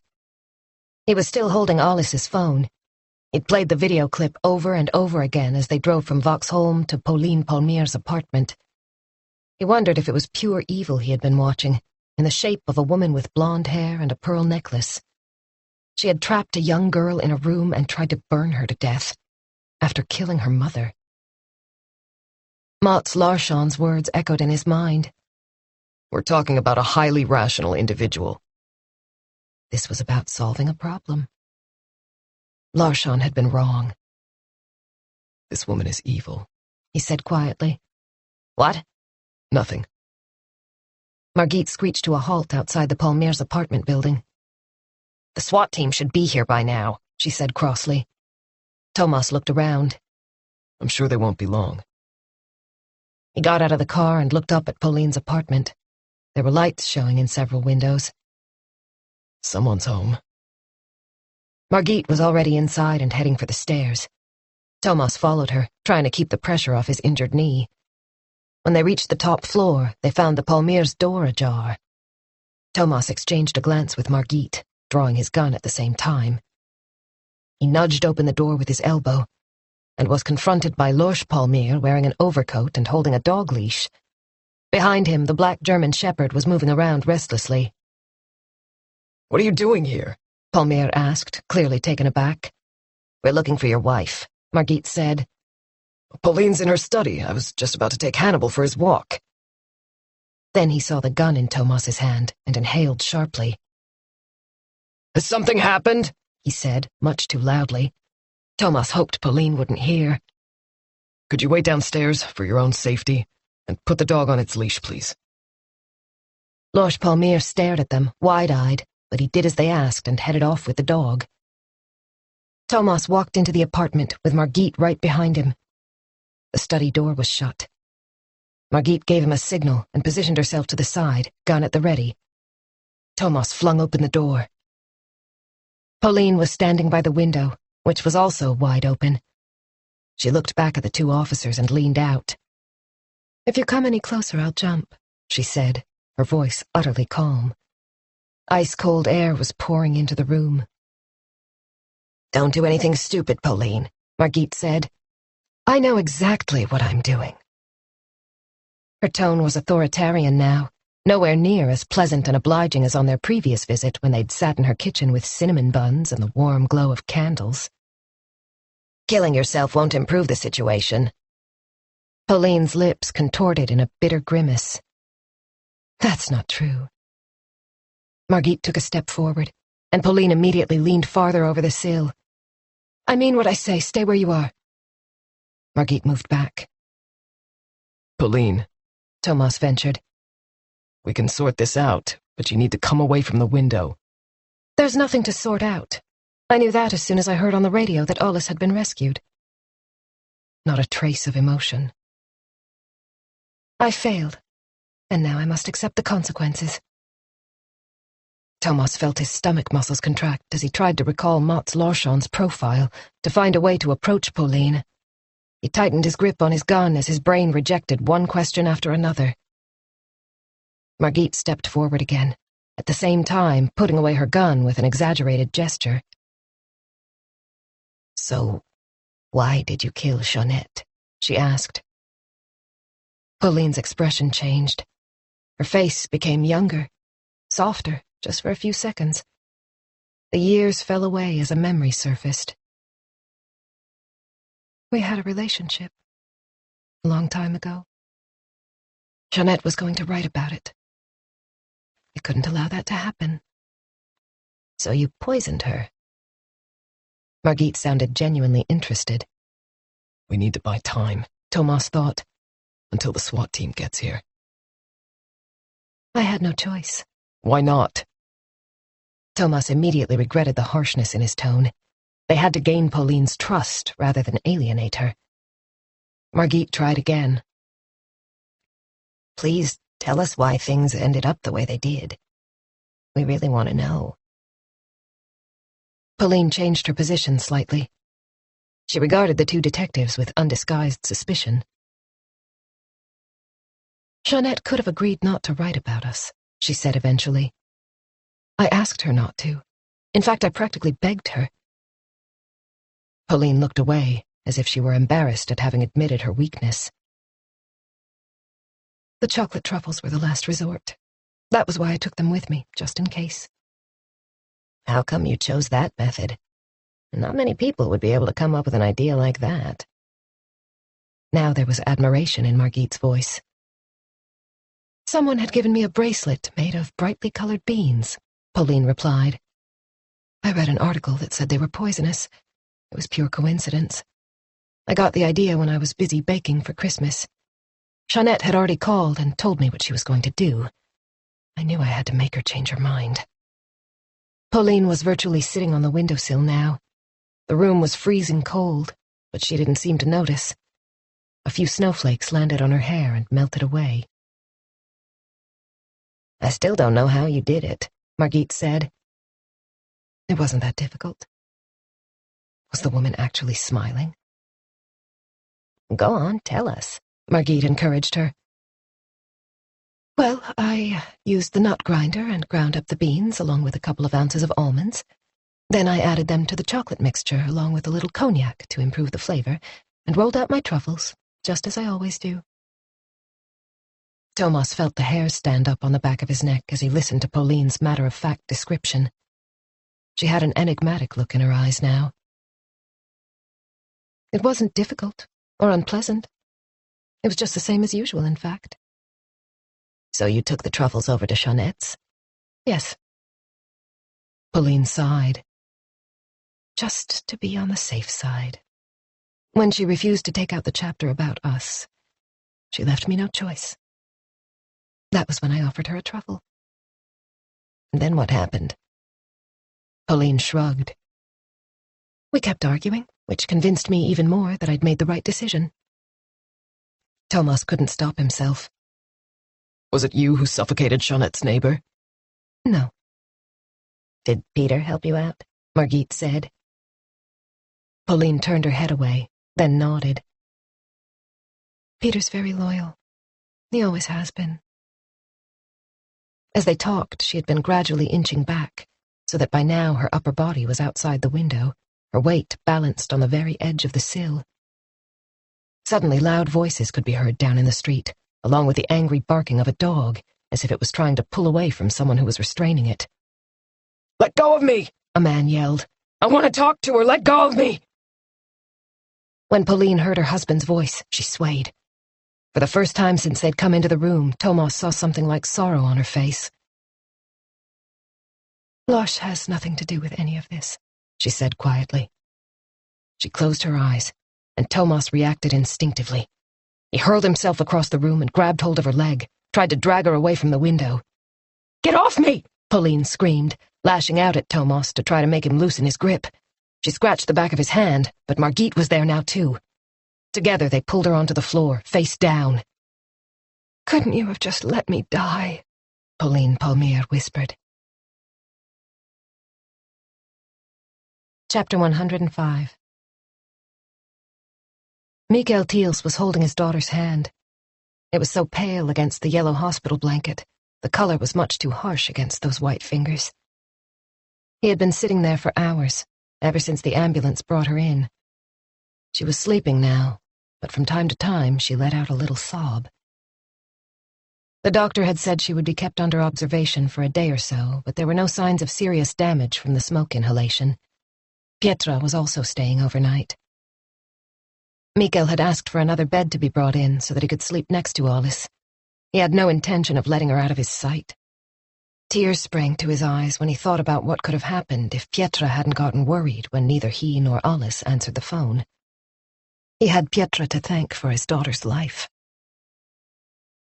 Alice whimpered, and Mikael sensed her fear. He didn't need a doctor to tell him that it would take her a long time to get over this. When he first saw her, she had been delirious with shock and exhaustion.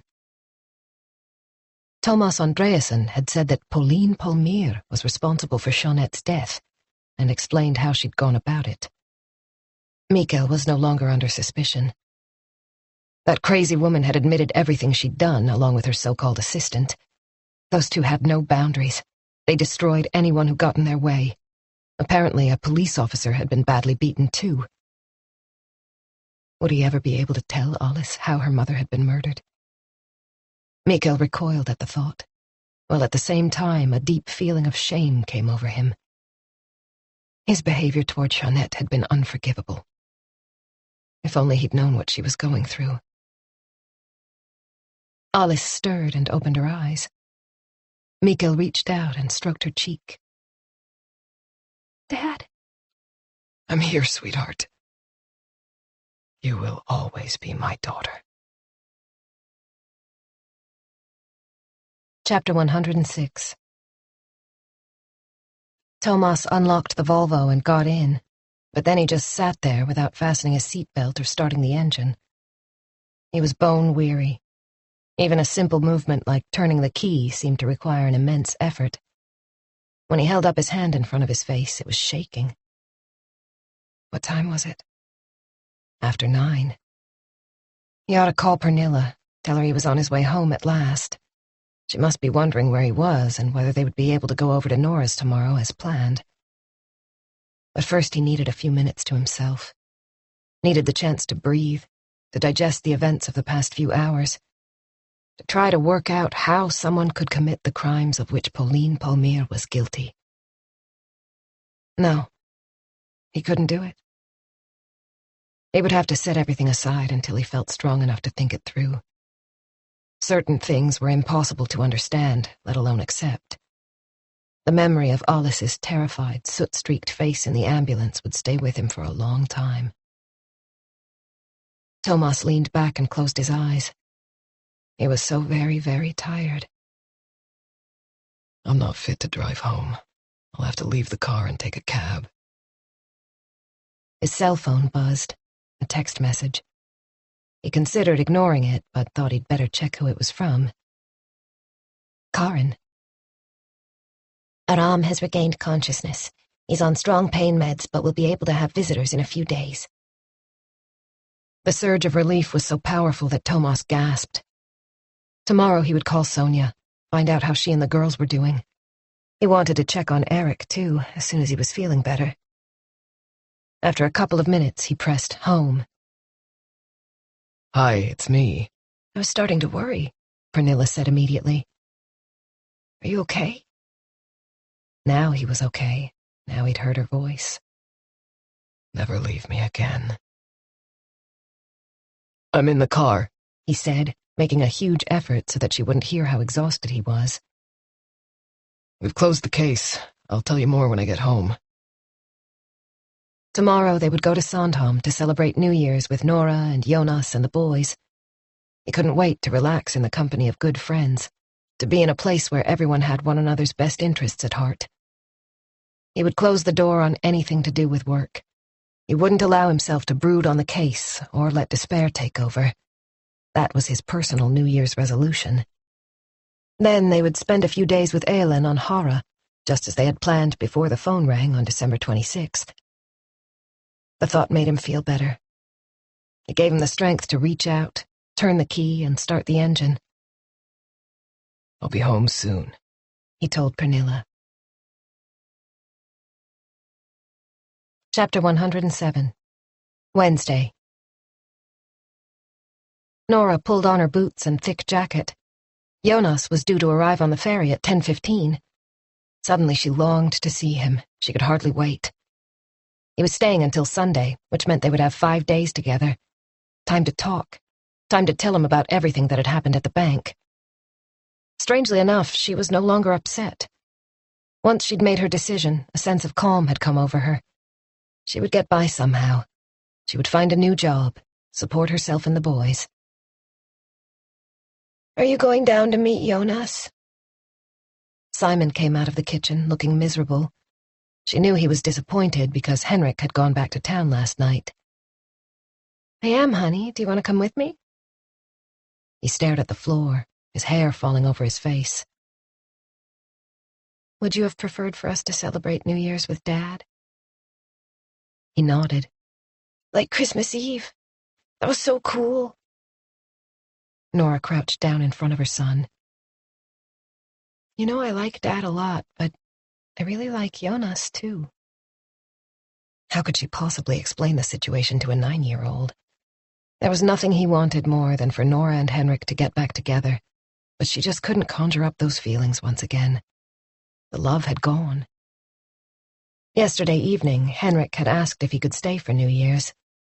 They'd been sitting in the kitchen over a cup of coffee. Nora's temperature was back to normal.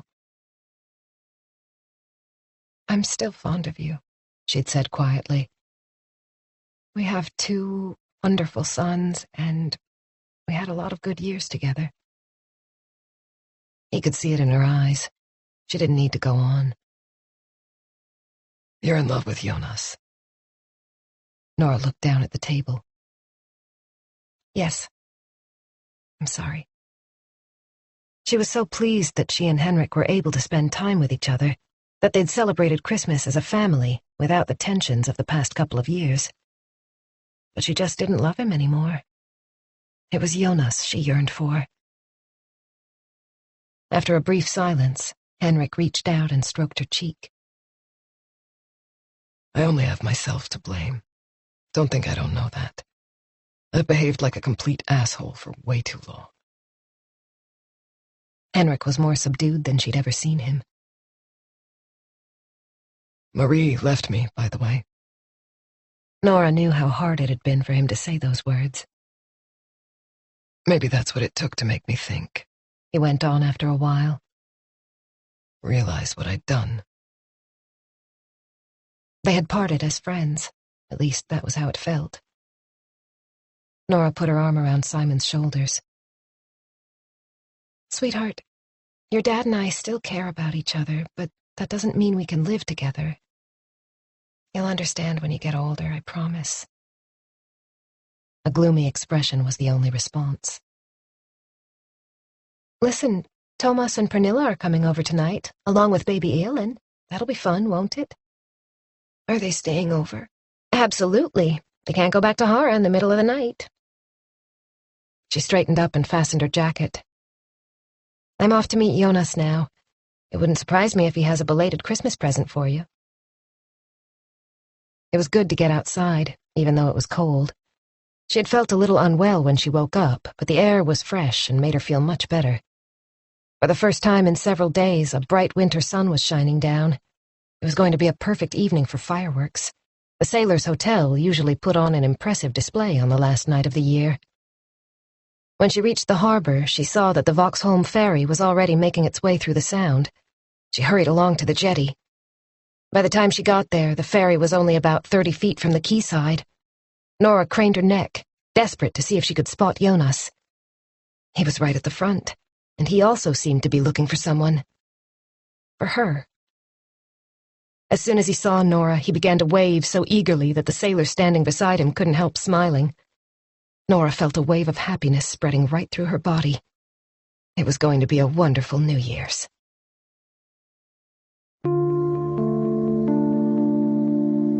We hope you have enjoyed our presentation of In Harm's Way by Viveca Sten, translated by Marlene Delargy, performed by Angela Daw. Performance copyright 2018 by Brilliance Publishing, Inc., all rights reserved. For further information concerning this program or other Brilliance audio titles, please call the following toll-free number, 1-800-222-3225, or visit our website at www.brillianceaudio.com. No part of this recording may be played for an audience or reproduced in